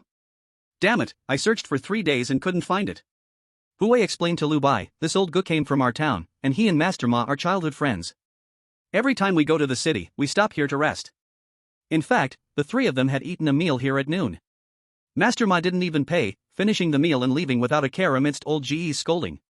But it was all just scolding. After all, if it weren't for Master Ma back in the day, how would this food stall exist? The horse cart went around the city, during which Lu Bai finally saw a few exquisitely designed buildings, guessing that the people living inside were either rich or noble. He also saw well-made-up women at the alley's entrances, swaying their bodies intensely as Master Ma's cart passed by. In their profession, they have seen so much that they could recognize at a glance that Master Ma's cart was a paper cart. A ghost man and very wealthy, even just giving them a shadow bead would be enough for them to eat and drink for a long time. Master Ma sat upright, showing great composure, never stealing a glance. Instead, Hui secretly opened the window and looked several times. Lu Bai even heard him swallow. After a while, the cart finally stopped at a shop with the sign Mountain Goods, the name very straightforward, but the shop was large and luxurious. Lu Bai estimated that behind this shop, there was either the Lord's residence or one of the 4 big families. Master Ma and Hui each carried their boxes off the cart, and Lu Bai bounced up the steps, entering the shop. As soon as he entered, he felt a chill in the room, and there was even a faint smell of blood in the air. There were several people guarding the shop, dressed in standard clothing, all ghost people, but probably hired managers. When they saw Master Ma enter, they just glanced up and then continued to count on their abacuses. The one in the middle called out, and a little boy came out from behind the curtain, leading Master Ma and Hui to the back room. Lu Bai, sensing the situation, didn't follow and instead stayed in the lobby to wait, where the walls were lined with shelves. On the southeast sides were jars and bottles, some even sealed with yellow paper. On the northwest shelves were old items, some even with dirt still on them. On the higher beams hung many skins. The most were those of yellow Taoist and fox immortal, and there were also some wolf and dog skins, even some eyeballs that seemed to move, making Lu Bai want to light a fire. The manager nearby saw Lu Bai's appearance and smiled, asking, "Little kid, which town are you from?" Lu Bai glanced at him. "We are from Mudong town." "Oh, from Mudong over there." The manager looked at Lu Bai a few more times. "Little kid, do you want to live in the city in the future?" "Huh? Is he trying to recruit me?" Lu Bai had thought about this on the road, but he didn't expect it to be so direct. "I don't have a home in the city, my home is in Mudong town." After he finished speaking, he pointed at the furs hanging above and asked, "Are these for sale?" "What are they for?" He was pointing at a fox spirit's fur. Unexpectedly, in the next moment, this fur suddenly screamed, as if it were about to pounce down. "Wicked beast!" the steward shouted loudly. Lu Bai said nothing and quickly lit the fire. In an instant, 3 flames rose from his shoulders and head, their scorching heat spreading throughout the hall. The troublesome fox spirit fur shrank back, looking rather quivery and scared. The entire hall immediately fell silent, even the stewards shifted their gaze to Lu Bai. "Oh my goodness! 3 flames? This must have been brewing since birth." The steward who had spoken earlier could not help but ask, "Little one, how old are you this year?" Seeing that it was safe, Lu Bai put away the flames and cleared his throat, making a hand gesture. "I am 90 this year, plus 8. The little grass behind him chuckled non-stop. The stewards laughed heartily. Only Master Ma rushed out anxiously, with a worried and panicked expression. "Boy, are you okay? Why did you light the fire?" When the 3 came out from this mountain cargo, only Master Ma and Hu Wei were left with 2 empty boxes. Master Ma hummed a little tune while walking, estimating that the mountain goods had sold for a good price. The ghost market was to open tonight, so Master Ma took them to a nearby inn, ordered 2 guest rooms, and Hu Wei slept alone in one while he stayed up to guard Lu Bai. This made Hu Wei quite uncomfortable, asking Master Ma several times whether he was really his disciple. After finishing these tasks, Master Ma led the 2 of them out again to wander nearby. Lu Bai had money on him, especially after inquiring about the prices of some goods. He figured out how much good stuff his 2 silver ingots could buy. However, he still didn't use the silver ingots given by Lun Yangzi. What his mother gave him was for his mother, so naturally, he should use his own money to buy gifts for her. So first, he asked Master Ma to find a shop to exchange 1 white pearl for silver coins. Then he bought a small pouch to hold his money. As for the things he bought, he only got himself some books, ones that described the customs, geography, and historical records of this world. The items he bought for Lun Yangzi were not many either. He picked and chose for a long time before finally selecting 4 items. One was a hollow silver wire bracelet he picked in the silver shop, costing him a hefty 2 taels of silver. Another was a storage box he bought at the rouge shop, carved on the outside with various flowers and woods, coated in lacquer, with a 9-grid structure inside for holding makeup, powder, and rouge. One item was a simple colored lotus skirt he picked at the ready-to-wear shop, which cost him a full 4 taels of silver, and the shopkeeper even helped pack it in a box when he took it away. The last item was a set of 2 jade pendants, one large and one small, originally appearing to be a piece but now broken apart. The broken edge was carved into 2 little hands, one big and one small. When the 2 pendants were put together, the 2 hands would fit perfectly. It was aptly named Mother and Child Heart Pendant, which was also the reason Lu Bai bought it. After finishing these purchases, it was almost dark. The 3 of them had a quick meal nearby, returned to the inn to drop off their things, then set off with Master Ma driving the carriage straight to the location of the ghost market. Tonight marked the opening of the ghost market, and mortals had to stay off the streets. When passing by patrolling soldiers, Master Ma just lit a fire from a distance, and they didn't come over to inquire. They smoothly reached the southwest corner of Blood Food City. Chapter 66, a side-opening ghost market seeking continuous reading. Under the night sky, the wheels of the paper horse carriage creaked over this gray stone ground, making a creak sound. Master Ma held the reins, with Lu Bai and Hu Wei sitting on either side of him. However, this time Master Ma did not smoke his pipe again. He looked around cautiously and lowered his voice, saying, "This time the city is much tighter." Lu Bai looked up at him. "Is it because we got checked when we entered the city?" "That's just one reason. You haven't been here before and don't know what the situation in this city is." Old Master Ma habitually picked up his old smoking pipe, but thinking about going to the ghost market soon, he suppressed that thought. "Hu Wei has been here." Hu Wei knew what old Master Ma meant and said, "Lu Shitty, you don't know, this city wasn't this safe before. Just yesterday afternoon when we were wandering around, we saw at least 4 or 5 fights. The ordinary folks are fine, but mainly the shadow walkers." After Hu Wei spoke, old Master Ma continued, "In previous years, at the entrance where the mountain cargo was fought the hardest, basically anyone like us who went in and came out was bound to have someone wanting to rob them." When old Master Ma said this, his tone carried a clear pride.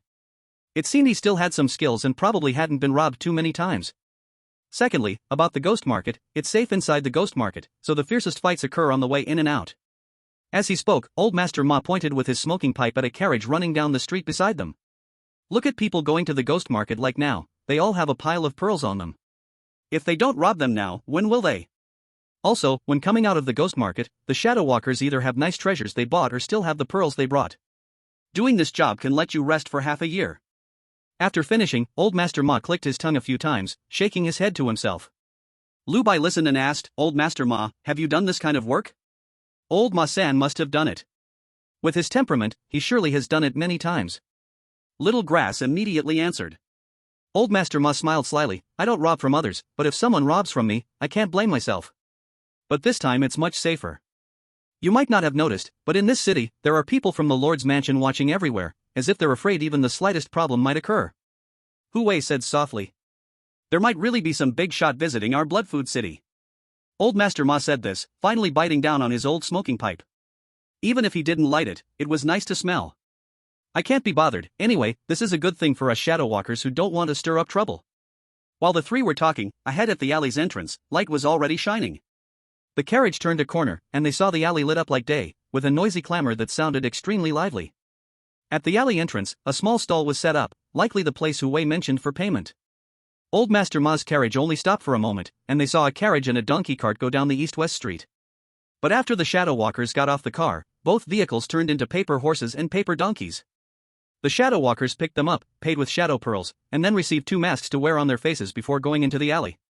When Old Master Ma's carriage reached the alley entrance, it was the same. This was Lu Bai's first time seeing a carriage turn into a paper horse, which was quite novel to him. The three arrived at the stall, and the shadow walker guarding the stall looked up. Are you all going in? Yes, we are. Old Master Ma quickly replied.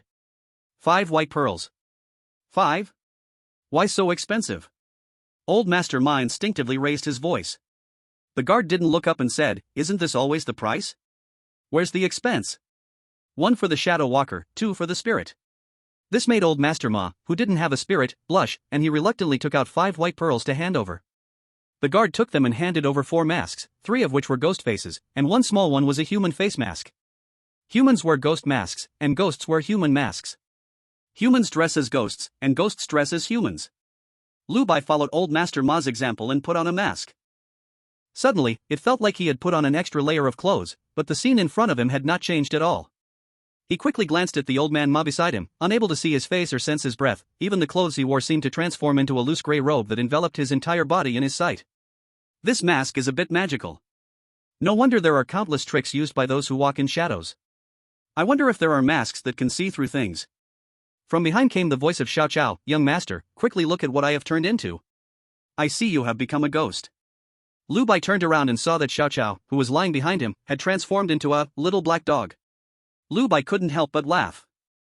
Young master, look at what I have become. A human, you have become a human. Lu Bai couldn't bear to hurt it. As he spoke, Lu Bai followed behind Old Man Ma, crossing the gate of the alley and arriving at the ghost market.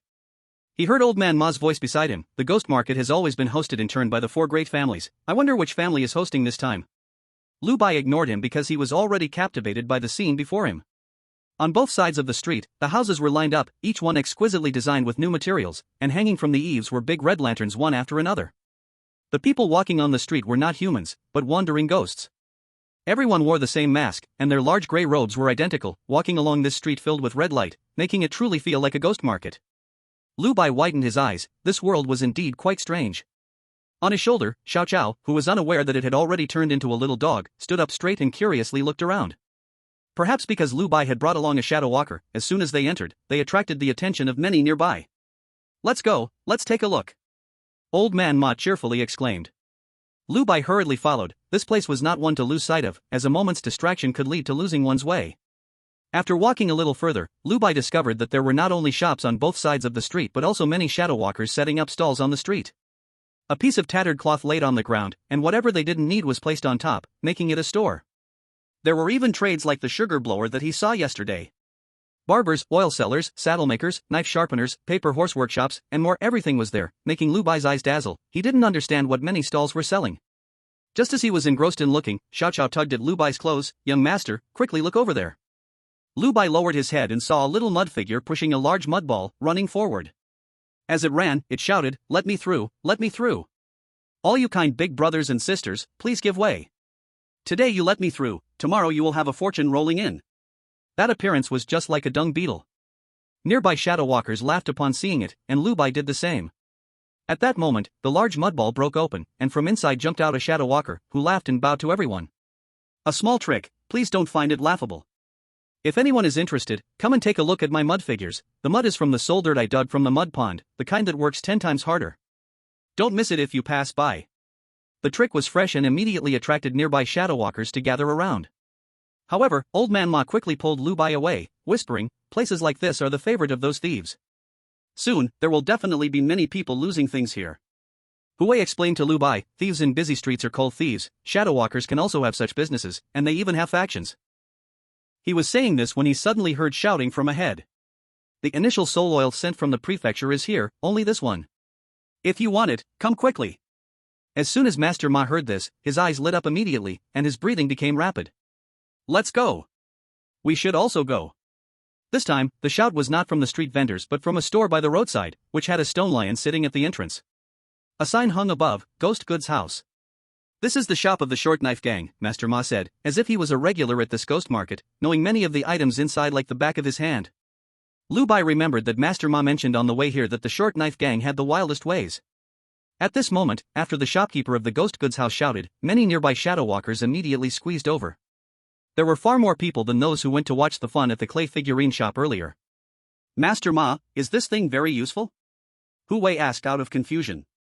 "If I have this thing, my whole spirit can burn completely, then I can think about gathering the 5 energies."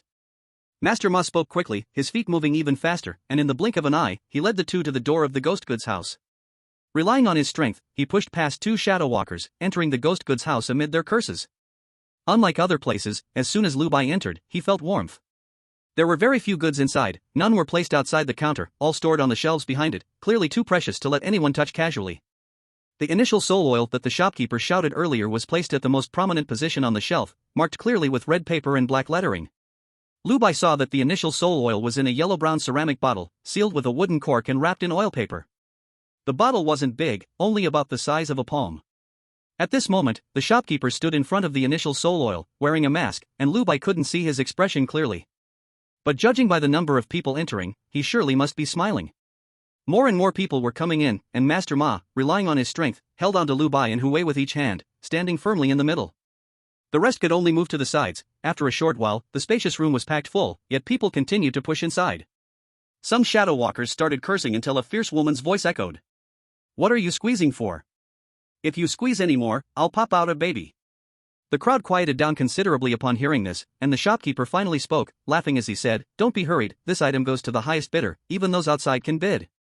"Alright, no more words, the initial soul oil, everyone must know what it can do, starting bid, 1 green pearl." As soon as the shopkeeper finished speaking, Master Ma next to Lu Bai shouted loudly, 10 green pearls. The volume was so high that it startled Lu Bai, and several people nearby jumped aside in fright. Then a chorus of cursing erupted from the crowd. "So you have money, huh?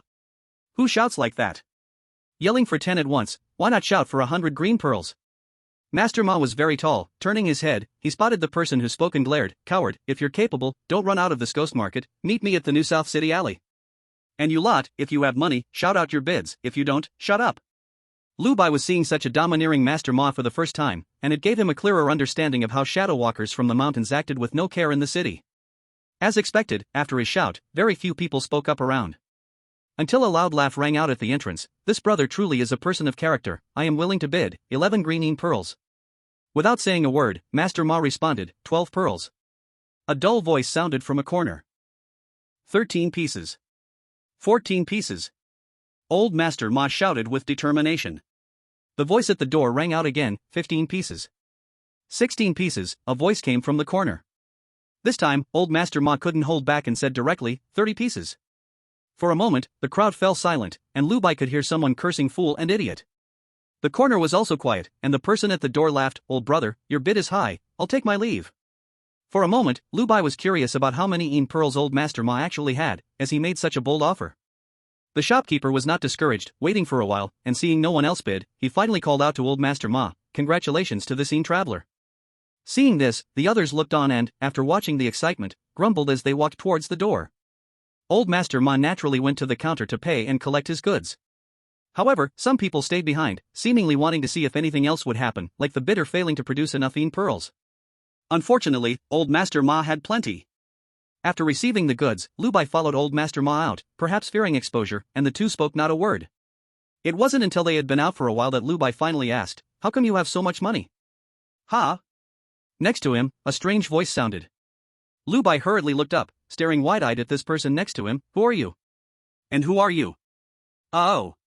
Lu Bai now knew he had followed the wrong person. He quickly apologized and turned back, only to see that though there were many people on the street, they all looked exactly the same.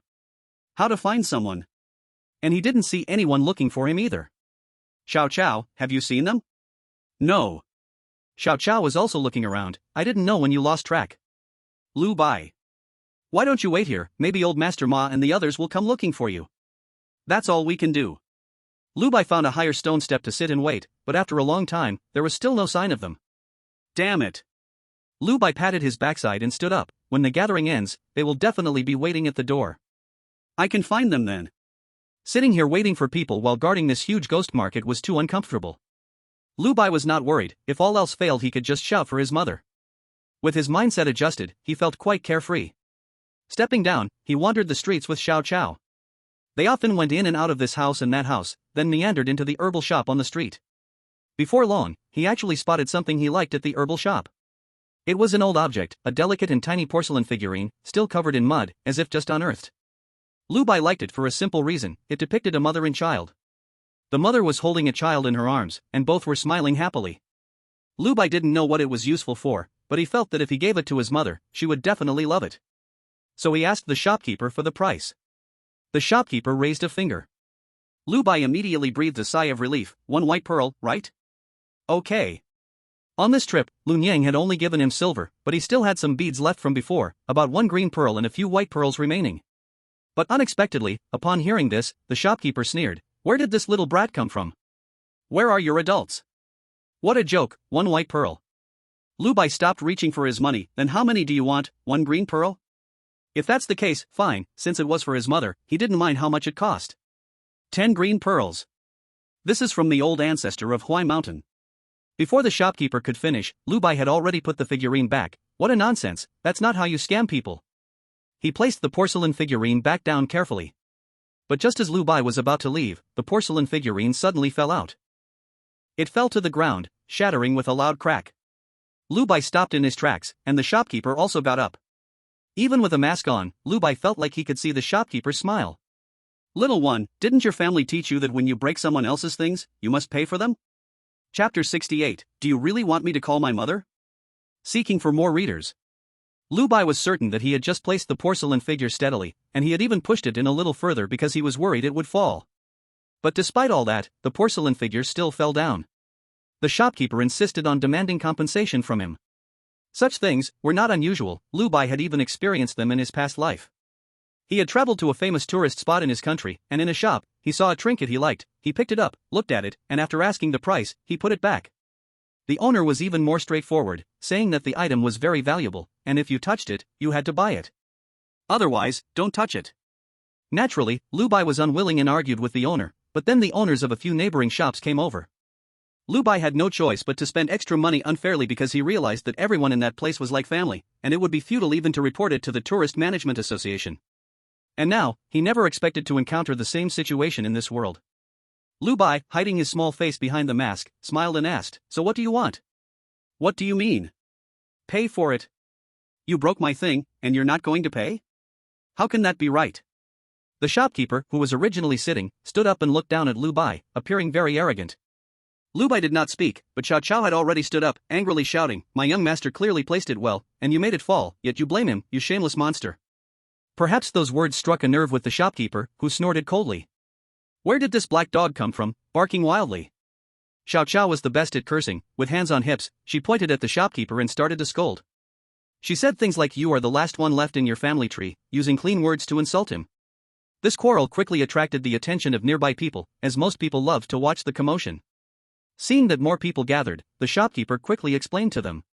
He simply said that Lu Bai, a little child, was looking at things in his shop and then broke his prized possession. In the end, he even seriously shouted out a few lines to the crowd. "Whose child is this? Hurry up and take him away." Unfortunately, Master Ma and his group did not seem to be in this area, otherwise, they would have come over long ago. Those who loved to stir up trouble also chimed in. They were simply saying that Lu Bai should pay for the damages. Of course, there were also those who couldn't bear to watch, pointing at the shopkeeper and cursing, saying he was immoral for trying to scam a child. He was truly heartless. The shopkeeper was undeterred. As far as he was concerned, as long as he could get the shadow pearls, it was all good. Once he got tired of being insulted, he pointed at those who cursed him and shouted, "Are you the child's parents? If not, then pay up. You just sit here criticizing, but it's not your loss." As a result, no one spoke up for Lu Bai anymore, and more people blamed him. Xiao Chao stood on Lu Bai's shoulder, shouting back at everyone, but there were too many of them to handle, yet she didn't give up, continuously saying, "Just you wait, you all will regret this." Lu Bai gently patted her little head, signaling her to stop cursing. Lu Bai raised his head, looking at the shopkeeper who seemed to have him cornered, and said seriously, "I can pay you with 1 green shadow pearl." The shopkeeper was interested but then thought of 10 shadow pearls and immediately changed his tone. "What, 1 green pearl? I'm talking about 10 green pearls. If he could call this child's family, even if he couldn't get 10 pearls, getting 2 or 3 would be fine. That's also good. Much more than this green pearl. So, are you really going to make me call my family?" Lu Bai said this with a bit of helplessness. Because he realized he was still unable to face it, just like in the previous life. He could fight, but he couldn't win. Even if he could defeat the person in front of him, he couldn't stand against the 4 great families behind this ghost market. As for paying, even if he chose this path, he couldn't afford to lose. So it seemed the only option was to call his mother, but Lu Bai didn't want to trouble her. It was only his first day in the city, and he was bullied to the point of calling his mother, which Lu Bai felt would embarrass her. Then what else? If you can't afford it and don't call your family, what do you want to do? Do you plan to skip out on the bill? The shopkeeper remained fierce. Lu Bai sighed, and just as he was ready to shout for his mother, he suddenly noticed. His left wrist seemed to be getting a bit hot. If he wasn't mistaken, there was a bracelet there, which could be considered a gift from Lun Yangzi. It was taken from that young lady of the Situ family, Situ Hong, while Lun Yangzi was at the Yin Vein. Lun Yangzi said that whether Situ Hong could start a fire was in his hands. As long as he shattered the bracelet, she would be able to start a fire. And now, this bracelet was heating up. A series of footsteps approached from behind, and the crowd instinctively moved aside, creating a wide path leading directly to the shop's entrance. Those watching the show were already shouting, "We've seen Miss Situ." Before Lu Bai even turned around, he caught a hint of a somewhat familiar fragrance. Then, the woman in a white dress arrived beside Lu Bai. She wasn't wearing a mask, but still had a veil covering her face. With one tall and one short figure looking up, Situ Hong nodded slightly, signaling that she would handle this, without saying much more. Following her was a man of about 50 or 60 years. He also did not wear a mask and had a friendly face, smiling at Lu Bai. Old Madame Ma was gone, so this man should be the Yin person the Situ family sent to protect Situ Hong. Lu Bai speculated. Seeing this situation, he understood that the Situ family was most likely in charge of this ghost market this time. The shopkeeper, upon seeing this person approaching, was also a bit flustered, hurriedly bowing his head and saying, "Seen Miss Situ." Situ Hong ignored him and simply said, "He broke one of your porcelain figures and owes you 10 green pearls, right?" No, it's fine, no need for compensation." The shopkeeper hurriedly replied, having lost all his previous arrogance. "It's alright, you said it yourself, if you break someone else's things, you have to pay." After Situ Hong finished speaking, she turned to the man behind her, Uncle Su. "Whom?" The man called Uncle Su stepped forward, took out 10 green pearls, and handed them over. The shopkeeper didn't dare to take them. When Uncle Su questioned him with an "hm," he tremblingly accepted them. "Alright, now is everything settled?" Situ Hong asked. The shopkeeper nodded repeatedly, settled. Good, as long as it's settled." Situ Hong continued, "Uncle Su, kill him." "Alright." The originally friendly Situ Hong surprisingly bowed and lowered her head, greeting the child. She softly said, "Servant Situ Hong, I greet you, young master." The originally bustling crowd suddenly fell silent. Chapter 69. I can only make things a little harder for you, Honger, request for continuation. This scene not only shocked the shadow walkers who were watching, but even Lu Bai himself was a bit taken aback. He knew his mother's strength and was aware that she had likely appeared before the old ancestor of the Situ family. Situ Hong probably knew something too. But was it really necessary to do such a thing in front of so many people? You are the young lady of the Situ family, the one most likely to transcend the Yin spirit in Blood Food City, yet you're doing this in this ghost market, under everyone's gaze? Lu Bai remained silent, and Situ Hong did not rise. So at that moment, Lu Bai held his head high, scanning the shadow walkers who had just made mocking remarks. Anyone he glanced at stepped back. Some of them were even so frightened that they lowered their heads, completely forgetting they were still wearing masks. After a long silence, Lu Bai finally waved his small hand. "You can step back." "Yes." Responding to Lu Bai's words, Sito Hong then stood up, leading Su Bo behind her as they left. The reason Lu Bai said this was because he still didn't understand what his mother meant regarding the Sito family. Since his mother didn't take the initiative to explain, Lu Bai wouldn't actively contact the Sito family. His mother liked obedient children. Not making decisions without her consent was also a form of respect. The surrounding shadow walkers had yet to recover from the shock. The young lady of the Sito family was actually calling someone young master. Could it be that he came from the state capital? No wonder such a young boy had started a fire and dared to wander around this ghost market alone. What a youthful spirit! Lu Bai, however, had no idea what they were thinking. After leaving the crowd, he weaved his way into different streets. After causing such a big stir, Lu Bai didn't want to attract attention. He wandered around, and perhaps due to the earlier little incident, it seemed that no matter what Lu Bai looked at, he felt nothing. Before long, he noticed that these shadow walkers seemed to be heading towards the entrance. He overheard a few snippets. People nearby were saying they would soon hit the ghost market gong. Once the gong sounded, tonight's ghost market would come to an end. Lu Bai guessed that Lord Ma must be waiting at the entrance already, so he followed the crowd towards the exit. There were still many people, lining up, with someone at the door collecting masks. Lu Bai removed his mask, returning to his original appearance, and handed back the mask of the little grass. As soon as he stepped out, hey, Lord Ma and Hu Wei were indeed waiting right at the entrance. As soon as he saw the newcomer, Lord Ma stepped forward. Lu Bai was not startled. Instead, it was the shadow walker who had lit the 3 fires behind him who was surprised. He saw a senior with a burning spiritual body rushing toward him and fought back to the earlier chaos of the ghost market. This was a total free-for-all. He hurriedly softened his legs. But when he saw the senior simply pick up the little child in front of him, he breathed a sigh of relief, wiped the sweat from his forehead, and after noticing his companion's surprise, he awkwardly explained. Last night, the sister in the Red Lantern Lounge was too enthusiastic, my legs went weak. Lu Bai listened as Lord Ma picked him up onto the horse carriage, and the two of them sat inside the carriage. Even Hu Wei became the one driving the cart. They had just settled in when Hu Wei flicked the whip, urging the paper horse to run faster. Lord Ma settled down and even shivered, beads of sweat appearing on his forehead. Clearly, Lu Bai getting lost was too much pressure for him, but fortunately, this person still came back. Are you alright, Master Ma? Lu Bai asked tentatively, in a soft voice. As soon as Master Ma heard this, he immediately straightened his back. I'm fine. What's the matter? It's just that we separated for a little while. What's the big deal?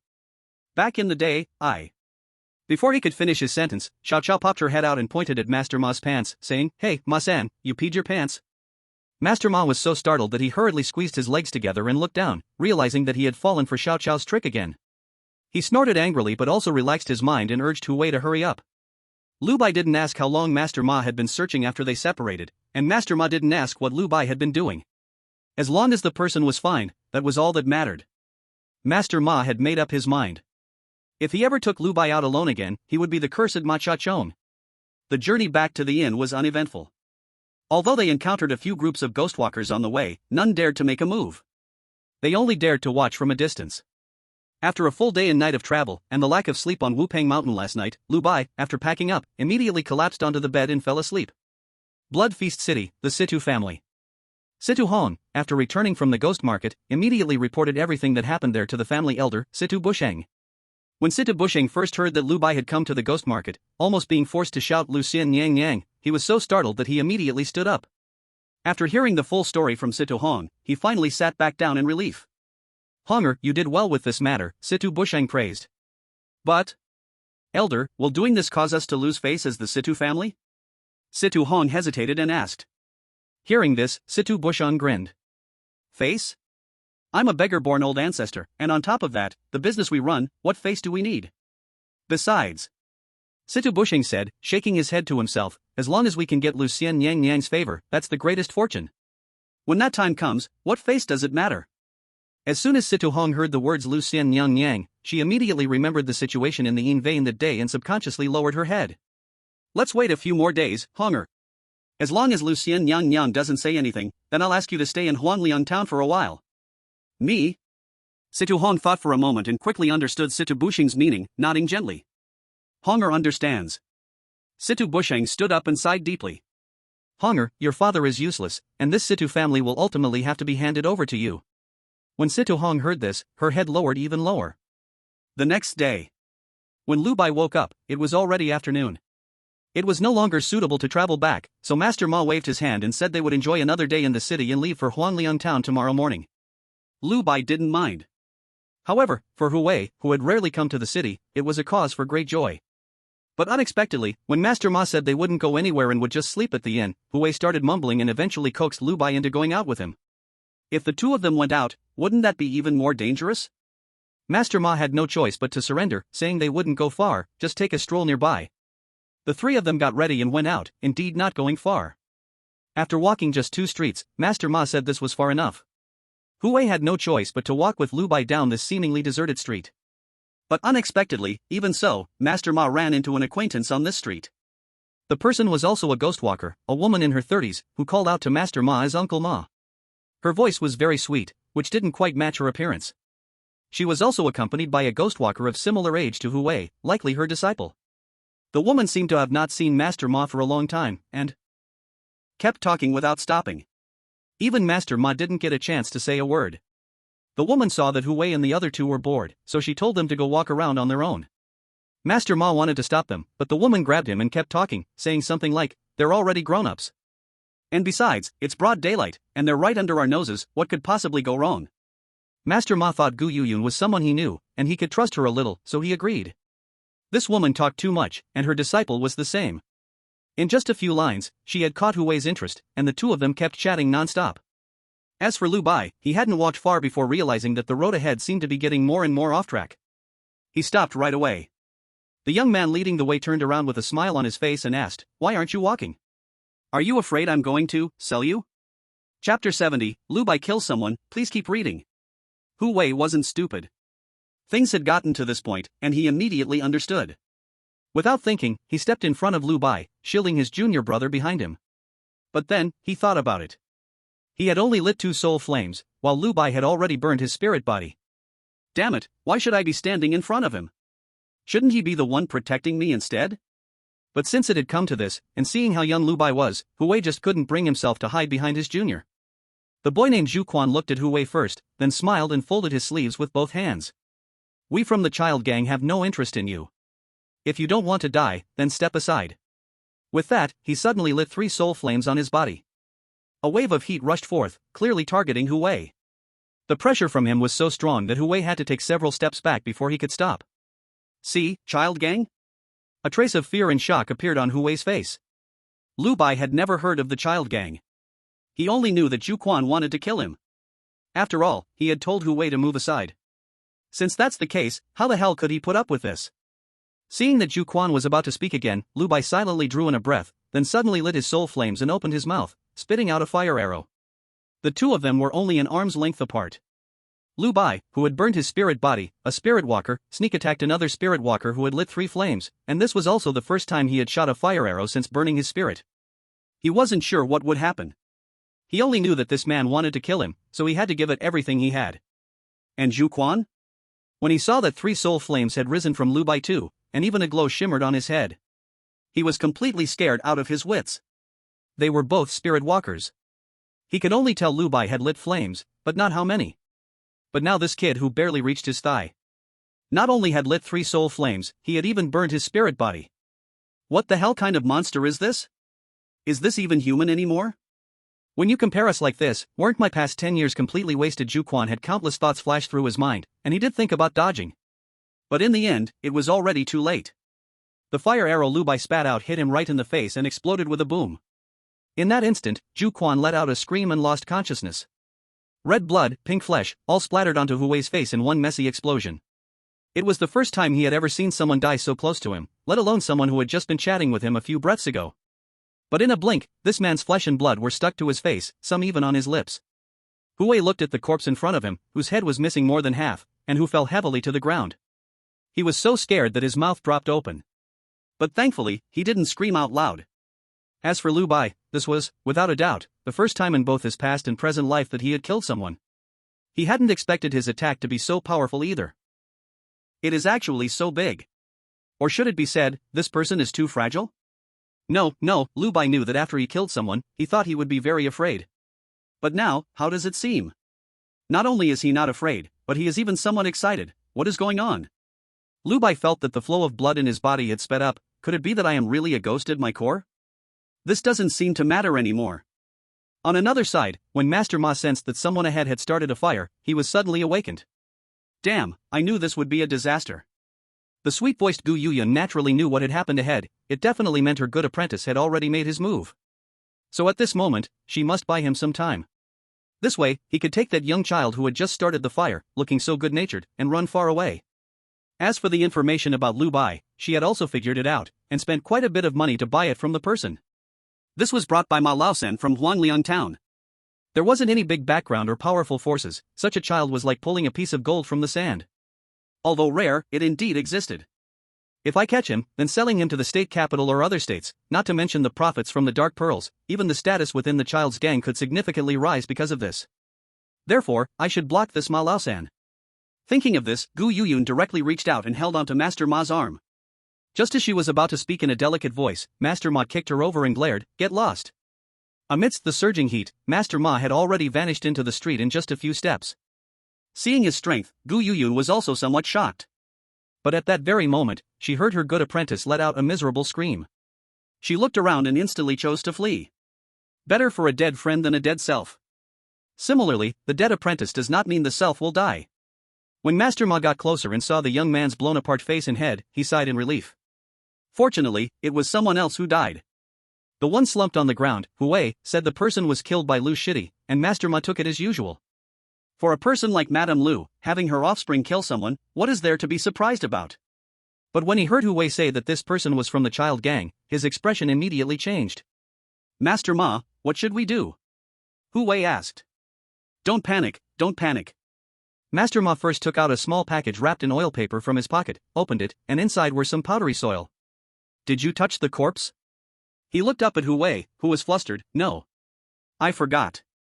It's fine, I already touched it. Lu Bai spoke, making Hui look at him in astonishment. What kind of person is this Lu Shitty? How could he kill someone so skillfully? Good. Master Ma reached into the paper package, pinched some broken soil, sprinkled it on the corpse, and then carefully put it away. Step back.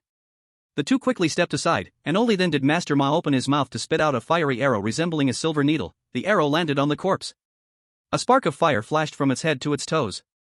Then the corpse turned to dust, scattered on the ground, blown away by the wind. Lu Bai saw this and immediately brightened his eyes. This is indeed a good thing for destroying bodies and erasing traces. After handling the aftermath of the murder, Master Ma immediately stood up. Let's go, we need to handle that woman too.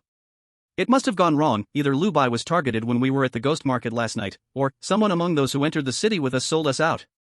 Master Ma finished speaking, biting his old pipe, looking at Hui's surprised gaze, and sneered. Compared to those ghosts and monsters in the mountains, these wandering souls are even more terrifying. That's why I, the old man, would rather stay in the mountains dealing with those things. Liu Bai's voice suddenly rang out. It must be one of those who entered the city with us. Someone sold us out. In the ghost market. Lu Bai thought he hadn't exposed anything at first. Even if something was revealed later, it was Situ Hong who cleaned up after him. With the situation back then, no blind fool would dare to target him. After all, even the eldest lady of the Situ family had to bow and call him young master. Since that's the case, it's most likely those who came into the city together. They knew where he came from and who he was. Forget about them for now, we have to find that woman first. After Master Ma finished speaking, he pulled out a path incense from behind him. Then he lifted his foot and took a strip of cloth from under it. That kick just now wasn't for nothing. P.S. Let me see what the title of the next chapter is. Liu Bai's body really does have some issues. It's almost time for the painted skin ghost to teach the child. So fast. Chapter 71. His body really does have some issues. Please keep reading. Something just happened here, so now it's definitely not safe. Master Ma took Lu Bai and the other along, lighting fire as they went. Isn't this old Zhang thing? How come you have it too? Lu Bai asked. As for being scared, he wasn't. He just felt this kind of experience was exciting. Otherwise, guarding the town every day, day after day, year after year, how boring would that be? Of course, all of this was because his mother was there. The sense of safety Madame Lu gave was truly more than enough. I begged, no, jailed him for a long time before he gave it to me.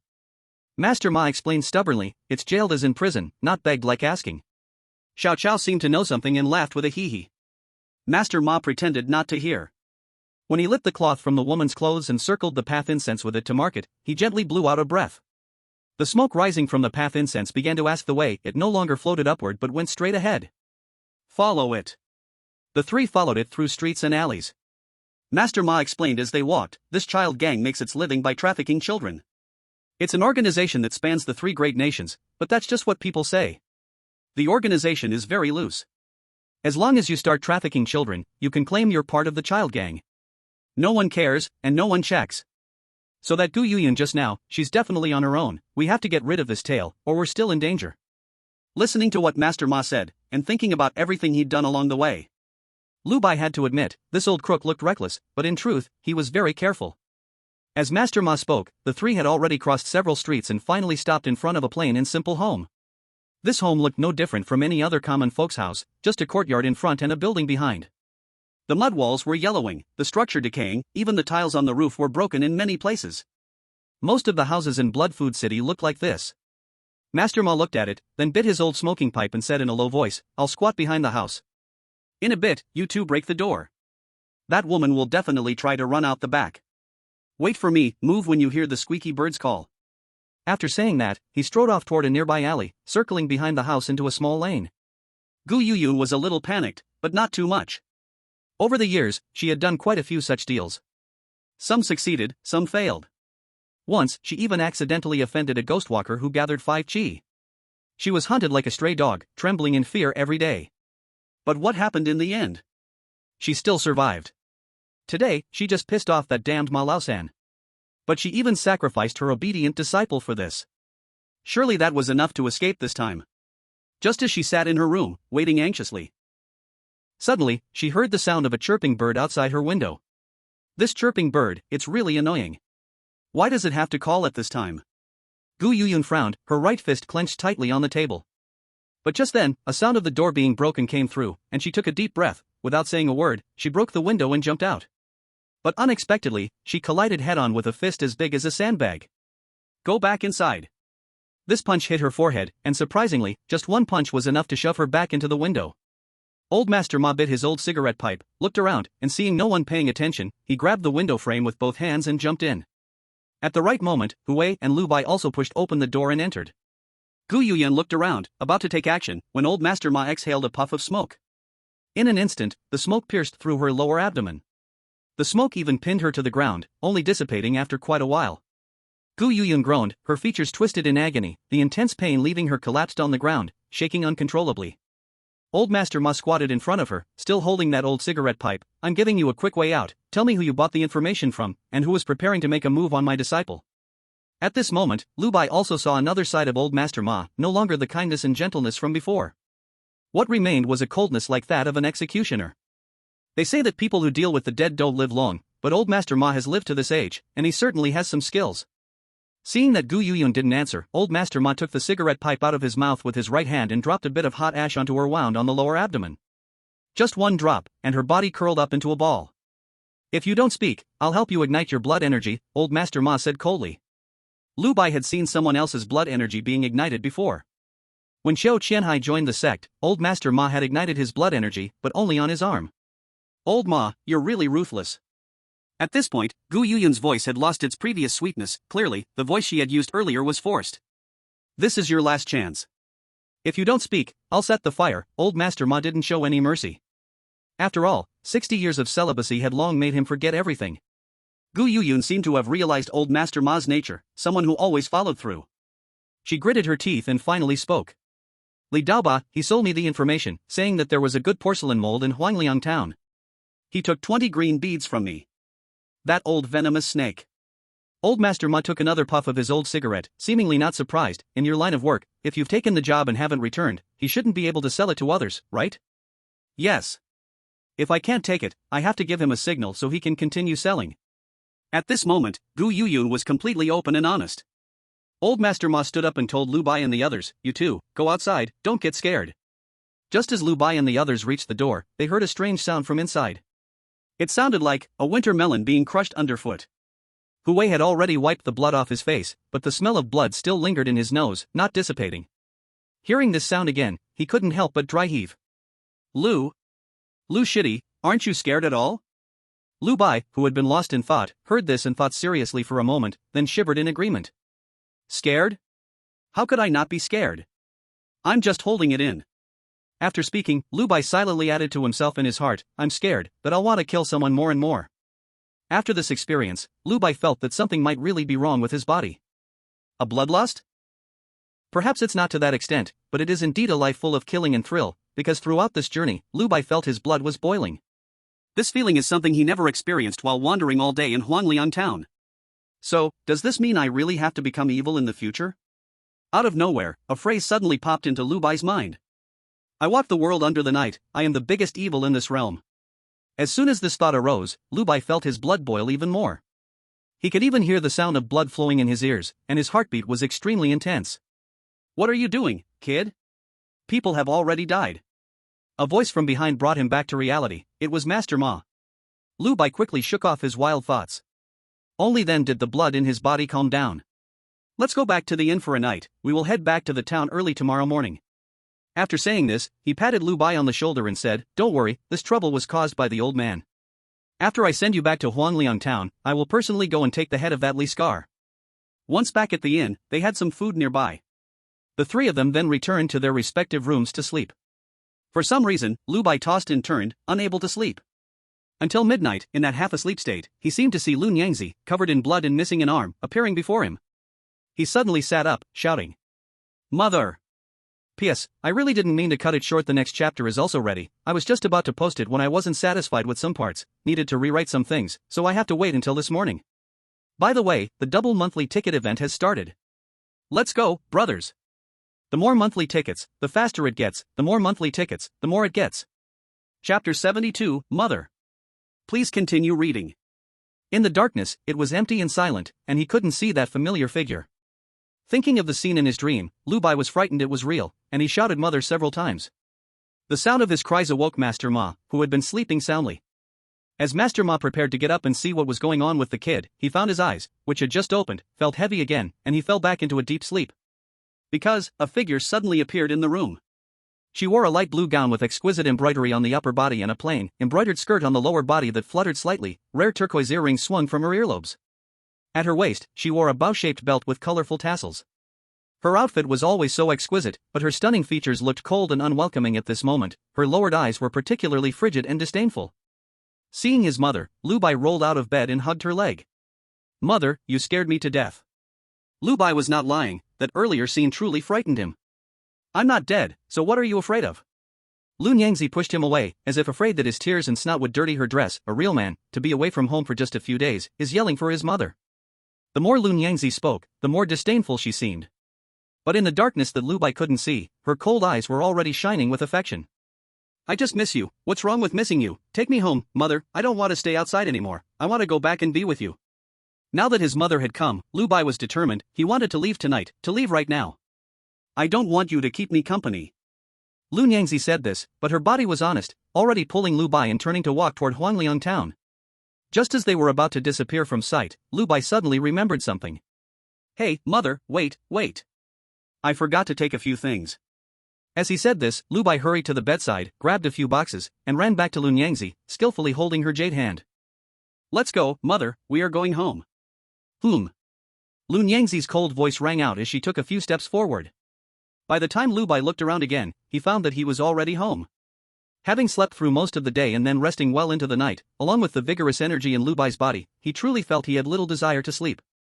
Seeing Lun Yangzi about to take Xiao Chao underground, Lu Bai hurriedly called out. Mother, wait, I have a gift for you. What gift do I need from you? Lun Yangzi said casually, but her footsteps slowed down. Xiao Chao took the chance to speak. Mother, just take a look. Young master chose it for a long time. He didn't buy anything for himself, spending all the money on you. Lun Yangzi stopped, turned back, and returned to Lu Bai's side. What is it? Her words were casual, but her gaze had already landed on the few boxes Lu Bai was holding. Lu Bai quickly opened the topmost small box. Inside was the silver wire bracelet he had picked out first. I saw that your right wrist always seemed bare, like it was missing something, so I went to the city to choose a bracelet for you. Look, mother, it's hollow inside, and the outside is woven with silver wire, it looks very beautiful. The shopkeeper kept praising my choice, Lu Bai said as he presented the bracelet with both hands as if offering a treasure. Lun Yangzi took it and sat down beside Lu Bai's bed, putting it on her right wrist. Looking around, her originally delicate hand, resembling white jade, appeared even more exquisite under the reflection of the silver bracelet. The corners of Lun Yangzi's mouth instinctively lifted, and she lightly huffed. It's barely acceptable. Lu Bai knew his mother's personality, such a response indicated she already liked it very much. He quickly opened the second gift, which was a 9-compartment storage box. Mother, this is for you to store your makeup. As Lu Bai spoke, he glanced at the dressing table across from the bed and quietly said, I noticed your things were all messy there, and that small box was really too small, so I specifically bought you a new one. Lun Yangzi took the box casually, examined it up and down, and said, it's still usable. After saying that, she walked over to the dressing table and began to organize her cosmetics into the new storage box. But while tidying up, the corners of her mouth couldn't help but curl upward. When she finished and returned to Lu Bai's side, he had already taken out a long dress and laid it on the bed. Mother, take a look. How do you like the new dress I picked for you? It's acceptable. Lun Yangzi said so, yet still picked it up and walked towards the underground, not knowing why. She could change instantly at the thought. But perhaps it was because Lu Bai bought it for her? So she felt it was more formal to change it herself. But just as she arrived underground, the voices of those two skin people echoed from the closet. First, the pink dress skin spoke, devoid of its usual liveliness, and sarcastically said, oh, it's barely acceptable, barely good, tsk. Then the red dress skin followed up, your mouth is almost reaching the sky, and you're still holding back. If you want to laugh, just laugh. There's no one else here. Upon hearing this, Lun Yangzi truly laughed out loud. Her smile remained even during the outfit change, unable to be suppressed. After changing, she deliberately turned in front of the closet. It was the first time she spoke in a flaunting tone, the dress that Xiaobai bought for me is really beautiful. But when she walked out from underground and returned to Lu Bai's room, she resumed her cold demeanor.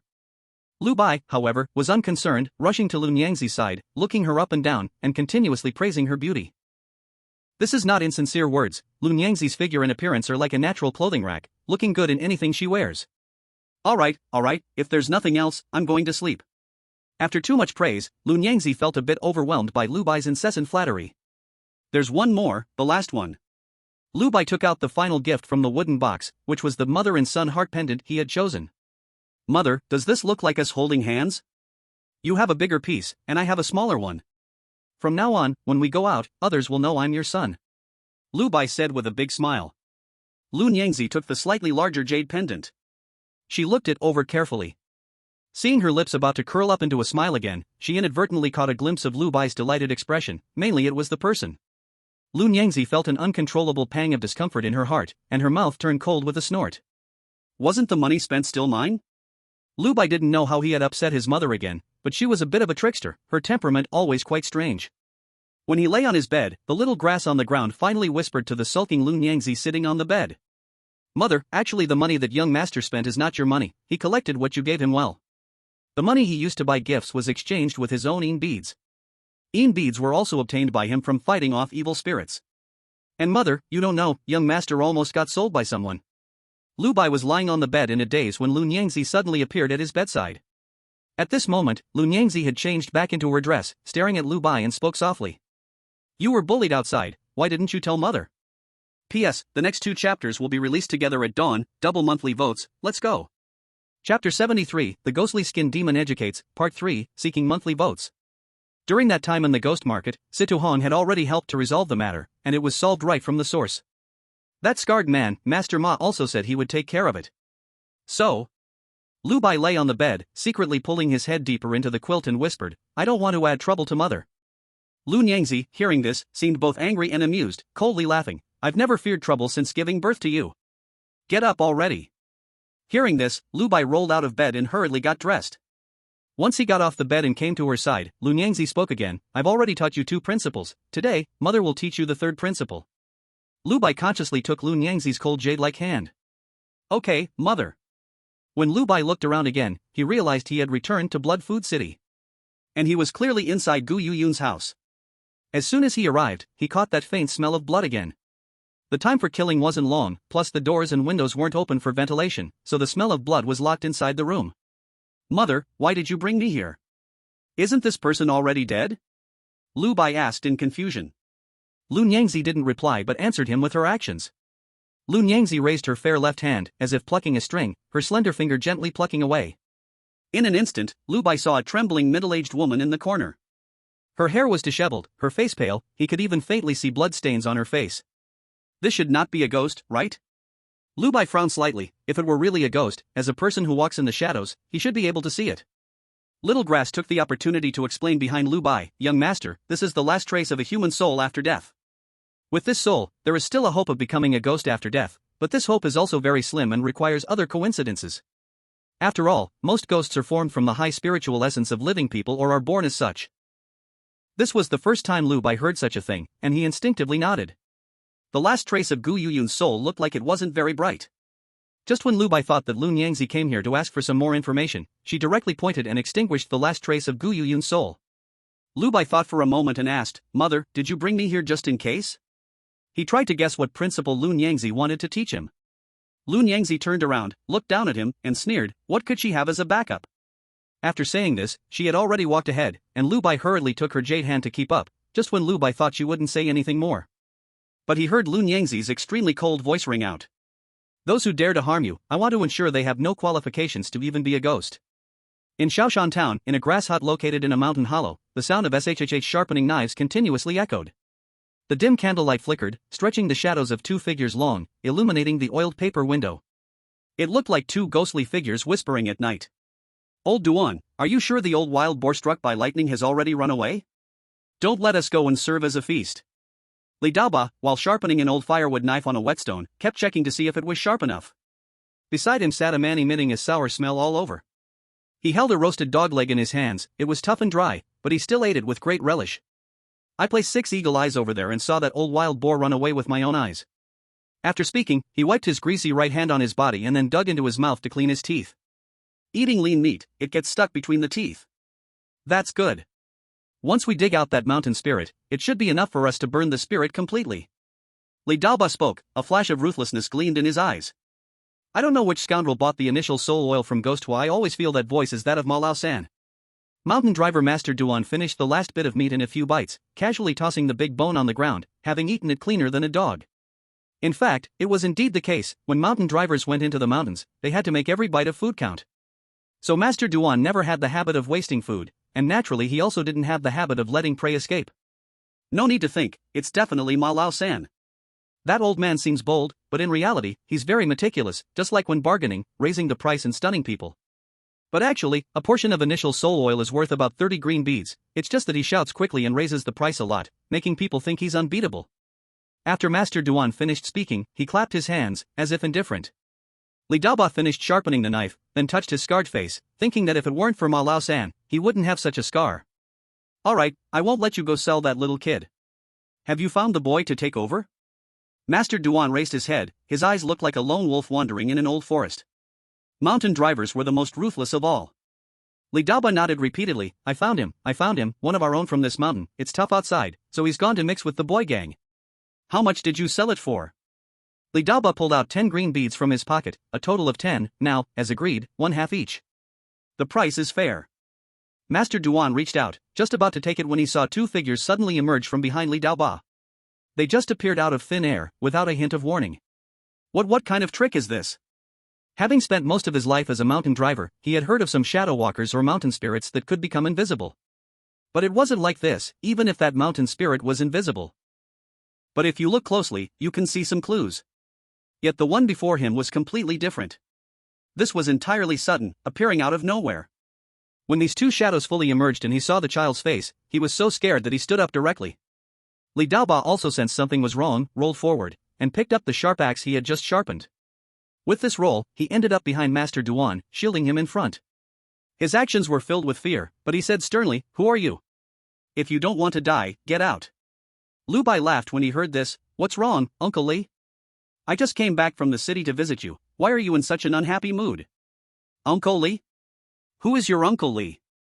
Li Daoba was lost in thought. After a brief surprise, Master Duan gradually calmed down. Li Daoba, it seems your hired help isn't very capable. Master Duan clenched his teeth and spit out a bit of flesh from his mouth.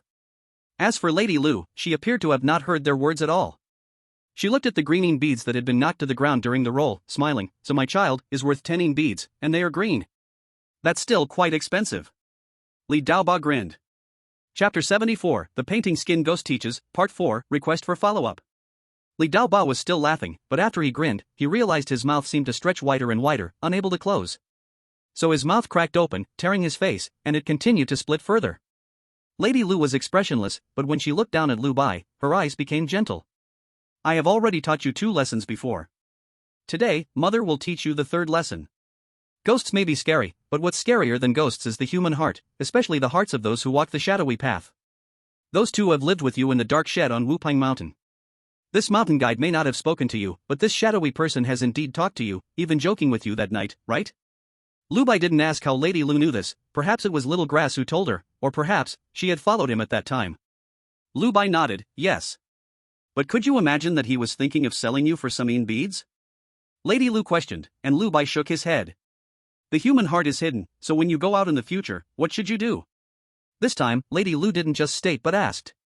Lu Bai pondered for a moment and suddenly said with a grin, speak less, kill more. Lady Lu flicked his forehead, too much killing intent.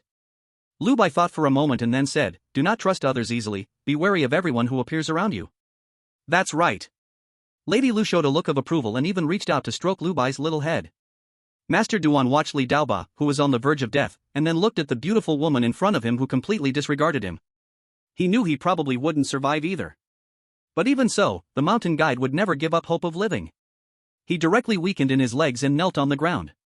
Senior, I am willing to work for the young master, just to make up for my wrongs. Lady Lu slowly stood up, looking at the mountain guide kneeling on the ground, too afraid to raise his head. She softly asked, you want to work for my son, do you deserve it? The chance of survival was right in front of him, and Master Duan naturally had to say he deserved it, but when the words reached his lips, he found he couldn't say it at all. He felt himself shattering inch by inch. As for the corner, Li Daoba, who was playing the crack-lipped man, was completely ignored by Lady Lu as she took Lu Bai's hand and turned to leave. In the blink of an eye, they returned to their own room. The candlelight was still bright.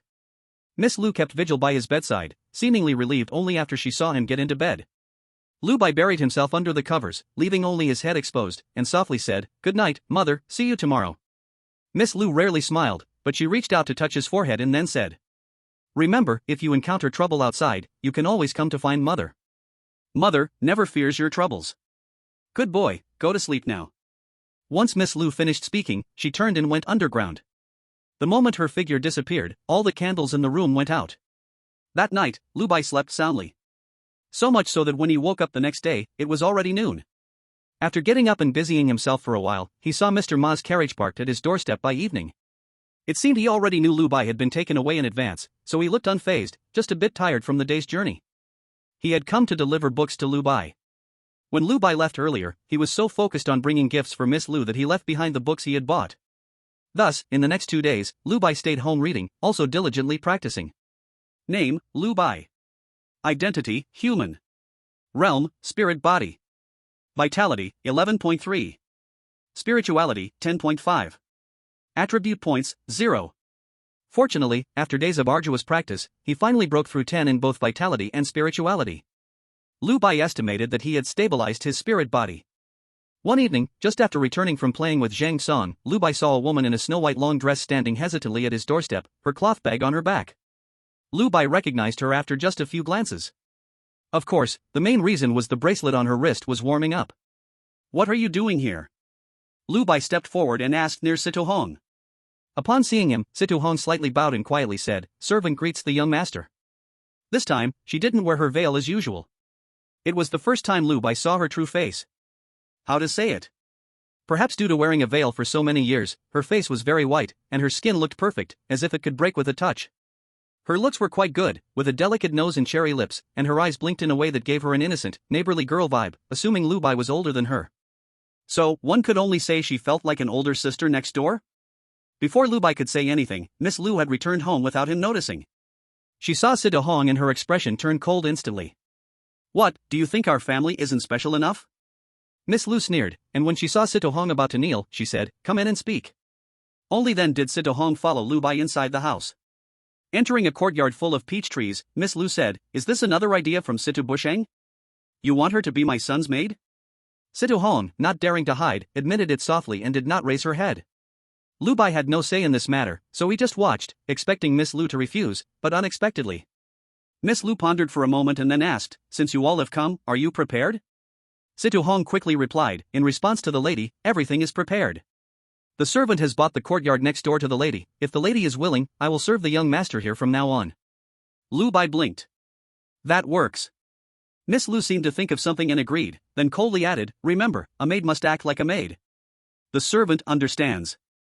After getting Miss Lu's indication, Situ Hong lowered her head and walked out, looking quite natural. This made Lu Bai somewhat curious. After all, Situ Hong was the daughter of the Situ family. Why does it seem today that the servants have no complaints at all? Lu Bai didn't quite understand, so he hurried to ask Lu Nyangzi. Mother, aren't we doing well like this? Why do you want to find me a maid? Lu Nyangzi stopped, turned to look at him, and said expressionlessly, because I don't want you to eat the leftovers when I'm not home, understood? Though she said that, Lu Bai didn't know whether it was true or not, so he awkwardly laughed and said, actually, son can cook too, you know. Lu Nyangzi scoffed and turned back into the house. Yes, you can cook, the kind that turns steamed rice into porridge. Mother, I tell you, you cannot step on me. Lu Bai said loudly. Lu Nyangzi stepped out again, looked down, and leaned forward to look at him. If I step on you, what will you do? Lu Bai lowered his head and weakly said, then mother, you would be stepping on cotton. Lu Nyangzi was amused, her smile like a blooming flower. P.S. Since it's agreed to release 2 chapters together, the voting ticket should be handed in as well, hee hee. Chapter 75, Mother has always been, requesting to continue reading. The arrival of Situ Hong seemed to bring no changes to Lu Bai's life. The next day after waking up, Lu Nyangzi didn't mention it, and Lu Bai didn't ask. He just felt he had almost explored the town, so he said to Lu Nyangzi, Mother, I want to go with you to the store. What store will you look at? Lu Nyangzi dismissed him as usual. Lu Bai was not happy with this. What do you mean, mother? These are all our family's businesses. Besides, I can at least help reduce your burden. Hearing this, Lu Nyangzi actually thought about it seriously. All right then. Seeing her agree, Lu Bai jumped with joy, then packed his things and followed Lu Nyangzi out the door. The two walked down the street, and the people passing by would greet them. One reason was Lu Bai's supernatural identity, and the other was that Lu Nyangzi often took care of them. If someone was in trouble, they could come to her for a loan. They reached the entrance of Lu Nyangzi's incense shop. She opened the door, and Lu Bai rushed in first. With just one glance, he saw a pile of objects on the counter that looked like broken copper. Oh, mother, what is this? Lu Bai came to the counter and strained to tiptoe to ask. Lu Nyangzi came next to him, casually put them away, a gift I've prepared for you. What? Lu Bai immediately became interested. This was the first time Lu Nyangzi had mentioned giving him a gift. It's not ready yet, when it's done, you'll know, Lu Nyangzi said casually, showing no signs of panic for being discovered by Lu Bai. Mother. I'm begging you, just tell me. Threatening wouldn't work, so Lu Bai could only resort to acting cute. The object still wasn't formed, and he truly couldn't see what gift Lu Nyangzi was preparing for him. If you don't tell me, it feels like there are 10,000 ants crawling all over me, it's unbearable. Then you can bear it. Lu Nyangzi had made up her mind not to say, so she really wouldn't say. She took the item to the back room of the shop, and Lu Bai thought about following her to take a look, but just as he reached the door, Lu Nyangzi stopped him. You can't come in here. Lu Bai sniffled and put on a look of sadness. Mother, you've changed. You don't tell me anything now, not even allowing me to enter the room. Lu Nyangzi had already entered the room and shut the door. Haven't I always been like this? What has changed? Looking at the impenetrable Lu Nyangzi, Lu Bai was at a loss. But at that moment, the little grass behind him seemed unable to hold back and said, Young master, I know, inside the room is all about you, MMM. Lu Bai turned around and, as expected, the little grass's mouth was sewn shut again. I have to say, that little grass's mouth is indeed troublesome. Usually, it just curses Lord Ma. What's rare is that it always wants to reveal some secrets. Lu Bai realized that the little grass's mouth couldn't keep secrets. If he ever had something secretive, he definitely couldn't tell it. Lu Nyang returned home and put away the gift, then came out to the shop. It seemed she really did let Lu Bai help her watch the shop. She sat next to him, holding a book in her hands, with a cup of tea by her side, living quite comfortably.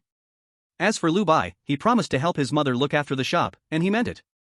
With nothing to do, he started organizing the incense, paper, and candles on the shelves, wiping away any dust in the process. But being short, he had to stack 2 chairs on top of each other. Lu Nyang glanced over and wasn't worried. If a spirit medium fell from this height, it would be enough for everyone to laugh at. While Lu Bai was tidying up, he hummed to himself. Mother called me to watch the shop. Hey, I-L-Yo, making Lu Nyang both amused and angry. Where did you hear this? It's not interesting at all. With Lu Bai causing a ruckus, Lu Nyang lost her desire to read, closing the book and starting to direct him. Well, move over a bit, there's dust there. Arrange those few red candles better, and also the stacks of paper money beside them. At first, Lu Bai cooperated well, but soon he realized Lun Yang was just teasing him. Because some things were already neatly arranged, but as soon as Lun Yang said anything, they became messy again. Lu Bai stopped working, sitting on the counter sulking. But as soon as a customer came in, he immediately stood up with a smile and asked loudly, "What do you need?" At times like this, customers would greet Lun Yang first, then call Lu Bai young shopkeeper. Lu Bai never got tired of hearing this, because at those moments, Lun Yang was always smiling, like a breeze in late evening or rain in the summer dusk. And so, 2 peaceful days passed. Lu Bai rarely spent such tranquil days with Lun Yang, but on the 3rd day at noon, just as Lu Bai, who was getting addicted to being the young shopkeeper, sat behind the counter directing Little Grass to do this and that, the door darkened. Little Grass immediately darted under the counter to hide. Lu Bai turned around and found Zhang Song had arrived. Zhang Song wasn't here to find him, he was here to see Lun Yang. Lu Bai initially thought he could hear some news, but unexpectedly, as soon as Zhang Song opened his mouth, he couldn't hear anything. Not only that, he could see Lun Yang speaking, but he couldn't hear that either. It was like watching a silent film, when he finally could hear. He only caught Lun Yang nodding and saying, "Okay." Then Zhang Song smiled at Lu Bai and said, "I was wondering why I hadn't seen anyone these days, turns out you are playing young shopkeeper here. Do you want to buy something? If it's from Zhang Banzian, I can give you a discount." Zhang Song pointed to 2 bundles of red and white candles on the shelf and asked, "How much for these?" Lu Bai glanced at them and replied, "1 bundle is 1 tael of silver, 2 bundles for 3 taels." Zhang Song really reached out, took them down, pulled out 1 big and 1 small silver ingot from his pocket, placed them on the counter, and then looked at Lu Bai and said, "Thank you, young shopkeeper." Lu Bai didn't expect Zhang Song would actually buy them just from his casual comment. He turned to look at his mother. Unexpectedly, Lun Yang also said, "Then thank you, Zhang Banzian, for your support." Good, good. Zhang Song tucked the candles into his pocket and stood up to take his leave. Lu Bai looked left and right, even if he was slow, he knew something might be happening. "Mother." Before he could finish, Lun Yang interrupted, "I have something to do and will be out for a few days. I'll be back soon. As for the house, I've already arranged for Sito Hong to cook for you, she will come to our house to make dinner. Remember, she can only enter the kitchen, she can't go anywhere else." "It won't be good if you don't leave," Lun Yangzi said, standing up with a blank expression. Lu Bai also ran out from behind the counter and blocked her in front, saying nothing. Lun Yangzi slightly squatted down, her cold expression finally softened a little. She pinched Lu Bai's little face and smiled, saying, "It's nothing big. I'm just going to a few places to make some arrangements, waiting for a few old friends to come by. If you need anything, just call me anytime." After speaking, Lun Yangzi stood up and rubbed Lu Bai's little head. "Mom will always be here. P.S. Zhang Song buying candles is not a plot hole." Chapter 76, Mom just left, and you miss her already? Faintly, Lu Bai could sense that something major was indeed about to happen to his mother. From the very beginning, the peeling ghost incident had already hinted at it. At that time, Lun Yangzi had already revealed that someone was testing behind the scenes. And now, this Zhang Song, who suddenly appeared in the town, also knew his mother. And just now, his mother said she was waiting for a few old friends to visit. With that, without saying much, Lu Bai knew that most likely, those people were coming. But they were coming from far away, and with his mother's attitude now, could it be a casual meeting over tea, catching up? They are not coming with good intentions. In an instant, Lu Bai felt his head flood with blood, even feeling his temples throb. He could even hear the sound of blood flowing through his entire body. Faintly, Lu Bai felt a surge of violent, bloodthirsty impulse within himself. Kill. Whoever dares to harm my mother must die. Just as Lu Bai's eyes were about to turn red, Lun Yangzi gently patted the back of his head. All the feelings vanished like flowing water, and even the blood that had boiled instantly calmed down. "What are you thinking?" Lun Yangzi gently flicked his forehead. "I'm not going far. Just wandering around nearby. I'll be back soon." After a brief pause, she added, "Don't worry, if something happens to me, I will definitely tell you. I'm not saying it now because it's not time yet. Do you understand? Don't overthink it.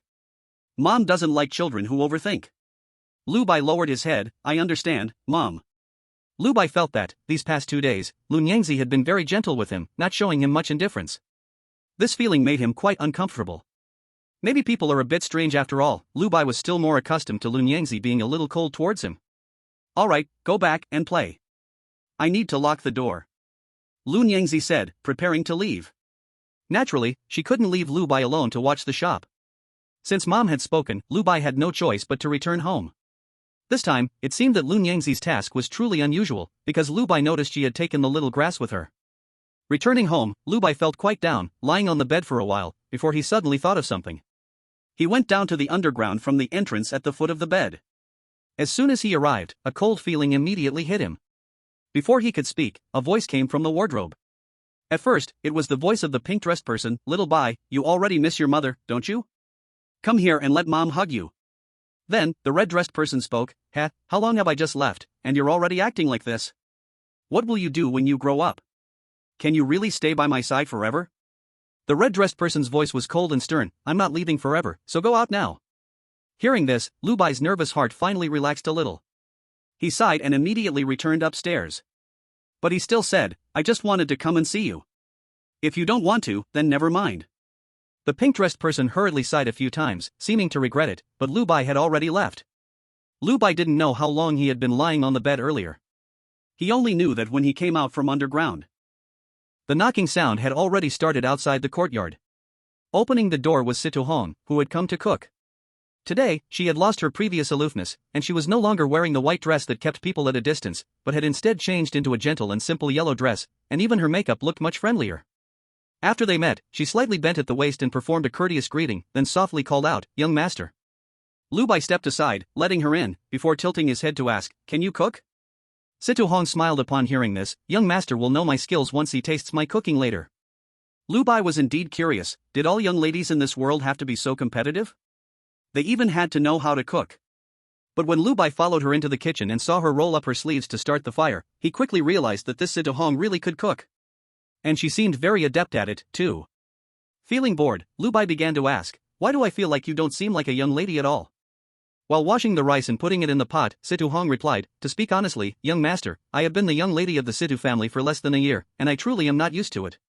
Lu Bai immediately recalled the events prior in the Yin vein. He had wondered why, with such talent, Situ Hong still hadn't ignited her power at her age. Coupled with this interaction, Lu Bai felt that Situ Hong indeed seemed to have some secrets. Lu Bai asked again. Situ Hong did not hide anything, even smiling as she explained, "I." "Stop with the I and young lady stuff, just say what you need to," Lu Bai said, not quite used to it. Hearing this, Situ Hong secretly breathed a sigh of relief. "Actually, I am my father's illegitimate daughter, and I have been back in the Situ family for less than a year. Before being brought back, I actually lived in Qingshan City, just an ordinary citizen. I even wasn't as good as a common person." As she spoke of her past experiences, her smile turned a bit bitter. "Later, people from the Situ family came to find me, saying I was Situ Liang's, my father, who is now the head of the Situ family's, illegitimate daughter, and they brought me back to Bloodfood City. And then later, after the ancestor tested my nurturing talent, I inexplicably became the young lady of the Situ family." Lu Bai watched her familiar cooking techniques and felt she must be telling the truth. Situ Hong hesitated for a while, then said, "Actually, when the ancestor sent me here to serve young master, I felt more at ease than being that young lady back in the Situ family." "Oh?" Lu Bai sat on a chair, swinging his legs. "Why?" As she began washing vegetables, Situ Hong smiled and said, "Because there are fewer people watching here, it feels very comfortable, just like my life back in Qingshan City. I also had a younger brother there. When my mother went out to work, I would wash and cook for my brother. Moreover, young master is kind and does not make things difficult for others." Situ Hong finished speaking and even playfully smiled at Lu Bai. This person seemed to be quite interesting. Lu Bai remembered what Lun Yangzi had just taught him. He must remain cautious towards everyone who appeared around him. Just like Situ Hong, looking at how Lu Bai had encountered her twice before. Whether on the way to the Yin vein or in the ghost market, her young lady demeanor did not seem out of place at all. Also, her earlier speech, although it looked like light chatting, actually contained layers of meaning.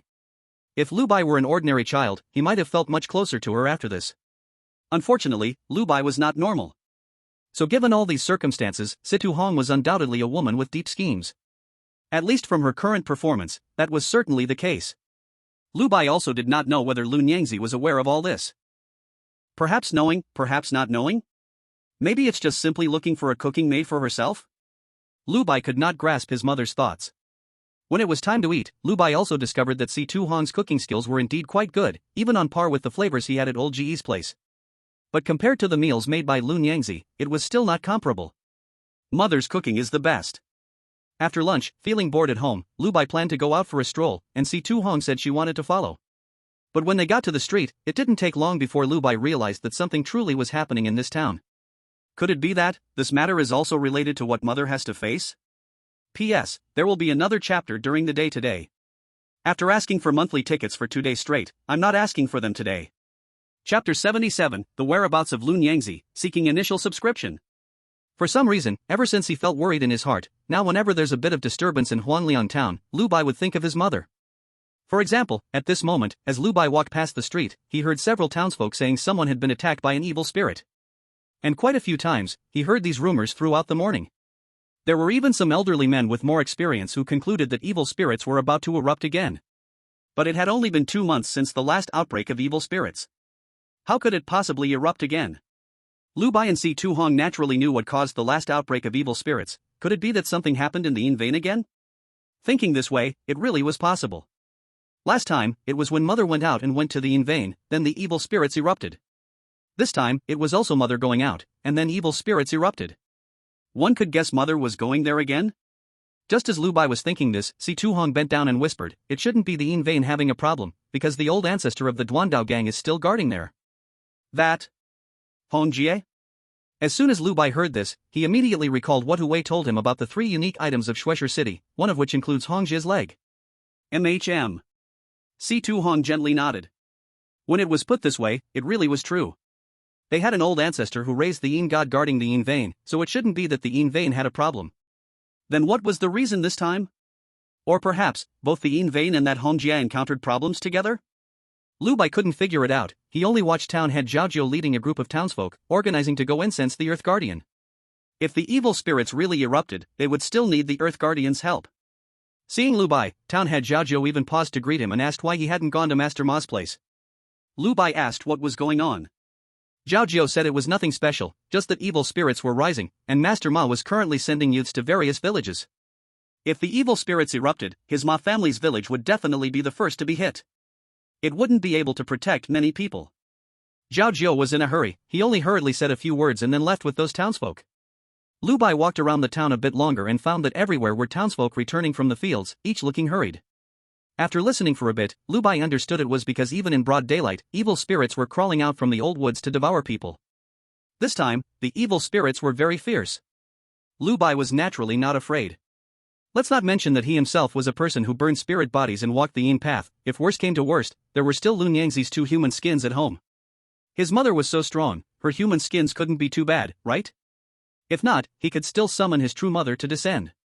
But after watching for a while, Lu Bai always felt something was missing. Oh, it was the absence of Xiao Chao whispering in his ear. Si Tu Hong only followed him wherever he went, and if Lu Bai didn't ask her, she wouldn't speak.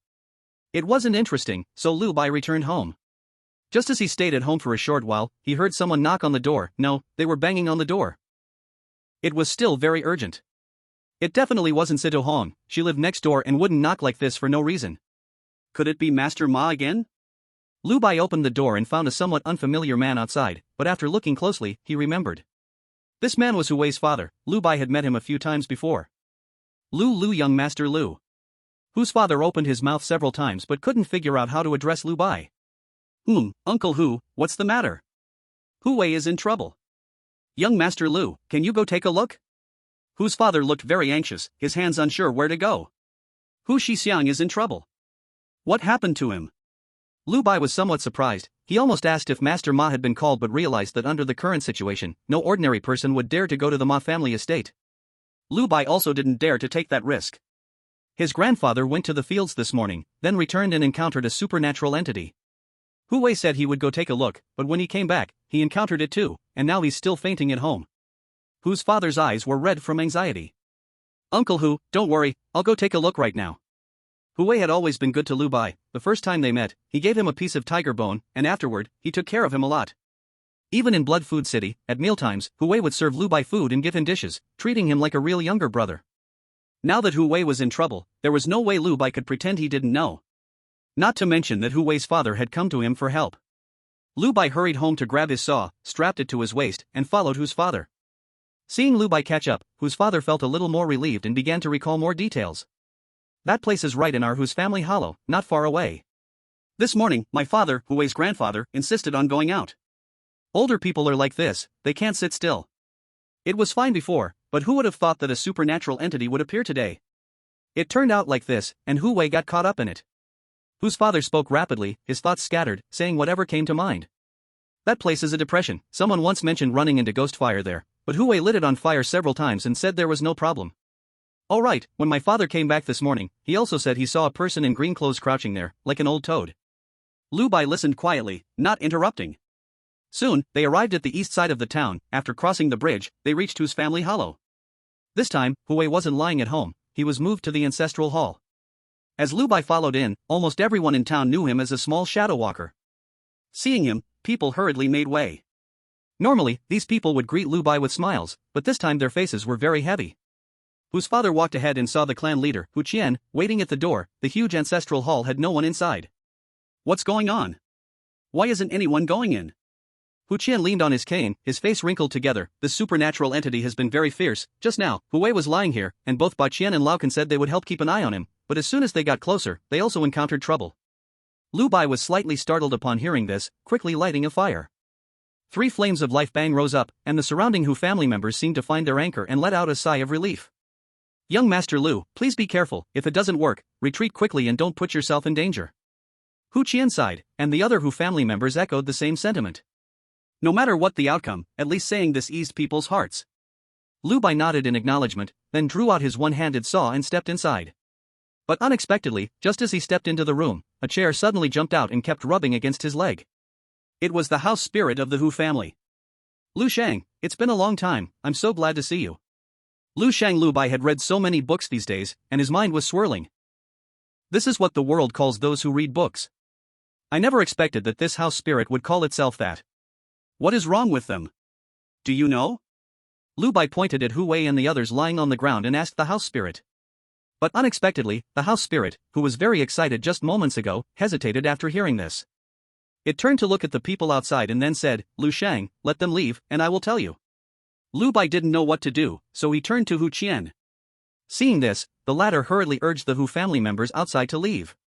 After they all left, the house spirit whispered, "Hu Wei was invited to visit the mountain ghost, you know. P.S. The minimum monthly ticket is out, hurry and vote, and there will be more updates if you do.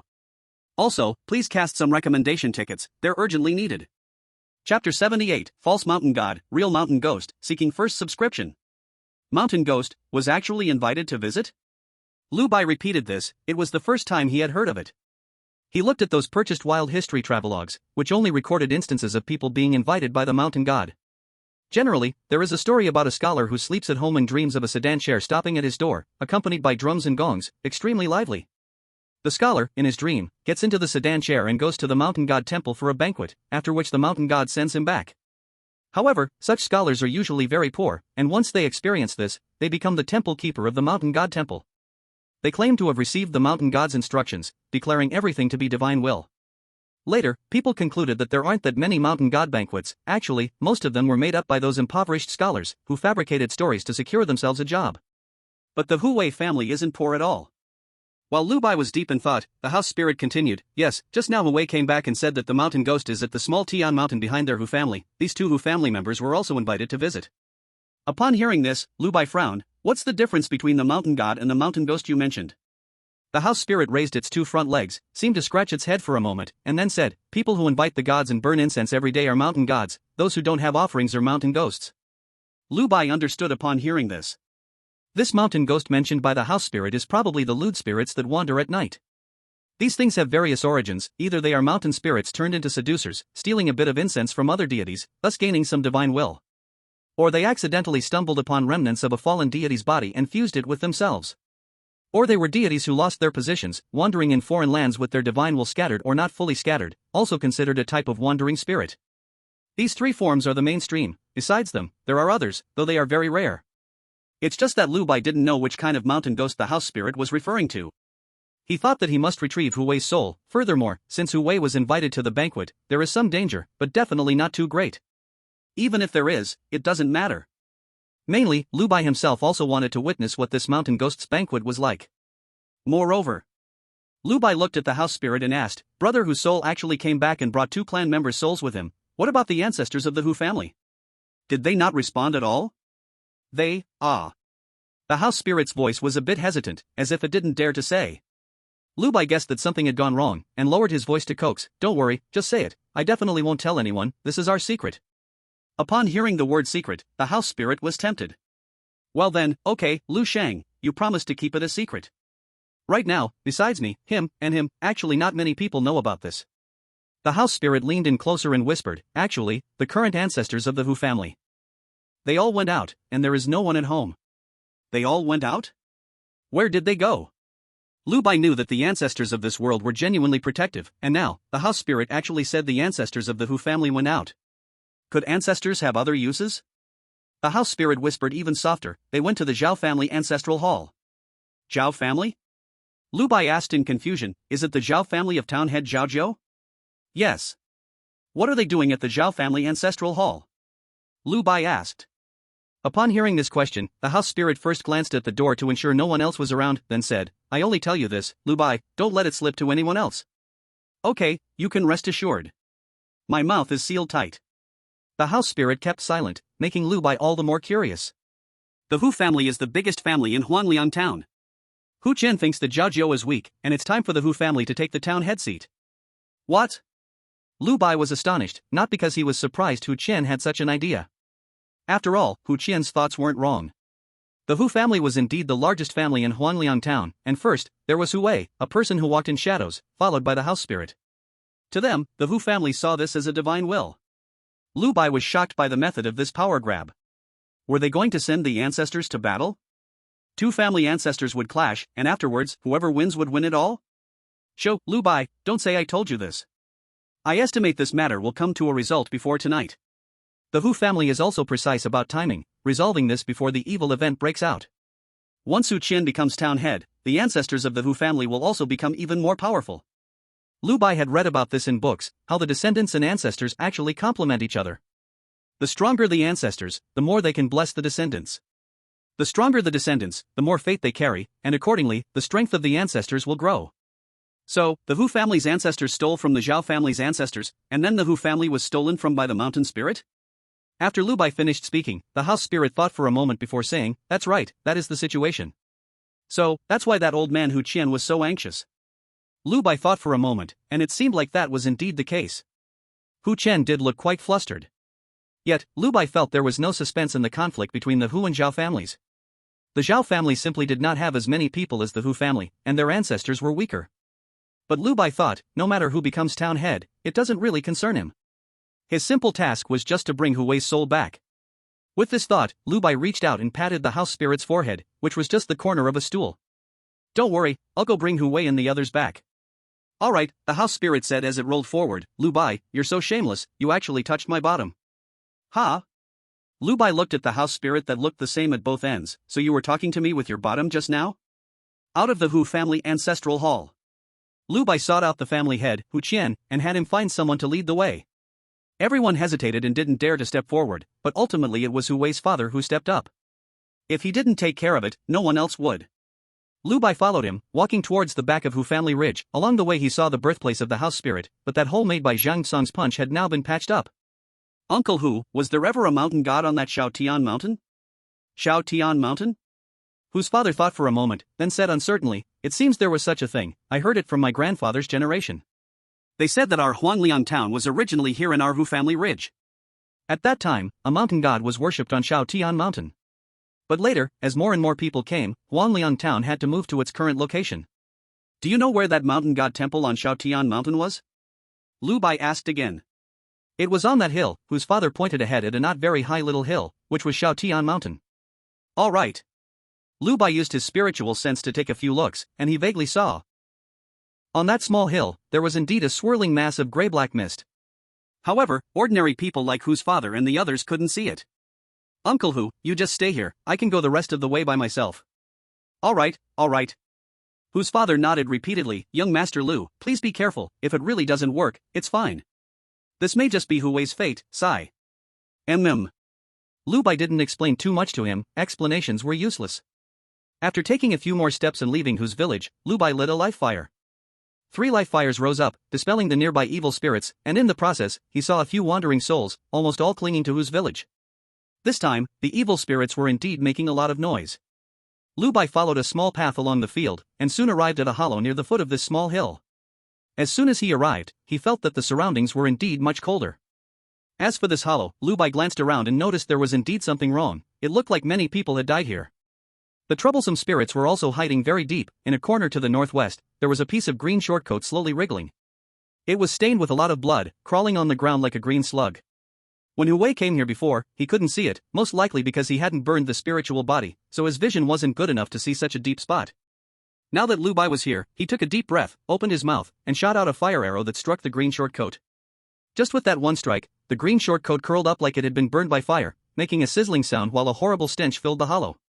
At the same time, Lu Bai saw a wisp of black smoke rush out from this shortcoat, heading straight for his forehead. Lu Bai's forehead burned brightly, and he didn't dodge the black smoke. It felt as if a moth had collided with him. A mournful scream rang out, and the black smoke dissipated on its own, while the green shortcoat continued to struggle. Lu Bai shot out another fire arrow. With this, the shortcoat was burned through, and it fell to the ground, turning into 4 white beads. Lu Bai waited for a moment longer. Seeing there was no other movement, he used road fire to move forward, with little sparks of life fire trailing behind him to prevent surprise attacks, while he picked up the beads and stored them away.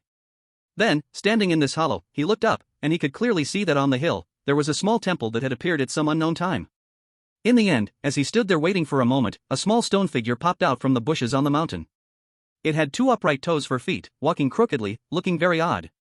"This messenger of the underworld, the mountain god invites you to come up as a guest," the stone figure said, performing a funny bow exactly the same. "Alright, let's go." Lu Bai loosened the single-handed saw at his waist and didn't extinguish the life fire.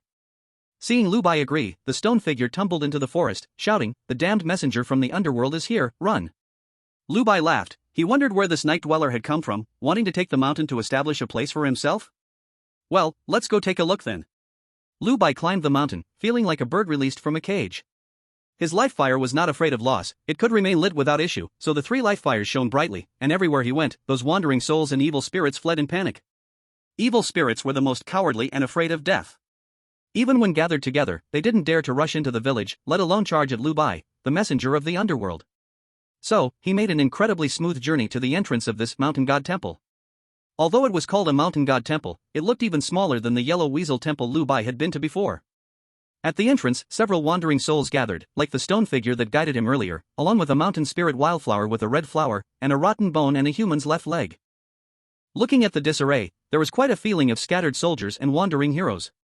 And inside the house, there was no smell of incense, only a whiff of a foul odor.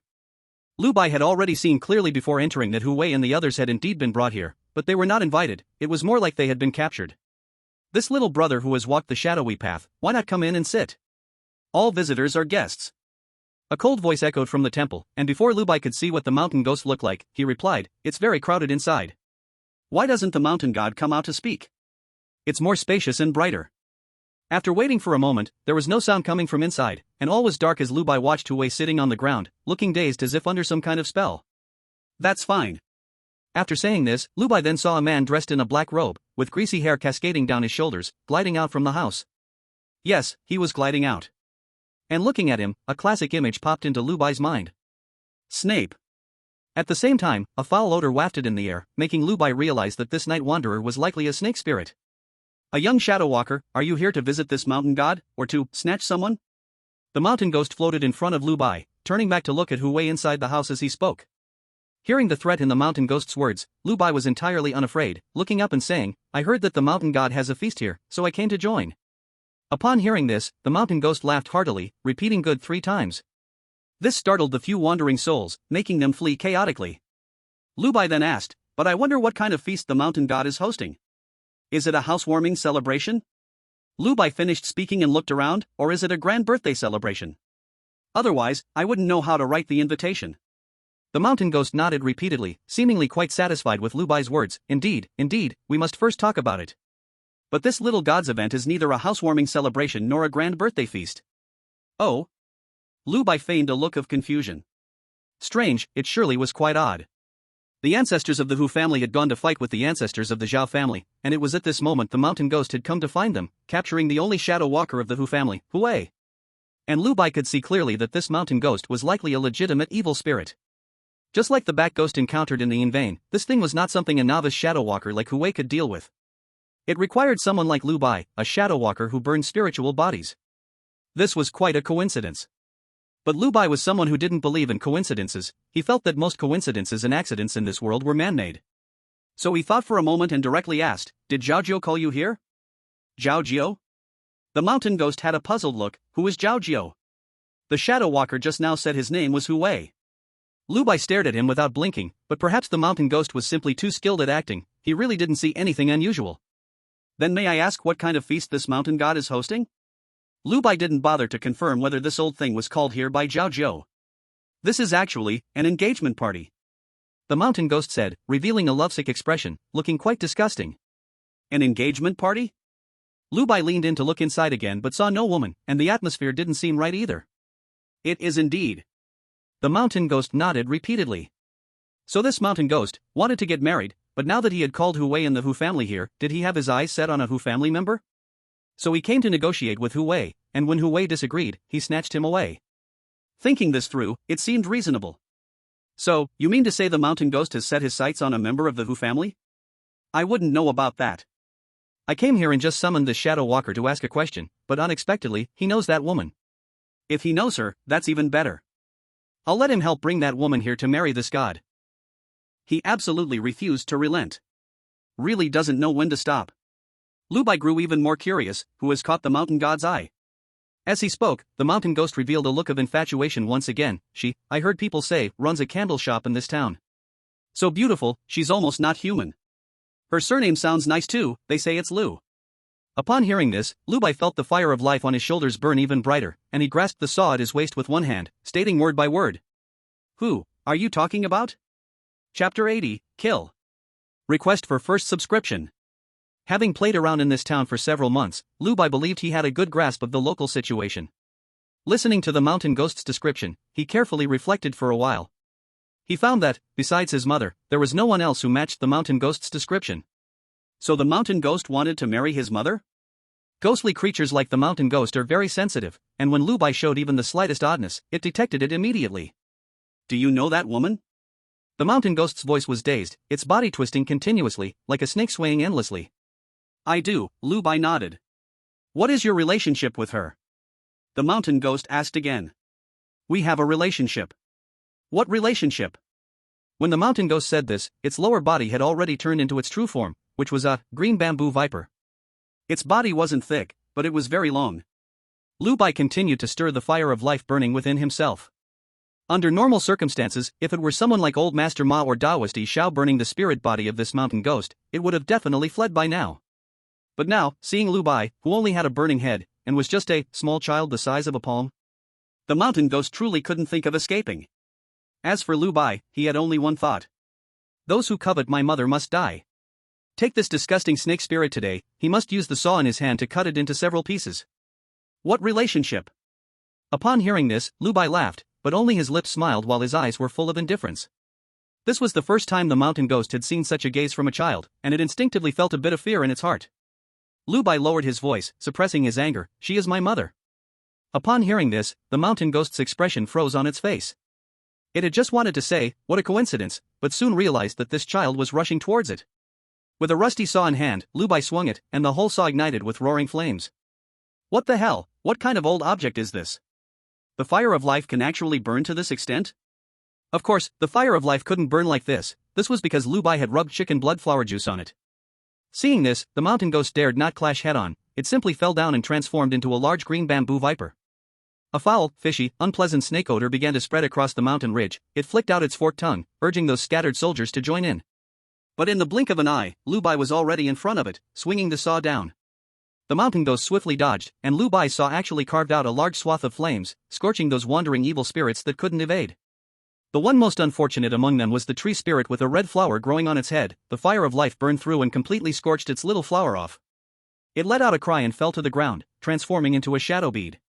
Before Lu Bai could turn around, the mountain ghost's snake tail swept over, moving at an incredible speed, and a dark shadow drifted in between. Lu Bai exhaled forcefully, and a fire arrow exploded before him. The shadow floated back into the mountain ghost's body, while the other wandering spirits surrounded Lu Bai, screeching in chaos. It wouldn't be honest to say he wasn't anxious, but more than that, Lu Bai was still considering the techniques he had mastered.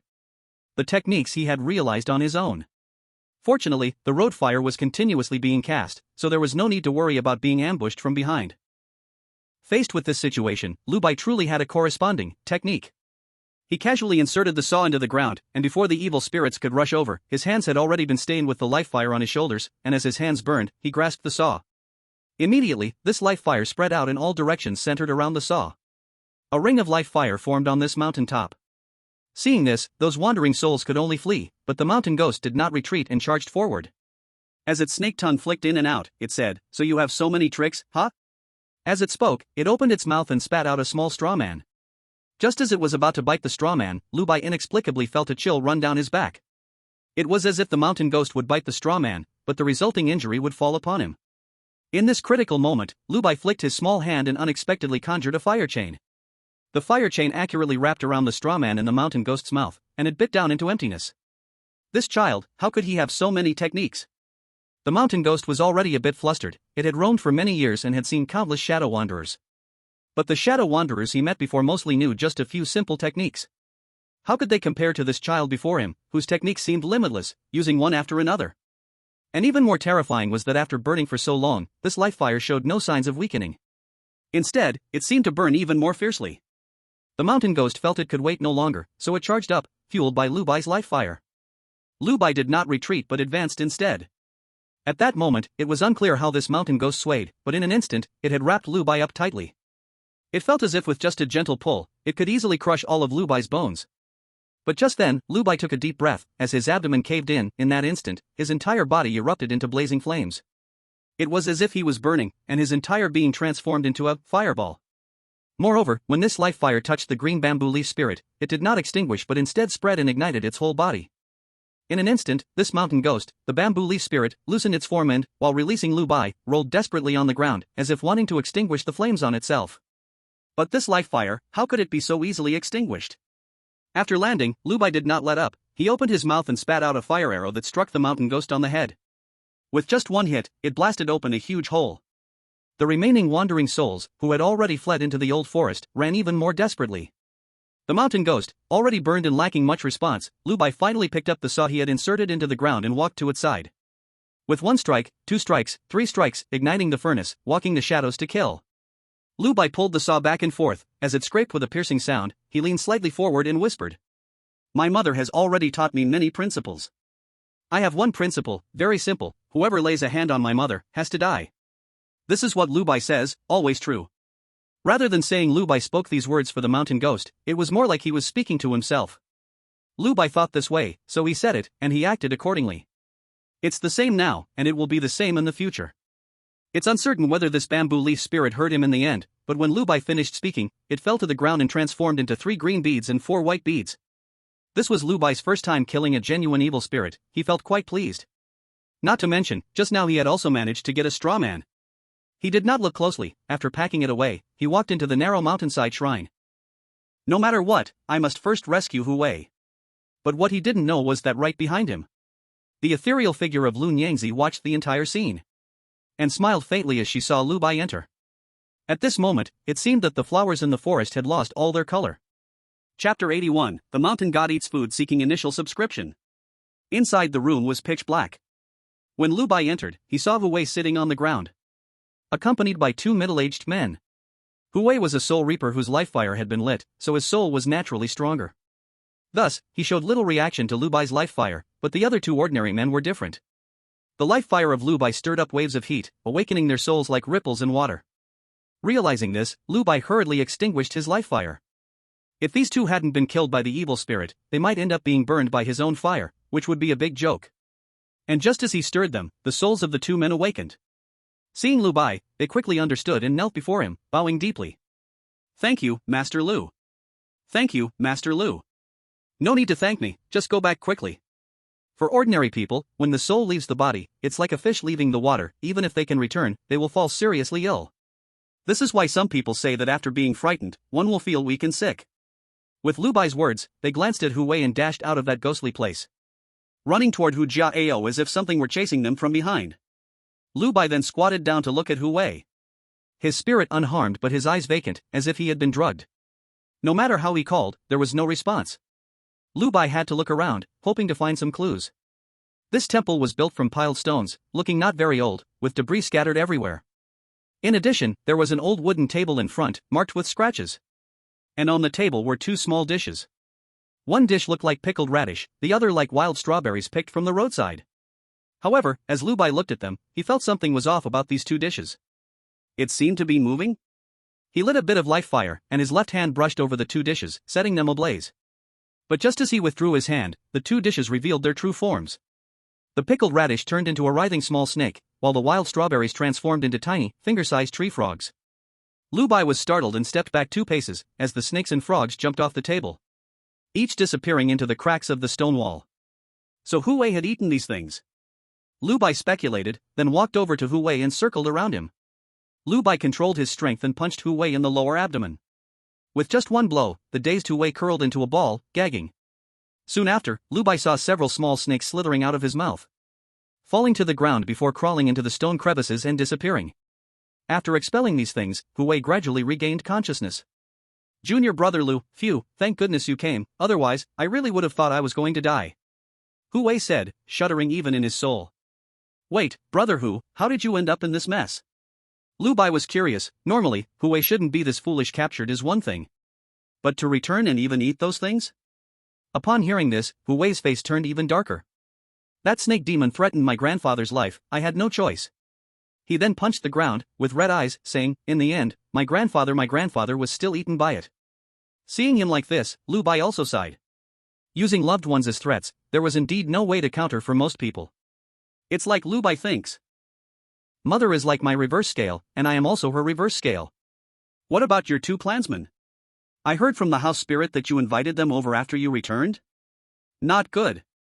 Upon hearing this, Hu Wei immediately became alert, his face darkened as he said, "Those 2 have long been seduced by evil, taking advantage of my previous unconsciousness. They wanted to kill my body, their souls were drawn over by me." They wanted to kill you? Lu Bai was a bit surprised. What kind of love-hate entanglement or family turmoil had led to such a point? It had actually come to the point of family members harming each other. No wonder those 2 rushed home as soon as they woke up. So there was such a reason behind it. Yes. Hu Wei nodded. "I have become a shadow walker now, and most of the Hu family's output relies on me. They think their son has a chance to become a shadow walker too, but now there are no pearls to allocate to them, so they believe if they kill me, their son will have hope." This was a matter of the Hu family, and Lu Bai didn't know what to say, only saying, "Then Hu Shixiang, you should hurry back to avoid any further troubles." "Okay." After Hu Wei finished speaking, he immediately sprang up. His movements were swift, and he disappeared from the little hill with just a few flashes. Lu Bai looked around to ensure there were no other issues, before making his way down the mountain. When he returned to the vicinity of the Hu family ancestral hall, he hadn't even approached when he heard Hu Qian's furious shout. "Our Hu family actually produced such beasts as you too, it really infuriates me. Don't say anything else, family rules will handle this." The Hu family members were in a heated group, and no one noticed Lu Bai coming from behind, so he drew closer. He saw the 2 individuals he had saved kneeling on the ground, facing the ancestral tablets, their faces full of despair. Family rules. Upon hearing this, their faces immediately turned pale. According to family rules, if kin harmed each other, they would face the punishment of being submerged in a pig cage. One of them immediately stood up, sneering, "We didn't really kill anyone. Besides, even if someone was really killed, it should be handled by the town chief. Yu Hu Qian just relies on being older. What actual help have you ever provided to our Hu family?" Lu Bai had sensed something and turned to look back. Just then he saw over a dozen ghostly figures flickering as they walked in from outside, some supporting each other, others moving with a tiger's stride. But without exception, they all wore expressions of joy. Finally, they saw Lu Bai, and then stopped, all bowing deeply to him. Humans walk in shadow, ghosts cross yin and yang. Many things they knew, so this bow served as a thank you. Lu Bai couldn't handle this, quickly stepped back, and returned the salute. One of the ghostly shadows seemed to whisper something in Hu Qian's ear. Hu Qian was initially overjoyed, but seeing the current situation, he angrily shouted, "Looking for the town chief, huh?" "Fine, right now I am the town chief." "What?" This revelation left not only the 2 who attempted to kill Hu Wei surprised, but even the other Hu family members were astonished. But the situation was still unclear. Hu Qian didn't elaborate, only calling for people to lock the 2 up. At present, the truly important task was to take on the role of town chief and prepare to confront the evil spirits coming down tonight.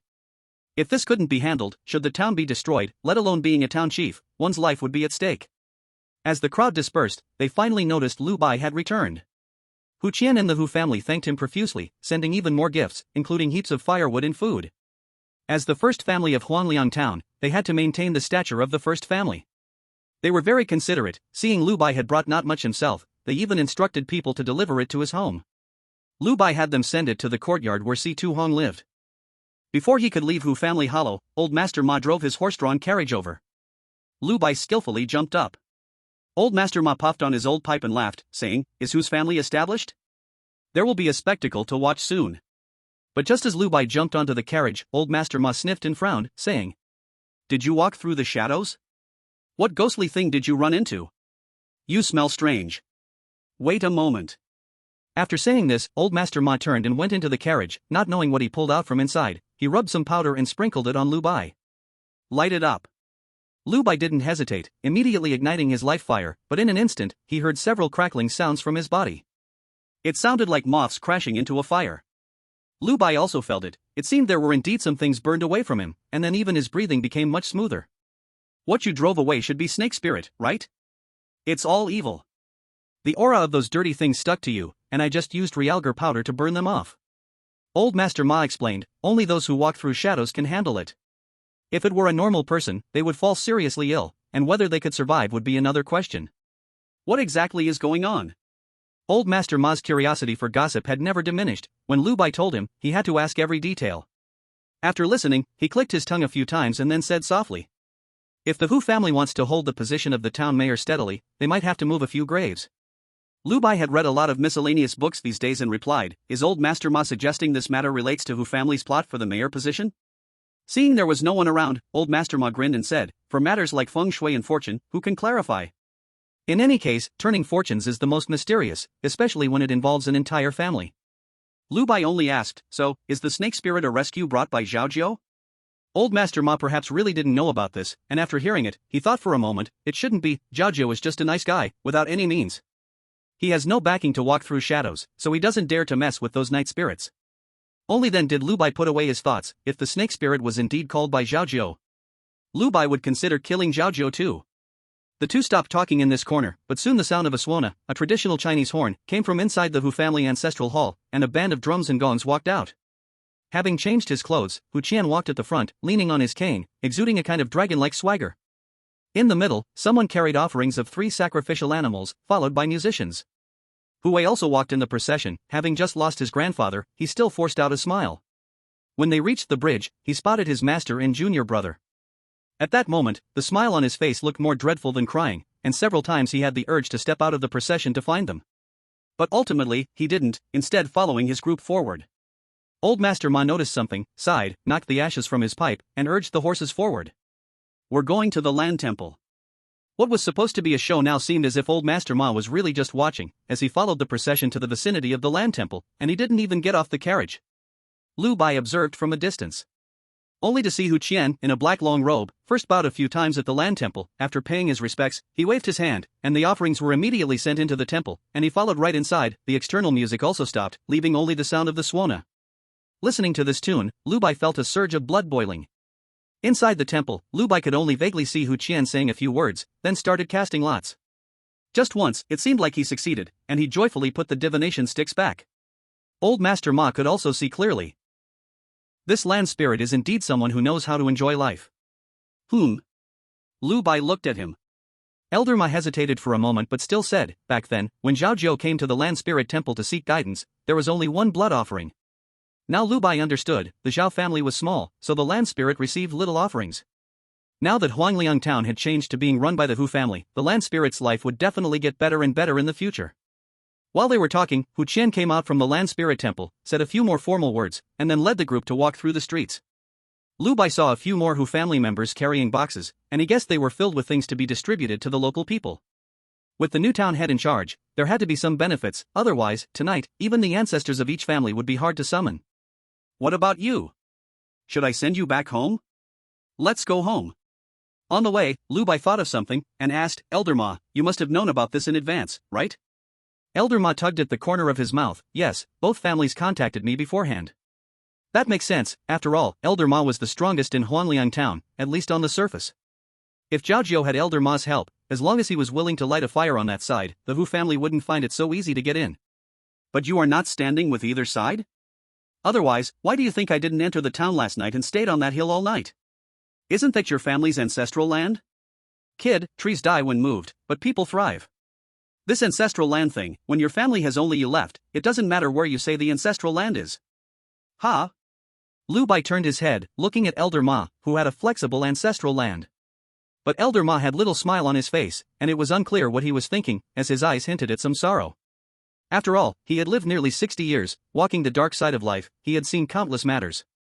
After sending Lu Bai back home, Elder Ma drove away in his cart. Lu Bai didn't even know where he was going. He seemed like a loner, drifting outside the town, yet in every corner of the town, it felt like he could sense his presence. Dinner was still made by Situ Hong, and she still didn't say much. Lu Bai didn't feel much like talking either and only reminded her not to go outside tonight. As night fell, Lu Bai sat under the tree in his yard, and he didn't go underground to avoid being scolded again by that Lady Lu. Yet it felt like in the blink of an eye, the ghostly wails in the surrounding mountains and forests became much clearer.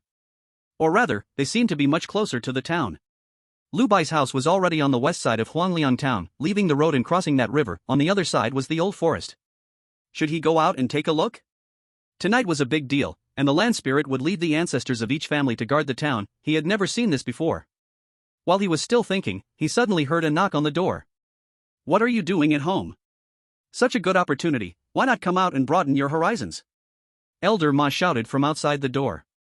Coming. Lu Bai quickly got up, then strapped the saw he had beside him to his waist and opened the door. This time, Elder Ma wasn't riding in a cart. It was rare for him to walk. Let's go, we are going to guard the west side. Lu Bai followed and asked, how are the people divided up? I guard the west side, Daoist Qishao guards the north side, the Hu family guards the east side, and the south side is the easiest, given to the ancestors of those small families in the town. The land spirit sits in the center, and wherever is in trouble, it will go there. There was supposed to be a mad old man, but it seems he's sick this time and unreliable. As Elder Ma spoke, both of them had already arrived at the north-south dirt road, with the small river not far ahead. At this point, Lu Bai also noticed. Elder Ma said he was guarding the west side of the town. He was not alone, there were still some shadowy figures around, some distance away. He didn't know whose ancestors they were from the town. Usually, they consumed plenty of offerings from their respective families, and something has happened in the town, it's time to step up. For the first time, Lu Bai experienced such a thing. Of course, he widened his eyes to look carefully. He saw the bushes across from him swaying non-stop, as if countless evil spirits were hiding inside. Lu Bai felt intrigued and asked, can we take action directly? P.S. Is this sincere enough?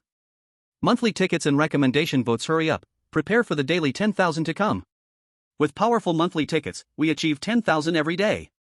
Chapter 83, Lu Bai takes action, request for monthly tickets. Master Ma looked at Lu Bai several times. Ever since the last trip to Blood Food City, he noticed Lu Bai seemed to have a strong killing intent. He guessed it might be related to Lady Lu? However, although Lady Lu is strong, her killing intent is not heavy. As long as she doesn't take the initiative to provoke, she remains very good. She even helps pick up things when she sees someone drop something on the road. Moreover, when someone comes to her door, even for something as damaging to feelings as borrowing money, Lady Lu is not vague. Even without much connection, Lady Lu would give a little bit. So in the nearby 10 miles around Huangliang town, Lady Lu is indeed a rare kind-hearted person. But how could this child be so born? Master Ma shook his head and said, save some energy, you'll need to exert effort later. All right. Lu Bai didn't persist but instead activated his spiritual body and looked around. Since burning his head, the spiritual body naturally cascaded down without needing much control. Today, Lu Bai just discovered that his neck was almost burned through. At this moment, when he lit up his spiritual body, he felt a sense of enhanced hearing and sight, even hearing the evil spirit's words in the old forest across. You go ahead, if you rush in first, you can enjoy a good time. I'm a maggot, not a horsefly, who would drink that stinky thing. You go first, and besides, only a fool would rush in to die. It seemed like two bugs were talking. That damned Ma Laosan is here, retreat quickly. This one seems fearful and has a thin, sharp voice, like a female. Seeing something with a head in its pants rush out from across the river, Lu Bai couldn't help it anymore. He ignited his energy and opened his mouth to spit out a fire arrow. The opponent was just a wandering spirit. Lu Bai didn't use his full strength, but even so, the fire arrow crossed the river. The wandering spirit on the opposite side was burned clean by the fire, and other wandering spirits were so frightened they squeaked loudly, frantically rushing inside. Lu Bai grinned widely. Master Ma didn't persuade him anymore. This time he led Lu Bai and didn't expect him to exert himself. As for safety, there was no need to worry. If the worst came to the worst, he might still ask Lu Gongzi for rescue. Just as Lu Bai was watching, he heard a wolf howl. A whoa! The sound was extremely loud, echoing among the several mountains near Huangliang town. As soon as the wolf howl sounded, the surrounding evil spirits began to respond, and for a while, Lu Bai could only hear a chorus of ghostly wails in his ears. Feeling annoyed, he quickly extinguished his spiritual body. With his hearing diminished, the noise faded a lot. They're coming, this time it's that damned old beast again. Hearing this sound, Master Ma's face darkened, and he took down his old smoking gun from his waist again, starting to stuff it with tobacco. The old beast in his mouth. Lu Bai had seen it. The first time he followed Lady Lu into the old forest, Little Grass had pointed it out to him from afar. It was said that the old beast only pretended to bow to Lady Lu on the surface, but secretly, it was very unwilling. Master Ma, what kind of strength does that old beast have? It's about the same as Granny Ma, but this old beast is very cunning. To kill it you'd probably need the old ancestors from the families in the city to come. The evil spirits near our Huangliang town. Actually, it is all about listening to it. Looking at it this way, this old monster doesn't seem so tough. Probably if mother just blew on it, this old monster would die? Originally, Lu Bai was a bit worried, but in an instant, he felt relieved. And right after that old monster let out a howl, the movement in the old woods across the river intensified. Lu Bai kept the fire going, making those evil spirits hesitate and dare not approach. But in this area, on the opposite side of the river, there was suddenly movement. A creature that looked like a wild boar rushed out from the woods, jumped into the river, and started swimming toward Huangliang town. With its movement, some others willing to take the lead and die came forward, and the rest of the evil spirits immediately reacted. Old Mr. Ma squinted his eyes and looked a few times, his spiritual form also glowing. But unlike Lu Bai's, who only had a burned head, at that moment, when he lit up his spiritual form, it truly glowed all over. Lu Bai glanced at him and guessed that old Mr. Ma had already used that initial soul oil. So his whole body's spiritual form was burning, and next, he should be thinking about gathering the 5 energies. This time, it's probably not easy to deal with. Old Mr. Ma withdrew his gaze. That wild boar hoof was produced by that old monster. It's probably been fed something from those herbs. There are many of those in the old woods. So you mean to say that tonight these evil spirits will charge fiercely? There have been some disturbances from evil spirits before, but that old monster didn't use this trick. It seems this time, if they don't bite out a hole from our Huangliang town, they won't give up. Old Mr. Ma bit down on his pipe and took a deep puff. As for how deep, Lu Bai saw that the tobacco in his pipe never went out, always glowing with a red ember. Until old Mr. Ma was shaking from smoking, he finally let go. After that, he turned to the madly waiting evil spirits in the river and suddenly exhaled the smoke from his mouth and chest. This time, Lu Bai saw the true power of old Mr. Ma's effort. That could no longer be called a smoke gun, but rather a pillar of smoke. He exhaled, and this smoke pillar directly pierced through the entire river, even evaporating a lot of the river water, not to mention the swimming evil spirits in the river. In just one blow, all the evil spirits in the river were cleared away, leaving behind a ground full of white beads. Those ancestors of the townspeople all gave old Mr. Ma a thumbs up, and old Mr. Ma smiled and waved his hand, wiping away the saliva from the corner of his mouth, while cursing toward the old woods ahead. Damn your ancestors, can't you see your Ma Sanyi is here?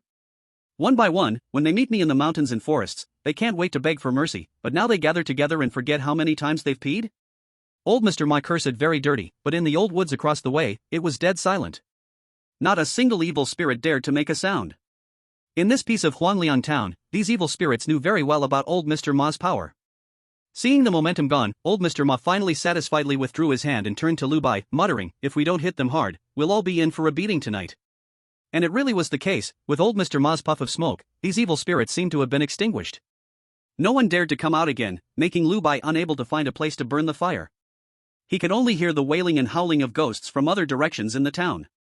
Taking advantage of the situation, old Mr. Ma went into the river to gather those scattered white beads. Even a mosquito was meat.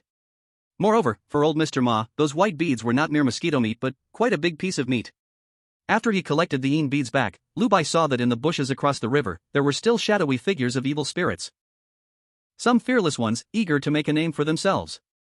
This time it's my turn. Lu Bai, who had long been itching for action, immediately spoke up, afraid that old Master Ma would steal the opportunity again. All right, you go ahead. Old Master Ma was glad not to have to act himself. After all, sending out this fire would consume a lot of his own energy. Moreover, old Master Ma wanted to see what methods Lu Bai had up his sleeve, what kind of skills he planned to use. Perhaps he could take this chance to see the depth of the Lu family.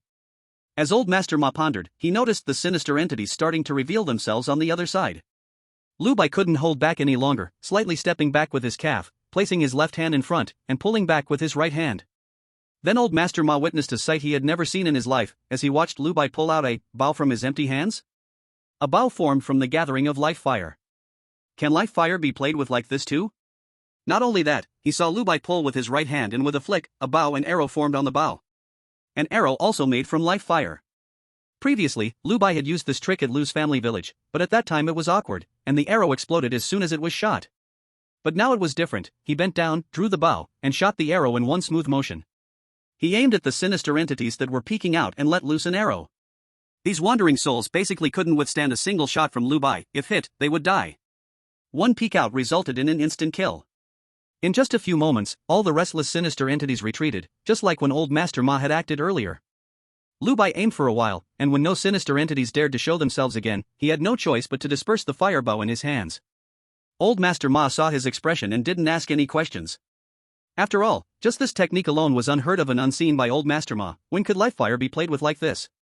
Even more terrifying was that Lu Bai had sustained this live fire for so long and even used such a technique.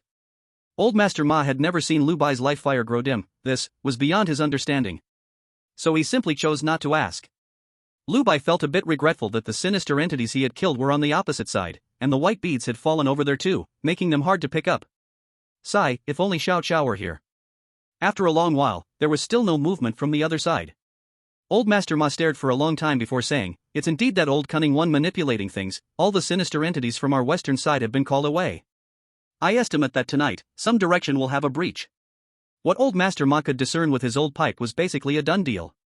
They hadn't kept watch for long when the voice of the land god rang in their ears. "The north has been opened up by the old tree root from Huangmiao Ridge. The laughing Taoist is almost done for. If you two can, go lend a hand." The land god's voice was weary, likely because he had already intervened in the other three directions. When old Master Ma heard this, he immediately stood up. "What? That old lecher is almost done for?" His words were filled with shock, and his eyes were incredulous, as if he could hardly believe it. Lu Bai felt nothing. He had not interacted much with the laughing Taoist, only knowing that this old Taoist was bald and liked to help the widows in the town. But old Master Ma was different. There weren't many Yin walkers in Huangliang town. He had known the laughing Taoist for decades, so they were old friends. The land god simply grunted and then fell silent. Old Master Ma, with his old pipe in his mouth, reached into his coat and pulled out a paper horse, tossing it on the ground to transform it into a carriage. "I'll head north to take a look, you." "I'm going too." Lu Bai was not worried. His home was not far away, and he estimated that even if all the ancestors from the west were dead, his mother wouldn't let these disgusting entities enter the town. After all, if they truly entered the town, it will definitely create a mess nearby. My mother dislikes this the most. Old Master Ma initially wanted him to keep an eye on the west, but just as the words were about to leave his mouth, he heard the earth god say, "Let him go, I am here, no problem. Get in the car." Chapter 84 Mother, I miss you a bit. Seeking monthly tickets. Lu Bai felt that this earth god was likely aware of his mother's strength, just like old Master Ma. Otherwise, it wouldn't be so easy to talk to. But now clearly wasn't the time to think about these things. After Lu Bai jumped onto old Master Ma's carriage, the old horse obediently galloped along the dirt road heading north. This was also a place Lu Bai was familiar with. It was the very road he took when he first escaped. For example, the recently passed Wu Yi Alley.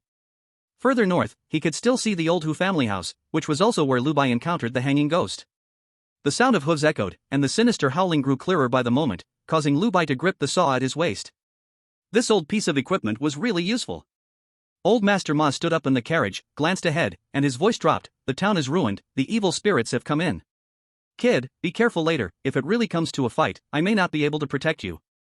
Old Master Ma's words seemed more directed at himself and Lun Yang than at Lu Bai. "In any case, I'm doing my best to warn you. If anything else happens, don't blame it on me." "All right."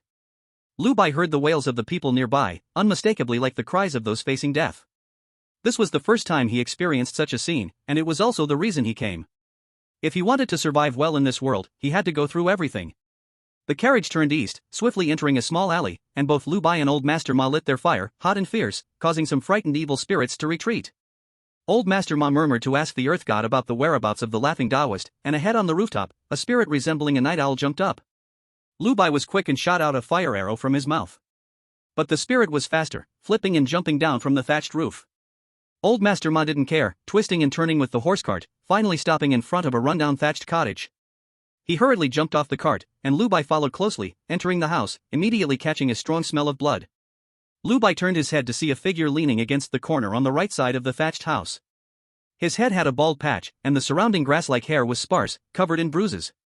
Of course, the main issue was his chest. Despite covering it with one hand, blood flowed steadily from it. His Taoist robe was soaked with blood. Seeing this scene, Lu Bai understood, this laughing Taoist could only go this far. The leaning Taoist saw the visitors and even managed to smile, pulling at the corner of his mouth, as if to say he was smiling.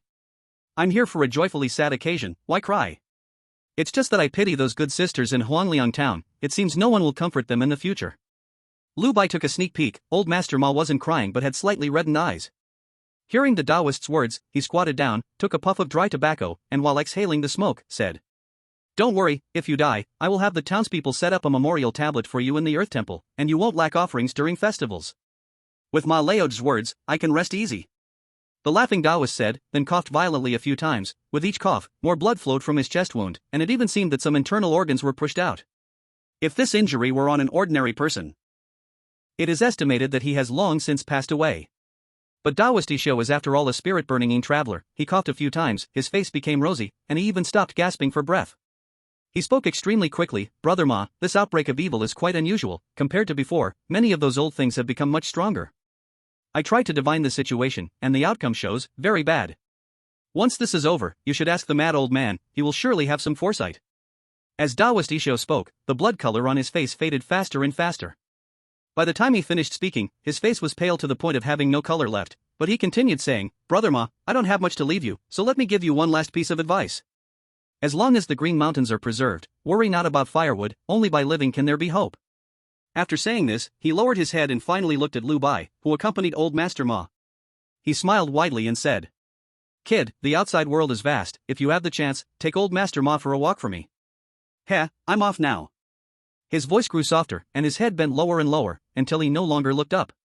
Old Master Ma squatted next to him, remaining silent. He quickly drew on his pipe, as if drawing deep, desperate breaths. When the smoke was finished, he stood up. Knocking the ash from his pipe against the wall, he said, Old man has nothing to send you off with, go and cut down that old tree root. After saying that, he turned and walked toward the door. You needn't follow this time, it's very dangerous. If you want to help, take care of some of those evil spirits here. If not, just go home. Old Master Ma's voice was very low. He originally had few old friends left, and now another one had died. He truly couldn't feel happy about it. All right. Lu Bai didn't say much. He nodded and saw old Master Ma jump onto the horse cart. Lu Bai also saw, as old Master Ma moved forward, the spirit energy around him became brighter. By the time he left the alley, he seemed to have transformed into a candle flame, and he could no longer hold back, letting out a loud shout. You old fir tree, die for me. After speaking, a white light jumped from the cart and fell into the northern old forest. In an instant, the old forest seemed to burst into flames like a mountain fire. Listening to the surrounding cries of ghosts and howls of wolves, mixed with the weeping of the common people, Lu Bai bent his legs and leapt powerfully, landing on the rooftops nearby, gazing at the desolate wilderness around him. Bending down, steadying himself, drawing his bow, and knocking an arrow. One fluid motion. Each time he released an arrow, a lurking evil spirit became a Yin pearl, and in that moment, Lu Bai felt as if he were becoming a tower of arrows? In any case, when he first started, there were still quite a few evil spirits visible around. But in less than the time it takes for a stick of incense to burn, none dared to show themselves anymore. After all, the real evil spirit was only the old tree root that had just ambushed and killed Taoist Ishao, and that old tree root had been pursued and killed by old Master Ma. The rest were just scattered soldiers, wandering souls, and evil spirits. During this time, Lu Bai also saw some ancestors of the townspeople, originally struggling against the evil spirits. Many of them were attacked and torn apart by several evil spirits, their bodies shredded. Bang! Another light sound. A deformed frog squatted on a tree branch. Lu Bai, bending his bow and knocking an arrow, transformed it into two white pearls that fell to the ground. His actions didn't stop. Lu Bai's mind was still wandering with various thoughts. For example, the ancestors of these common people had died, and for a short time, this might add some Yin virtue to their family. In simpler terms, it could bring them some good luck, like everything going smoothly or even finding a copper coin while walking. But over time, it would still have some negative effects on their descendants. After all, even though the tablets are placed in the same ancestral hall, without any family members inside, and with no ancestors to protect them, there's no sense of security when going out. This went on for a long time, and as time passed, there was still no movement around for Lu Bai. Yet he still held the fireball high and looked around. Even if there were no evil spirits, scaring them off would still be worthwhile. Until the sky began to lighten, and the distant mountaintops turned a pale white, Lu Bai finally heard Land God's extremely exhausted voice next to him. You've worked hard, little Lu. This night has finally passed. Hearing this, Lu Bai let out a long sigh of relief, feeling his shoulders aching after putting away the fire of life. At that moment, he saw the disheveled and muddy Lord Ma coming back from the north. His old smoking pipe was broken, and he looked a bit lost. Seeing Lu Bai still standing on the roof, he grinned, revealing a gap where a tooth was missing. Killed. Just those simple two words made Lu Bai sense his pride, but soon, his gaze dimmed again. After all, what's the point of getting revenge? In the end, the immortal monkey Xiao Dao has already died. Lu Bai jumped down from the roof, and Lord Ma had already gone inside to carry out Xiao Dao's body and placed it on the cart. I'll bury him. This time, I won't send you home. Okay. After finishing, Lord Ma jumped onto the cart, and Lu Bai wondered what he was thinking, possibly pondering who would bury him after he himself passes away. Perhaps that's the truth. Walking alone on the way home, Lu Bai could hear the cries of the common people everywhere he passed. Last night, those evil spirits that invaded the town from the north had taken many lives. Even though those wandering souls could hardly last a glance in front of Lu Bai, they were beings that ordinary folks could not fend off at all. Without the flames of life lit, the spirits posed no threat to them. Eventually, Lu Bai also met the town head on his way home, but this town head had changed from Zhaojiao to Hu Qian. Compared to the former Zhaojiao, who only offered verbal comfort, Hu Qian was certainly much more generous. From afar, Lu Bai just heard him say that anyone in trouble at home could come to him, and he would help as much as he could. Perhaps Huangliang town now has a good town head, but Lu Bai still couldn't feel truly happy. Walking to his door, Si Tu Hong was waiting outside, too afraid to go in. She asked Lu Bai if he needed help making breakfast, but he refused. Returning home alone, as soon as he stepped into the room, he heard a voice from beneath the floor. What? Now you know it's not so fun anymore? This was the voice of the woman in the red dress. Lu Bai remembered her voice. Lu Bai stood silently in front of the bed, his mind filled with chaotic thoughts, as if he had 1,000 words to say, but when it came to his lips, it turned into just one sentence. Mom, when will you come back? I miss you a little. P.S. There's another big chapter during the day, please cast your monthly votes. Chapter 85, Hong Jie's legs, monthly votes requested. The woman in the red dress, who seemed to want to say something indifferent, suddenly fell silent. She had thought Lu Bai would retort a few words, or if not, at least share his feelings. But to her surprise, as the words came to his lips, Lu Bai said he missed his mother. Upon reflection, it did seem that way. When everyone faced grievances or unhappy events outside, the first thought was often of their mothers. So after a brief silence, the woman in the red dress replied, "Soon, I'll finish up quickly." The voice of the woman in red was quite similar to Lun Yangzi's, so hearing her reply now made Lu Bai feel a warmth in his heart. It was just like hearing Lun Yangzi's reply. Lu Bai responded heavily and then fell silent, as usual going to the wardrobe to start rummaging through his clothes. It seemed that ever since he could move freely, it had always been like this. Mother would put his clothes in this wardrobe, and when he needed to change, he would come here to get them. But while searching, Lu Bai suddenly noticed darkness above his head, and then a pair of snowy white jade hands reached in, pulling out a short jacket with an embroidered tiger and a round collar. How about wearing this today? I think my son would look good in this. A voice so familiar echoed above him, and Lu Bai suddenly looked up and shouted, "Mother! Mother, why are you back?" Lu Bai turned around, his eyes barely hiding his joy. Didn't you call me back? Lun Yangzi retorted. Filled with happiness, Lu Bai hurriedly hugged Lun Yangzi's thigh, as if afraid that his mother might leave again. Seeing this, Lun Yangzi pushed him away with disdain. "If you dare get your snot on me, see if I don't skin you alive." It was just a casual remark, but Lu Bai froze instantly upon hearing it. Lun Yangzi also realized her words were not quite appropriate, so after a brief silence between mother and son. What? Mother, are you going to help me take a bath? This was unexpected for Lu Bai, so he instinctively raised his voice.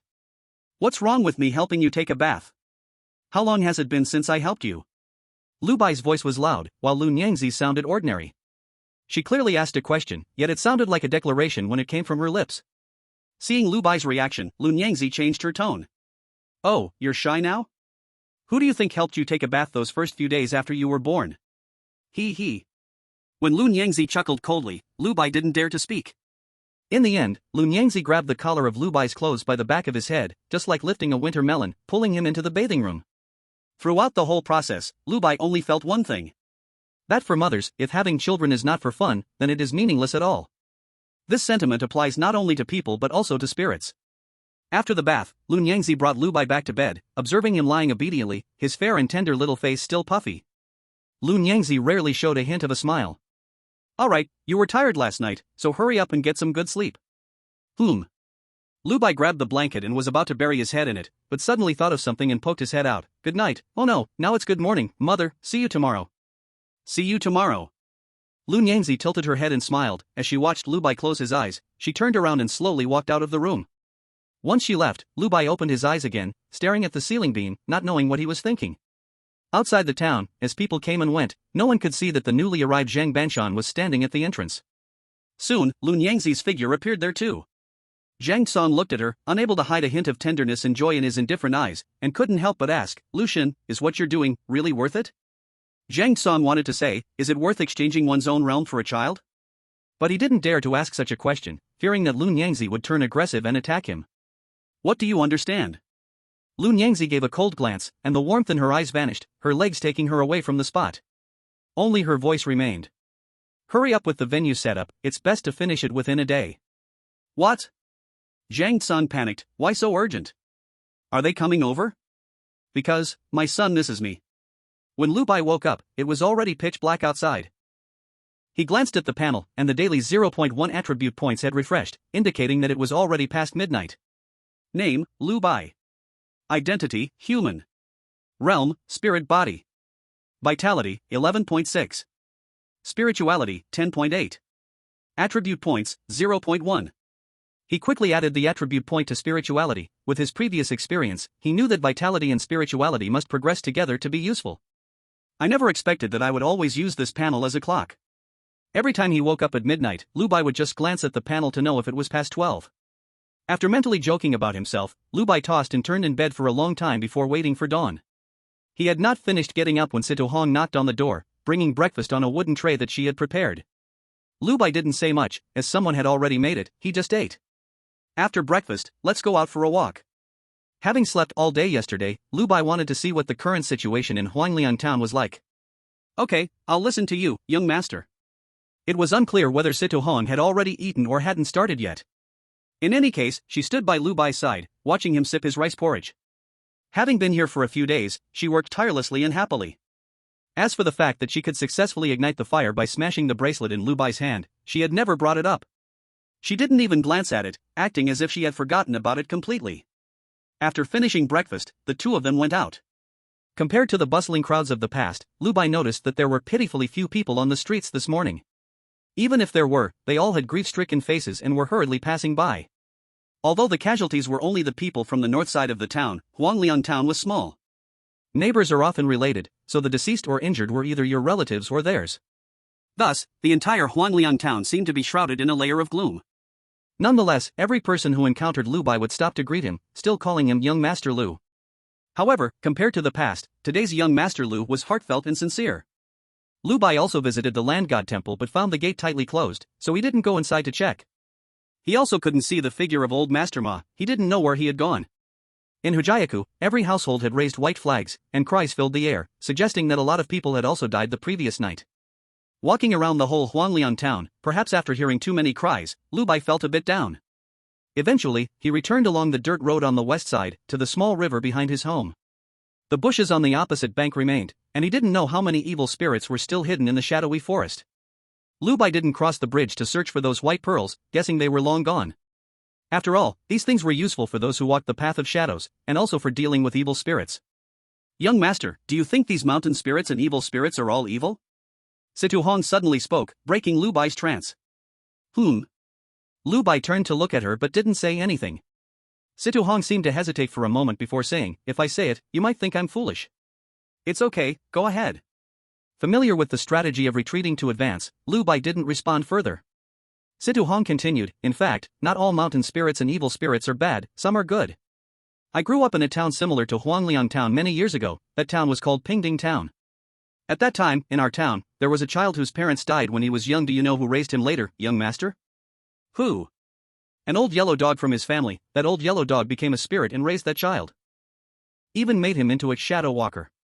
Now that child has grown into a young man, and has come to Blood Feast City. In our Blood Feast City, he is somewhat famous. Situ Hong told a short story, and Lu Bai listened with curiosity, casually asking, what is that person's name? The name is grand, called Yen Shankai. Yen Shankai. Lu Bai muttered this name, and Situ Hong asked again, young master, do you think all evil spirits are malevolent? No. Lu Bai shook his head. Situ Hong asked why. Why? Because my mother is an evil spirit, and so am I, but this is something I naturally need not tell Situ Hong. So Lu Bai did not speak, and Situ Hong, understanding the hint, did not ask further. The two of them sat by the riverside for a while, and just as Lu Bai was feeling bored and about to return home, he suddenly felt a hot wave sweeping over from the old woods across the river. This is a shadow walker coming? And a very powerful shadow walker at that. This warmth was far more intense than Master Ma's furnace. So Lu Bai stopped in his tracks, turned around, and looked at the old woods across the river. He saw a tall woman suddenly stepping out from the swaying woods. Her skin was fair and tender, her features carried a hint of heroism, her beautiful long hair was tied up and secured with a hairpin. Her delicate lips were as red as if smeared with crimson paint, and her long neck revealed exquisite collarbones. She wore a long silk dress embroidered with red and black mandarin ducks, with a high slit that seemed to almost reach her waist. From far away across the river, she took a single step, and in Lu Bai's sight, there was only a vast expanse of white. Those were two extremely long and fair legs, and Lu Bai felt he had seen many beauties in his past life, but none could match the one before him. Just this glance, plus the blazing life fire on her shoulders and head, allowed Lu Bai to determine who she was. She must be the Red Sister mentioned by Master Ma, the ancestral figure of the Short Knife Gang, Zhong'er Hong. Situ Hong clearly recognized her, and seeing her come over, quickly bowed and said, "I've seen Red Sister." "Indeed, it's you, girl." Red Sister said to herself, "I thought I was mistaken. Why aren't you staying in the city? What brings you here?" After speaking, Red Sister glanced down at Lu Bai, who was still shorter than her legs. Her eyes flickered for a moment before quickly returning to normal. "Is this also from your Situ family? You folks are quite lucky, having such a great shadow walker. All the good things seem to fall upon your Situ family." "No." Situ Hong hurriedly denied it, but didn't know how to explain. Red Sister waved her hand casually, "I'm not interested in your petty matters." Situ Hong lowered her head, twisting her garment's hem, and suddenly seemed to think of something, quickly asking, "Red Sister, aren't you from the Yin Vein side?" "Why?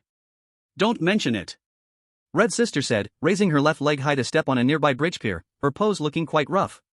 But against her beautiful face and long white legs, it seemed to carry a different kind of beauty. "The feng shui over at the Yin Vein is really terrible, trouble comes up every few days. A few days ago, I was sleeping well, and suddenly two ghost shadows rushed out. Damn it, if it weren't for my long legs and fast running, I might have been done for." Lu Bai listened with a normal expression, but his heart couldn't help but stir. Indeed, the Yin Vein had an incident again. Could it be that Mother is really there this time? Red Sister continued, "Just wait, I'll go back and call Situ Busheng, and those old dogs from the Hong and Zhou families. Just two ghost shadows, damn it, let's see how I deal with them." In just a few sentences, the meaning was extremely rich and profound. So even though it was their first meeting, this Hong Jia, or Sister Hong, left a deep impression on Lu Bai. She was truly the leader of the Short Knife Gang, a fierce person who could slash from one end of the street to the other without blinking. Situ Hong quickly added, "Sister Hong, you should get back to your work. I won't disturb you any longer." Sister Hong nodded and tucked her overly long legs back under her skirt. Before she left, she glanced at Lu Bai, her eyes flickering with a strange emotion, but it quickly disappeared. "I'm leaving." With that, she took a step forward, and her legs, longer than a person's life, pushed out, capturing all eyes. Lu Bai couldn't help but take a few more glances, but in just a blink, Sister Hong had vanished from his sight. Though she was walking, her speed was much faster than riding a horse. "Young master, do you know Sister Hong?" Situ Hong felt Sister Hong's gaze at Lu Bai was a bit strange just now. "It's our first meeting." After Lu Bai said this, he turned and walked into the alley. His home was inside this alley. As soon as he moved, Situ Hong hurried to keep up. Within just a few steps, Lu Bai discovered a horse-drawn carriage parked at his doorstep. No need to say, it must be old Master Ma again. "You should head back now." At the doorstep, Lu Bai said to Situ Hong, who then cleverly bowed in respect before leaving. Lu Bai naturally jumped onto old Master Ma's carriage. Old Master Ma stepped on the axle while puffing on a pipe, as expected of young Master Lu. "You can even afford a maid." Lu Bai ignored him. Old Master Ma's gossip instincts kicked in, and he couldn't help but lean in and whisper, "But I noticed, your maid looks a bit like that young lady from the Situ family at the red light district, right? You wouldn't have thought of her after meeting her last time, right?" "Even when looking for a maid, you want one who resembles her." Lu Bai rolled his eyes. "Stop guessing, it's her." "What?" Old Master Ma's mouth nearly dropped to the back of his head, still a bit in disbelief. But Lu Bai didn't want to discuss this any further. "Alright, if you have something to say, hurry up. If not, I'm going back to sleep." When talking business, old Master Ma collected his thoughts and picked up his old pipe again. "Do you remember what Taoist Yi Shao said before his death?" P.S. Taoist Yi Shao said, "If you want to walk in the shadows too, then throw in your monthly vote." The 2 chapters from midnight were moved to the morning. Chapter 86, Little Grass, Where's My Mother? Requesting monthly votes. What? Lu Bai remembered that Taoist Yi Shao had said a lot before he died, but he didn't know which sentence old Master Ma was referring to. So he simply decided not to think about it and directly asked, Old Master Ma took a puff of his pipe and exhaled a long plume of smoke. Just when Lu Bai thought he would say something, he drove the carriage forward and arrived at the riverbank. This was at the same spot where Lu Bai had just seen Sister Hong, and now, there was no one around. Even if their words were blown away by the wind, they could only be heard by the mountain spirits. Old Master Ma held his old pipe between his index and middle fingers and slowly said, he said this outbreak of evil spirits is quite strange. He consulted an oracle, and the omen was very unfavorable. He asked me to find that crazy old man, remember? I remember. Lu Bai recalled that the old generation of shadow walkers in Huangliang town numbered 4 in total. The old Master Ma before him, the Wang Pozi who was killed by his mother, and Daoist Xiao who was killed by evil last night. Aside from them, only the crazy old man, who was neither human nor ghost, hiding in the mass grave remained. Did you go? Lu Bai asked. Old Master Ma nodded, biting down on his old pipe. I went. Lu Bai quickly pressed, what did he say? He's gone. Old Master Ma exhaled another puff of smoke, appearing quite melancholic. Huangliang town had very few shadow walkers to begin with, and now with deaths and disappearances, the old generation was almost down to just him. Lu Bai couldn't fully understand the feeling, but he could see that old Master Ma seemed very distressed. What? He has died too? Lu Bai was surprised, no wonder he thought so. The day before, an evil force had erupted, and even the Taoist priest Xiao, who had been hiding in the town, had died. Let alone that mad old man who was right in the center of the evil outbreak, crazy in the mass grave. Most likely not. Although he lives in the mass grave area, it's strange, no evil spirit dares to go in there. I have checked too, the surroundings are still fine. In his crazy state, if any evil spirit dares to touch him, probably all the graves in the mass grave would be uprooted. Old Master Ma said as he knocked the pipe against the cart shaft, shaking off the ash. It was at this moment that Lu Bai noticed. Old Master Ma's old smoking pipe had been replaced with a new one. The old one had broken when dealing with the old tree roots, so the current one could no longer be called an old pipe, it should be called a new pipe. So, old Master Ma, you mean he might just be simply missing? Yes, most likely so. Old Master Ma's tone was firm, rather than answering Lu Bai's question, it was more like giving himself some confidence. To let himself believe that the crazy old man really had not died. Lu Bai also noticed this. That's good, let's wait a bit, maybe he will return in a couple of days. Old Master Ma shook his head as if he didn't want to think about it anymore, and turned to say, this new town chief is quite reliable. How so? The day before, during the daytime, before the evil spirit caused any trouble, he had just replaced that old villager's position and had already sent someone to the city saying the town was attacked by evil spirits, with heavy casualties. Old Master Ma's rough, dark eyebrows moved. His actions are a bit more quick-witted than the old villager. That's true, he knows to prepare for rain before it falls. Lu Bai nodded. You always talk like this, making it sound too fancy, it's boring. Old Master Ma didn't understand, only knowing to get angry, but soon his anger subsided. I guess this afternoon, someone from the city will come, we'll see what they say then. Call me when they arrive. Lu Bai knew that old Master Ma just wanted someone to talk to, but now in this town, it seemed he could only find himself. Of course, you lad, you're just someone who likes to gather around and watch the fun. Old Master Ma half smiled, thinking he had seen through Lu Bai's nature. Lu Bai smiled and said nothing, actually, I also like to kill. Uncertain if it counted as a master-apprentice bond, the two spoke by the riverside, and old Master Ma sent Lu Bai back. But not long after, old Master Ma came back again. People from the city have arrived, that was too quick, and guess which family they came from, never mind, you lad can't guess, the 4 big families have all come. Back and forth, there's quite a large convoy, now resting over at the granary. As old Master Ma spoke, his eyes occasionally darted to Lu Bai's neighbor's house. Lu Bai said that his maid was the eldest young lady of the Situ family. Old Master Ma surely believed it.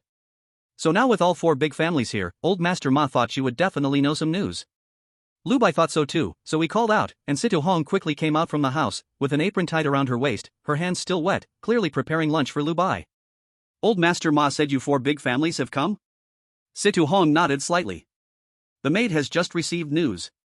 She glanced at old Master Ma and then continued, they say there has been a big incident in the Yin vein, now our 4 families' ancestors have already gone over. And the Yin vein has nearly collapsed, so many people from our 4 families have come to wait for the ancestor to deal with the evil spirits, and then we will reopen this Yin vein. Lu Bai asked, and Situ Hong spoke without holding back, spilling everything out. But after Situ Hong finished speaking, she hesitated to say more. Lu Bai frowned in displeasure. Speak your mind. Situ Hong quickly lowered her head, appearing as if she was frightened, and then softly said, young master, after lunch, can we go to the threshing ground? The C2 family has some matters that I need to handle. Old Master Ma couldn't help but gasp at these words, then crouched down close to Lu Bai's ear and whispered, good, kid. The C2 family has to listen to you now. In my opinion, you might as well take the position of the head of the C2 family and master of the Red Lantern Square. Lu Bai rolled his eyes and didn't respond. Fine, let's go after lunch then. Lu Bai was also thinking about going to take a look. Old Master Ma saw that he was ignored and jumped onto the horse-drawn carriage, saying, "All right then, if none of you are going, I'll just go by myself." After saying that, he really drove off with the carriage. As for Lu Bai, he waited to eat lunch before setting off. Although he didn't know why, it seemed that skipping a meal didn't affect him at all. Perhaps it was influenced by his mother? His mother was clearly a ghost, and a very powerful one at that, yet she never missed a meal 3 times a day. After having lunch, Lu Bai led Si Tu Hong southward. The threshing ground of Huangliang town was built on the south side of the town. After leaving the town, it had originally been a chaotic stony area but was later leveled by the townspeople, eventually becoming the threshing ground for the town. When Lu Bai arrived nearby, he noticed a lot of townspeople had already come. They were standing at a distance, forming a circle, watching as if they were watching a show. As soon as Lu Bai arrived, the townspeople, as usual, made way for him, allowing the small-statured boy to reach the front. Lu Bai then saw the true scene. The vast threshing ground was divided into 4 zones, each with several people busy putting up tents and hammering nails. If it were only like this, there wouldn't be much to see. What really attracted the onlookers was a high platform that had been erected in the center of the threshing ground. A fire was lit on the platform, and in front of it stood an offering table with the heads of 3 sacrificial animals dyed red. In addition, many paper figures made of red and green paper were strung up beside it, and numerous yellow banners hung all around. In front of the offering table, 5 or 6 people had gathered, including Su Bo, whom Lu Bai had met before. At this moment, he was explaining something to the others. "Young master, now our 4 families are going to sacrifice at the high platform, worship our ancestors, and honor the mountain gods. They are waiting for me to go over, and I..." Si Tu Hong bent over, leaning close to Lu Bai, and spoke softly, her tone carrying a hint of pleading. "Then you should go quickly, the important matters come first." Lu Bai didn't intend to make things difficult. Moreover, Si Tu Hong treated him like her own master and was quite devoted. Clearly, there was an urgent matter here, yet she stayed at home to make lunch for him, and even on the way here, she slowly adjusted her pace to match Lu Bai's. Seeing Lu Bai agree, Si Tu Hong quickly thanked him several times, then lifted her skirt and hurried into the threshing ground. Others initially wanted to stop her, but Su Bo from the C2 family stepped forward, shooing away those servants. Then he led Si Tu Hong into a tent while he stood at the entrance. The people in front of the high platform naturally turned their eyes towards the position where Si Tu Hong was walking over, which was the spot where Lu Bai stood. Lu Bai showed no fear. Just then, he felt as if something had pounced on his back, and immediately, a familiar voice sounded in his head. And it murmured incessantly within his mind. "Humph, at least you understand. If you dare to run here after not cooking for the young master, Little Grass will tell the lady. Humph, we'll wipe out the C2 family." Lu Bai's eyes sparkled with joy. "Little Grass. You're back. Where's my mother?" "Mother will be back soon, but with Little Grass helping, she'll be home shortly. Also, Little Grass has become clever. Young master, you can now talk to Little Grass directly in your mind, no need to speak out loud. If you do, others will hear you." Little Grass was very proud, very pleased. Lu Bai also tentatively spoke in his mind, "When did you come back, Little Grass?" Little Grass came back while the old master was still at the door, but wanted to see if that woman had neglected my young master, which is why Little Grass didn't show up. As the man and the spirit talked, the common folk around gasped in unison. Lu Bai hurriedly looked up and saw a flame suddenly rise up from the high platform built in the middle of the threshing ground. Around it, yellow banners flew in the wind. After Si Tu Hong stepped out in her white long dress with her face covered by a veil, she was followed by 3 other young men, standing in front of the high platform, holding 3 incense sticks. Then they knelt down and bowed 3 times, praying to the ancestors of each household and offering to the mountain spirits. At that moment, Lu Bai felt a wind blow through the entire threshing ground. In Lu Bai's mind, Little Grass's murmuring began again. "Humph, useless is still useless, for families calling on their ancestors together, and it only brings this little breeze, back in the day." Lu Bai asked, "What happened back in the day?" Little Grass went silent. Lu Bai continued in his mind, "You didn't manage to finish that thought, are you embarrassed to admit you were bragging?" Upon hearing this, Lu Bai felt the breath of Little Grass behind him grow heavy. Once more, Little Grass's voice echoed in his mind. "You are so awful, young master." When Emperor Qin sacrificed to his ancestors and announced to heaven and earth, the entire taboo retreated dozens of miles. Lu Bai's heart stirred as he listened. It's not easy to draw so much information from Little Grass's mouth. For instance, to know about what Emperor Qin did with the sacrifices and that it could make the entire taboo retreat. What is this taboo? Is it a place? And most importantly, Little Grass, was my mother from the Qin state while she was alive? Lu Bai had just finished asking when he heard a muffled sound behind him. He hurriedly turned around and saw that little grass had punched itself and knocked itself out. Clearly, when it comes to matters involving his mother, it wouldn't dare to say a word. However, if little grass knows about Emperor Qin sacrificing to ancestors, it implies that it was there at that time? Then its strength and status must not be low, but why has it always followed Lu Bai without ever showing its usefulness? Except for mocking and arguing, it seems to have no other abilities. As Lu Bai thought about this, the ritual in the middle of the threshing ground appeared to hastily conclude. The 4 people doing the ritual did not leave. Instead, they gathered together as if discussing something, and Si Tu Hong remained there, not rushing to come back. On the contrary, in the northeast corner, Su Bo and 3 other men seemed to be talking to the new town head, Hu Qian. From Lu Bai's distant view of Hu Qian's expression, it seemed to be something quite good. In short, the wrinkles on Hu Qian's old face were gathered in a heap, with a joyful smile. In the crowd, Lu Bai also saw old Master Ma with his arms crossed, occupying a large space to watch the drama, so he walked along the edge of the crowd toward him. "You came so early, have you heard anything?" Lu Bai jumped onto old Master Ma's cart, sitting on the yoke to watch clearly. "Our Huanliang town is bound to hit this crazy fortune," old Master Ma murmured, his voice very low, barely audible to Lu Bai. "How do you say that?" Before Lu Bai could speak, little grass, who had just fainted, peeked its head out. "Listen to the noise." Lu Bai originally wanted to push the little grass back, but after thinking about it, he decided against it. Master Ma continued, "Our Huanliang town is the closest to the Yin vein, so the 4 major families have decided to rebuild their base here in Huanliang town. When the time comes, whether it's finding porters or helpers, who will they turn to? Won't they be looking for the townsfolk? And once the 4 families stir things up for a while, the nearby evil spirits will lessen significantly." Lu Bai nodded as he listened and then glanced at Hu Qian. He found that the old man's face was indeed glowing with health. It made sense, even though the town had been attacked by evil spirits not long ago. But with this great news, the past pain would surely fade quickly. Everyone longed for a bright future. Master Ma picked up his old pipe again and said, "The Situ family is listening to your orders, you don't need to worry about this. I need to go bring over the stoves for Liuzi and the others, and lend a hand here, hoping to score some white beets to take back." Lu Bai didn't want to bump along, so he got off the cart and let Master Ma drive the paper cart down the dirt road. Soon, the town mayor, Hu Qian, after hearing the orders from the 4 families, also walked over with his cane and began talking to the many townsfolk. Lu Bai didn't go close to listen. He noticed Si Tu Hong was still chatting with Su Bo, so he turned and walked back to the town. The noise lasted only a moment. Soon, there would be workers coming here. But before he could walk far, the townsfolk behind him erupted in chatter, each man claiming to have some strength and be able to endure hardship. The women arriving said their men were as strong as bull calves. Some fierce ones even said they have to fix the bed every day. When asked why, they could only say, "You are still young." The women in the town were the loudest in arguing, and Lu Bai didn't want to sully his ears. So he hurriedly walked away. The little grass behind Lu Bai was drawing small circles on his back, and in its mind, it echoed, "This isn't a good thing." "Can you say it?" Lu Bai asked in his mind.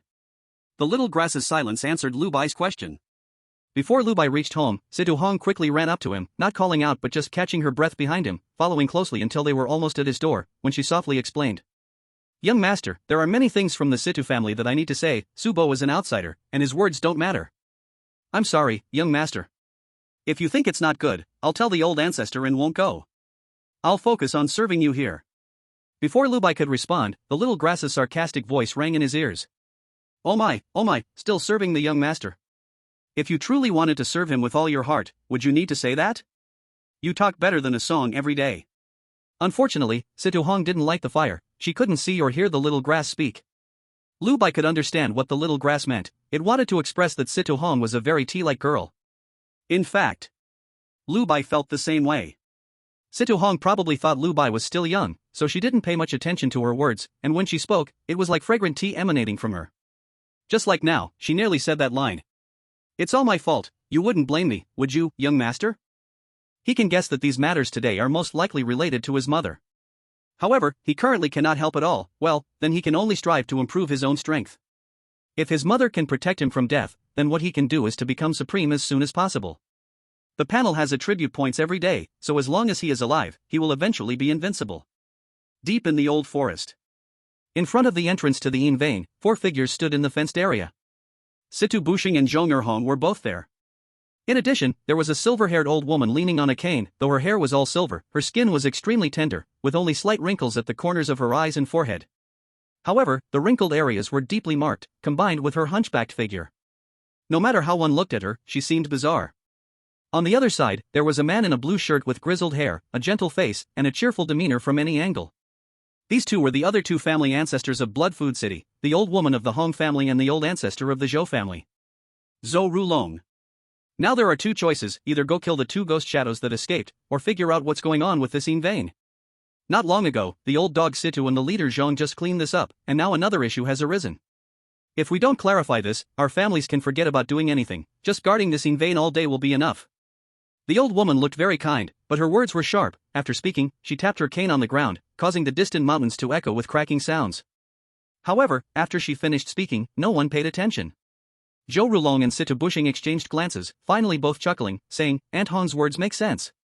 Seeing the two old foxes' expressions, the old woman from the Hong family became increasingly angry. With a cold snort, she reluctantly turned her gaze to Zhong Hong, saying with a stiff smile, What does leader Zhong think? The seemingly daydreaming Zhong Hong, upon hearing this, awakened. Without glancing at the old woman, she directly said, You asking me? Damn it! Hearing this, the old woman from the Hong family grew even angrier, yet with words stuck in her throat, she could only take a deep breath to suppress it. Gritting her teeth, she said, Then according to this old woman, let's seal the Yin vein first, find those two remaining ghost shadows, and then come back to look at this, how about? Aunt Hong still has a way. Zhou Rulong said, hands in his pockets. Situ Bushing completely agreed, saying, That's absolutely right. Seeing their posture, the old woman from the Hong family laughed in anger, saying, Don't you both find those things? If it's not resolved, who would dare guard this place? When it came to serious matters, Zhou Rulong finally seemed more serious. He pulled something from behind him and eventually took out a small purple sandalwood abacus inlaid with gold pieces and silver threads. It was only the size of a hand, fitting perfectly in his grasp. The intricate carvings on it looked very fresh, as if they had just been carved not long ago. However, the moment the abacus was taken out, it seemed to grow legs and wanted to escape in all directions. Zhou Rulong slapped the abacus with one big palm, causing the beads to behave. They just kept making noise. Ai-yo-a. Ai-yo-a. Situ Bushing rubbed his belly and chuckled, saying, Brother Zhou, you need to urinate on this thing a few more times to make it behave, otherwise, it won't even know who its father is. The small purple sandalwood abacus immediately stopped moving. Zhou Rulong smiled faintly, said nothing, and raised his hand to ignite his life fire. In an instant, 3 invisible flames rose from his body, and a heat wave swept across the entire hillside. With the abacus in his left hand and skillfully plucking with his right hand, he kept muttering to himself. 1 up, 1 down, 5 going to 4, 1 going in 9. As his fingers moved faster and faster, a sense of rhythmic awkwardness spread out from within the fence. Old woman Hong sighed, Old ancestor Zhou's calculations are indeed excellent. No wonder this business is growing bigger and bigger. Even the city lord's residence has to pay attention to the Zhou family's respect. TSK TSK TSK. The intention to provoke grew clearer, and Situ Buxiong also began to speak sarcastically. But just then, Zhou Rulong suddenly stopped counting his beads. He pointed at the just speaking old woman Hong and said, I wondered where the ghost shadow was hiding. It turns out to be this An Hong. P.S. Next, there will be a small climax to welcome back Lady Lu. I don't want to be a chapter break dog, so I might write until the evening before posting it all together. So in this special situation, the update this afternoon will be moved to the evening, with a big wave coming. I seek monthly tickets. Chapter 88, Let's Beat 'em Up. Seeking monthly tickets. The few people present were all old hands with the shadows, and they were all old partners, so naturally, they wouldn't take it seriously just from a few murmurs and then turn against each other. What Zhou Rulong said was naturally accurate. 2 ghost shadows emerged from the Yin veins. As long as they hadn't run far, not out of this old forest, such as having gone north past the narrow pass, then it wouldn't matter. But as long as they were still in this old forest, they definitely had to be dealt with. So at this moment, when Zhou Rulong said that the ghost shadow was An Hong, it wasn't to say that old woman Hong was the ghost shadow. Rather, it meant the ghost shadow was on old woman Hong. Ghost shadows were troublesome, even for those of them who nurtured Yin spirits. They didn't dare to face them alone. So just then, when old woman Hong heard this, she didn't hesitate. A shadow that looked very much like her, but with slight differences, rose behind her. In an instant, a chill filled the entire area. This shadow also leaned on a cane, its entire body pitch black, with only a pair of crimson eyes scanning the surroundings. Meanwhile, under the cane that old woman Hong's Yin spirit leaned on, was a dark shadow tightly pressed down. Zhou Rulong stepped back a few paces, and the beads in his hand resumed their movement. However, what he had just calculated was complete accounting. Now he was calculating losses, while still reciting words. 1 rises, 1 goes to 4, 5 goes back, 1 retreats, 1 returns to 9. As the sound of the counting beads rang out, the struggling force from the ghost shadow hidden in old woman Hong's shadow weakened more and more. At the same time, Zhong Hong also pulled up her skirt, revealing her snowy white thigh while pulling out a short knife from within. Gold handle inlaid with jade for a hidden maiden, red makeup cuts hair before marriage. This referred to a woman's gold inlaid knife. At this moment, after Zhang Erhong drew her gold inlaid knife, she stabbed it right into the top of the ghost shadow's head. With just one stab, the ghost shadow became still. She grinned at old woman Hong, who had no choice but to summon her own spirit, to kill evil spirits. Why make it so complicated? Just one knife cut will do. Old woman Hong's face darkened even more, but she didn't know what to say. After all, she just couldn't compare to Zhang Erhong. If not, why would she endure this anger? Alright, this ghostly thing is pinned down by my knife, you can calculate where the other one is hiding. Zhang Erhong spoke lazily. It seemed she really didn't care at all. In the next 2 days, bored and idle, Lu Bai picked up a new hobby, which was to squat by the threshing ground watching the passing townspeople build houses. Then he also observed how the several young masters from the city behaved. As for the newcomers, he had also inquired clearly from Sito Hong. For example, the one leading a black ghost clearly didn't understand much, yet insisted everyone listen to him was the young master from the Hong family, named Hong Liuyi. The young master from the Zhou family was called Zhou Onshi, a really nice guy. Even when he saw the townspeople struggling to move things, he would sometimes step forward to lend a hand, so he was also well liked, and the townspeople referred to him as young Master Zhou. No matter in public or in private, it is the same. As for Hong Liuyi, it's different. On the surface he is young Master Hong, but behind the scenes he is Hong Gaoqi. The remaining young master from the short knife gang, he can't even be called a young master. He wears a dark, dirty short jacket, and if it weren't for his heightened spirit, he wouldn't be much different from the village kids. Even the ghost he raises is like that, a colorful rooster. No matter if it's day or night, it crows non-stop, causing Xiao Qiao to frequently mutter about wanting to slaughter that big rooster to eat. This young master from the short knife gang is called Gong Sun Shi. It is a rare surname. According to Sidu Hong, this Gong Sun Shi was picked up by Hong Jie from outside. As for the character of the three of them, Situ Hong speculated a bit. For example, Hong Liuyi's personality is a result of being too strictly managed at home. Now that he rarely has the chance to come out, he naturally feels the whole world should revolve around him. Gong Sun Shi, on the other hand, has been in the short knife gang for too long. In gangs like this, there are big rules but hardly any small rules. So he acts in an unrestrained manner. As for Zhou Onshi, Situ Hong didn't say much. He only mentioned that the Zhou family seems to all have the nature of a good person. It is precisely because of this that the Zhou family's business is doing the best. Lu Bai was just there to watch the excitement and was happy to listen. At first, for the past 2 days, the strong men in the village were all called to help build the houses until one evening when Situ Hong said that the ancestors sent a message. The escaped ghost shadows have been dealt with, allowing them to send items over and help build the enclosure outside the Yin veins. The guide was still old Master Ma. At first, Lu Bai also wanted to follow along, but after a few words from the woman in the red dress, he decided not to. Those who went along were Hu Wei, Lu Zi, and Lu Tai. Old Master Ma said that once they got familiar, he wouldn't need to go next time. With this matter, many of the townspeople also left. There were jobs outside with wages, and the townspeople scrambled to go. After all, if they did well, the young masters from the city could casually sprinkle some water, and that would mean pearls falling like rain. If they were lucky enough to pick up some, they would be good stuff that could start a fire. Perhaps it was because his mother was not around. Lu Bai had no interest in anything. He even felt a bit irritated. Every time he returned home, it was empty, and when he asked the two skins underground, they would always say it's coming, it's coming. But thankfully, Lu Zi and Hu Wei and the others could still cheer Lu Bai up. Perhaps seeing that their junior brother had not been happy these days, they would try to bring Lu Bai some little trinkets every time they entered and left the mountains. Whether it was sweet fruits picked from the mountain or those little flowers that loved to wiggle their butts. They were not particularly useful, just fun. Lu Bai was indeed touched. He didn't expect that just because he felt a little unhappy, these senior brothers cared so much. As for the reason for his unhappiness, Lu Bai figured it out. That was having anger but no way to express it. So 3 more days passed. On that evening, Lu Bai was still waiting by the small river west of his home. Usually, when Hu Wei and the others returned, they would come to find Lu Bai here. But today, he waited left and waited right, but did not see them. Just as the sky darkened and he was preparing to go home, he saw 3 familiar figures walking from the north road. Lu Bai ignited his spirit body, squinted to look closer, and knew it was likely that something had happened. What happened? Lu Bai took the initiative to step forward. Seeing that his brothers were all intact, he breathed a sigh of relief. It's nothing, nothing. Lu Zi spoke first, but with a somewhat forced smile, and he pulled something out from his pocket.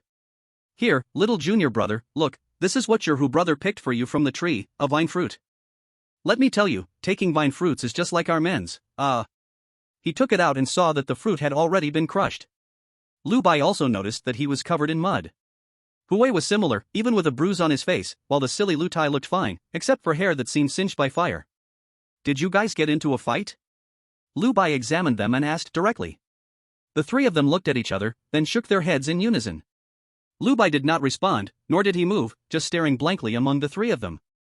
Eventually, his gaze landed on Lu Tai. Lu Junior brother, you speak.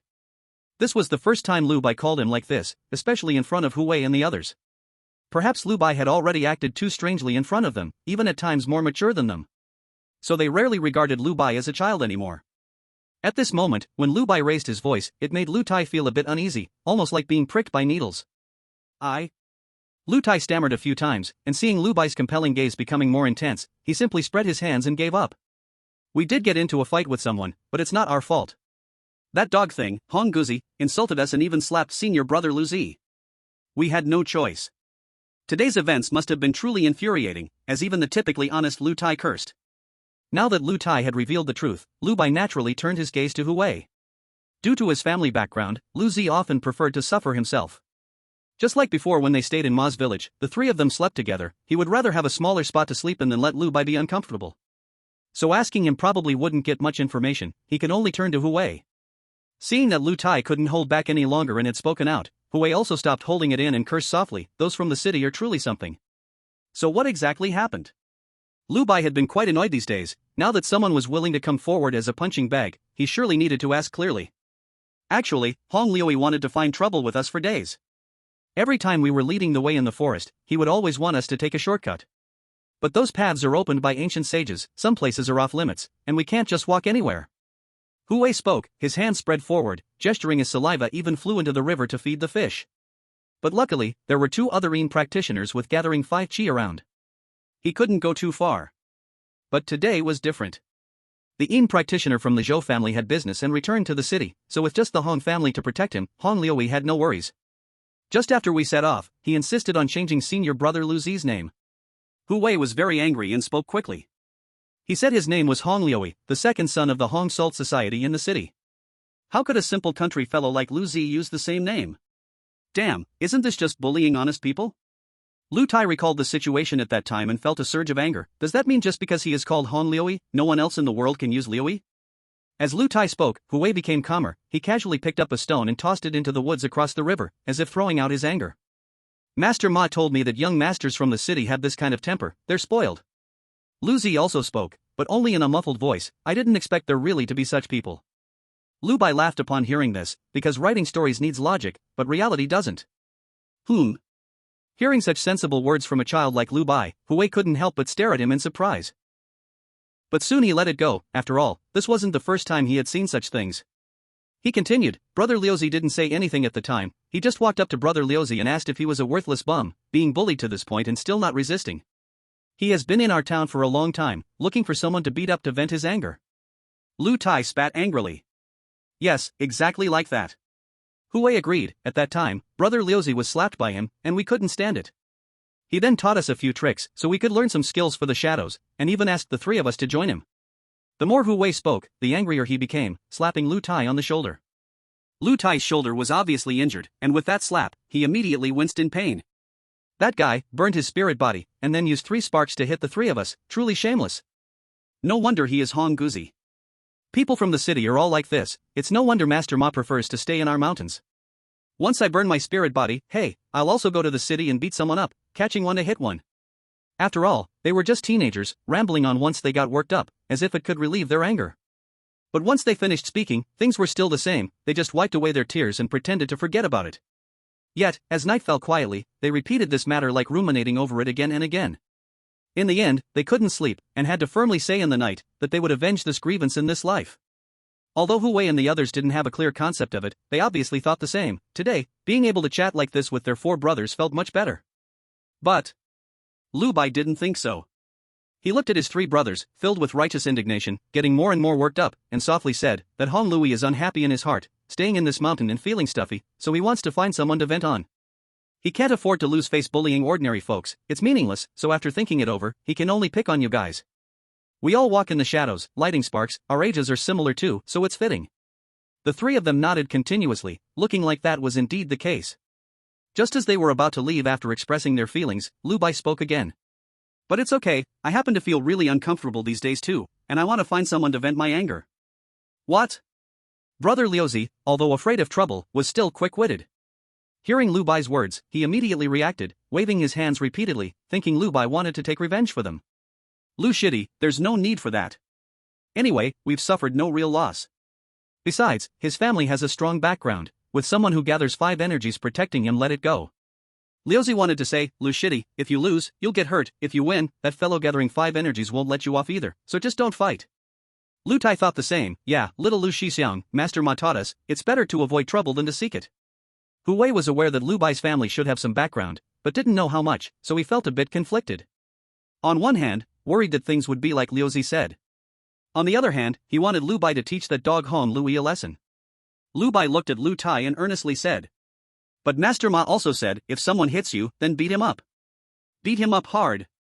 P.S. The next chapter will be posted about an hour later. Today, I must finish this section. I won't sleep until it's finished. Please vote for me. Chapter 89, The Thing Born of a Mother but Not Raised by One. Seeking votes. Hong Lui's journey in the shadows was quite smooth. Whether as the second young master of the Hong family or starting to walk in shadows at the age of 10, he had basically never suffered any losses. Even when he was 12, he accidentally worshipped on his knees and bumped into a Lao Jun mountain spirit, obtaining a fire-starting technique. Thus, he always thought that the good things in this world, it should belong to people like him. But even with such smooth days, there is an old ancestor at home who sometimes offers advice. He says it's dangerous to go out of the city. He says when you enter the mountains, you must follow the rules. He says when you enter the forest, you must deeply respect this land. The old ancestor also says that people are just borrowing this land to live once, and when they die, they must return to it. Humans have only been in the world for a few years, but how many years have these trees and stones existed? So one must always hold a sense of awe in their heart to live long. Hearing this once or twice is fine, but every time he meets the ancestor insists on repeating these words. Hong Lui finds it annoying. But what can he do? After all, he is the ancestor. It's the old ancestor who has supported the entire Hongyan society, and no matter how annoying it is, in a fit of anger, he can only endure it for a moment. Until this time when the old ancestor pointed out, allowing him to come to Huangliang town and enter this old forest. At first, Hong Lui naturally remembered the ancestor's words, carefully taking each step and being cautious everywhere.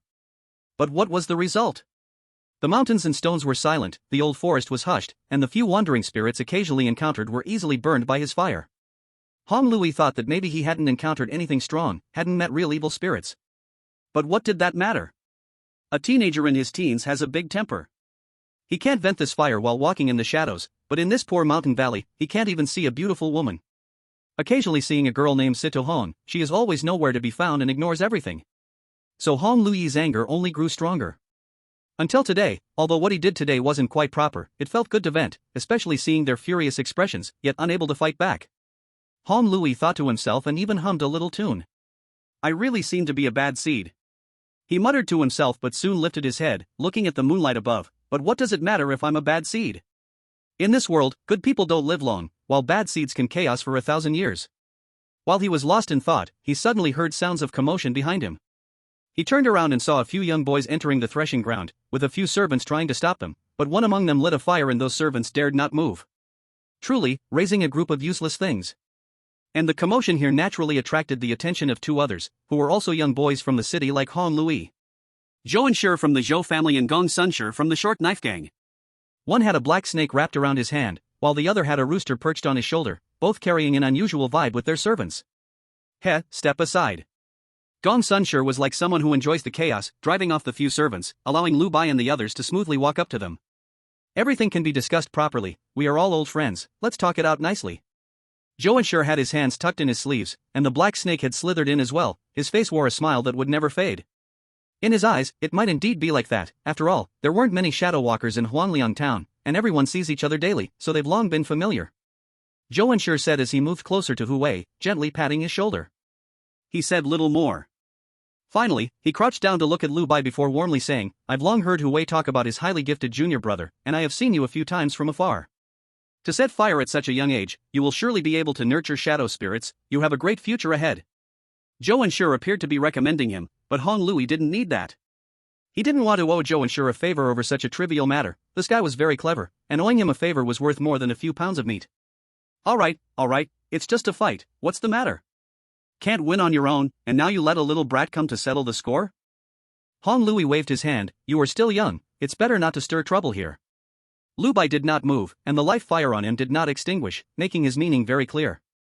Gong Sun sure found it amusing, so he bent his legs and jumped onto the nearby firewood, laughing, "Little brother, I support you.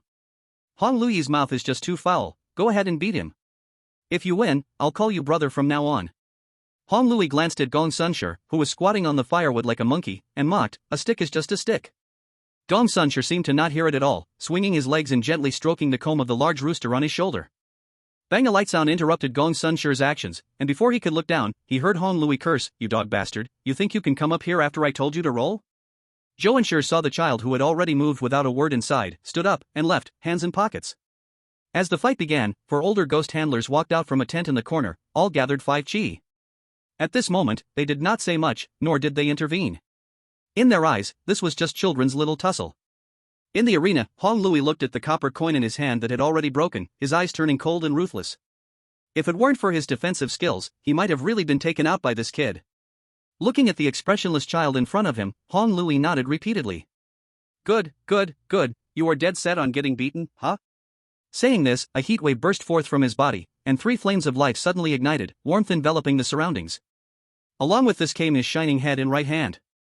His spirit body burned brighter than Lu Bai's, but what does that matter? Seeing the two start to fight, Hu and the others said a quick caution before stepping aside. They could advise before fighting. Once the fight began, there was nothing to be said. They would definitely stand behind their junior brother.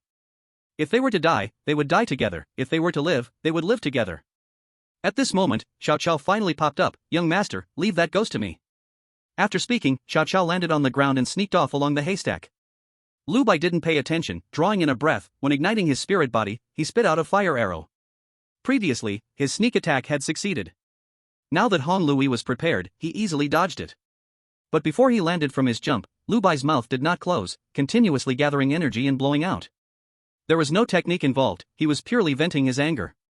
Hong Lui didn't expect Lu Bai would use such a reckless approach. He was momentarily thrown into chaos. But fortunately, the young master from the city was still a young master. If it were an ordinary person, they would have already been at a loss. But Hong Lui was different. He rummaged through his back and took out a cracked turtle shell, not much bigger than a palm. But when he pushed it forward, the fire arrows Lu Bai spat out were all blocked by this turtle shell. Hong Lui also took the opportunity to land, feeling that he had lost face, and took out a few sheets of yellow paper, wiping them over his shoulder. This yellow paper was unexpectedly ignited by the life fire, and he waved it a few times in front of him before immediately throwing it out. The yellow paper burned quickly, and when the wind blew over, it turned into scattered sparks that fell around Lu Bai. Suddenly, a scorching heat rushed over. As if it could burn Lu Bai to death. Lu Bai was unafraid. After igniting the flames on his body, he suddenly stomped his right foot on the ground. In an instant, all the flames of life on him seemed to vanish like they were unloaded. Forming a ring of fire on the ground, it extinguished the sparks thrown by Hong Lui. After 2 such attempts, the life fire on Lu Bai's body showed no signs of weakening at all. On the contrary, Hong Lui's expression became increasingly grim. He looked at the little kid, who was not even half his height, staring at him blankly, expressionless, as if he were gazing at a corpse. Without hesitation, he raised his hand and tossed a handful of wheat grains in front of him. Heaven eats air, earth eats soil, and humans eat 5 grains once they touch the ground. Hong Lui formed a hand seal with one hand, his toes lightly tapping the ground. The wheat grains sprouted as soon as they landed, and then he shot toward Lu Bai like an arrow released from a bow. The speed was very fast. But just as he was about to reach Lu Bai, he suddenly discovered there was fire again in front of him, and not just the previous kind of fire, but a large expanse of flames. He hurriedly stuffed a handful of wheat grains into his mouth and chewed hard, instantly retreating to his previous position. But the price paid was the drying up of the wheat sprouts all over the ground. He stood there in a daze, touching his head, realizing that his hair had been singed and curled. He finally saw clearly. Just moments ago, he thought he could rely on the power of the spirit body to charge ahead, but he didn't expect that the little boy seemed unafraid of burning through the furnace, using his life fire recklessly. With a casual push, he even conjured a wall of fire. If he hadn't run fast, he might have been burned to a crisp. Looking at the seemingly endless life fire and the endless array of techniques from this child, Hong Lui began to hesitate. He felt that this person was not someone that Ma Lao San could teach.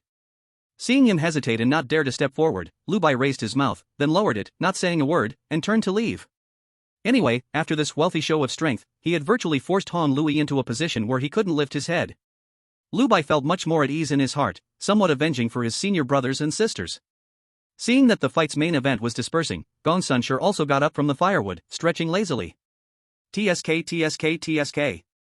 He didn't say anything, but these three TSK sounds already spoke volumes. Its yin-yang elements were even stronger than lengthy discourses, far stronger. Hong Luyi's expression grew even worse. Zhou and Shi, who had been sitting at the tent door, also stood up. The black snake ghost that had been coiled on his lap immediately darted back into his sleeve. He approached Hong Luyi, as if to comfort him. "It's okay, kids, just play around, don't take it to heart." Before the fight, he had gone to Lu Bai to seek favor. Now that it was over, he was back to speak kindly to Hong Luyi. Gongsun Shi felt that Zhou and Shi had learned about business from the Zhou family almost perfectly. Hearing this, Hong Luyi's expression improved a bit, waving his hand with a cold laugh. "Forget it. A child born without a mother and raised without care is just like this." Just then, the little grass that had just bullied the ghost poked its head out from the bushes, and hearing this, instinctively opened its mouth wide. Immediately after, a thick fire arrow flashed by. The originally unharmed Hong Luyi's head was suddenly shattered. Zhou and Shi was splattered all over with blood, and before him. He then turned to look at Lu Bai. P.S. There are 2 more chapters during the day. Chapter 90, Mother is your greatest principle, seeking monthly votes. Lu Bai always thought, "You can scold me if there's something wrong. After all, I am not a good person to begin with, and to be strict. I can't even be considered a person. So if you scold me, I will bear it. But you cannot scold my mother." This is his bottom line. Since it is a bottom line, it cannot be crossed. Lu Bai believes that in this regard, he is just an ordinary person. Morality can be flexible, or even non-existent. But the bottom line cannot be flexible. The bottom line is the bottom line. Just now, Hong Luyi had touched Lu Bai's bottom line, plus his previous actions towards his fellow disciples. Lu Bai felt that he didn't need to discipline the offspring of the Hong family. He just needed to clean up a slightly cleaner place in this dirty world. So, he took action. With a raise of his hand, he released a powerful arrow, showing no mercy at all. The facts proved that he still had strength, though he was also using a burning spiritual body. He could blow apart someone's head with a single arrow. Lu Bai dispelled the spell in his hand, the flaming bow and arrow vanished from his grasp, and he slowly stand up. Little grass scampered back, hanging behind him. At the same time, a strange man's voice sounded in Lu Bai's ear. "It's all just petty tricks, that's fine, we adults don't mind. But if you kill someone over a disagreement, that won't do, especially since you killed the second son of the Hong family. Even if I don't kill you, there are many people who want you dead." Lu Bai looked at the tall man speaking across him. He was the one sent by the Hong family to gather the 5 energies here, on the same level as Su Bo. As for the name, it seemed Lu Bai had heard someone mention it before, Hong Yuxiang. At this moment, Lu Bai suddenly understood the lesson Lun Yang taught him the first time when she said those words. She said once you've made a move, you must uproot it. Otherwise, striking the small would bring the big, hitting the big would bring the old, very troublesome.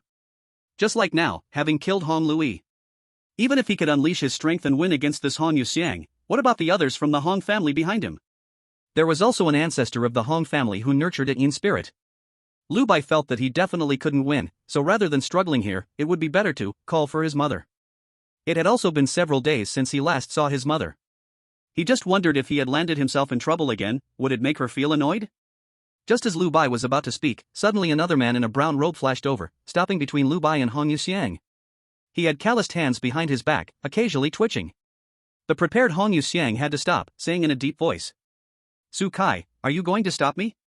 Blocking in front of Lu Bai was Su Bo, whom Sido Hong called, also the one gathering 5 energies in the red light district. "You cannot kill him." Su Kai said this, but in fact, he didn't know why. He just recalled what the ancestor pointed out before coming. When necessary, even if it means sacrificing the young lady, he must protect this young Master Lu. This is what Su Kai found most unbelievable. "I've long seen that little girl from the Situ family getting close to this kid. Could it be that this kid is also from your Situ family? The head of the Situ family is truly quite the womanizer." Hong Yuxiang sneered. Su Kai didn't know, couldn't respond, so he could only remain silent.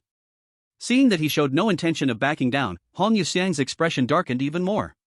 "Su Kai, our identities are similar, you should know that. If I kill this kid, I might still live, but otherwise, the Hong family will not spare me." Su Kai certainly understood that Hong Yuxiang himself was also of a different surname, having accomplished great deeds for the Hong family. That was why he was granted the Hong surname. What is granted is ultimately granted, and there is naturally a significant difference between those truly from the Hong family and others. "You really cannot kill him," Su Kai said firmly. The ancestor of the Situ family would rather abandon the young lady than protect this person. Su Kai couldn't help but wonder if he was the ancestor's illegitimate son if he were to be killed. Su Kai felt that both the Situ family and the Hong family might go directly to war. Fine. Hong Yoshan nodded repeatedly, but in an instant, 3 clouds of smoke suddenly burst from his chest. One was red, seeming like a monkey climbing a tree, striking down with a punch. This was the Heartfire ape. One was deep blue, a bulky figure resting on the ground. This was the kidney water pig. One was cyan, swirling around his head, agile like an eagle. This was the liverwood eagle. This was the first time Lu Bai saw a walking person using their power so closely. So this is the 3 energies of Hong Yoshan's gathered 5 energies? Heartfire ape, kidney water pig, and liverwood eagle. The other 2, Lu Bai had also seen in miscellaneous writings before. They were the Lung-Gold Dragon and the Spleen Earth Ox. Each energy hides different methods after all. The methods of walkers are endless. For example, the Heartfire ape is mainly for killing, often effective against evil spirits. After all, Heartfire burns the Heartfire ape, which ultimately is still life fire. Hong Yoshan gathered 3 energies of the 5, but Su Kai did not. Only 2 energies rose before him, the Heartfire ape and the kidney water pig. Among the 5 energies he only gathered 2. Yet despite this, he still stood in front of Lu Bai. Seeing this, Hong Yoshang said no more. Immediately stepping forward, the Heartfire ape raised both hands, holding his staff at eyebrow level, and brought it down at Su Kai. Young Master Lu, step back a bit. Su Kai still had time to speak, so Lu Bai hurriedly dodged aside. But as soon as he stood behind a firewood pile, he saw Su Kai being sent flying completely. Blood spilled from the corner of his mouth, and the 2 energies around him also dimmed. Hong Yoshang slowly approached. You just gathered the kidney water energy, while I am about to condense the lung gold energy. Walking, you enjoy offerings in the Situ family. What talk of walking? Hong Yoshang shook his head, no longer caring about Su Kai, but turned to look at Lu Bai behind the firewood. What? Now you know the harm. Before Hong Yoshang finished speaking, he suddenly saw a figure appear behind the boy. It was a woman, wearing a pink and white floor-length skirt, adorned with emerald earrings, her beautiful face showing no sign of kindness. The boy seemed to sense someone behind him too. Without turning back, he tilted his head back, took a look, and shouted loudly. Mother! Until this moment, Hong Yoshang saw a hint of warmth flash in the woman's eyes. In an instant, it disappeared without a trace. The child had already hugged the woman's leg, so there was no use speaking to the child anymore. He had to talk to the adult in the family. Hong Yoshang could still speak, so he said. This lady, your child, has killed someone, and he killed our second young master of the Hong family. For some reason, just standing in front of this woman, Hong Yoshang felt like he had shrunk a head. He even had to drag the Hong family into this to boost his own voice. Could it be that this is the woman's aura? But I clearly do not sense the aura of a walker on her, nor any sign of life fire. Then he deserved to die. My son being able to kill him is his fortune. Lady Lu's first statement was cold and disdainful, her second statement carried a hint of pride. Upon hearing this, Hong Yoshang knew that reasoning could no longer work. Since that was the case, the 3 energies in his chest suddenly surged, and then dissipated to ashes. No, how could this be? Even a being beyond the Yin spirit could not directly scatter a person's 5 energies, right? Hong Yoshang felt as if his insides had disappeared. He wanted to speak again, but soon realized that his body was turning to ashes. He only managed to utter one word, and then he completely vanished. Along with him, the corpse of Hong Lui also disappeared, and since it disgusted Lu Bai, Lun Yang had no reason to let their bodies remain. From the soil, back to the soil. That is the greatest respect for this old forest. Yet Su Kai, still lying on the ground, had not reacted, and watched as the mother and son vanished. Just when he was trying to remember, he heard a voice in his mind. It was the woman's voice. Thinking of selling favors, yet afraid of death and unwilling to exert effort. Su Kai subconsciously thought to argue, but when the words reached his lips, he didn't know where to start. After all, just now the death of Hong Yisiang was still vivid in his mind. Just when he wondered if he would also die, he realized, after waiting for a long time, that he could still sense his own existence. Only then did he believe that he had survived. He just thought about propping himself up, but then realized that his limbs were weak, and he fell back asleep again. This was not the action of Lun Yang, but rather, he was too scared. At that moment, a hand reached out beside him. Su Kai looked up and saw that the one reaching out was a gentle middle-aged man, dressed in a light blue long robe, with a smile on his face. Like him, this was a shadow walker from the Zhou family who had come to this place, also gathering the 5 energies, named Zhou Yan. Don't say Su brother, even I was scared just now and couldn't stand still, Zhou Yan said with a smile as he helped Su Kai up, then sighed. I don't know what kind of ghost place Huangliang town is, hiding such a terrifying shadow walker. That power is probably even stronger than the city lord. In just a few brief sentences, Zhou Yan removed Su Kai's embarrassment of just being scared to stand up. Yeah, who knows where they came from, but that Hong family. As Su Kai spoke, the two exchanged glances, both understanding each other's thoughts. Having offended such a big figure, who knows if the Hong family can still be saved? Lu Bai did not know if the Hong family could be saved, but he knew that the silver-haired old woman before him was unlikely to be saved. Because after Lun Yang took him away from the threshing ground, they arrived at a shadowy hollow in the mountains, amidst the howling cold wind. The old woman was here eating dirt. Yes, she was eating dirt, Lu Bai saw it with his own eyes. Eating this stuff to prolong life, it's surprising you can get it down your throat. Lun Yang seemed to know everything, and with just one glance, she saw what the old woman was doing. I do not know what senior has come, Hong Shoshan pays respects. The old woman did not appear the slightest bit embarrassed after being exposed, she just stood up and sincerely bowed. Lun Yang didn't care at all. My son killed your Hong family's second young master. The old woman was silent for a moment, then replied, that's what he deserves. Seeing this, Lun Yang scoffed, can't even protect your own descendants, what shadow can you walk?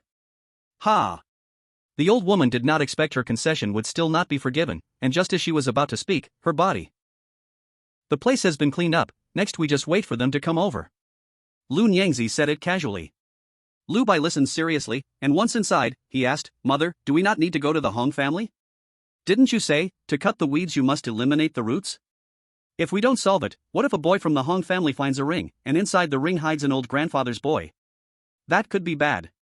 Lun Yangzi frowned because she didn't quite understand what Lu Bai was saying. But then she thought, it seems like kids are always like this. She saw the children of common folks in the town, always chattering away with childish words. It seemed very normal after all. This was Lun Yangzi's first time being a mother, and also, the last time. Zhang Song said he would go to the city, and he will help solve it. Oh. Lu Bai nodded, what if Zhang Song stands with the Hong family, what do we do then? What to do? Lun Yangzi looked down at her child.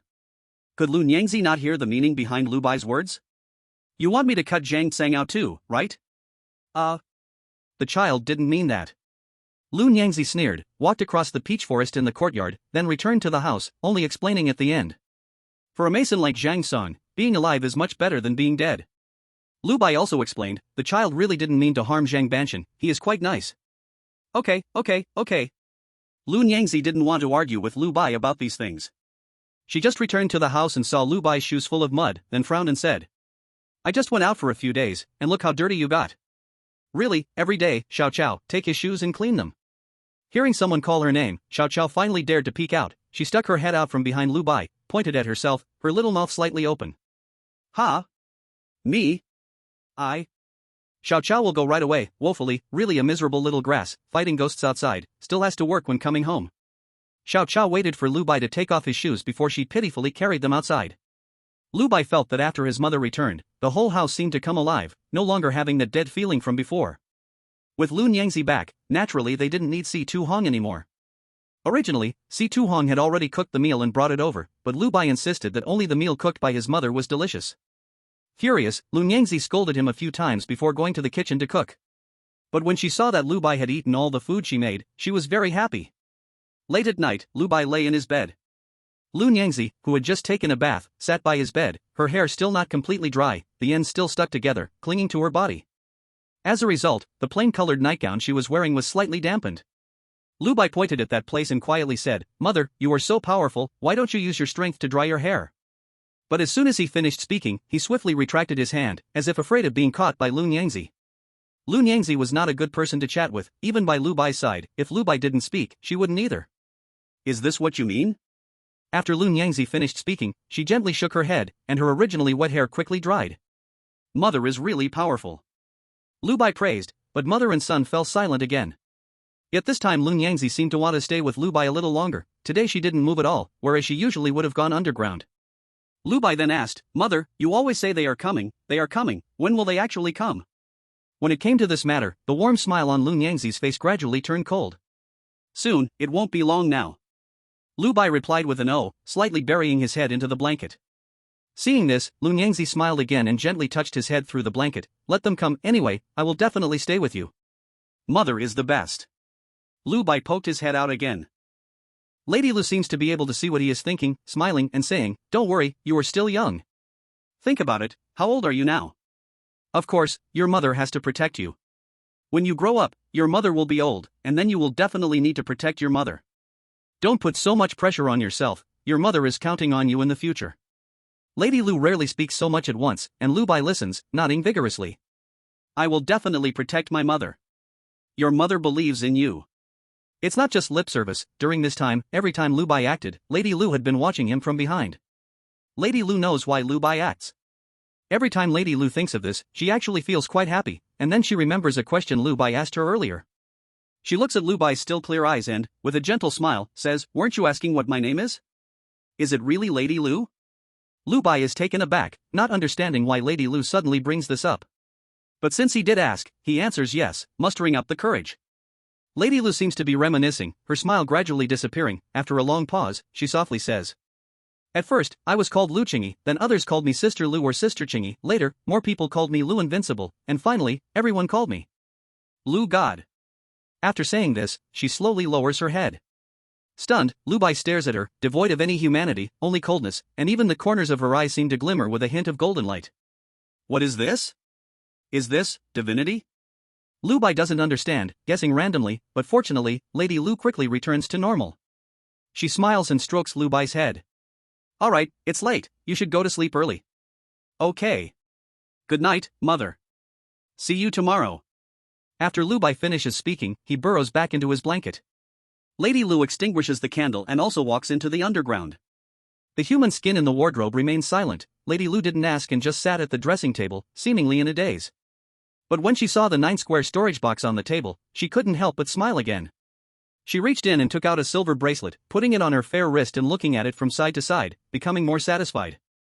"Do you think he is the child you wanted?" Suddenly, the voice of the red-skirt human skin from the wardrobe echoed, and Lady Lu didn't rush to answer, just playing with the bracelet. Then she took it off, carefully putting it back, and took out a jade pendant. Seeing it, Lady Lu seemed to see Lu Bai. She turned her head without looking back and said, "What is the child I wanted?" "You." The red-skirt human skin wanted to say something, but Lady Lu already turned back, seriously saying, "He is my child." The red-skirt human skin fell silent, and the pink-skirt human skin quickly spoke. "He is our child, Humph." Lady Lu put the jade pendant back after examining it and lay down in bed. Just as she was about to fall asleep, the voice of the red-skirt human skin echoed in the wardrobe again. "Ha, then you must protect our child well." Lady Lu did not answer because, in her view, this was something that didn't need to be spoken aloud.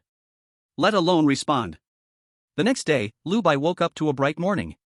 Thinking back to the days when Lady Lu wasn't home, he always woke up early, unable to sleep soundly. Unlike today, when he got up, he found that Lady Lu had already gone to the shop early. "My mother is really hardworking, she just got back from a business trip and is already off to work the next day." Lu Bai described the situation in his own words, mumbling as he got up, cleaned himself up, and prepared to go help at Lady Lu's shop. As for the matters at the threshing field, Lu Bai had never paid attention. The other day was only because Lady Lu wasn't home.